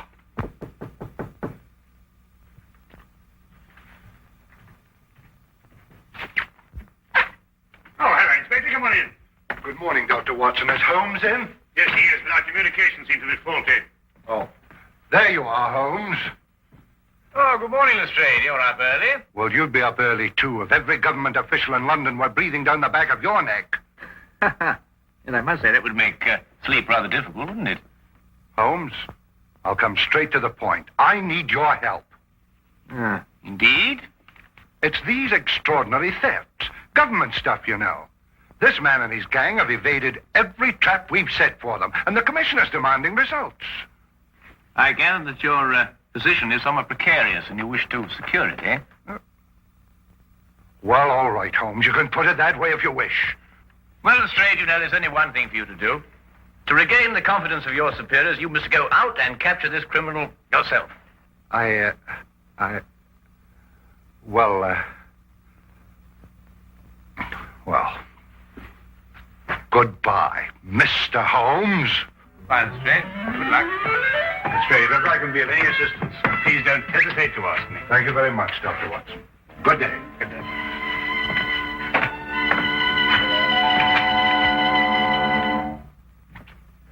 How could you do that to him?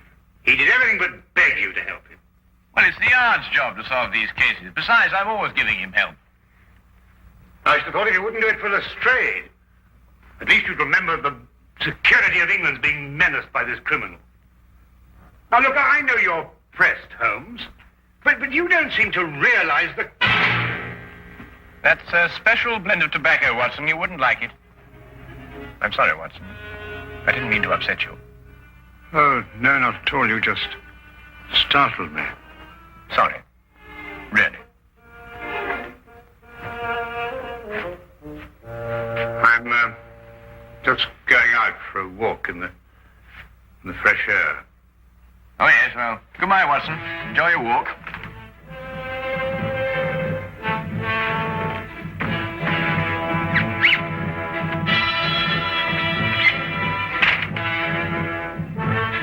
Certainly Holmes's erratic behavior was enough to set my nerves on edge. But now suddenly I was far more than upset, for I had seen something in that humidor. At least, I thought I'd seen something. Perhaps it was my imagination, my nerves.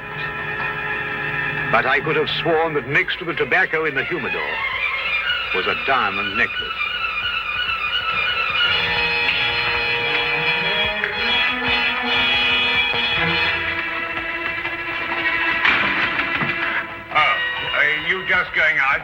Yes, you just going in?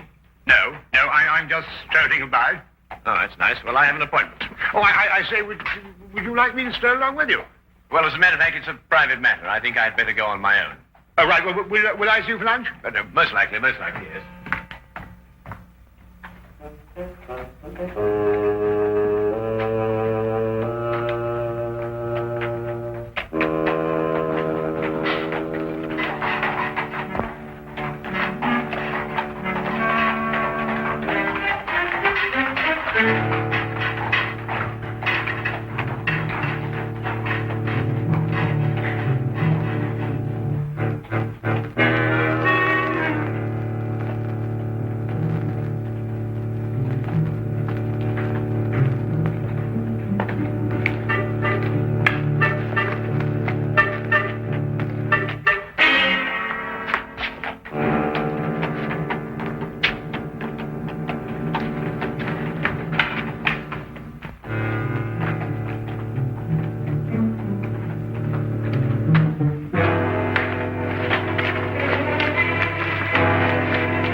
Watson. I said it was a private matter. No, Look, I don't want you to think that I... Holmes, you must... No. Well, shall I be seeing you at lunch? I believe we've already discussed that. Yes, we already...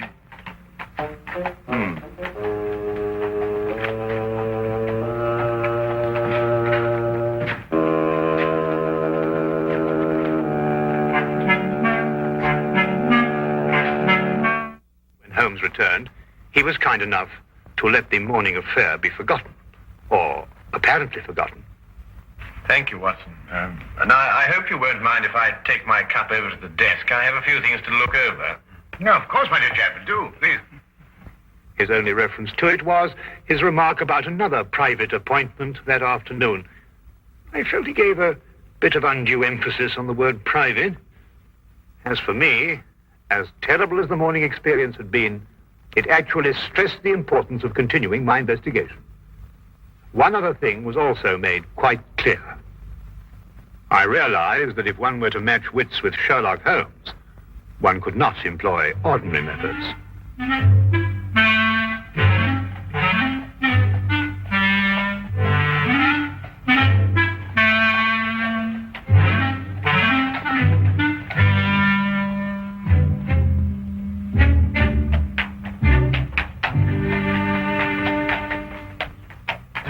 Station, please. I'm sorry, sir, this cab's engaged. That's all right. I'll double your fee. I'm sorry, sir, this cab is not available. But Melinda and I, we're eloping. We don't have time to, I'm very sorry, young man. I'll triple your fee.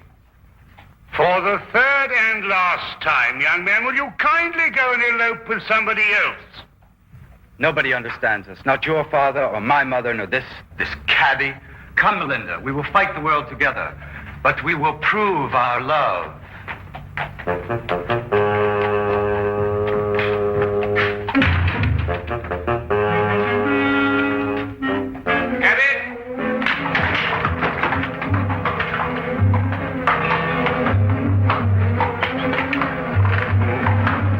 860. What in heaven's name are you doing up here? This, sir, is where the cabbie usually sits. No. Really, Watson? I'm sorry, sir. I think you've made a mistake, sir. My name isn't... It's Sedgley, sir. Oh. Well, Sedgley, may I give you a word of advice? The corners of your beard are in dire need of repair. Most extraordinary behavior. Ah, here comes the legitimate carriage. Cabby! Cabby! Well, good day, Sedgley.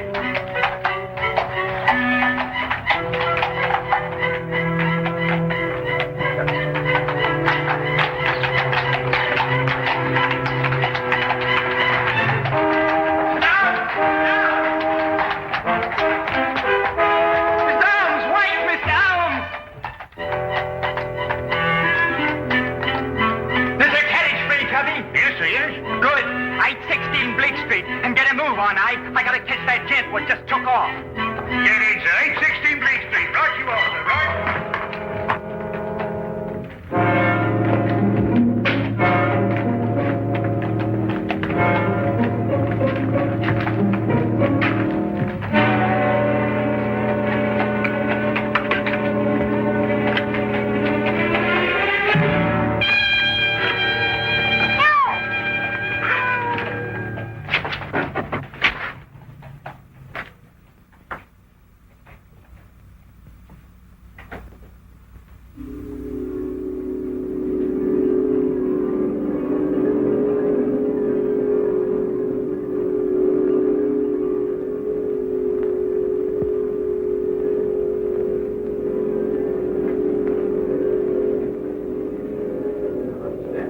Any of you to come to my flat. Well, I thought you'd want to see these plans before our meeting, Mr. Holmes. Minor difficulties, nothing serious. Now, Miss Ames, Yes, Mr. Holmes? I want you to take 15 paces to the right and 10 to the left. You must all remember that the first requisite of being a good thief is capable planning. As the newspapers have said, we are the most successful thieves England has ever known.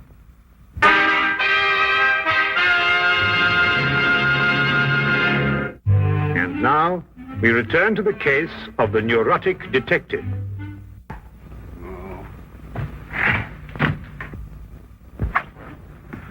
Good evening, Dr. Watson. Is Holmes in? I want to ask him a few questions. I'm so glad you came, Lestrade. You're the one man I wanted to see. Now, sit down, will you? Sit down. What's the matter? Now, Lestrade, I want you to promise me that what I'm going to tell you, you won't reveal till your dying day. The mood the commissioner's in, that may not be very long. I know who London's master thief is. Who? Holmes. Holmes? Holmes. Holmes! Shh! You're joking. I wish I were. Oh, but Holmes... I don't believe it. I can prove it. But that's not the point. The thing we've got to do is to stop Holmes, whisk him away and put him in a home somewhere. Yeah, but Holmes...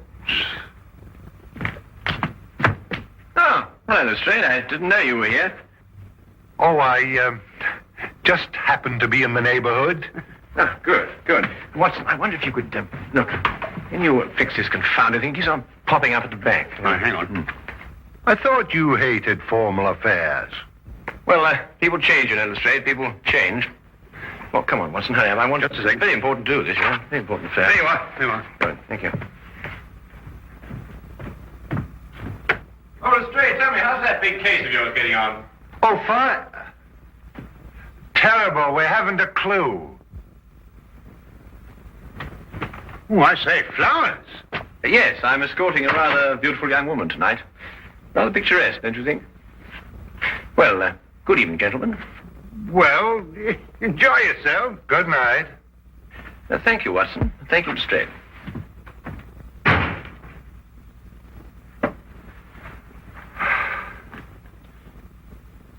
We knew what he was going to do. Let's look at this as Holmes would have... Well, I mean, when he was normal. You know, those formal clothes are very odd. Well, he was invited for a reception at the house of the Minister of Foreign Affairs. Big diplomatic thing. Yes, but ordinarily stay miles away from a thing like that. Therefore, perhaps he has a special reason for going. Perhaps.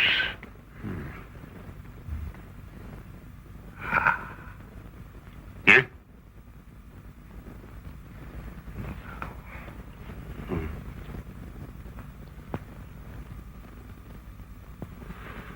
Official papers of state. Secret documents. In the minister's safe! Hurry, Watson. He won't slip away this time. You know, Lestrade, I've never been so unhappy in my life.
nothing but sing and dance and talk and have a wonderful time. My feet are killing me. Where does the minister keep you safe? In his study. Well, we better get over there right away and be prepared for anything. I think the danger will increase now that the party's nearly over. You're right, Watson. Let's go.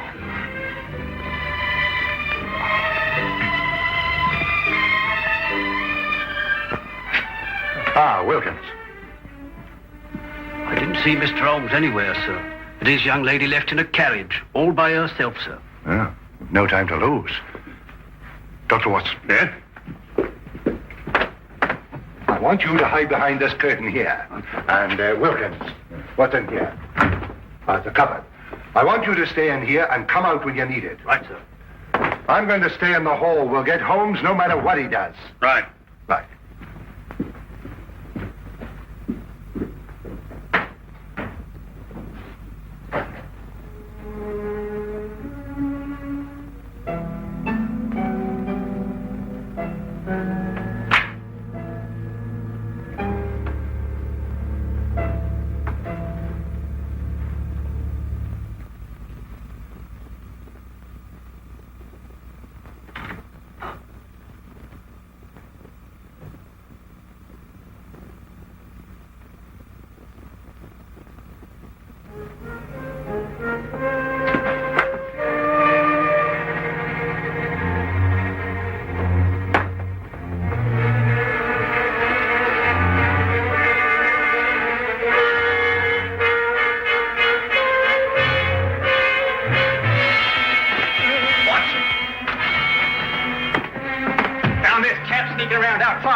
Good work, Toby. Now, look, Holmes, you don't know what you're doing. You're not well.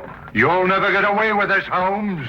I already have. Oh, Toby, would you be good enough to ask the commissioner to come in here, please? The commissioner? Of Scotland Yard? Well, naturally. Now, look, Holmes, I'll take you away to France or Switzerland and Spain. I mean, you'll have a nice long rest.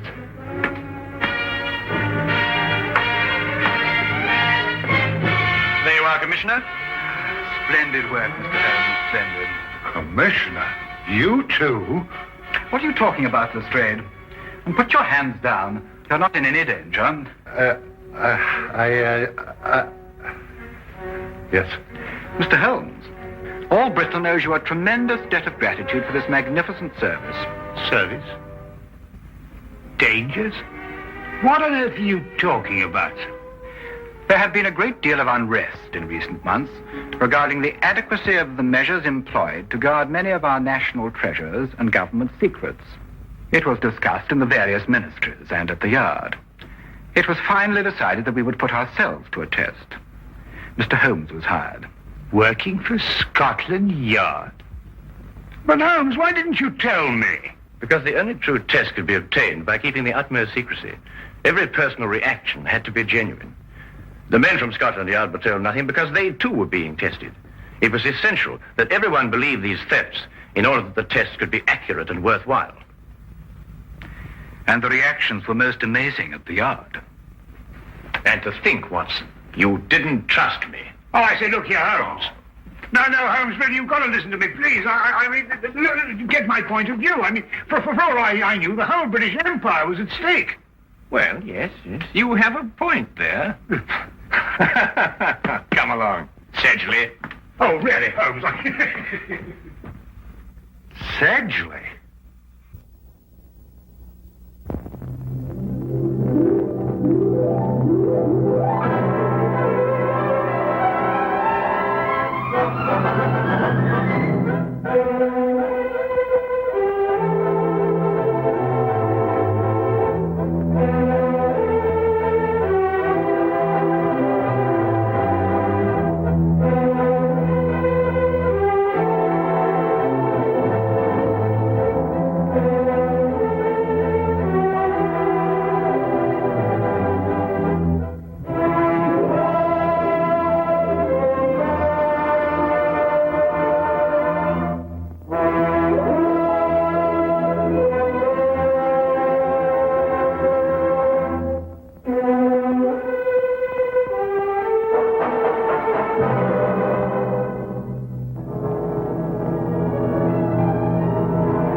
Sherlock Holmes solved an extraordinary case involving the theft of state secrets from a foreign embassy in London.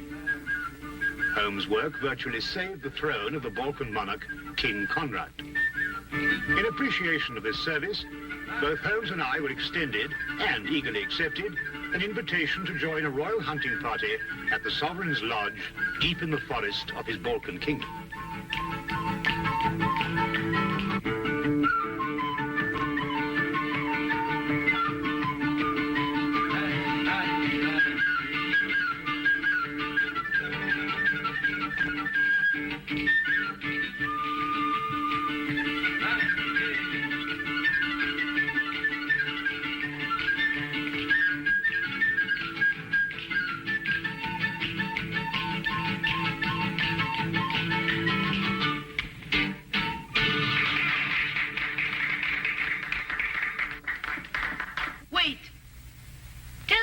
Fortune. Not mine. Let's hear Prince Stefan's. Afraid of your future, cousin? I'll tell you that when I've heard yours. Don't worry, Conrad. I'm going to have a long, peaceful life. Tell them, girl.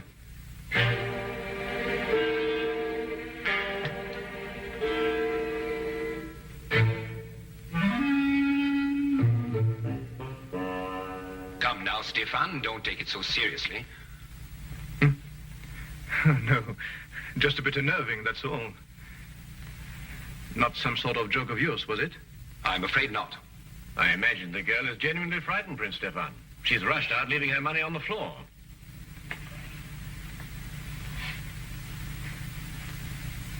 Let's forget all this. Let's drink a toast to... I can't think of anything. We've drunk to our guests and to everybody's country. To beauty, Your Highness.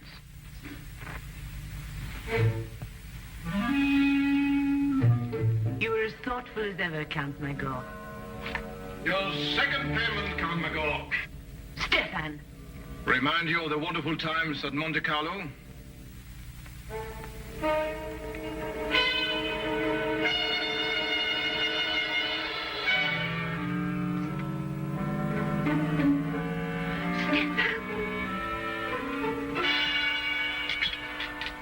Conrad!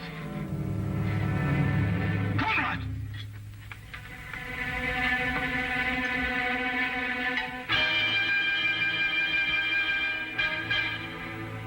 He's dead. No.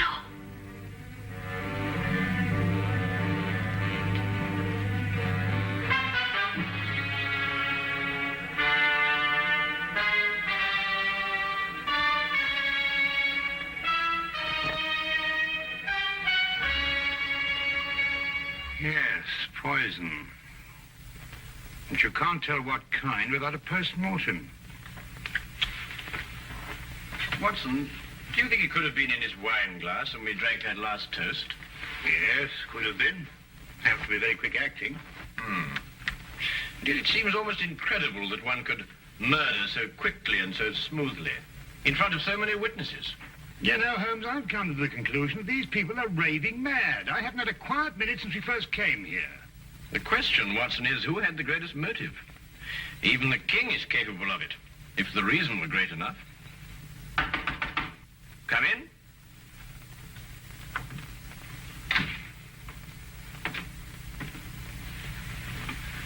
Won't you sit here, then? Please sit down, gentlemen.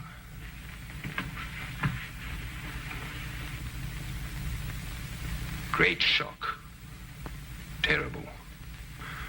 But I'm afraid the consequences will be still more tragic. War? Stefan came here at my request as a representative of his father, King Johann. I had hoped to reach a non-aggression agreement to relieve the tension between our two countries.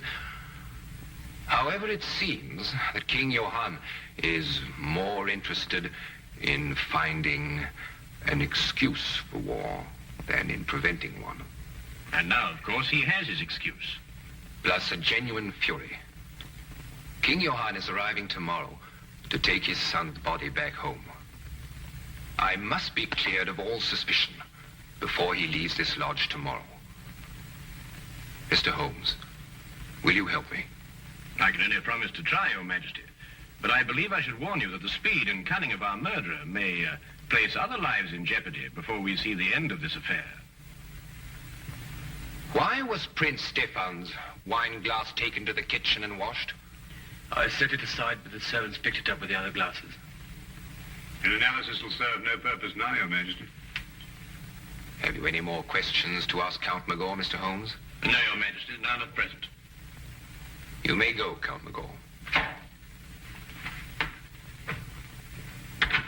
Magor is an excellent equerry, Mr. Holmes. He's rash, but faithful. I see. Tell me, Your Majesty, what do you know of Princess Antonia? She was a friend of Stefan. Mm-hmm. And her background? She's a member of an impoverished royal house. Have you known her long? A few years. We met at Monte Carlo. In fact, I fell in love with her there. No surprise. Everyone did, including Stefan. She was attached to another man, whom I respected, and I was discreet. Stefan used no such discretion and swept her away from us all. You weren't angry, sir? No, not really. Stefan and I never really fought about anything except politics. That's a lie. Or can't you remember as far back as this morning? What do you mean, Antonia? Perhaps I was mistaken. You've made an accusation. I apologize. If you should require me again, Mr. Holmes, I'll be in my rooms. Very well, Your Majesty. I'm leaving too, Your Majesty. I wouldn't want you to think I spoke behind your back. Good night, gentlemen. Perhaps you should go and have your palms read tonight. There's a gypsy who tells amazing things. I say, Holmes, what's she getting at? Well, you know, Watson, it might be interesting to find out. Yes, it might be very interesting.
In his hand.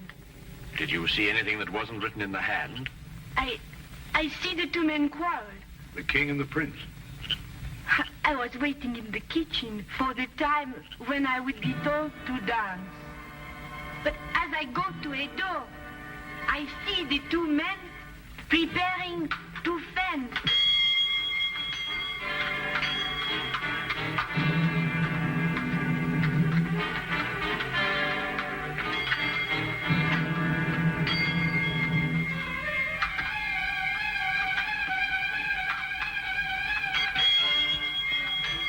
Magor.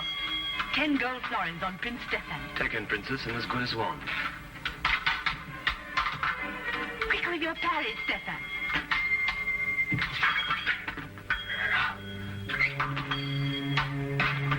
Touche. Your wrist, Stefan. Miss Crutch? You'd better have it dressed. Count Magor. Your Majesty? Fetch your napkin from the table. You need fencing lessons, Stefan.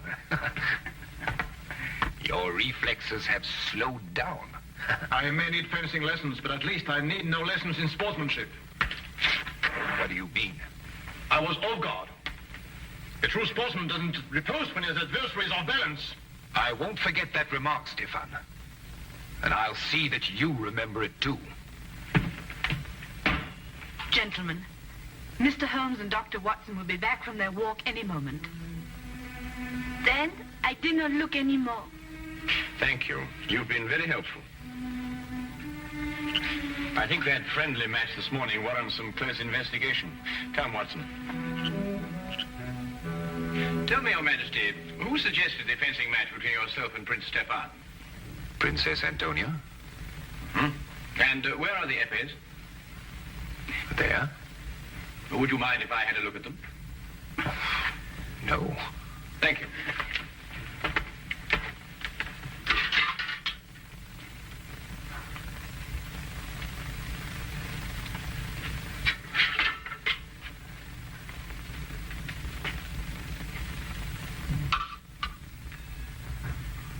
Is this the epée Your Majesty used?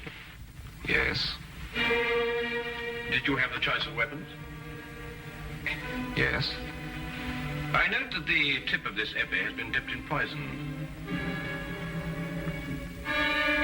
You perhaps misunderstood me earlier, Mr. Holmes.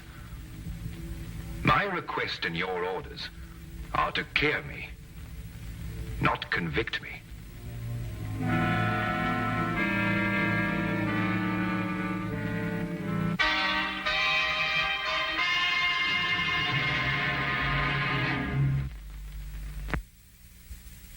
But it's conclusive evidence. King had the choice of epées, so he was sure to be the one who gave her the poison. It's evidence, Watson, but fortunately for our own safety, it isn't conclusive. Oh, what do you mean? Well, we must continue our investigations until we have a decision, one way or the other. Then we must let the facts speak for themselves. Yes, but if you prove him guilty, you'll start a war. My dear Watson, I can only disclose the facts. I can't alter them. Oh, well, let's go to breakfast. Even if we are condemned men, we might as well have a hearty meal. Right you are, Watson.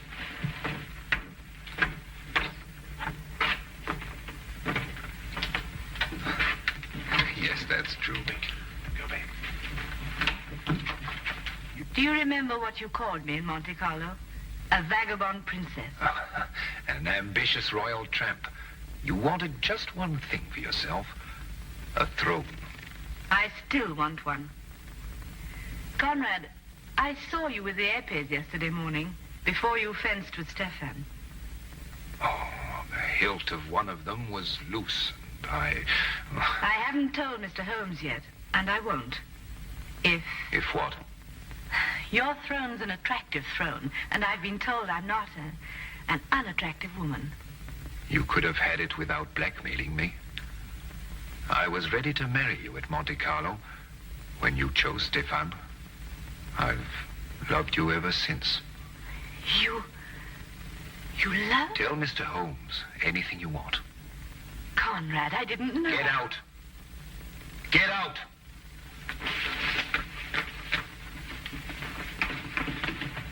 Mr. Holmes. Princess? It poses a dilemma for you, doesn't it?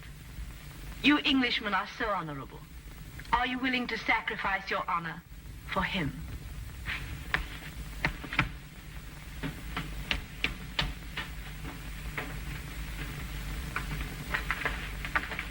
You heard? Yes, Your Majesty. I did not kill Prince Stefan. And yet the circumstantial evidence could convict you in a court of law, you know. Mr. Holmes, you're a very dangerous man. Have I your word that when King Johann arrives, you will suppress any evidence you may have against me? No, Your Majesty. You're placing yourself and Dr. Watson in jeopardy. I realized that before I started my investigations.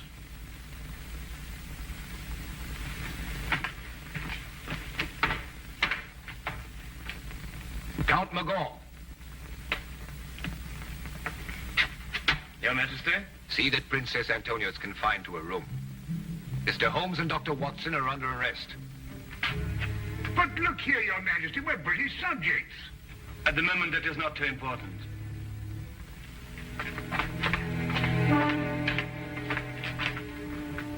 Interesting situation, eh, Watson? Right, fantastic.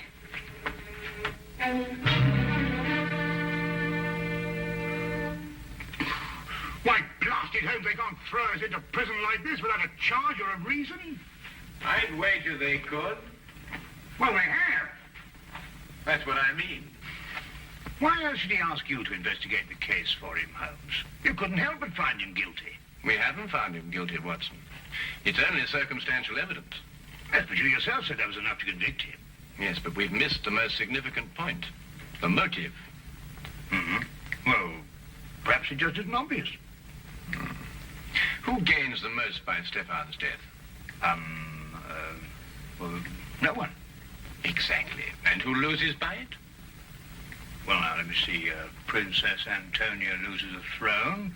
And King Conrad throws his whole nation into a war for which he is totally unprepared. And that brings us to Count Magor. Magor? Well, he loses nothing.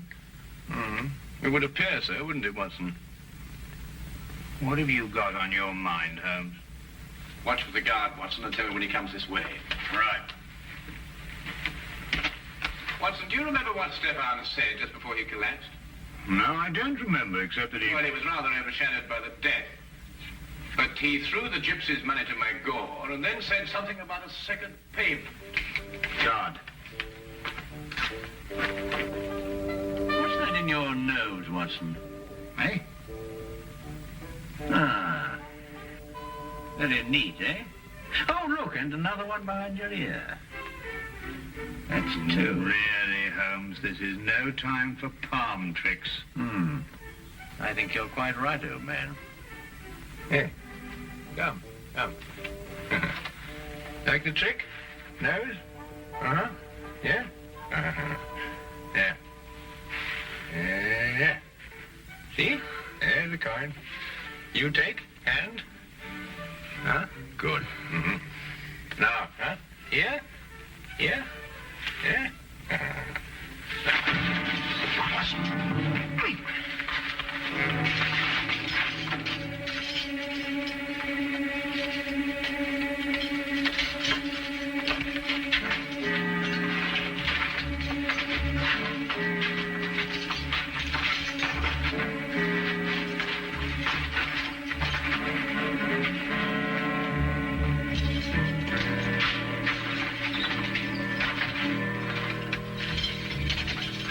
What now, Holmes? First we free Princess Antonia. Come on.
King's party, sire, about a mile away. What can I tell him, Magor? Tell him nothing, Your Majesty. He has no proof against you. He'd start a war merely on suspicion. I need proof of my innocence.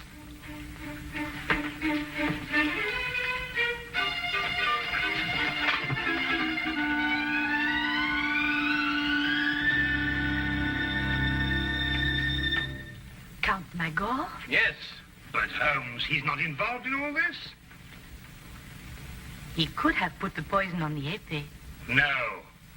After all, how would he know which épée the king would choose? Sheer logic eliminates the count. Not if the épée was poisoned after the duel, Watson. You mean to throw suspicion on the king? The wine glass, perhaps? I think not, Watson. Princess, when Prince Stefan received the scratch, Who dressed the wound? Magor. We must go down to the hall immediately, and we have little time, Your Highness. But Holmes, you can't prove anything. All the dressings have been burnt. You haven't a scrap of evidence. Well, evidence is an interesting thing, Watson. Sometimes it can be recreated. Shall we go, Your Highness? Yes. Thank you. Follow me.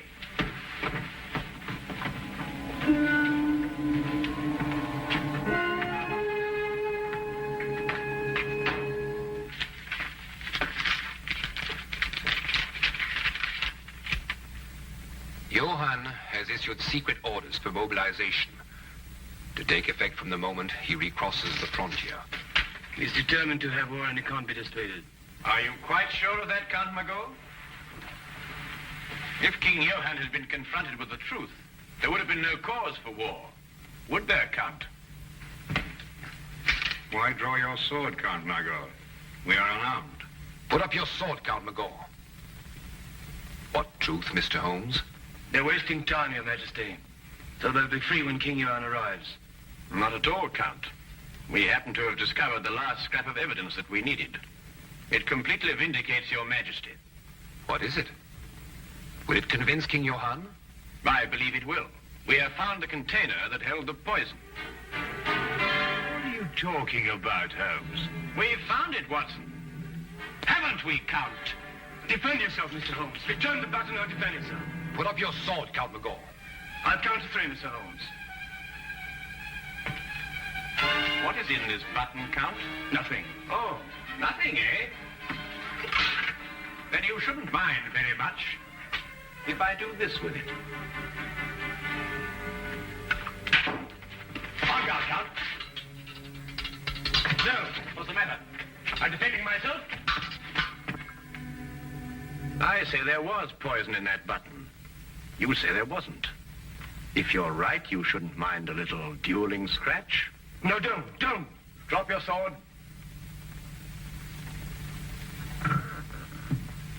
Well, Count? Yes, you're right. What happened in Monte Carlo? Monte Carlo?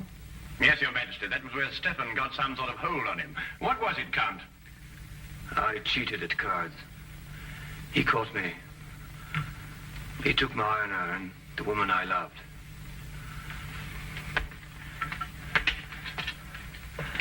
I wanted to forget and start again, but he would never let me. He reminded me of it every chance he had. And what made it more unbearable, Count, was that you continually reminded yourself. And yet you couldn't quite escape your conscience, could you?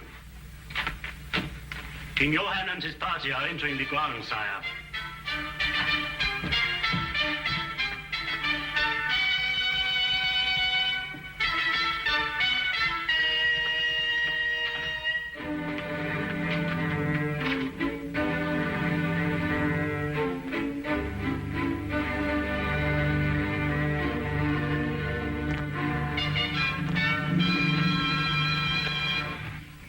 Frankly, Holmes, I should be glad to get back to London again and work with Lestrade. Poison swords and all that caper. I'm just not up to it. I know just what you mean, old chap.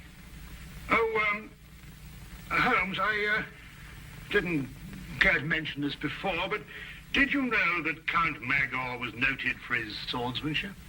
Oh, yes, I seem to have heard about it somewhere. Oh. Well, no offense, of course, but I mean, I've fenced with you, you know, and I mean, you're good enough, but, well, you're not that good. I mean, to stand up to him, like that. Oh, well, yes, I knew that, Watson, but fortunately, he didn't. No, but I mean, what would have happened if he'd called your bluff? How long do you think you could have lasted with him? Well, let's see now, about 30 or 40 seconds. But then in every game of bluff, of course, there's a certain element of risk, or it really isn't much fun, is it? Yes. I shall be glad to see dear old Lestrade again. Well, don't ever tell him, Watson, but so will I. So will I.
Mr. Holmes! Mr. Holmes!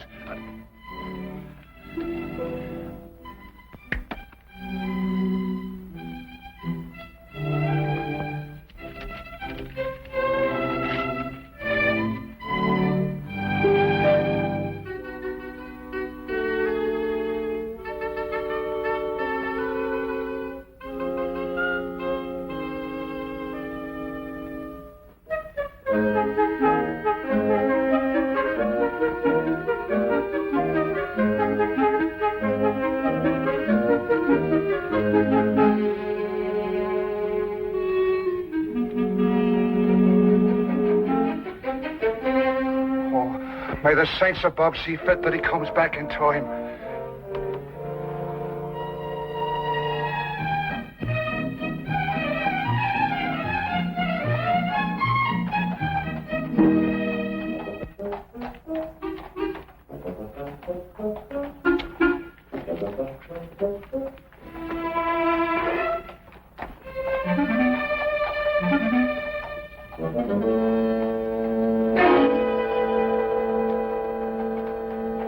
Watson, look. Holmes, where'd you get that wallet? It's not yours, is it? Oh, no, it isn't. But would you believe me if I told you I lifted it from a pickpocket? No. You what? Yes. He lifted it from that gentleman over there, and as he passed me in full flight, I lifted it from him. Yeah. Well, don't you think it'd be good to give it back to the owner before he leaves? Ah, better than that. I'll place it back in his pocket without him even being aware that it was taken in the first place. Oh, Holmes. Ah, but this is far harder than lifting a wallet and requires diligent training. Now, watch me closely, Watson.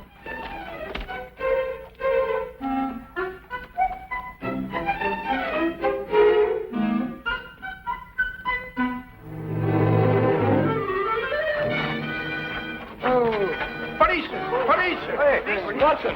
Watson! Hold on, Sam, I'll take the police! Hey, Watson! Police! Police! Hey, Watson! Watson! Hold on! Sure. I'll take the police! Police! Police! Hey, Watson! Watson! Hold on, Sam! Sure. You were very lucky. If the Lestrade hadn't come into the office at that moment, you'd still be in prison. Well, I got it and something went wrong.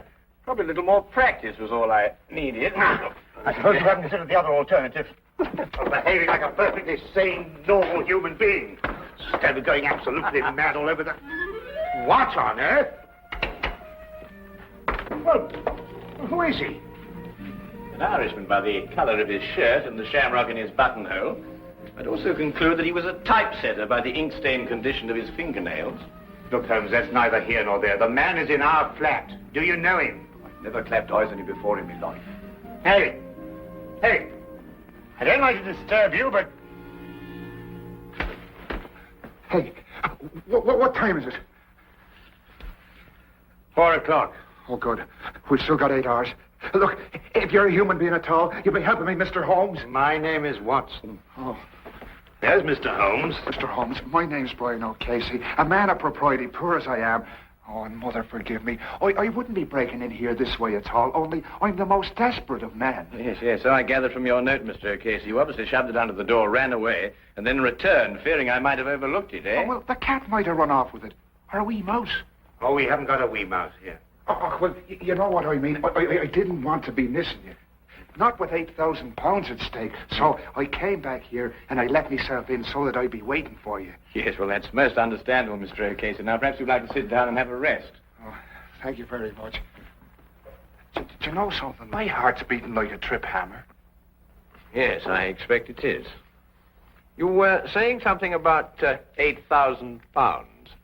Well, that's the amount that's due to me. But unless I can get hold of Mr. Snowby midnight tonight, I'll not get a penny of it. Who is this man, Snow? Well, he's the man who's holding the last third of this ticket. You see, he's holding numbers 3 and 4. And without these, we can't... Just a minute, Mr. Casey. I realize that time is of the essence, and I should very much like to help you indeed. But perhaps you'd be good enough to start and tell your story right from the beginning. Oh. Yes, of course. But... where does it begin? Now, perhaps it begins with this terrible feeling of homesickness I have. It came on me all of a sudden, and it got worse and worse until I couldn't look at anything that didn't remind me of me home in County Killarney. Well, anyway, I was walking along this lunchtime, and I saw this woman, Belle Rogers. And, well, you might have seen her yourself. In the Marylebone Road. May the saints punish me if I'm lying. She didn't know me at all, but she smiled at me. I wasn't taught to be a fool. I lit off as fast as my feet could carry me.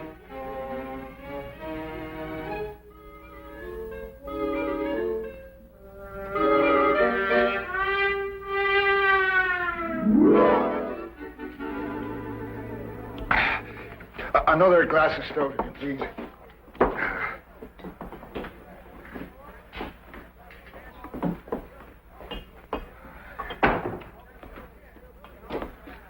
Brian O'Casey.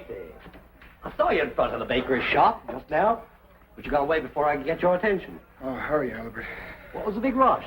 Oh, I'm telling you, Albert, a man has to look out for himself in this city. What do you mean? Look, as plain as I'm standing here, she smiled at me. Right out in public. Who? That's Irene in the bakery window. No.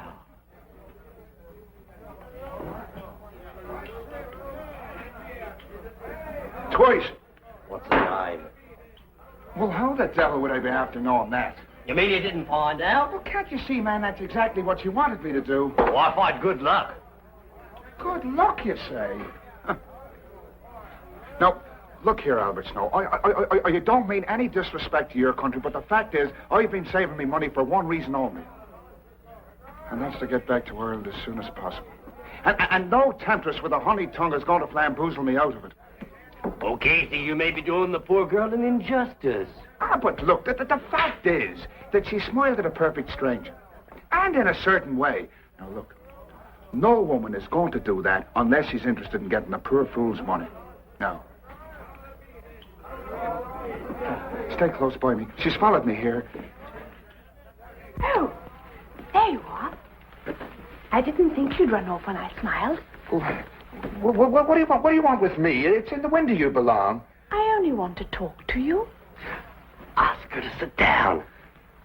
But look, this is no place for a woman. This is a tavern, you know. You'll ruin your reputation here.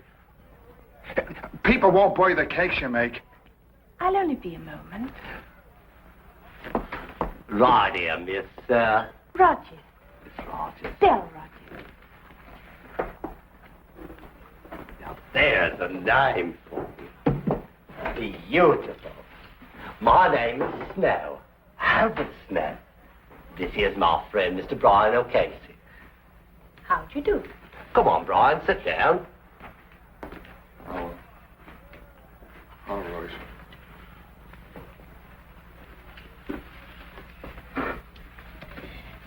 Now listen, Mr. O'Casey. Yes? Would you be willing to give me £1? You see, I told you so. No, wait, let me finish. Yes, let the little lady finish. It's an investment. I'd like you to be my partner in something. What kind of something? A sweepstake ticket.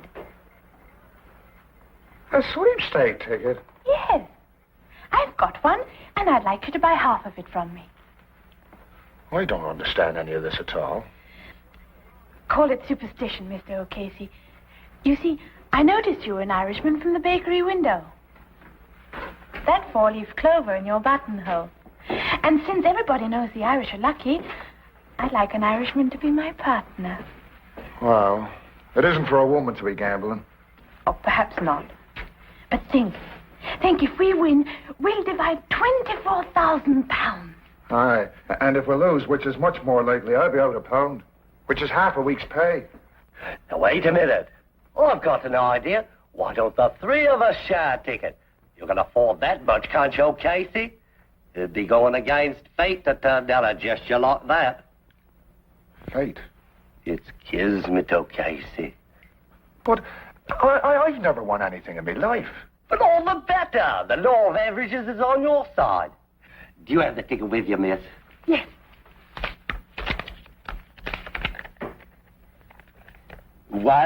6634. Does that sound like a lucky number, or doesn't it? Well, I suppose I could chance 13 shillings. That's the spirit. Now, wait a minute. Who's going to keep this ticket? We could tear it up 3 ways, and each one of us keep a piece. That way, no one person would hold the ticket and be able to desert the rest. Now, that's fair. In order to cash it in, we've all 3 got to come together again. Here, Casey, tear it in 3 parts. Well, now, look. We'll all have to keep our stubs in a safe place because if one of us loses his, all 3 of us would suffer. Right. Now, shall we seal the partnership? 1, 6, 6, 3, 4. No extra sweepstake tickets drawn. Lucky numbers listed. Extra sweepstake tickets drawn. Paper, sir. Lucky numbers listed. Extra sweep. You want a paper, sir? Yes, I think so.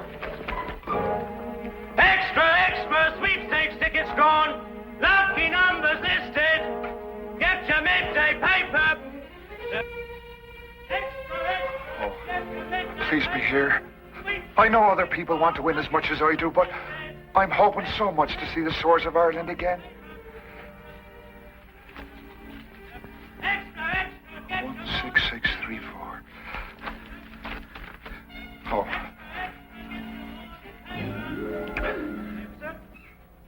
One, 6, 4. Oh, well, it's not the first one. Oh, well, maybe it'll be the second.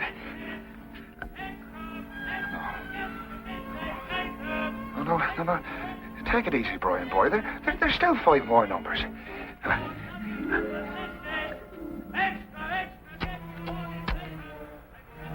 Oh, that Albert Snow.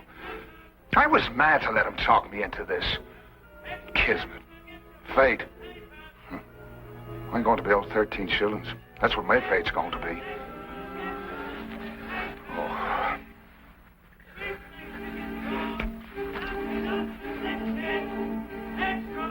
One, 6, 6, 3, 4. That's a number. That's a number. It's mine. It's mine. The sweepstake money's mine. Sweepstake money's mine. It's mine.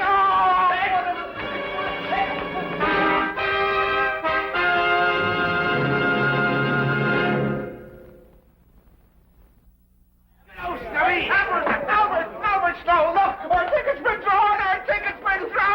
Oh! Why do you think I'm treated? Hey, what are we going to do? Shall we sell it? Come on with the table. We'll have a meeting of the stockholders this hour. Right, wait till I get me there. I knew it, Mr. O'Casey. I knew we'd be lucky. You know, I was a fool not to be listening to you right off. It was like I said, O'Casey. Kismet. Yeah. But sit down, everybody. Let's decide what our next step's going to be. The question which confronts us now is, shall we sell the ticket or hold on to it and go all the way? Burning Dream, our horses are 20 to 1 short, but he could win. I say, let's go all the way. Oh, well, I'm not that much of a gambling man myself. But, Mr. O'Casey, you just admitted you were lucky. You can't desert us now. Us? What do you mean by us? Do you mean you both decided already? Well, Belle and I have been seeing a bit of each other. Actually, we speculated on what we would do if our ticket was drawn. Oh, Casey, wouldn't you like to be rich? Oh, well, sure, and I would, but... Let's put it to the vote. Majority wins. Now, wait a minute, Belle. Of course, we'd outvote him.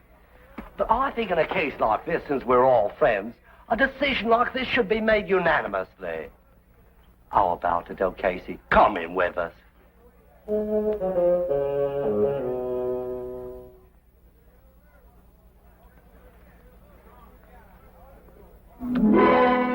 Vernon Dream.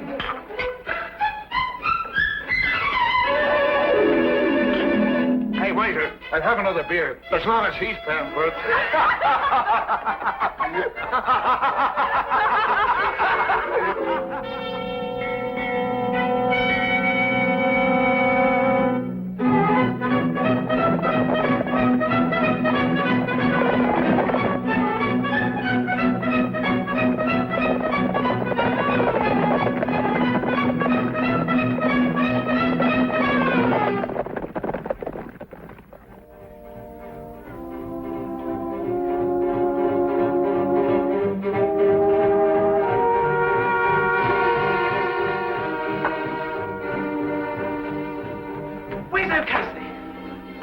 Burning Dream 1!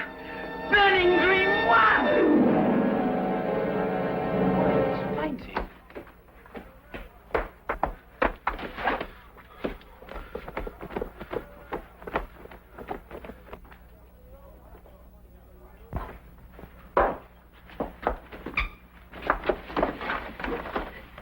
How do you feel? Did you hear? Burning Dream 1. It's rich we all are. Yes. I heard. Where's Snow?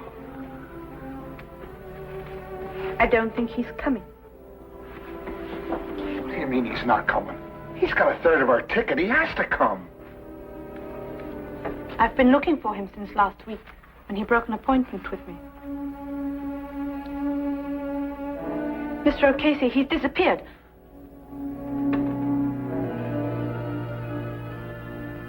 Disappeared? Well, that was 10 days ago, Mr. Holmes.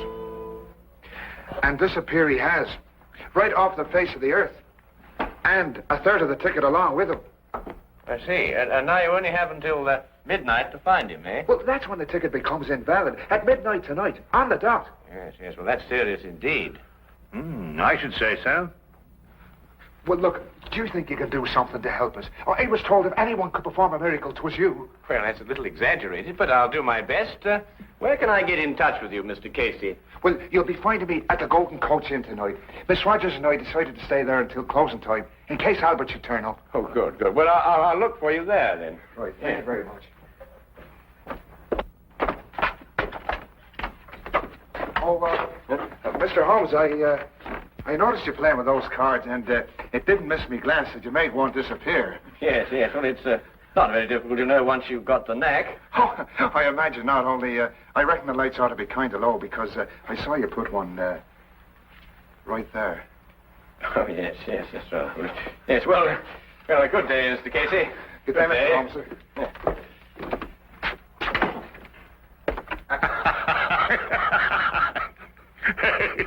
Yes, well, I'll work it out in time.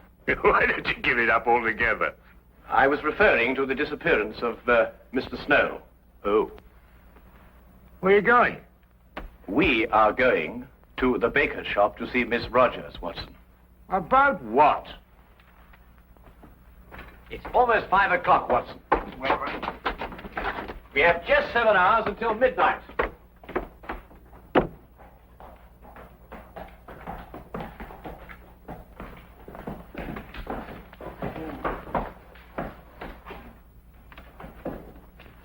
If I'm right, Watson, this won't take more than a minute.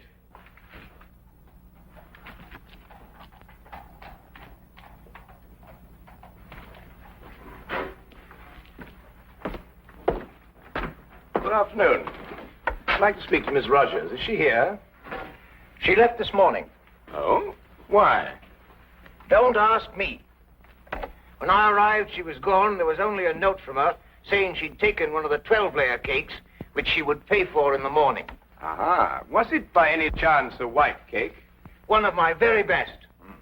Thank you very much for the information. Good afternoon.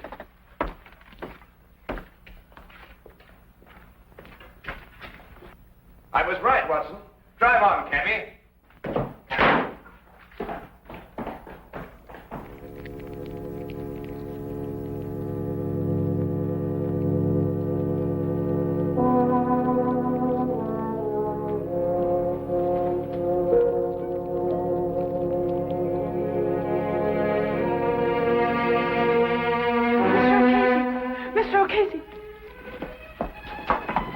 Here, no, take it easy. Come on, sit yourself down. It's all right. Oh, what's the matter? What's happened? The police. They found his coat in the river. Albert's? Yes, it was all bloodstained and there was a bullet hole in it. Oh, no.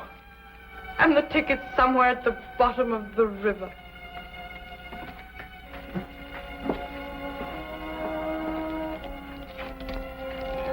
What are you going to do?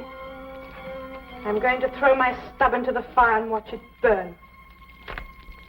It's useless now. Oh, but Miss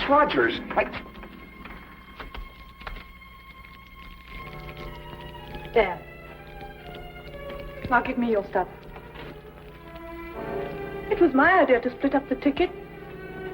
I deserve to see my mistake all the way through. You may as well, Mr. O'Casey. With Miss Rogers' stub destroyed, yours, I'm afraid, has no value. But you told me there was hope. Yes, I know. I'm sorry. I was mistaken. You may destroy it now, Miss Rogers, if you wish.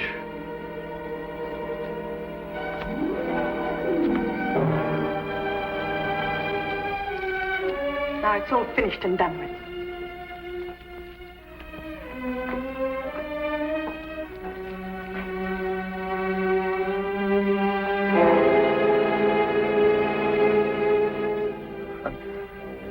My hopes were so high of seeing the shores of Ireland soon again.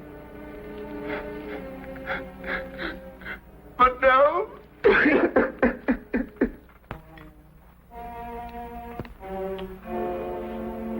Yes, perhaps a little tea would improve your spirits, eh? I can still see the picture of those two at that inn. Take me a long time to get over that, Holmes. Oh, I think you'll get over it sooner than you imagine.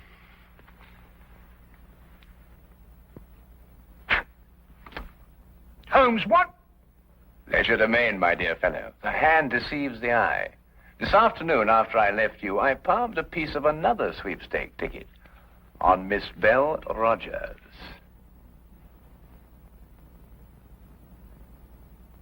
Neat, eh? Would you like a little whiskey in your tea? Do you good, you know, and help you sleep. Blast the tea, Holmes. You're hiding something from me. Well, nothing really, except that it occurred to me that Snow and Belle Rogers had contrived to cheat O'Casey out of his money. I was absolutely certain of this when we visited the baker's shop, and I found out that she had taken a large white cake. Well, what's that got to do with anything? A large white cake, very appropriate for marriage, don't you think, Watson? You think they were married? Or about to be. Yes, but that still doesn't tell me what kind of a scheme they had. Well, it was really quite ingenious.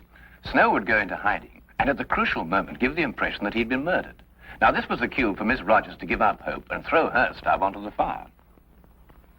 Ah, yes, but it wasn't the real stub, the one that she had obtained, as I did.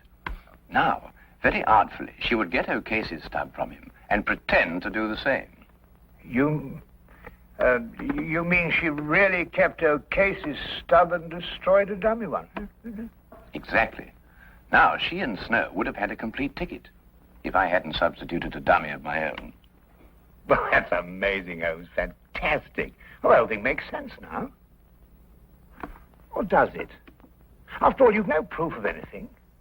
Your whole theory is just a series of inferences. If once your premise is wrong, the whole structure collapses. Naturally, my dear Watson.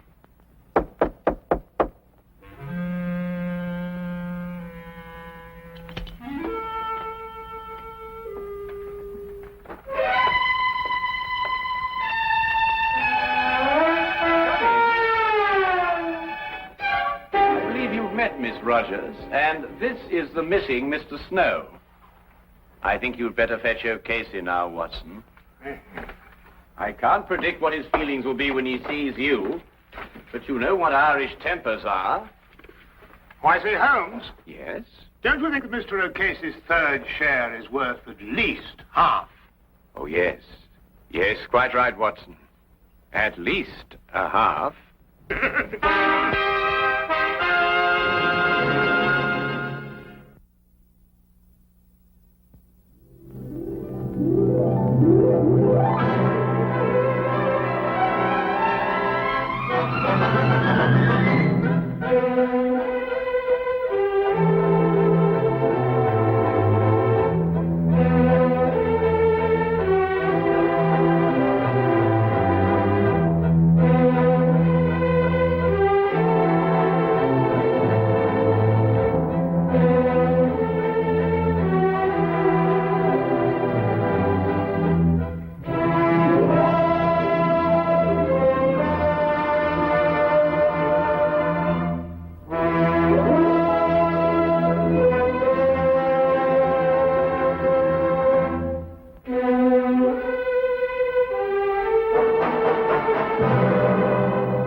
several months that I had shared the Baker Street lodgings with Sherlock Holmes, I was consistently amazed by the indefatigable energy he poured into his never-ending war on crime.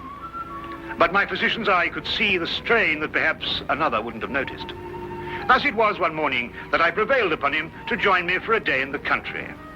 All seemed tranquil at first, but I was to learn, as I did in later years, that when Sherlock Holmes did not seek trouble, it often sought him.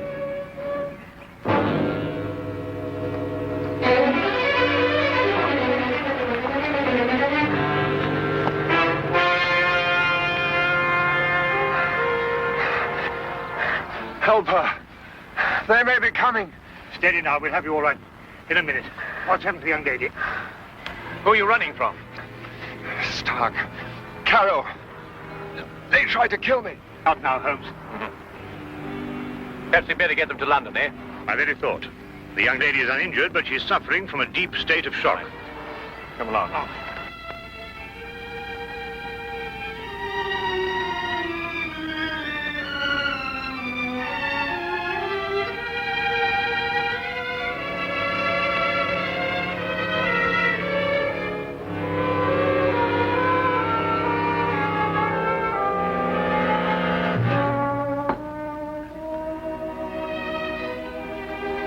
Just drink this, will you?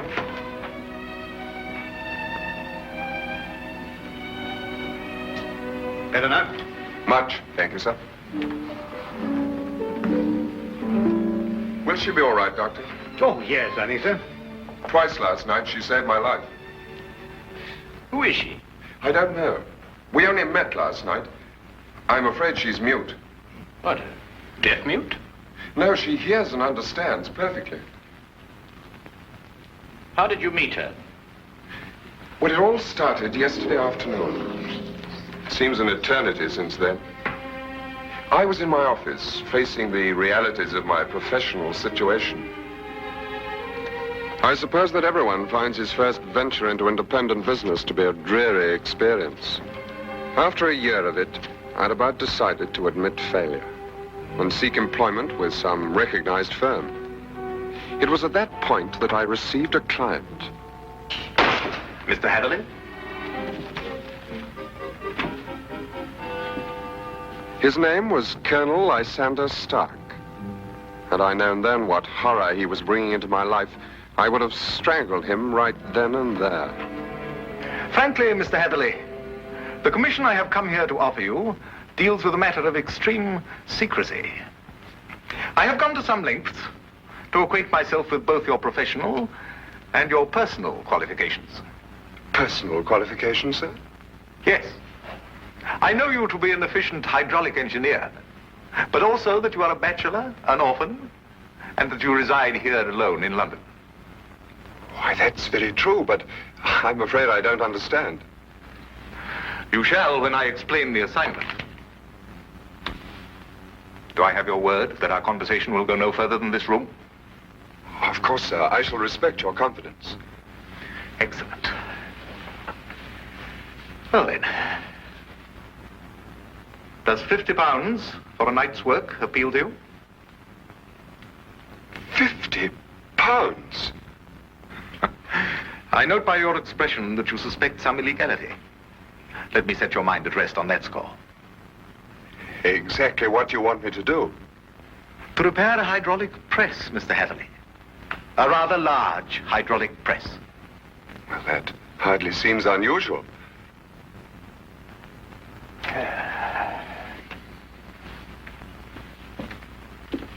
For some years, I have owned a small place in the country just outside London. Recently, it has come to my attention that the land contains a vein of something commonly called fuller's earth. I trust you are familiar with the term. But ore is dug out of the earth. Why should you need an hydraulic press? I'm a businessman, Mr. Hatherley. Undoubtedly, the land surrounding mine contains more of such wealth. I hope to use the income from my own discovery to purchase my neighbor's land cheaply before he discovers its hidden wealth. I see. If my neighbor were to suspect what wealth he treads on daily, he would never sell at any price. It's quite clear now. You use the press to mold the dug earth into some innocent form so that you can dispose of it without suspicion. Precisely. Very ingenious. There's a fortune down there.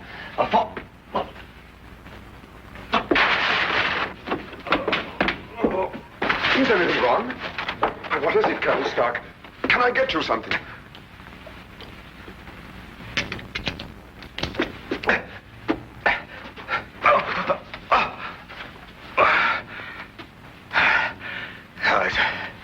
It's all right.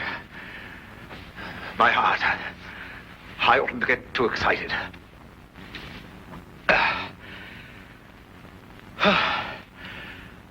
Well, I've put my trust in you, Mr. Heatherley.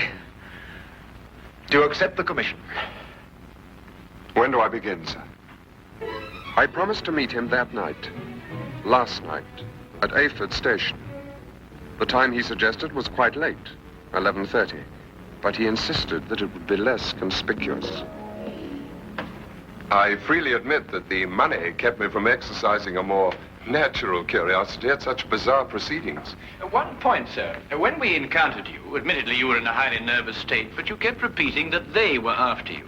Did this man Stark have a confederate? Yes, a foreigner, a man named Carrow. I was to meet him later that night. Go on. Last night I boarded the train to Ayford and arrived there a little past 11 as ordered. And Colonel Stark was waiting? He was. We drove for almost an hour, and then we stopped suddenly, and he almost pulled me into a darkened house. Stark muttered under his breath as he fumbled to strike a match, but suddenly a light appeared at the top of the stairs.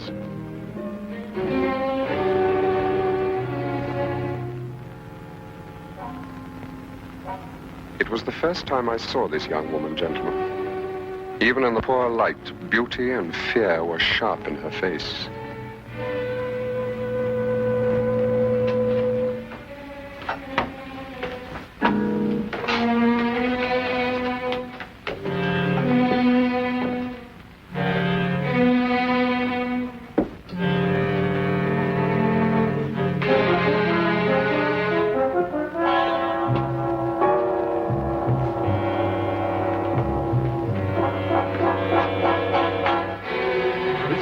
Is our housekeeper. How do you do, miss? She cannot answer you, I'm afraid. She is quite mute. I forgot to tell you that I have a colleague, Monsieur Carrow, brilliant mineralogist. I'll fetch him for you, if you'll excuse me for a moment. By all means.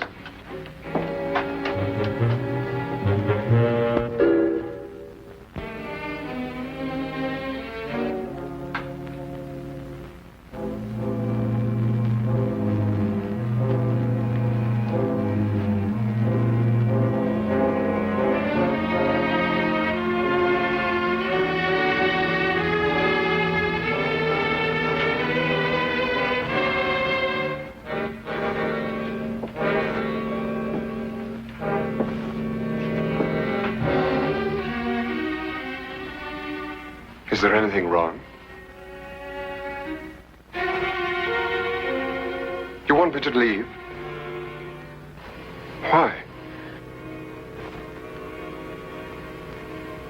Are you trying to warn me against Colonel Stark?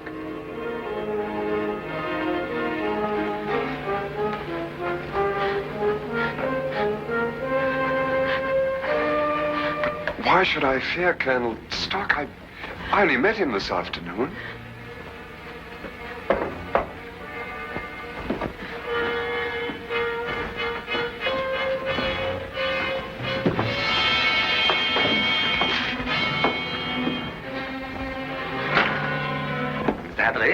I'd like you to meet my friend and associate, Monsieur Carroll. A pleasure, sir. Colonel Stark will show you our press and explain the difficulties we have. I'll join you in a moment. After I have arranged with our housekeeper for you stay tonight. Yes, that's a good idea. Will you come this way, Mr. Hatherley?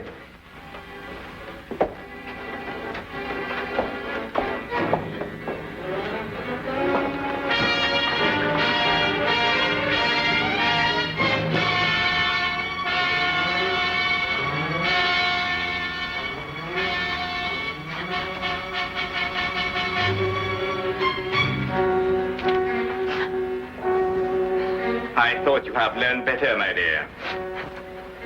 Perhaps I'll have to send you back to school.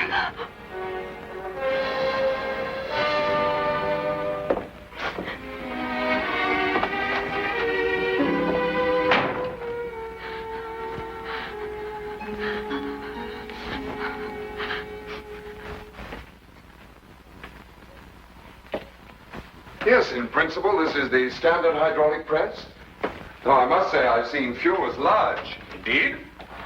And so it does the work of 4 ordinary presses.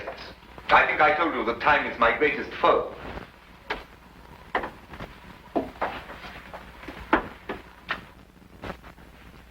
Would you bring more light, please?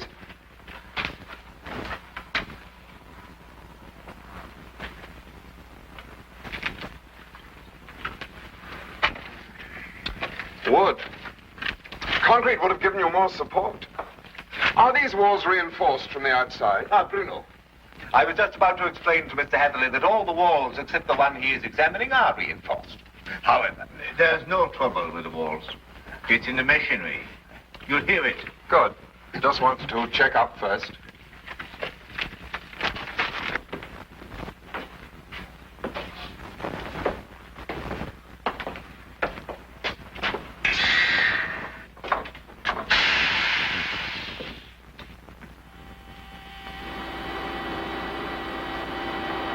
Now listen.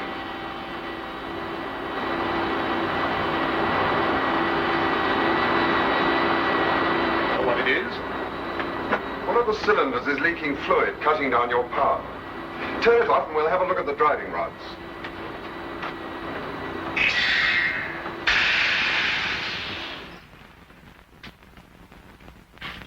I knew what I was after, and the rest proved to be no problem. Of course. You knew by then the true purpose of the press. Not quite. Although I was sure it was not for making dirt brick molds. Much too large for that. But they'd lied to me so blatantly, I thought it best not to call them on it right off. Well, what were they using the press for? Fairly obvious. They are counterfeiters. They use the press to form the amalgam that takes the place of silver. So I learned during the night. It was naive of me to assume that everyone but myself was asleep, but I did.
It's amalgam, Mr. Hatherley.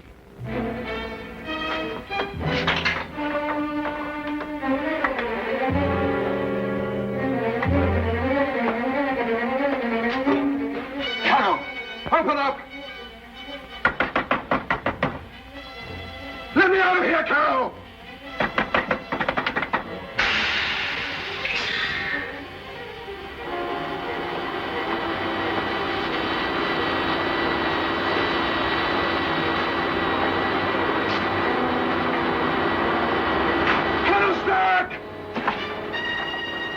No one knew better than myself what that sound meant.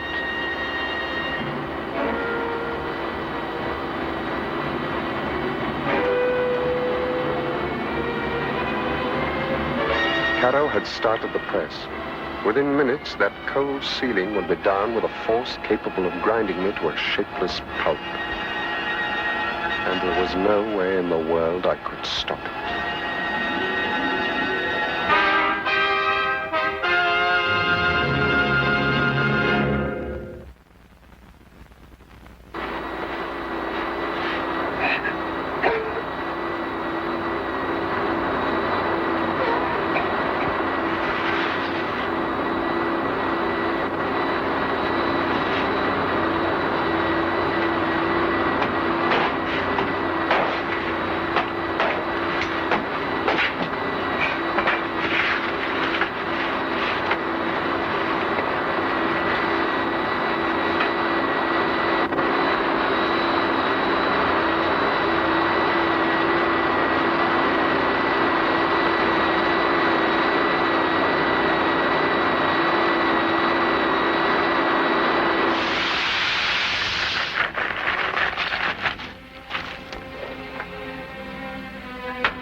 You will come with me.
What is this?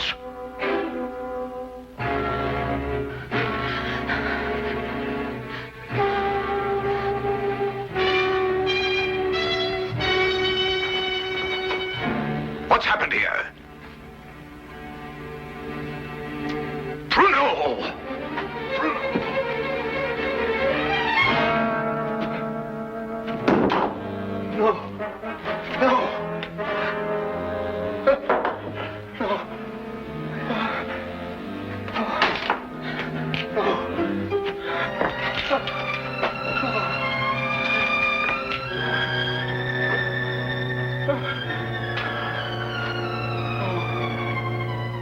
That's almost the last lucid recollection I have. I remember carrying her outside and plunging ahead into the darkness. Then you have no memory of going through the woods? Almost none. The next thing I remember, you and Dr. Watson were bending over me. Are you all right? She screamed. Did you hear her? Yes, quite clearly. Please, don't let them send me back. I can't bear it. There, now. Brandy, Holmes, will you? There. That's right. You'll be all right. Here, drink this, will you? Now. That's better. Now, tell me, do you know this gentleman? Yes, Mr. Hatherley. Oh, you can speak. Oh, why last night did you pretend? I wasn't pretending. I've been unable to speak for a year. Excuse me, Miss, Connors. Ruth Connors. Miss Connors. I gather that the events of last night gave you a shock, rather like a shock you received a year ago. Yes. When I saw the gun in Colonel Stark's hand, and it was pointed directly at me, a year ago, another young man visited us to fix the hydraulic press. I see. What do you know about this other young man? I was standing there, watching, when all of a sudden Colonel Stark fired his gun straight into the other young man's face. Why didn't you go to the police? I did. But first I must tell you that Mr. Carew is my uncle and guardian. He's my only living relation. And when I witnessed the murder, he fell upon me, repeating over and over, "You must never say a word. You must never say a word." But the first opportunity I had, I ran to the police. What did they do? Nothing. Because from that moment to this, I've been unable to utter a sound or speak a word. It was as though my throat was frozen up. Incredible. I have heard of this before. The worst of it was, my uncle learnt of my attempt to inform on him and had me committed to Bedlam. The insane asylum?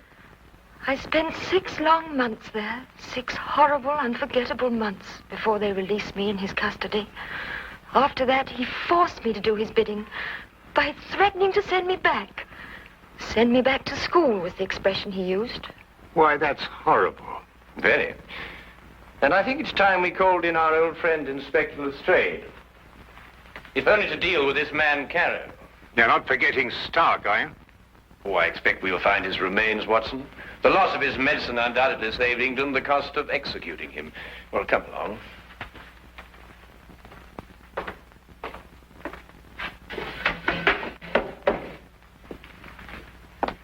Now that young Mr. Hatherley tells us about neglecting the candle while he made his escape, I can place the blame for the fire. You sure it was Colonel Lysander Stark whose remains you found here? No doubt. Several articles of authentic identification, no doubt. Anything else? No, Inspector. Sorry. All right, thank you, Constable. Now where's Holmes got himself to? He just went down to the station. He said he'd be back in a minute. Look here, if Holmes thinks he can do... I'm sorry to keep you all waiting. Well, everything's settled, Lestrade? About as settled as it's likely to be. Stark's dead. Carter's escaped. The only thing now is to go back to London and put out an alarm for him. Oh, dear. Well, tell me, what about the money? What money? Well, you know, the money they were making, the counterfeit. Have you found any? Well, no. Oh, I suppose Carter took it with him. Well, a man would have to be pretty desperate indeed to even bother with real money, let alone counterfeit. What are you suggesting, Holmes? Miss Connors, the only carriage used here is the carriage that Mr. Hatherley rode in. Is that right? Why, yes, I think so. I see. And that carriage has been in the livery stable since last night. Thanks to an obliging constable, I found one of Mr. Carrier's footprints. But there was no trail of similar prints leading away from the house. Mark you, I didn't imagine that he would try and make his escape on foot. How did he get away, then? He didn't, my dear fellow. He's still in his house, hiding somewhere. What? Mr. Holmes, there's a cellar where... I examined that cellar myself.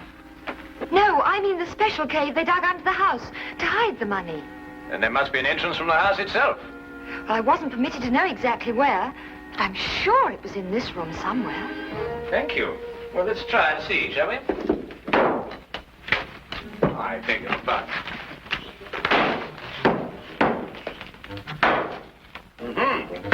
What have we got here?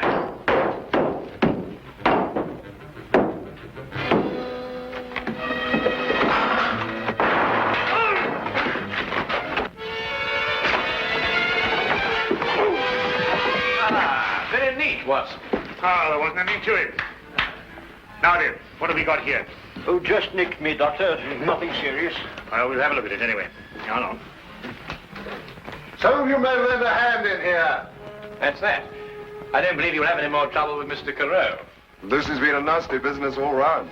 I've lost my £50 fee, been roughed up, but it could have been worse, I suppose. A good deal worse, my friend. For example, I believe this is yours. Mine? Yes. What is it? Your shoe, I believe. I recovered it from the press. Yes, it makes one think, doesn't it? Well, Watson, you were quite right. A day in the country can be quite relaxing.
believe we're about to have a visitor.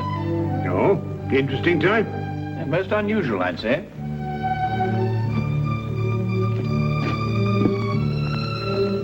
I don't see anyone. My dear Watson, the street is hardly deserted.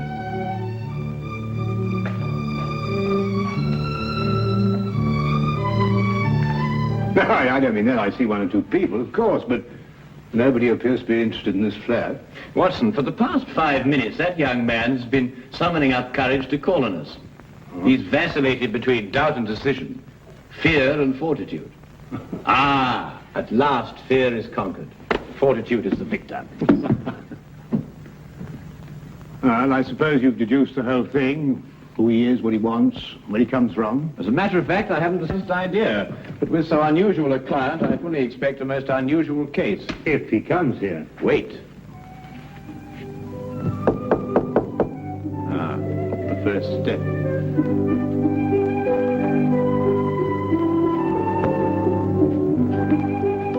Is this Mr. Holmes' flat? It is. Won't you come in?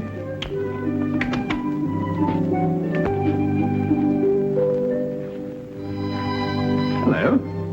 Are you Mr. Sherlock Holmes? Yes, and that is Dr. Watson. How'd you do? Anything the matter? No. It's just that...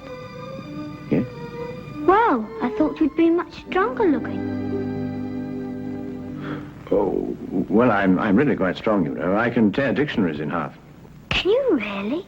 Yes, of course, and I'd show you if I had a dictionary handy. Well, what I've come to see you about will take brains. Well, I think Mr. Holmes has an ample supply of those. Now, wouldn't you like to sit down? Oh, thank you. Hello there, my boy. Cup of tea? No, thank you, sir. I'd like to get right down to business. Oh, good. Well, my name is Andrew Fenwick. I'm 11 years old, and I live at number 17 Dudley Court, Upper Spimment Street. Splendid. Now, what appears to be your difficulty? Mr. Holmes, my father's disappeared. Disappeared? Yes, sir. His name is Herbert Fenwick. He's a bookkeeper at Rondale Industries. He's tall and wears glasses. Will you find him for me? I'll do my best, Andrew, but first you'd better tell me the whole story, and anything else that may matter. Well, sir, Dad's always been the happiest and most wonderful person in the world. Each night he'd come home and joke and tell funny stories. And every Sunday we'd take bicycle trips or fly our kites or something like that. You might see he was a pal of mine instead of just a father. I understand. Go on. Well, sir, starting a few months ago, Dad began to act in a very peculiar manner. You mean he stopped being your pal? It was more than that, Mr. Holmes. Dad began to leave the house for days at a time. He wouldn't tell Mum and me where he was going or when he'd come back. Just acted mysterious and was as jumpy as a cat. When was the last time you saw your father? Over 3 weeks ago. That's why I'm so worried. Usually he'd be gone for a day or two. Mr. Holmes, I'll give odds he's in some sort of trouble. And I bet Jack Driscoll is behind it all. Jack Driscoll? Yes, sir. Just before Dad left, the last time, he told Mum and me what to say in case this Jack Driscoll came round the house looking for him. We were to say that Dad had gone to Scotland to visit his brother. And that's got me worried too. Why? Because Dad hasn't got a brother. Have you ever seen this Mr. Driscoll? No, sir, I haven't. I don't know a thing about him, but I don't like him. Why hasn't your mother been to the police about this? I suppose that's because Dad told her not to do a thing about it. Not that no matter what seemed to happen, she was just to wait and have faith. But it's over 3 weeks ago. I just couldn't wait any longer. Then your mother doesn't know you're here? Oh, no. If I told her, she'd try to tartan me off for sure. Besides, she's been quite ill, and I wouldn't want to upset her. Your mother hasn't been well? No, sir. The doctor said she had pleurisy or something like that. She's been very sick. I really wouldn't want them to know I've come here. Your visit will be held in the strictest confidence. Thank you, sir. And you will take the case? I'll look into it immediately.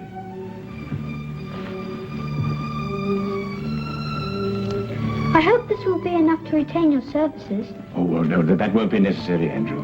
But I insist. It's £2 6 shillings. It's all my own money, and I saved every bit of it. No, I think you'd better hold on to it. Perhaps you can do me a good turn someday. No, sir. A business deal is a business deal. Pay on the line and no welching on depths, I always say.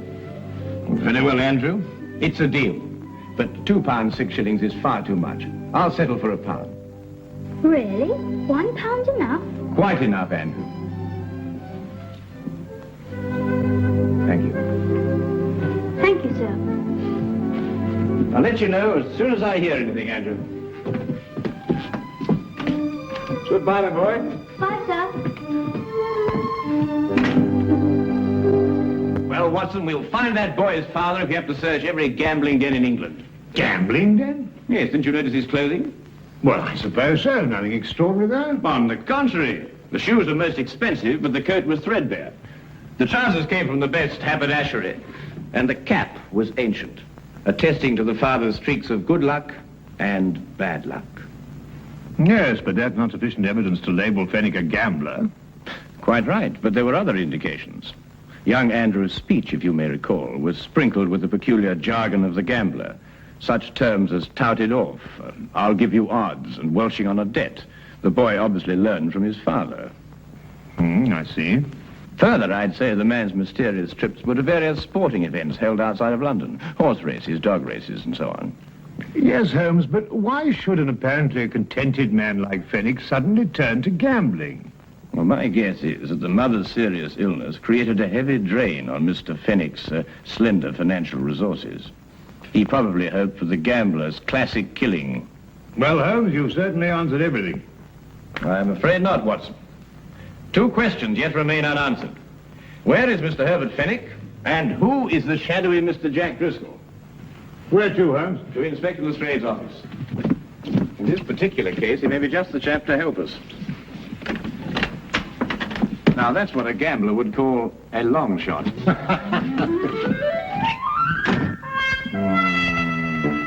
Driscoll. Jack Driscoll. Oh, yes, I remember him. He was in the coal business. Oh, no, Lestrade. I don't believe the Driscoll you're referring to has any bearing on this case. Stockbroker? No, I don't think so. Parliament? No. Railways? No. Musician? What? If you'll excuse me, sir. Now, what is it? What is it, Wilkins? Jack Driscoll, sir. Alias Jack Ellisy, alias Gerald Jackson, sir. Arrested 1891, suspicion of murder, released. Arrested 1892, burglary, convicted and served 1 year. Arrested 1894, suspicion of forgery, released. At present believed involved in illegal bookmaking practice. Whereabouts unknown, sir. Now, that unsavory brew sounds much more like our cup of tea. Tell me, Lestrade, in which of the various sporting spheres is Mr. Driscoll most active?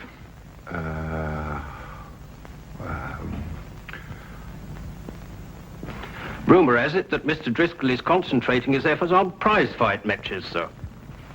Well, thank you very much for your assistance, Inspector.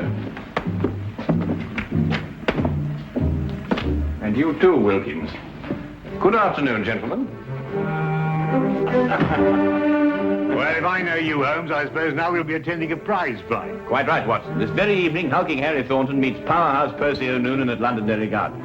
Powerhouse happens to be a personal friend of mine. You know a fighter personally? My dear fellow, I once blackened his eye for him.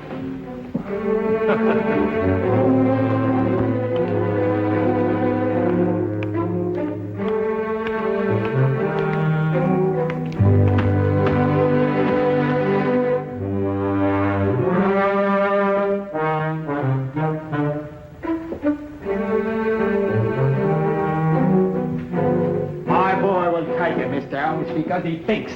That's the kind of fighter I like, a fighter with brains. A very good combination, Mr. Finnegan. The best. Sometimes you makes a mistake. You sees a fighter what? It's hard, and you think maybe you got a champion. But if he don't think, nothing. You understand? Oh, yes, perfectly. Tell me, Mr. Finnegan, have you got... Excuse me. It's time Percy got started now. You can take him up now.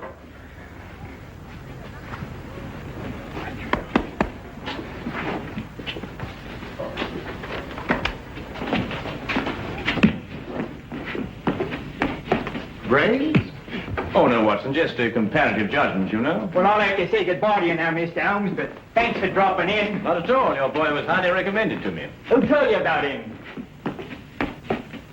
Herbert Fennick? Who? Herbert Fennick. Herbert Fennick? You know him? Of course. I was just saying that. Excuse me, Mr. Holmes. I've got to be going now. Curious reaction. Perhaps not so curious, Watson. The proper use of that name may open several tightly barred doors. Proper use? What do you mean, Holmes? Well, if I'm correct, you'll soon see for yourself. Just let's continue to drop the name. Watch your chin.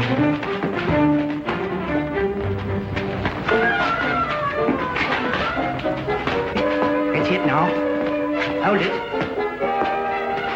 Hold it. Keep your eyes open. Right.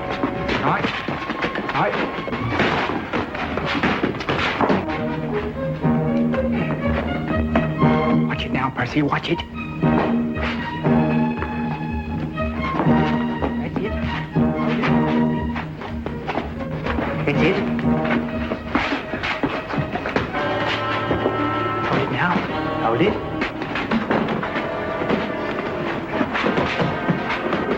That's right. Keep your eyes open. Keep your eyes open. Now! I tell you to keep your eyes open. Get up!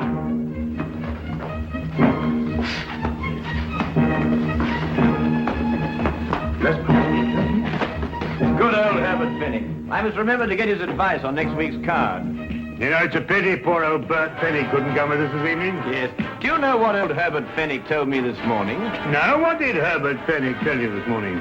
Did you hear that? You know, Watson, it's not every day you can meet a man who'll give you insight. Sounds like just what Driscoll's been looking for. I told you that they met it. You remember I said... What are you waiting for? Oh, that we met a chap like... Don't like taking them either.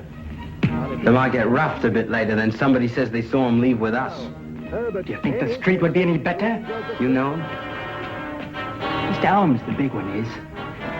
He knew Percy. Didn't catch the other bloke's name, but he looks like a fighter I used to know. Got the sack for using unfair tactics. I figured he was a bad one. Got a nasty look about him. Well, if he tries anything, don't expect any Marquis of Queensberry out of him. Use some of your own tactics. Righto. Get to it now before the Upton leaves. Let him know we mean business right from the outset. Stand by, Watson. I think we shall have company in a moment.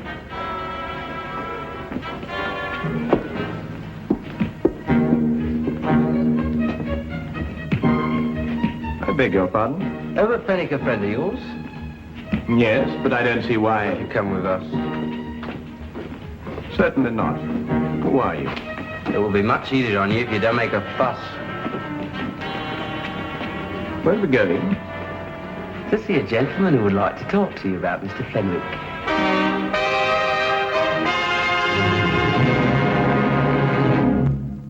All I want to know from you is where you saw Fenwick last. Well, I believe it was at Murgatroyd's saloon. No lie. Here, I say, look. Fenwick wouldn't go to Murgatroyd's. Maybe the Green Man or the Houndstooth or the Brass Goblet, but never Murgatroyd's. There isn't too much money. Well, Mr. Driscoll, you've been to a lot of places today. Perhaps it was one of the others. How do you know my name? Well, you were pointed out to us. It seems you're quite a well-known figure in certain circles. Well... Mr. Driscoll, if we should see Mr. Fenwick again, is there any message you'd like us to give him? He knows what I want, that Wilshire. Oh, he's in debt to you, is he? Over £1,000. I'm not winning any longer to collect. If I get my hands on Fenwick, that'll be the last of him. And that goes for you, too, if I ever find out you helped him in any way. Now, get out of here.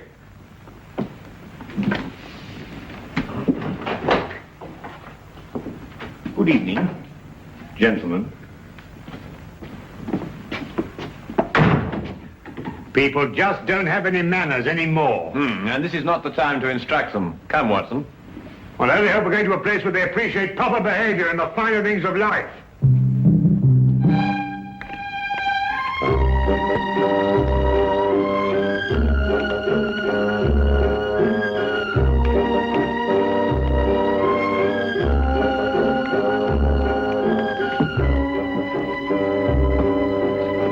Governor. Not at all, sir.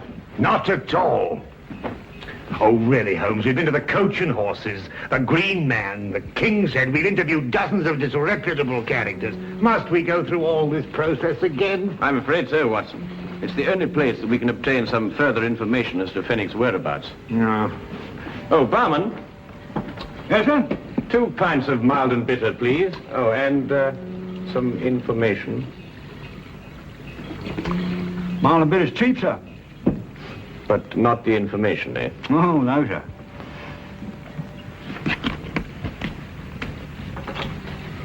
Herbert Fenwick. Oh, him poor chap. What do you mean? It was along here not a few weeks ago. We were talking confidential like. Told me he'd booked a passage to America. Too bad he won't be able to use it now. Oh? Why not? Me say you haven't heard. No. Fenwick's dead. Suicide a few hours ago. But how? Where? He rented a room not far from here. And he went down to the Thames and threw himself in. Left a note saying he was in trouble, couldn't go on. Let's see. Have they found his body? Oh, no, not yet. Only his hat floating in the water. Poor chap, wasn't a bad sort of a chap, you know, but gambler. Had a run of bad luck. Come, Watson, we must hurry, or Fenwick's luck may turn from bad to worse. Bad to worse, he's dead.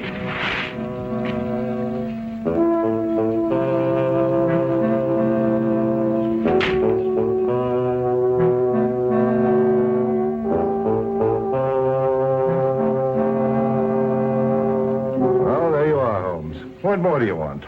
The body. Oh, we'll soon find that. There's no doubt about that. The river patrol's dragging the Thames already. I assure you, Inspector, Herbert Fenwick is still alive. Then why should he write a suicide note? Surely the question is, why should Fenwick write a suicide note in such explicit detail? Listen, this is a terrible thing to do, but I have made up my mind. It is the only way to end my difficulties. Today at 6 p.m., I'm going to the Thames. I will jump from the Hertford Bridge. Forgive me, but have faith. Signed, Herbert L. Fenwick. No, Holmes, I can't follow that line of reasoning. Then perhaps this may convince you.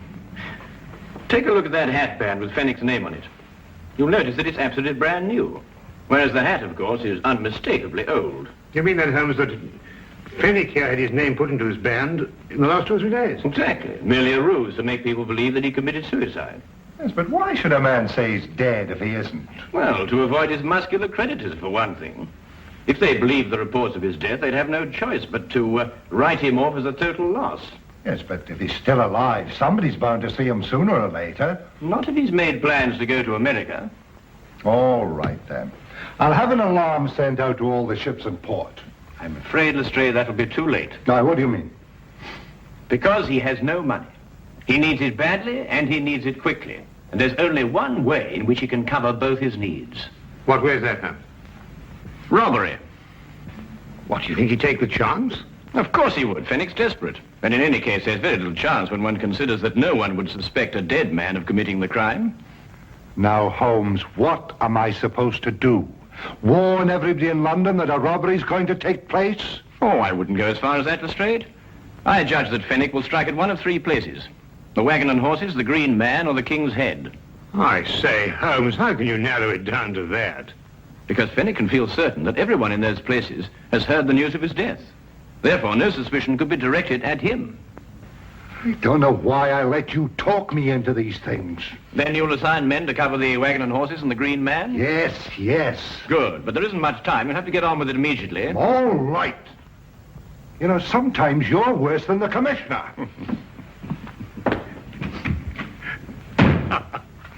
Tell me, Holmes, what about the King's Head? Ah, that will be our little project, Watson. But first, I want you to carry out a mission of the utmost importance. Now, listen to me closely.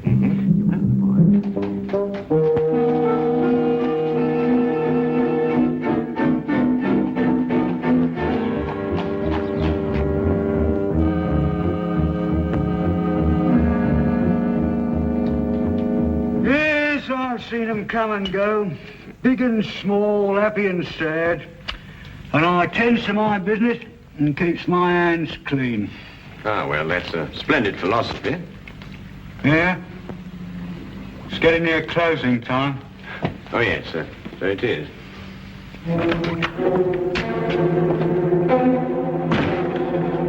Put your hands up. I'll take that if you don't mind. I'm sure he does, but then he has very little choice, has he?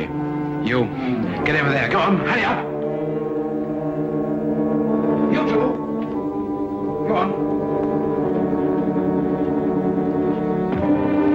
I'm sorry, Holmes. We had a bit of difficulty again. Oh, no.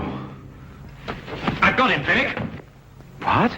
Brilliant job, Fenwick. Absolutely brilliant. Dad!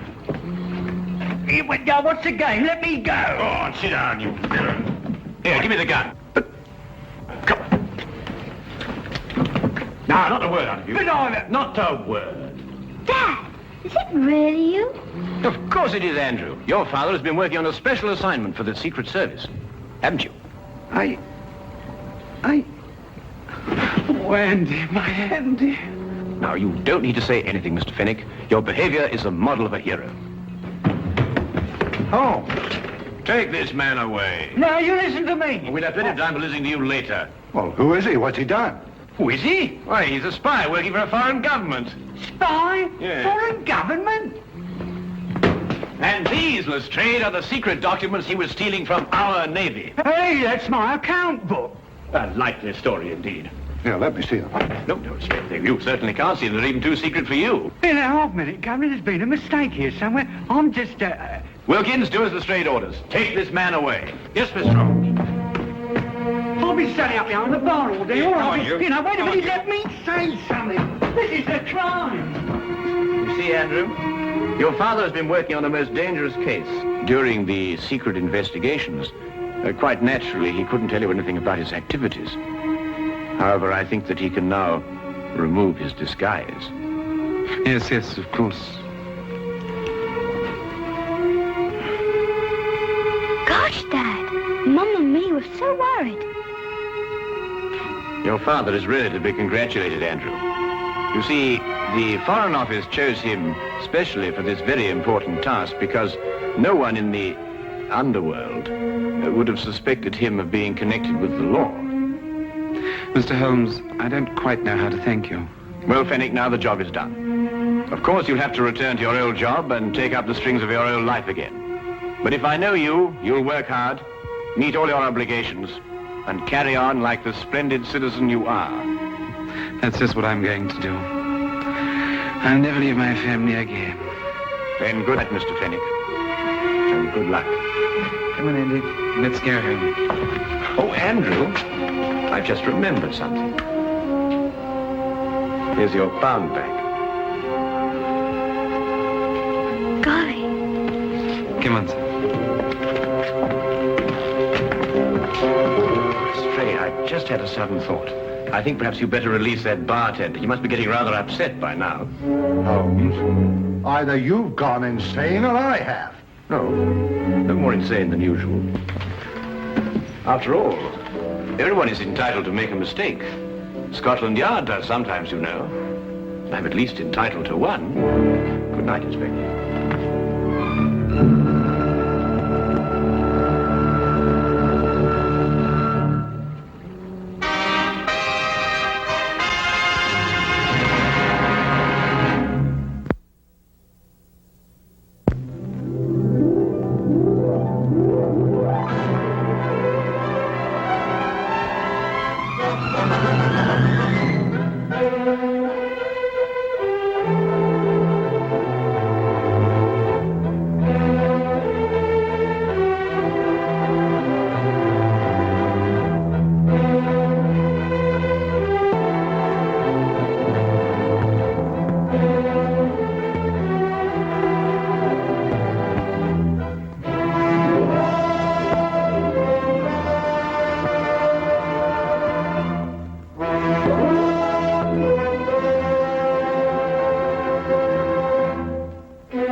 Pipe a lighty?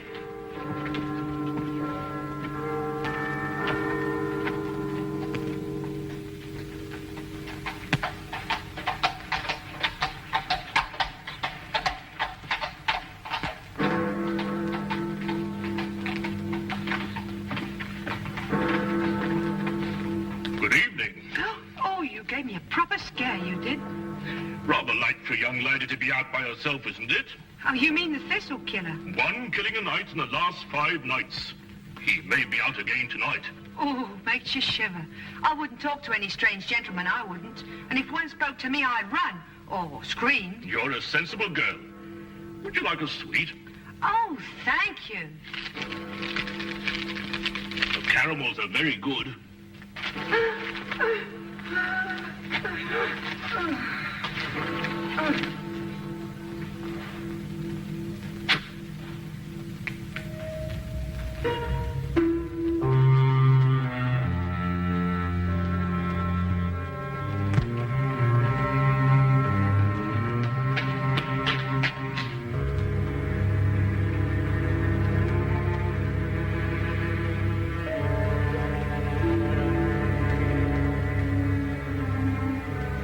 He's done it again.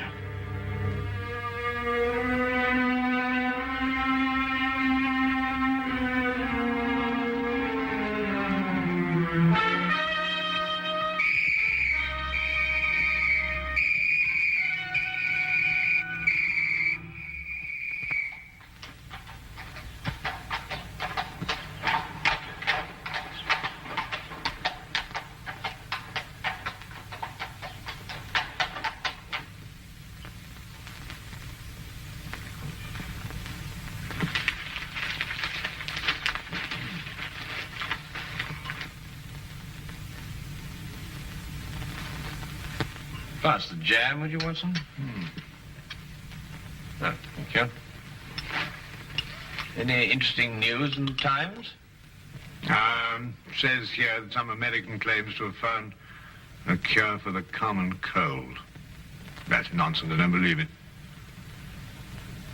Thunderbolt won the Aspinall Stakes. 6-1. Perhaps can make a killing on that. Oh, was there another one last night? Eh? The Thistle Killer. Oh, yes, yes. Yes, he strangled a girl last night at Ingram Square. Left the usual sign, thistles. Ah, man's a maniac. Perhaps he is, Watson. But there may be a definite pattern behind all these killings, you know. Oh, do you think so?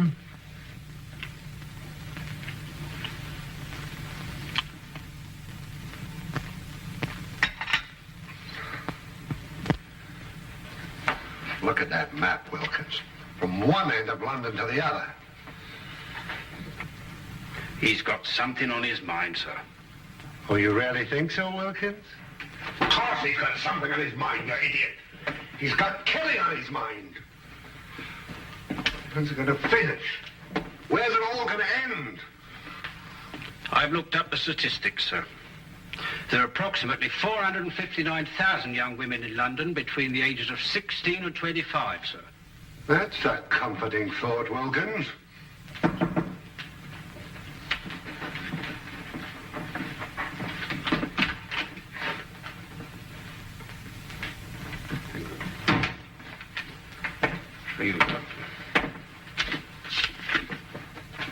I thought so. From the superintendent. Perhaps he'll be interested in your optimistic statistics, Wilkins.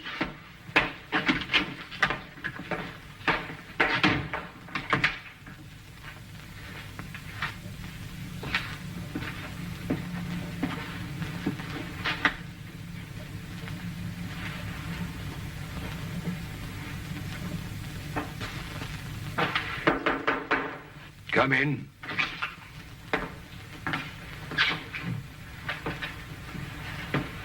You sent for me, sir? Ah, Inspector Lestrade. Yes, I sent for you. Sit down, Inspector. Thank you, sir.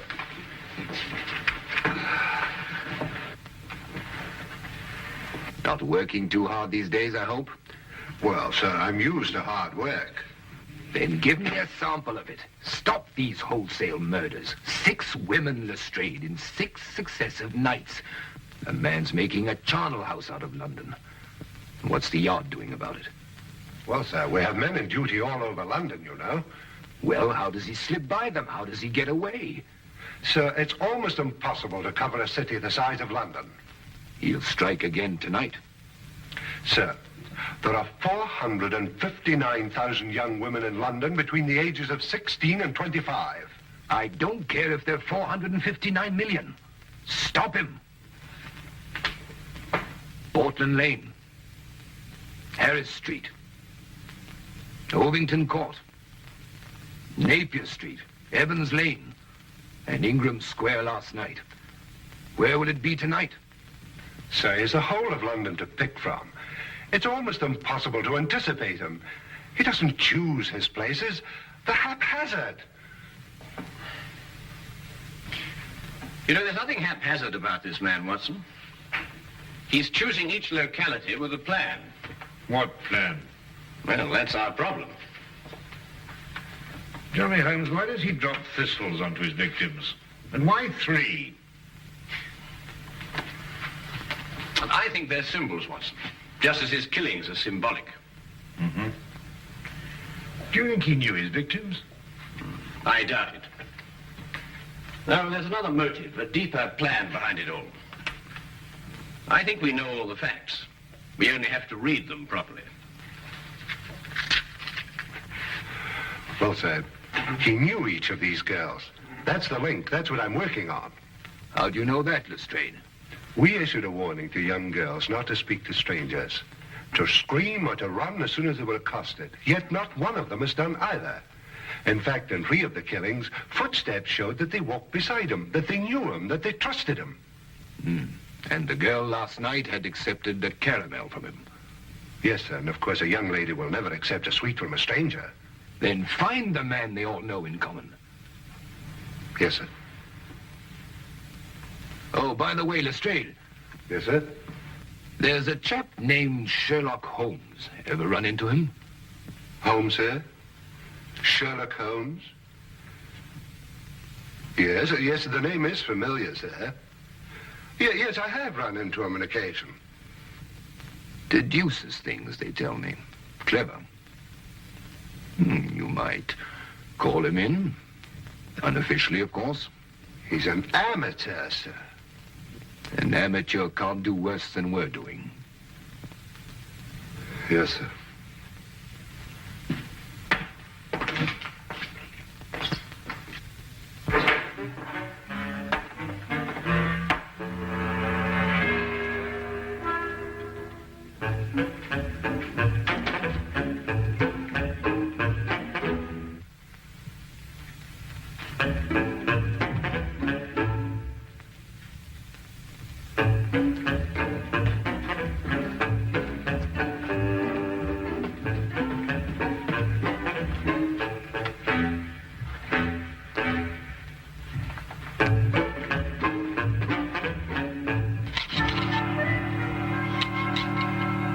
I simply can't understand it, Holmes. Don't understand what? Why Inspector Lestrade hasn't called? I've been expecting him all the morning. Oh, well, he probably feels he can tackle it himself. And perhaps he can. Come in.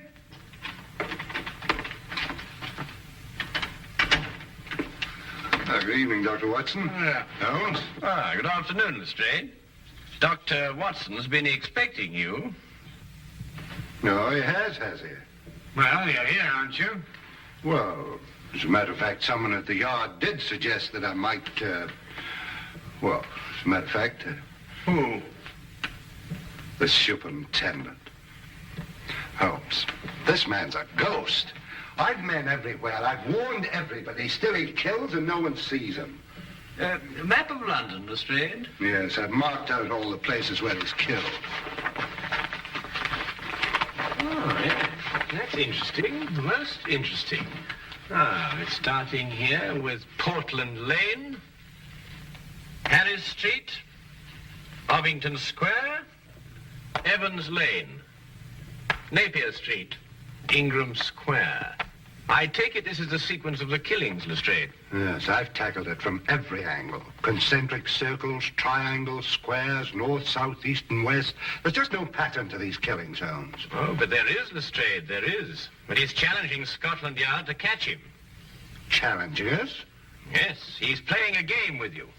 What do you mean, playing a game? Acrostics. Look. Now take the names in sequence, beginning with the first letter of each neighborhood. P for Portland Lane, H for Harris Street. P, H, and so on.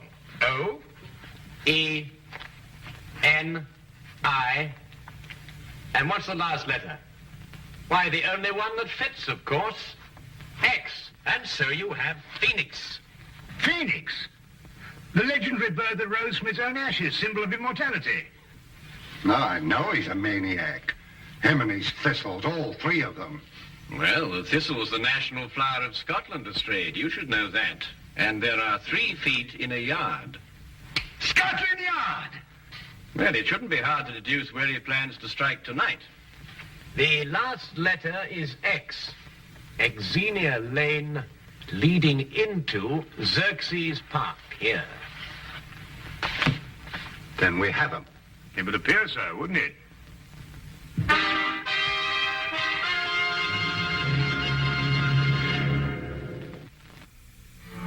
Xerxes Park, Superintendent. It must be Xerxes Park. But there are other places that begin with the letter X, Mr. Holmes. Very few, and they're too frequented. Xerxes Park is small, quiet, and practically deserted at night. That's just what he wants.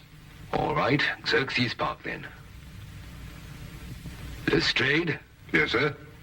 Plant men all around the park. We'll cut off the entire area. But keep the park entrances open, Superintendent. Invite him in, you mean? Well, if you keep him out, you won't catch him. Good thought, Mr. Holmes. There are only 2 entrances to Xerxes Park, a gate here and here. We'll cover them both. Get him coming or going, eh? Either way. No, coming, not going. Oh, I see what you mean. But supposing there is no young woman in Xerxes Park? Oh, there will be. How do you know? We'll put one there for him. Decoy, huh? But who? It'll be risky. Ever done any amateur theatricals, Lestrade? Hmm? What? Oh, I think we'll need Inspector Lestrade at one end of the park, Superintendent. Now, as for the woman...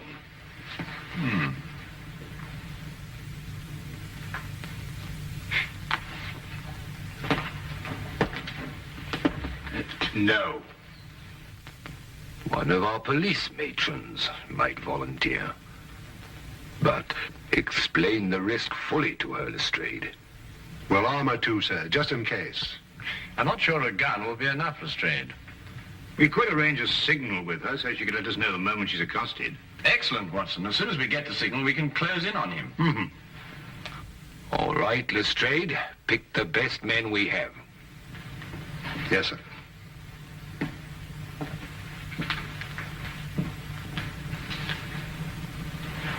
You want Lestrade at one end of Xerxes Park, but who'll be at the other end? Why, Dr. Watson and I, of course. That's a very good idea. Thank you very much. I wish there wasn't this fog.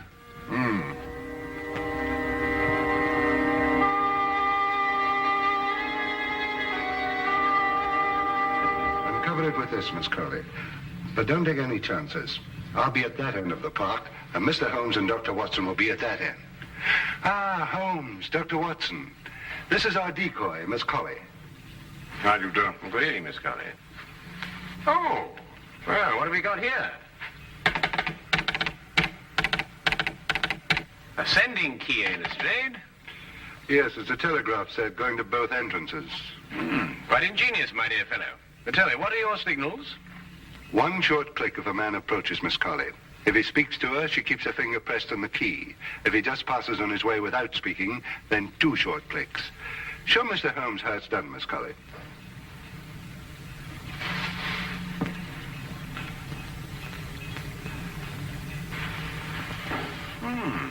It seems strange, yes.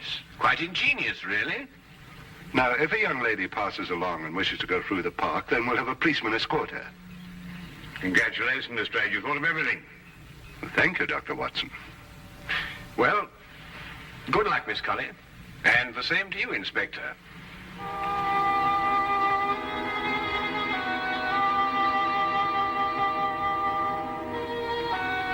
Eerie place, this park. Yes, Watson. I must confess to a certain uneasiness myself. Look! What? Official killer! Oh, no, you don't. Jenna, what's this? Let go of me. Leave Herbert alone. Poor Herbert, Madam, this man's about to strangle you. My own husband strangled me? You're crazy. Your husband? Of course he's my husband. The thistle killer. That's what he probably is. Oh, my apologies, madam. Sir. Come on, Herbert. Some people don't know what privacy is. Bloke's got a right to kiss a girl, hasn't he? Even if it is his own wife. Now, what do you mean by that remark, Herbert Brown? Well, you ain't exactly what you were 5 years ago, Maggie. Well, I never!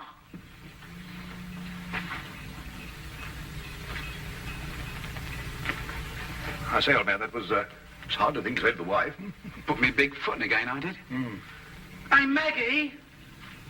Hey, Maggie! Well, I mean, Holmes, the park. After all, haven't they got a home to go to? Yes, I must say, I can't blame you in the least, Watson. Shall we get on to our entrance?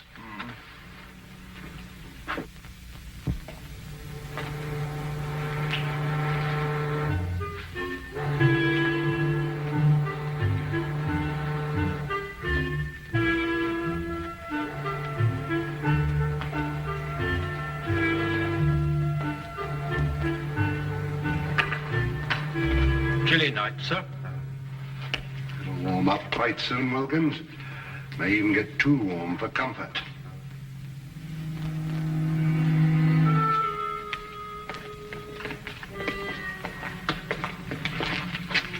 Just taking the young lady through the park, sir. Go ahead, Carlos.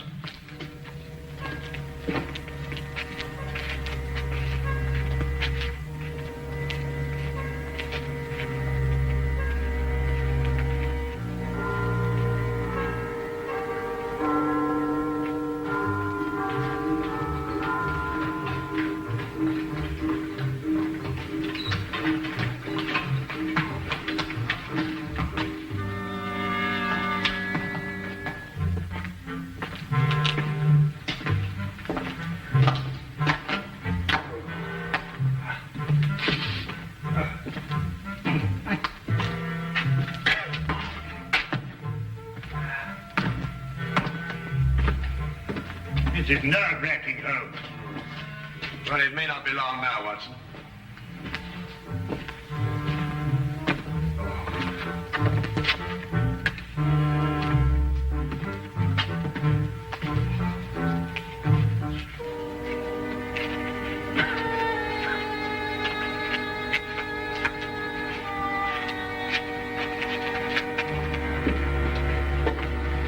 Good evening, sir.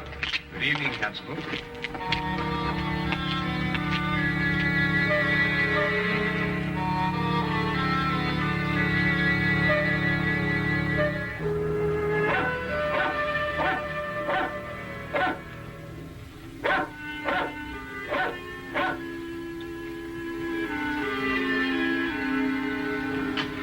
Miss Colley's a brave girl, sir.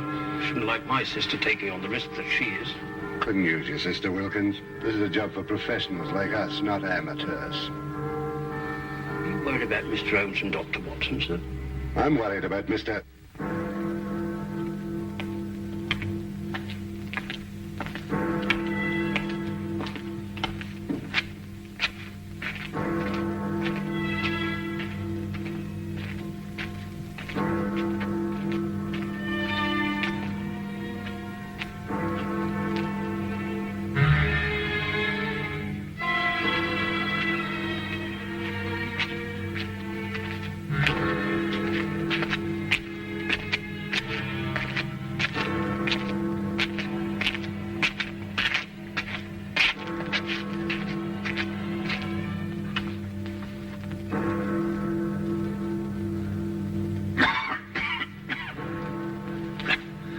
11 o'clock, Watson. Well, with all these bobbies hanging about, he's probably got the wind up and gone home. But if they're well hidden, as they should be.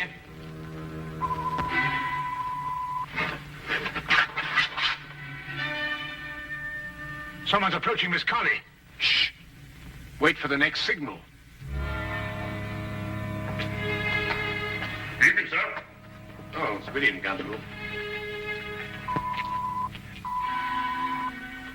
Aha, false alarm.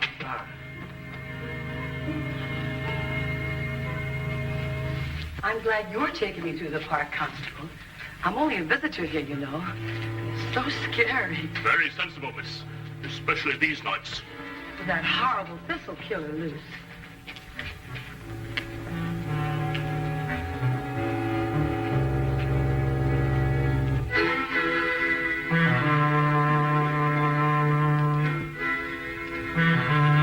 Didn't like it, Watson. Something's wrong. Miss Colley gave the old care signal. Whoever it was must have gone past her. Yes, unless the...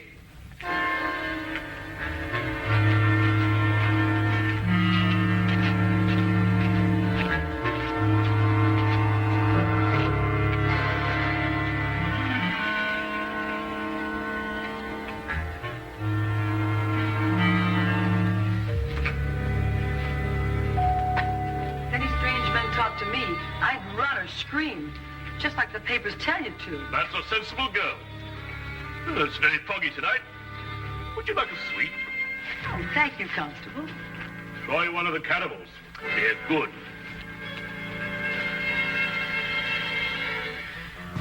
He slipped through a cordon of police before, you know, Watson. And without anybody seeing him. No, but they did see him. Everyone saw him. But surely... Watson? Huh? Who's the only stranger a woman would trust in London these nights? Why, nobody. Wrong, Watson. A policeman. A policeman. Come on, Watson.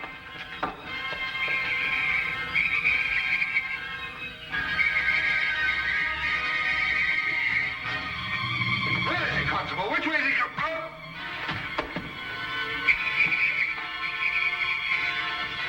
Look out, Watson. Get down.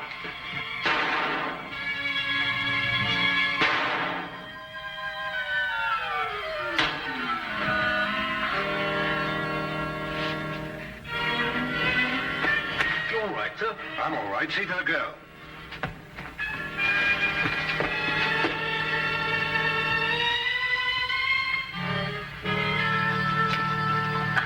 She's all right, sir. Here, look after her, will you? He's dead. I know him, sir. He's John Phoenix. He's a cabbie. He drives a hansom. Oh, yes, I remember him now. He tried out for the force. We dropped him. Inefficiency. Well, there's your motive, Lestrade. He simply wanted to prove that he could outwit Scotland Yard. He must have carried his policeman's helmet and his coat around with him in his cab. Yes, and when he spotted a girl, he put them on and became just another policeman. How did you guess, Holmes? Well, Lestrade, it was the only answer. The only answer.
hope I didn't alarm you, old chap.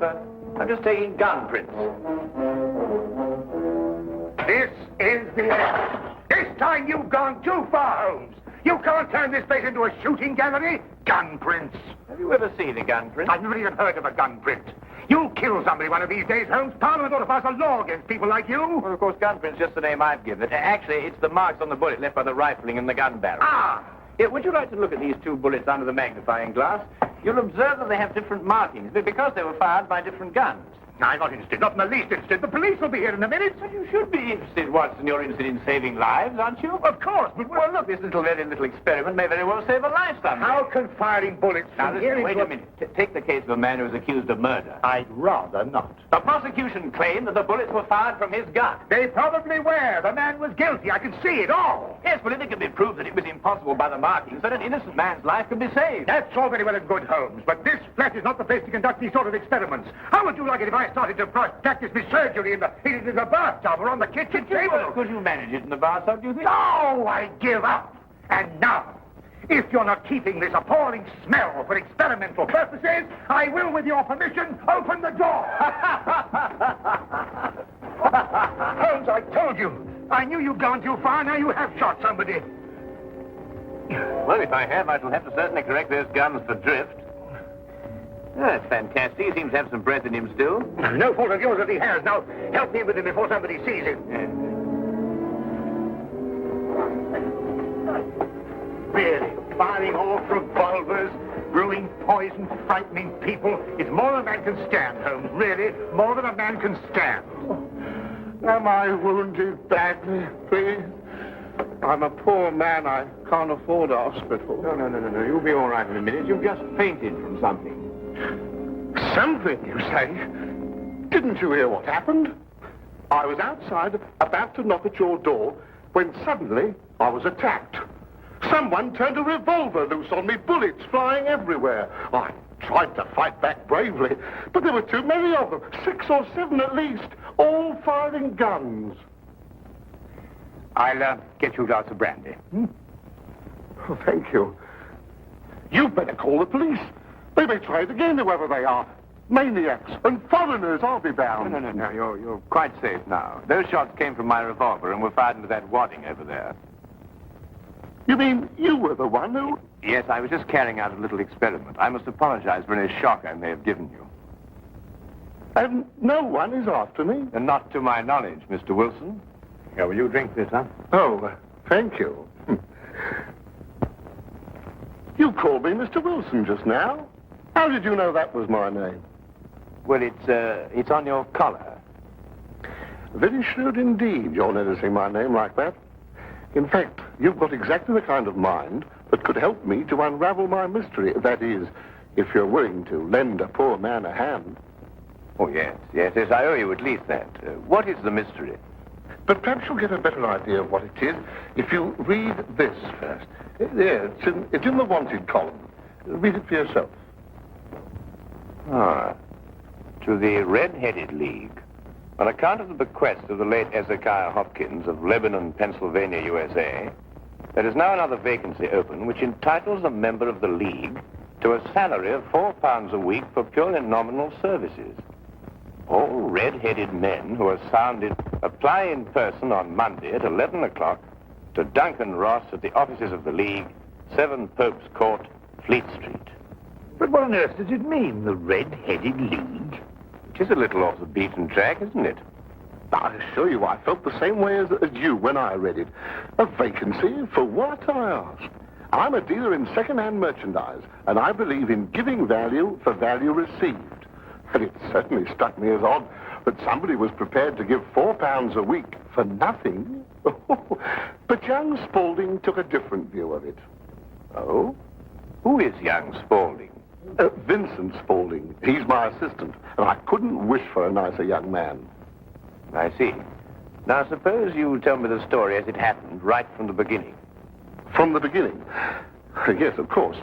Well, it all started 2 months ago when that paper came out.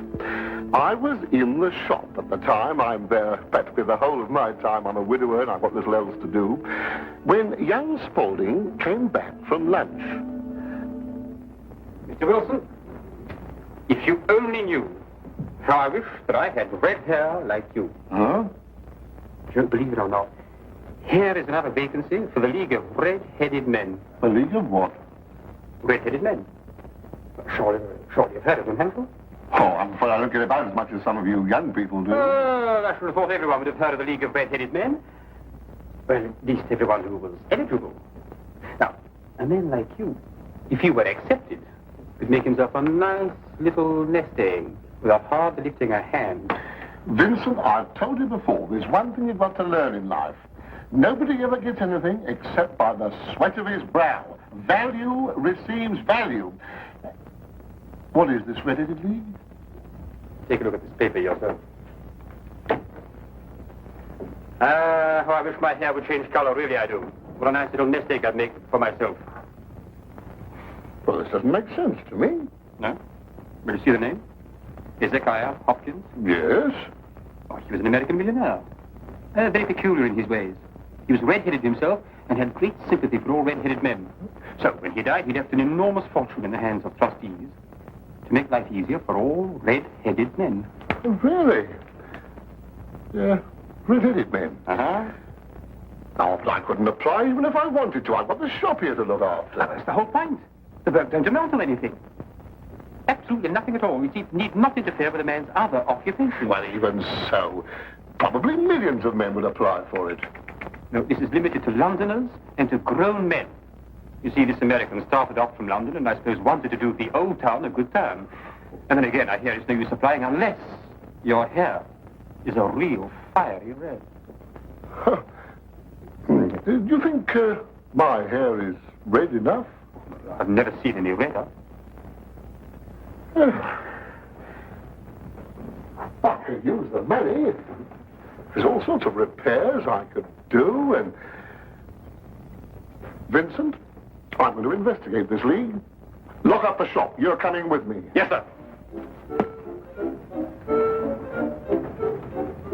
You're right. It is fiery red, isn't it?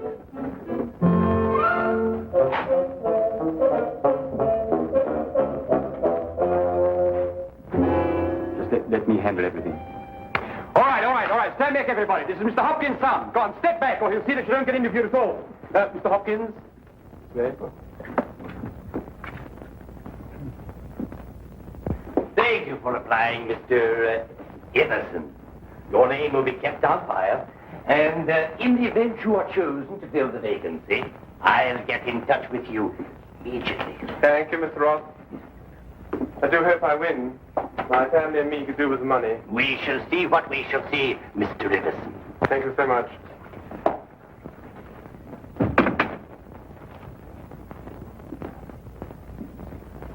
Are you the next applicant?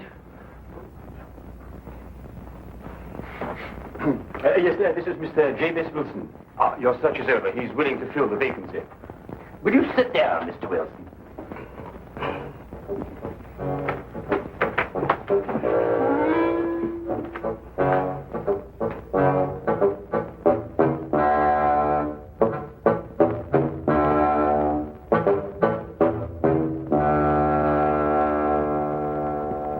I've never seen anything like it. I told you, Mr. Wilson. It's extraordinary, beyond belief. Congratulations. It would be an injustice to hesitate. I've got the position. You have. You will, however, excuse me for taking an obvious precaution. There are tears in your eyes. I perceive all is as it should be. But we have to be careful. For twice now we have been deceived by wigs, and once by paint. I'm sorry the vacancy has been filled. But thank you one and all for coming. My name is Duncan Ross. I'm one of the trustees in charge of the fund left by your noble benefactor. When shall you be able to embark upon your new duties? Oh, well, almost any time, I suppose. Though I should mention that I have another business which will require some of my time. Oh, so long as you're free to be here between the hours of 10 to 2, there'll be no objections. Easy enough, Mr. Wilson. There's very little business during those hours, and what there is, well, I could take care of. Oh, thank you, Vincent. I appreciate that.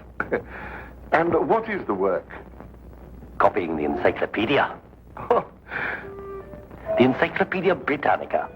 You will provide your own pen, ink, and blotting paper, and copy it down word for word. Is that agreeable? Well, yes. Our only demand is that you remain in the office, or at least in building, during working hours. If you leave, you forfeit your position forever. The will is very clear on that point. Well, it's only 4 hours a day. I shouldn't think of leaving. No excuse will avail. Neither sickness, nor business, or anything else. Here you must stay or lose your billet. I quite understand. Then, goodbye, Mr. Wilson. And again, let me congratulate you. Oh, thank you, sir. Thank you. The Encyclopedia Britannica. Oh, you'll do a wonderful job of it, Mr. Wilson. I'm sure you will.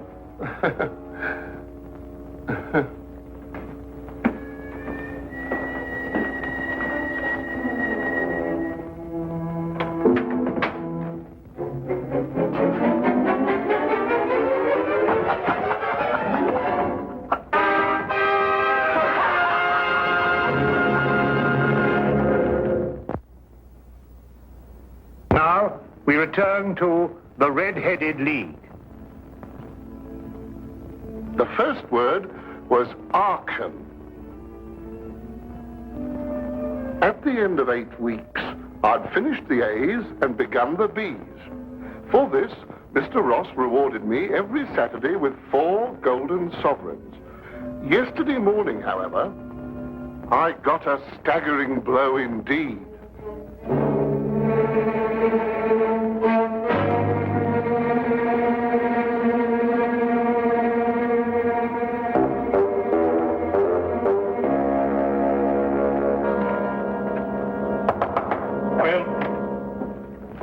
Mr. Milford? Yes, what can I do for you?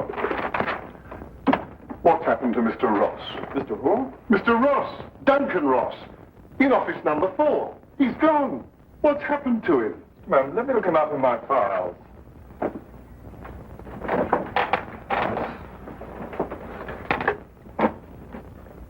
Are you a customer of this, Mr. Ross? I work for him. That is, I did up until this morning. What did you do? I copied the encyclopedia. You copied? The Encyclopedia Britannica. Wouldn't it have been cheaper buying another encyclopedia rather than going to all the trouble of copying it? You don't understand. That's the work the Red-Headed League required me to do. Look here, my good man. If this is a joke, I fail to see the humor. If it isn't, it's my duty to inform you that office number 4 was rented temporarily to William Morris, an accountant. I never heard of Duncan Ross, nor the Red-Headed League in all my life, and I'm certain they never existed.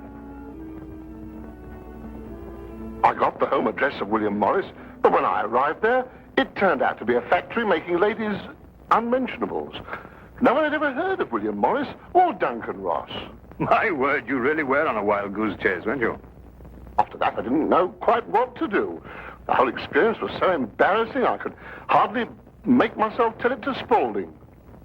Then, quite naturally, you thought of me. Well, as I said before, I'm not a rich man. If I don't locate the League or find out what happened to them, I stand to lose £4 a week. You don't stand to lose anything, Mr. Wilson. You can't lose something you didn't possess in the first place. And the story is probably a pack of lies in any case. Holmes. And if it isn't, you've no reason to complain. You're 30 pounds richer by your experience, not to mention the invaluable knowledge you've gained on every subject under the letter A. If I were you, Mr. Wilson, I'd be quite grateful and forget about the whole affair. Good day to you, sir. Well, I hardly expected this kind of treatment. If you should discover a corpse at your second-hand shop in an old cello case, you're perfectly welcome to return. In the meantime, I have an experiment to conclude. I'm going to find out if firing a gun in a house is illegal. If it is, you can rely on me to report you. Holmes, What on earth persuaded you to behave like that? Yes, it was rather unseemly behavior, wasn't it, Watson? Right. But absolutely necessary, I assure you. But why? Well, if I told him I was willing to take on his case, he'd probably give me away to the wrong party. Why burden him with the necessity of having to keep a secret? Then you mean you're going to take the case? I wouldn't miss finding out about the Red-Headed League for all the tea in India. China, Holmes. Do you think it could be a prank, some sort of wild practical joke on Mr. Wilson? Well, at £4 a week for 8 weeks, the joke would be on someone else. It is a considerable sum, isn't it? The case as I see it breaks down into two whys. I think I know the first why, but the second why eludes me. Well, which is the why you know, and which is the why you don't know? Well, why was the League formed? Now, that's obvious. To keep Wilson out of the shop a certain number of hours a day. But why is the why that I want to know? Well, why is the why that you want to... I see. You mean somebody tried to get Wilson out of his shop in order to steal something from him? No. The case is too elaborate to justify stealing from so small a shop as Wilson's. No, the reason is bigger than that. Bigger than any of us might imagine. Now, you're not going to start shooting again, Holmes. No, but I'm going to take this with us. Us? Yes, you're interested in the case, aren't you? I'm a doctor, Holmes. Well, all the better if someone should get hurt. This started out to be such a peaceful morning, and an old friend of mine was coming from India, and we were going to spend the day together. And now look what you've talked us into, the Red-Headed League. Yes, exciting, isn't it?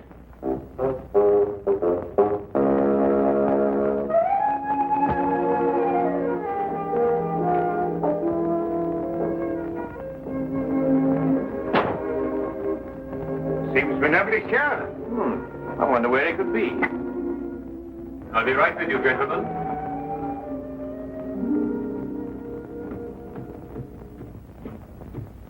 May I help? I'm sorry, I was occupied in the cellar. I hope I haven't kept you waiting. Not at all. My friend here is interested in making a purchase. Mm-hmm. Anything in particular? Anything, well, you never know what you might, oh, what's that? That? That is the, yes, this is fascinating. This is the essential part of the structure of a wild boar trap. No, really? Yes. By Jove, a wild boar trap, eh? How very interesting. Now, and a very fine specimen as wild boar traps go. Yes, oh, yes, a very fine. Oh, indeed, it reminds me of my day. There we were, all lined out in a row, as far as the eye could see. Yes. Down the hill came the enemy, and the Battle of Royal Burnett was on. Yes, if you excuse me. There we were, outnumbered 112 to 1. That was from the count off the battle, as you understand. Yes. Charge, they shouted, as down the hill they came, the hordes of heathen, at 112 to 1. And from that moment I became a collector, and I've been a collector ever since. You understand that, of course? Oh, that is a quite perfectly natural reaction. It's 1 o'clock. It's 1 o'clock. What? Yes, 1 o'clock. Our engagement with the Colonel. Do you remember? The one who led you in the charge. Oh, of course, yes. Well, I hope you'll keep that for me, will you? Well, there's been a fearful run on wild boar traps lately, but I'll do my best. Thank you. Thanks so much. Good afternoon. Well, what did you discover? The knees of Spaulding's trousers show considerable wear. What does that mean? That's a great deal. Let me have your stick for a minute. What are you doing? No time to explain now, but a considerable crime is in contemplation. And since today is Saturday, we may have some difficulty in preventing it. What kind of a crime? A bank robbery. What? Shh. Meet me at the side entrance of the Westminster County Bank at 10 o'clock sharp. Yes, is that the bank that's going to be... Yes. At 10 o'clock sharp, remember?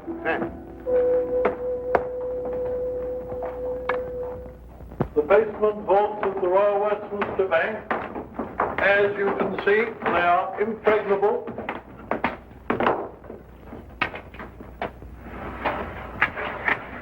Why are you so sure that the bank's going to be robbed, Holmes? Because the knees of a man's trousers were badly worn.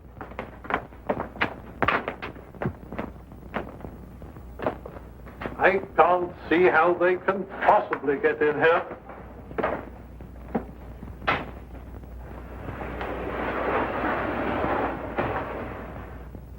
Is that the gold? Yes. We had occasion some months ago to strengthen our reserves, and so we borrowed 30,000 Napoleons from the Bank of France. Word must have leaked out, if Mr. Holmes' deductions are correct. Gentlemen, we must prepare ourselves. As soon as Mr. Wilson goes to sleep, they will make attempts to get in. Who are they?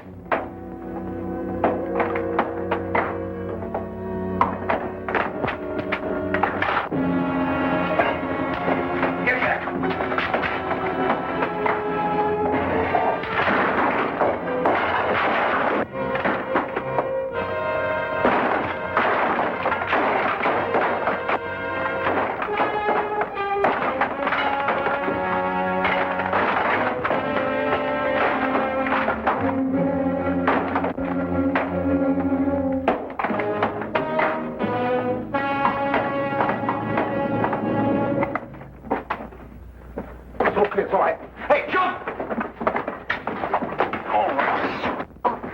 All right, Spaulding, your bank robbing days are over. So I see. I fancy my pal got away all right, though. There are 3 policemen waiting for him at the other end. Well, you seem to have done things very, very, very neatly. I must compliment you. But I feel obliged to reciprocate. Your Red-Headed League was very inventive indeed. Here. You were the one who came into the shop this afternoon. You came with... With me. Ah. I thought there was something very, very queer. You don't look like a collector at all. They helped to collect you, didn't they? I think you'd better come along with me.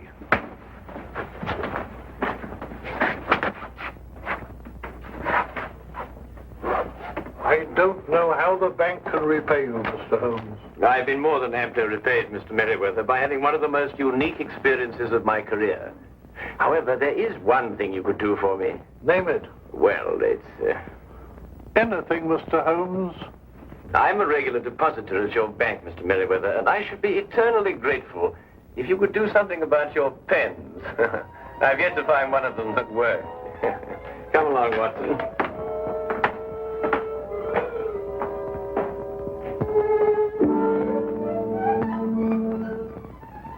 What I shall never understand is how you suddenly knew there would be a bank robbery. Well, if you remember, when we visited the second-hand shop, Spaulding was in the cellar. I didn't pay much attention to it at the time, but later on I noticed that the knees of his trousers were badly worn, as if he'd spent some time kneeling, doing some sort of burrowing work. But burrowing where? Perhaps from the cellar to the next building. The moment the thought occurred to me, I whisked you outside and surprised you by tapping on the pavement with your stick. You certainly did. Oh, I'll just go and see who it is.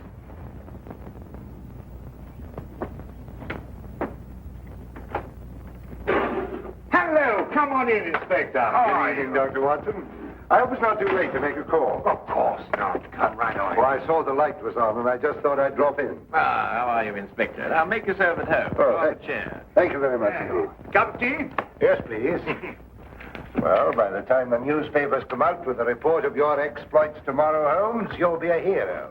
Oh, well, I shall try and remain humble through it all. Yes, the whole of London. Except, of course, Mr. Wilson. Unless I miss my guess, he wants me still to arrest you. Arrest me? What for? Well, he didn't like the way you treated him last night, you know. And then, of course, he complains that... Oh, that's too ridiculous. Still, I think you'd enjoy hearing about it. He claims that you were firing a revolver in this house. You know it's against the law, don't you? But who in their sober senses would do such a thing? Yes, it does sound very implausible, doesn't it?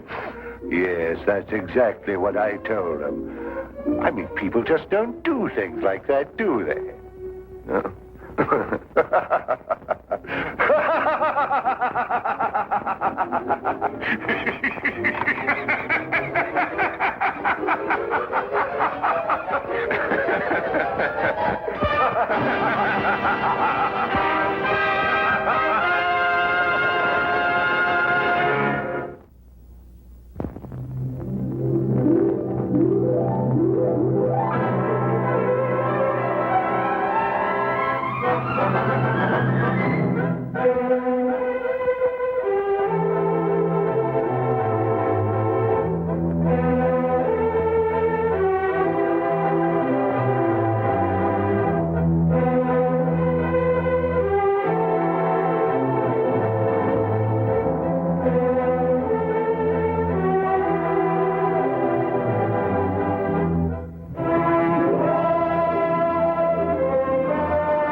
times do I have to tell you I didn't strike her? I never harmed her. She has a broken arm, hasn't she? Maybe so, but it has nothing to do with me. You're finished. You know that. I am not finished. Confound it, man. My whole career is thrown into this election. Well, what do you propose to do? Pay her the money she asks? £2,000. Don't be ridiculous. Now listen to me, gentlemen. The party's depending on your seat in the Commons. If that woman makes a public statement that you attacked her and broke her arm, you'll be lucky if you get one vote. And it makes no difference that I happen to be innocent. But wit!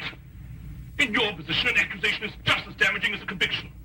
You've got to withdraw. No. Very well. I'll do it for you. I'm going to fight for my very life. I know someone who might help me, even if you won't. You've got 3 days to clear this matter up or get out. On Sunday evening, I'm going to make a statement, one way or the other. I thought you were my campaign manager. Not my accuser. 3 days, remember! Marriage bureau. Idiot. So I went to a marriage bureau. She seemed a very charming sort of woman, cultured and good background and all that. Yes, but a marriage bureau? Yes, I've lived in the country for a long time now. I just never seem to meet any woman except the most ineligible and unattractive ones. I've been lonely these past few years since my wife died. This bureau seemed reasonable enough. After all, they promised to introduce you to ladies of cultural and intellectual backgrounds similar to your own. But they didn't mention blackmail. £2,000, you say? An impossible sum. Even if I were guilty, which I'm not. My whole career is at stake, Mr. Holmes. I think it might be a good idea to have a look into this marriage bureau. Don't you agree, Watson? Yes, I'd say so. I simply can't believe Mr. Oliver, he's the proprietor, could be involved in this. And you say you have 3 days to pay or disprove the accusation, eh? Yes, Mr. Holmes. It's not very long, I know. It isn't getting any longer. I suggest that Dr. Watson and I start our investigations immediately.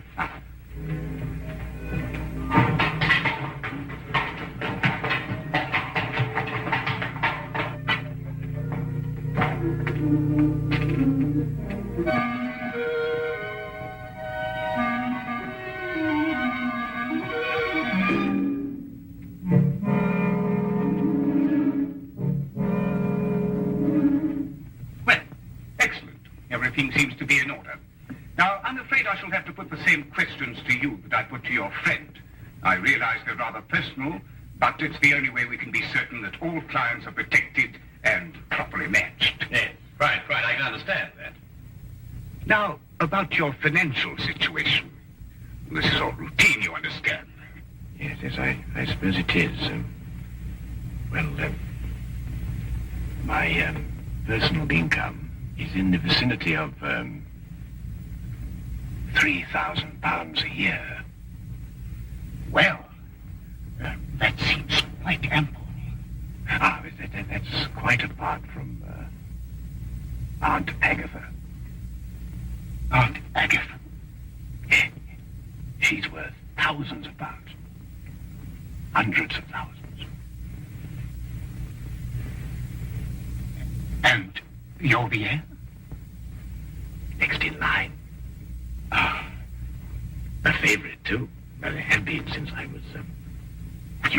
You're very fortunate. A very odd coincidence has occurred today. The very first time it's happened that I can remember. But there are two charming ladies here at this very moment who seem to fit perfectly with both your backgrounds. I think we can have our first introduction immediately. Is anything the matter? No. I was just admiring your Toulouse-Lautrec. My what? Your Lautrec. It's very interesting. The painting. Oh, the painting? Oh, of course. Well, if you'll excuse me for a moment, I'll see if the young ladies are still here. I say, Holmes, what was all that whispering about? My financial position. But that confounded busybody asked me the same questions. I answered them straight out. No, but you gave them real information. They'll never try and blackmail you, old boy. Well, gentlemen, everything's worked out perfectly. The ladies are waiting in the salon, where we generally introduce our couples and let them have a get acquainted chat. My secretary is there with them, and she will introduce you. The door at the far end of the hall. Thank you. Well, Watson, come on. What are you waiting for? Go on, go on. Door at the other end. No, no, no. Straight on. Straight on. Mr. Holmes. I'm always interested in the welfare and the situation of my clients. And, yes? How old is Aunt Agatha? 94.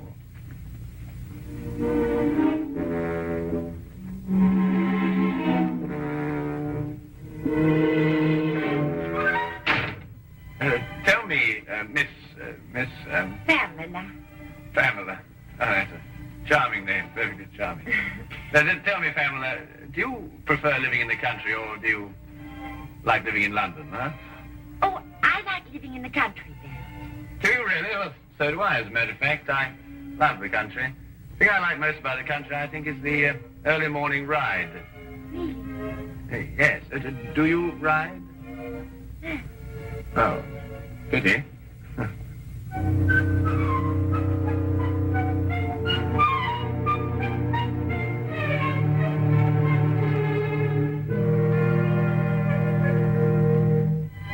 Not really. You've never really been to Paris? Yeah. Oh, you'd adore Paris. My Aunt Agatha always went in September, you know. She said it was quite sinful not to go to Paris at all, without going in the spring.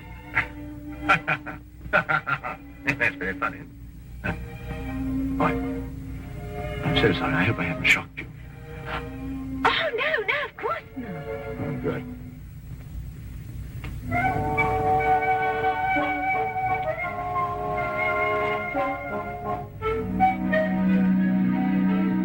And Sir Charles was furious, of course. Well, he hates to lose the wager. But did he pay you the £500? Oh, of course. On the spot. Why wouldn't he? Why don't you say something?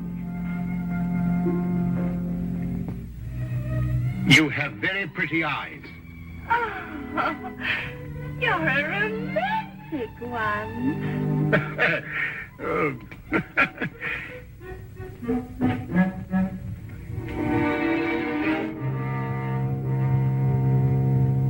Well, has everyone become acquainted? Oh, we've had ever such a lovely chat, Mr. Oliver. Splendid. It's nearly time for us to close the bureau, so I must ask you to leave in a few moments. But first, in accordance with our policy, I want to encourage all of you to know each other. Might I, for instance, suggest that all of you have tea together tomorrow, and then perhaps go to the theatre. That is, of course, if it suits everyone's convenience. Oh, that would be lovely. Oh, yes, let's. Oh, yes, perfectly delightful. Excellent. Well, I will allow you some minutes to make your preparations, and then I'm afraid we must close the office.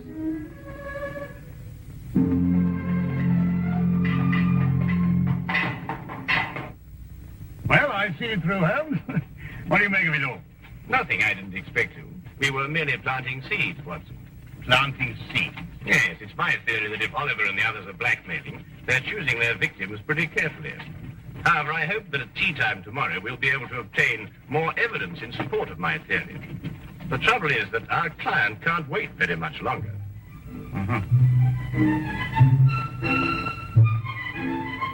You were telling me about your musical background, Mr. Holmes. I'm afraid I interrupted you. Well, there isn't very much to tell, really. I've spent a considerable fortune on my musical education. But what instrument was it you said you played?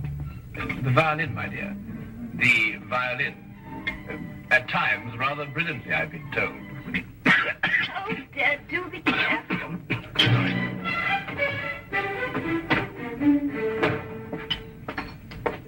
Followed you this time. Oh, Charlie. Oh, no, Charlie. I beg your pardon. Oh. Oh, no, don't. Stay out of it. Don't. Oh. Wait a minute. So, you're not the one.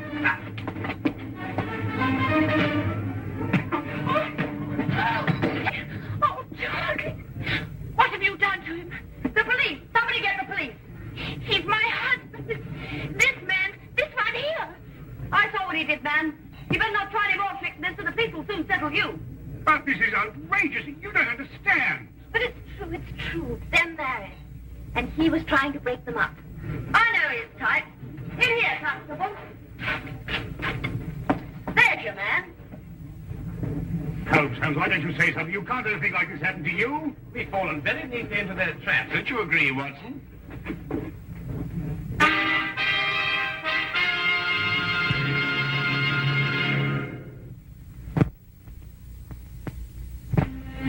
Well, everyone seems quite thoroughly in agreement.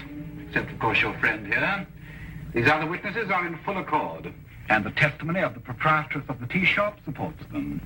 But, Inspector, this is absolutely outrageous. Where's Inspector Lestrade? He'll speak for Mr. Holmes. Inspector Lestrade? I'm sorry, it isn't Inspector Lestrade's case. Well, I think we have everything we need now. You'll go. Except, of course, Mr. Holmes. He's under arrest.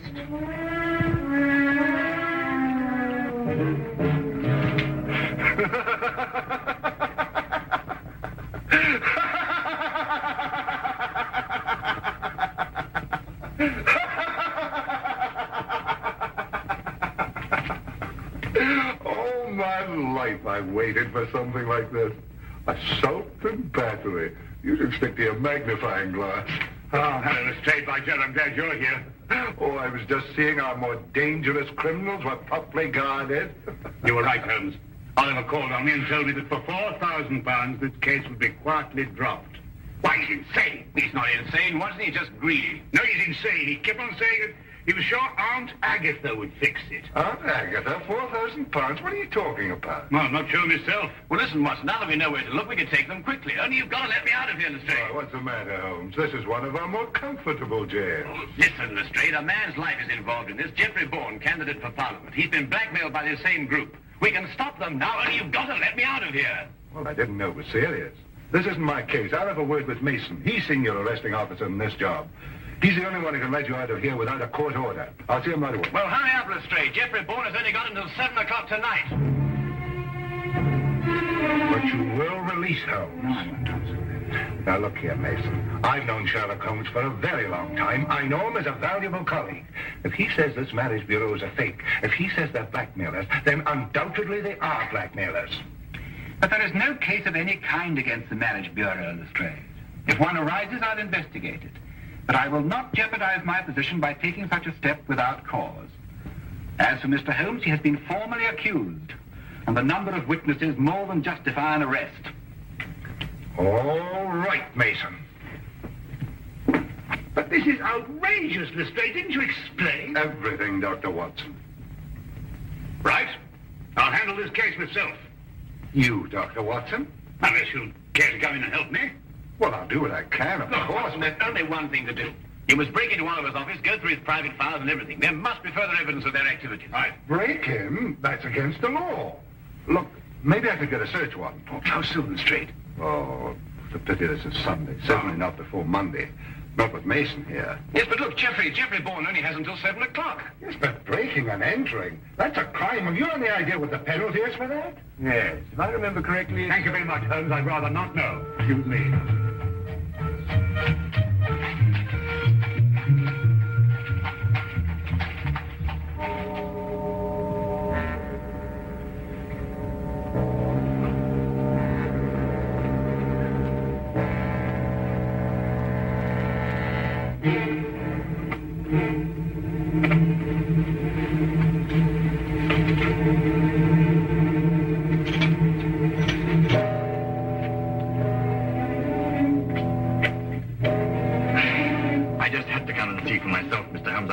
I couldn't believe it. Oh, well, I suppose I'd better tell George to get it over with. Well, don't be hasty, Mr. Bourne. Dr. Watson's working on the case with all his energy at this very moment.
Then it must be a cylindrical lock with multiple tumblers.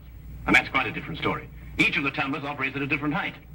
It's an absolutely tremendous task, Watson. Well, what are we going to do? Well, there's only one thing for it. Smash the lock, of course. Why, of course. Smash the lock. Lestrade, if you had blackmail records to keep, and they might be dangerous, where would you hide them? Let me see. Well, blackmail's liable to turn into a running game at any time. I suppose you want them to be portable. That's good. That's perfect. I want you to go after Dr. Watson immediately. The office? I couldn't. Tell him to ignore the files. Tell him to take all the paintings down off the walls, open the backs, and tear them apart if necessary. Paintings? Yes. Oliver's office has one wall covered with paintings, mostly Lautrec, and he hadn't even heard of him. Well, neither have I. Oh, go on, hurry, Lestrade. Go on.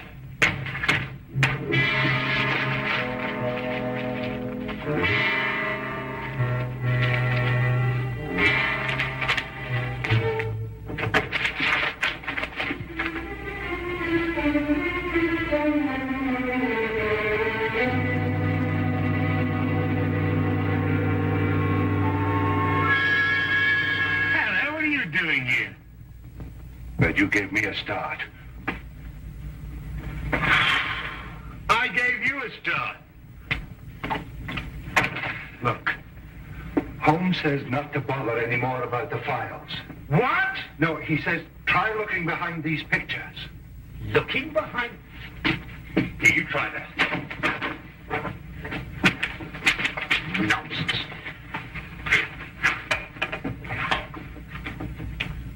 Listen.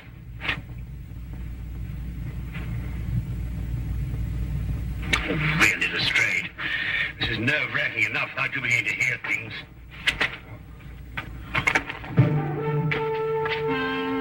Lestrade! Look!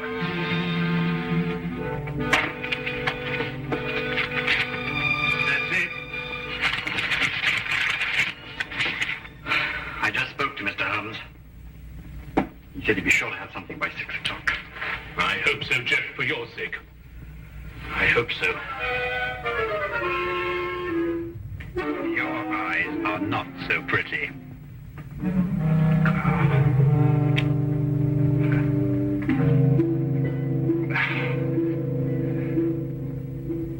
I told you I heard something. Ah! Who's been in the... Oh, good work. Who's he? Scotland Yard. Scotland Yard, eh? What are you doing here? Well, I... Oliver, you interfere with the national election, for one thing. We've got to clean up those files. We'll take care of them later. Edna, listen to what I'm telling you and see if you can do it right. Stand right here, and if either of them makes a move, scream. Can you do that? Yes, Mr. Oliver. Good. She's awfully stupid, but she can scream.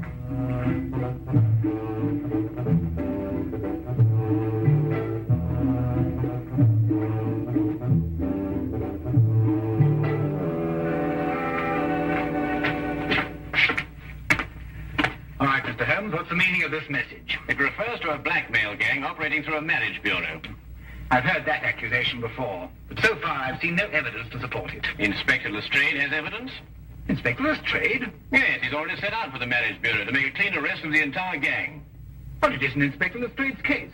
If he had evidence, he should have brought it to me. Well, I thought of that. Anyway, he went, and according to my calculation, he should have been back by now. However, I think he may have run into some very serious difficulties. There are strict regulations regarding such things. When he gets back here, I'll talk to him. You can do better than that. The day can be yours, you know. What do you mean?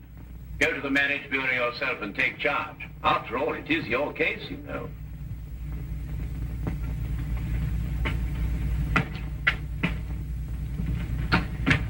Order a squad of men to get ready.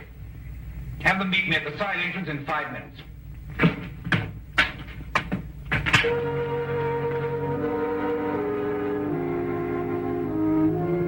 Don't you think she's a pretty girl, Lestrade? What? You know, Lestrade, I'm so surprised that any girl who's so lovely and so intelligent could be kicked around by a cad like Oliver. Do you really think I'm pretty? Oh, yes. From the very first moment I saw you. Oh. Yes, wouldn't you like to sit down? You must be tired standing. Yes.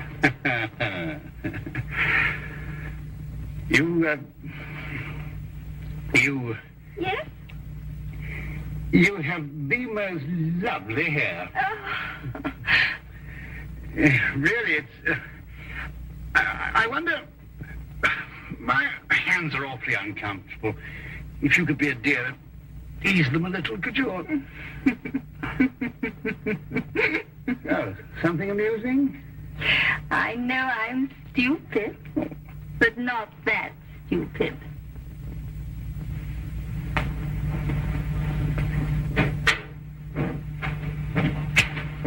Oh, are you ready to go, Mr. Oliver? Well, Inspector Lestrade? Oh, no, not Mason. Where are you going? Mr. Bourne before 7. I've got to get there. Go after him and untie his hands. I never saw such a Sunday.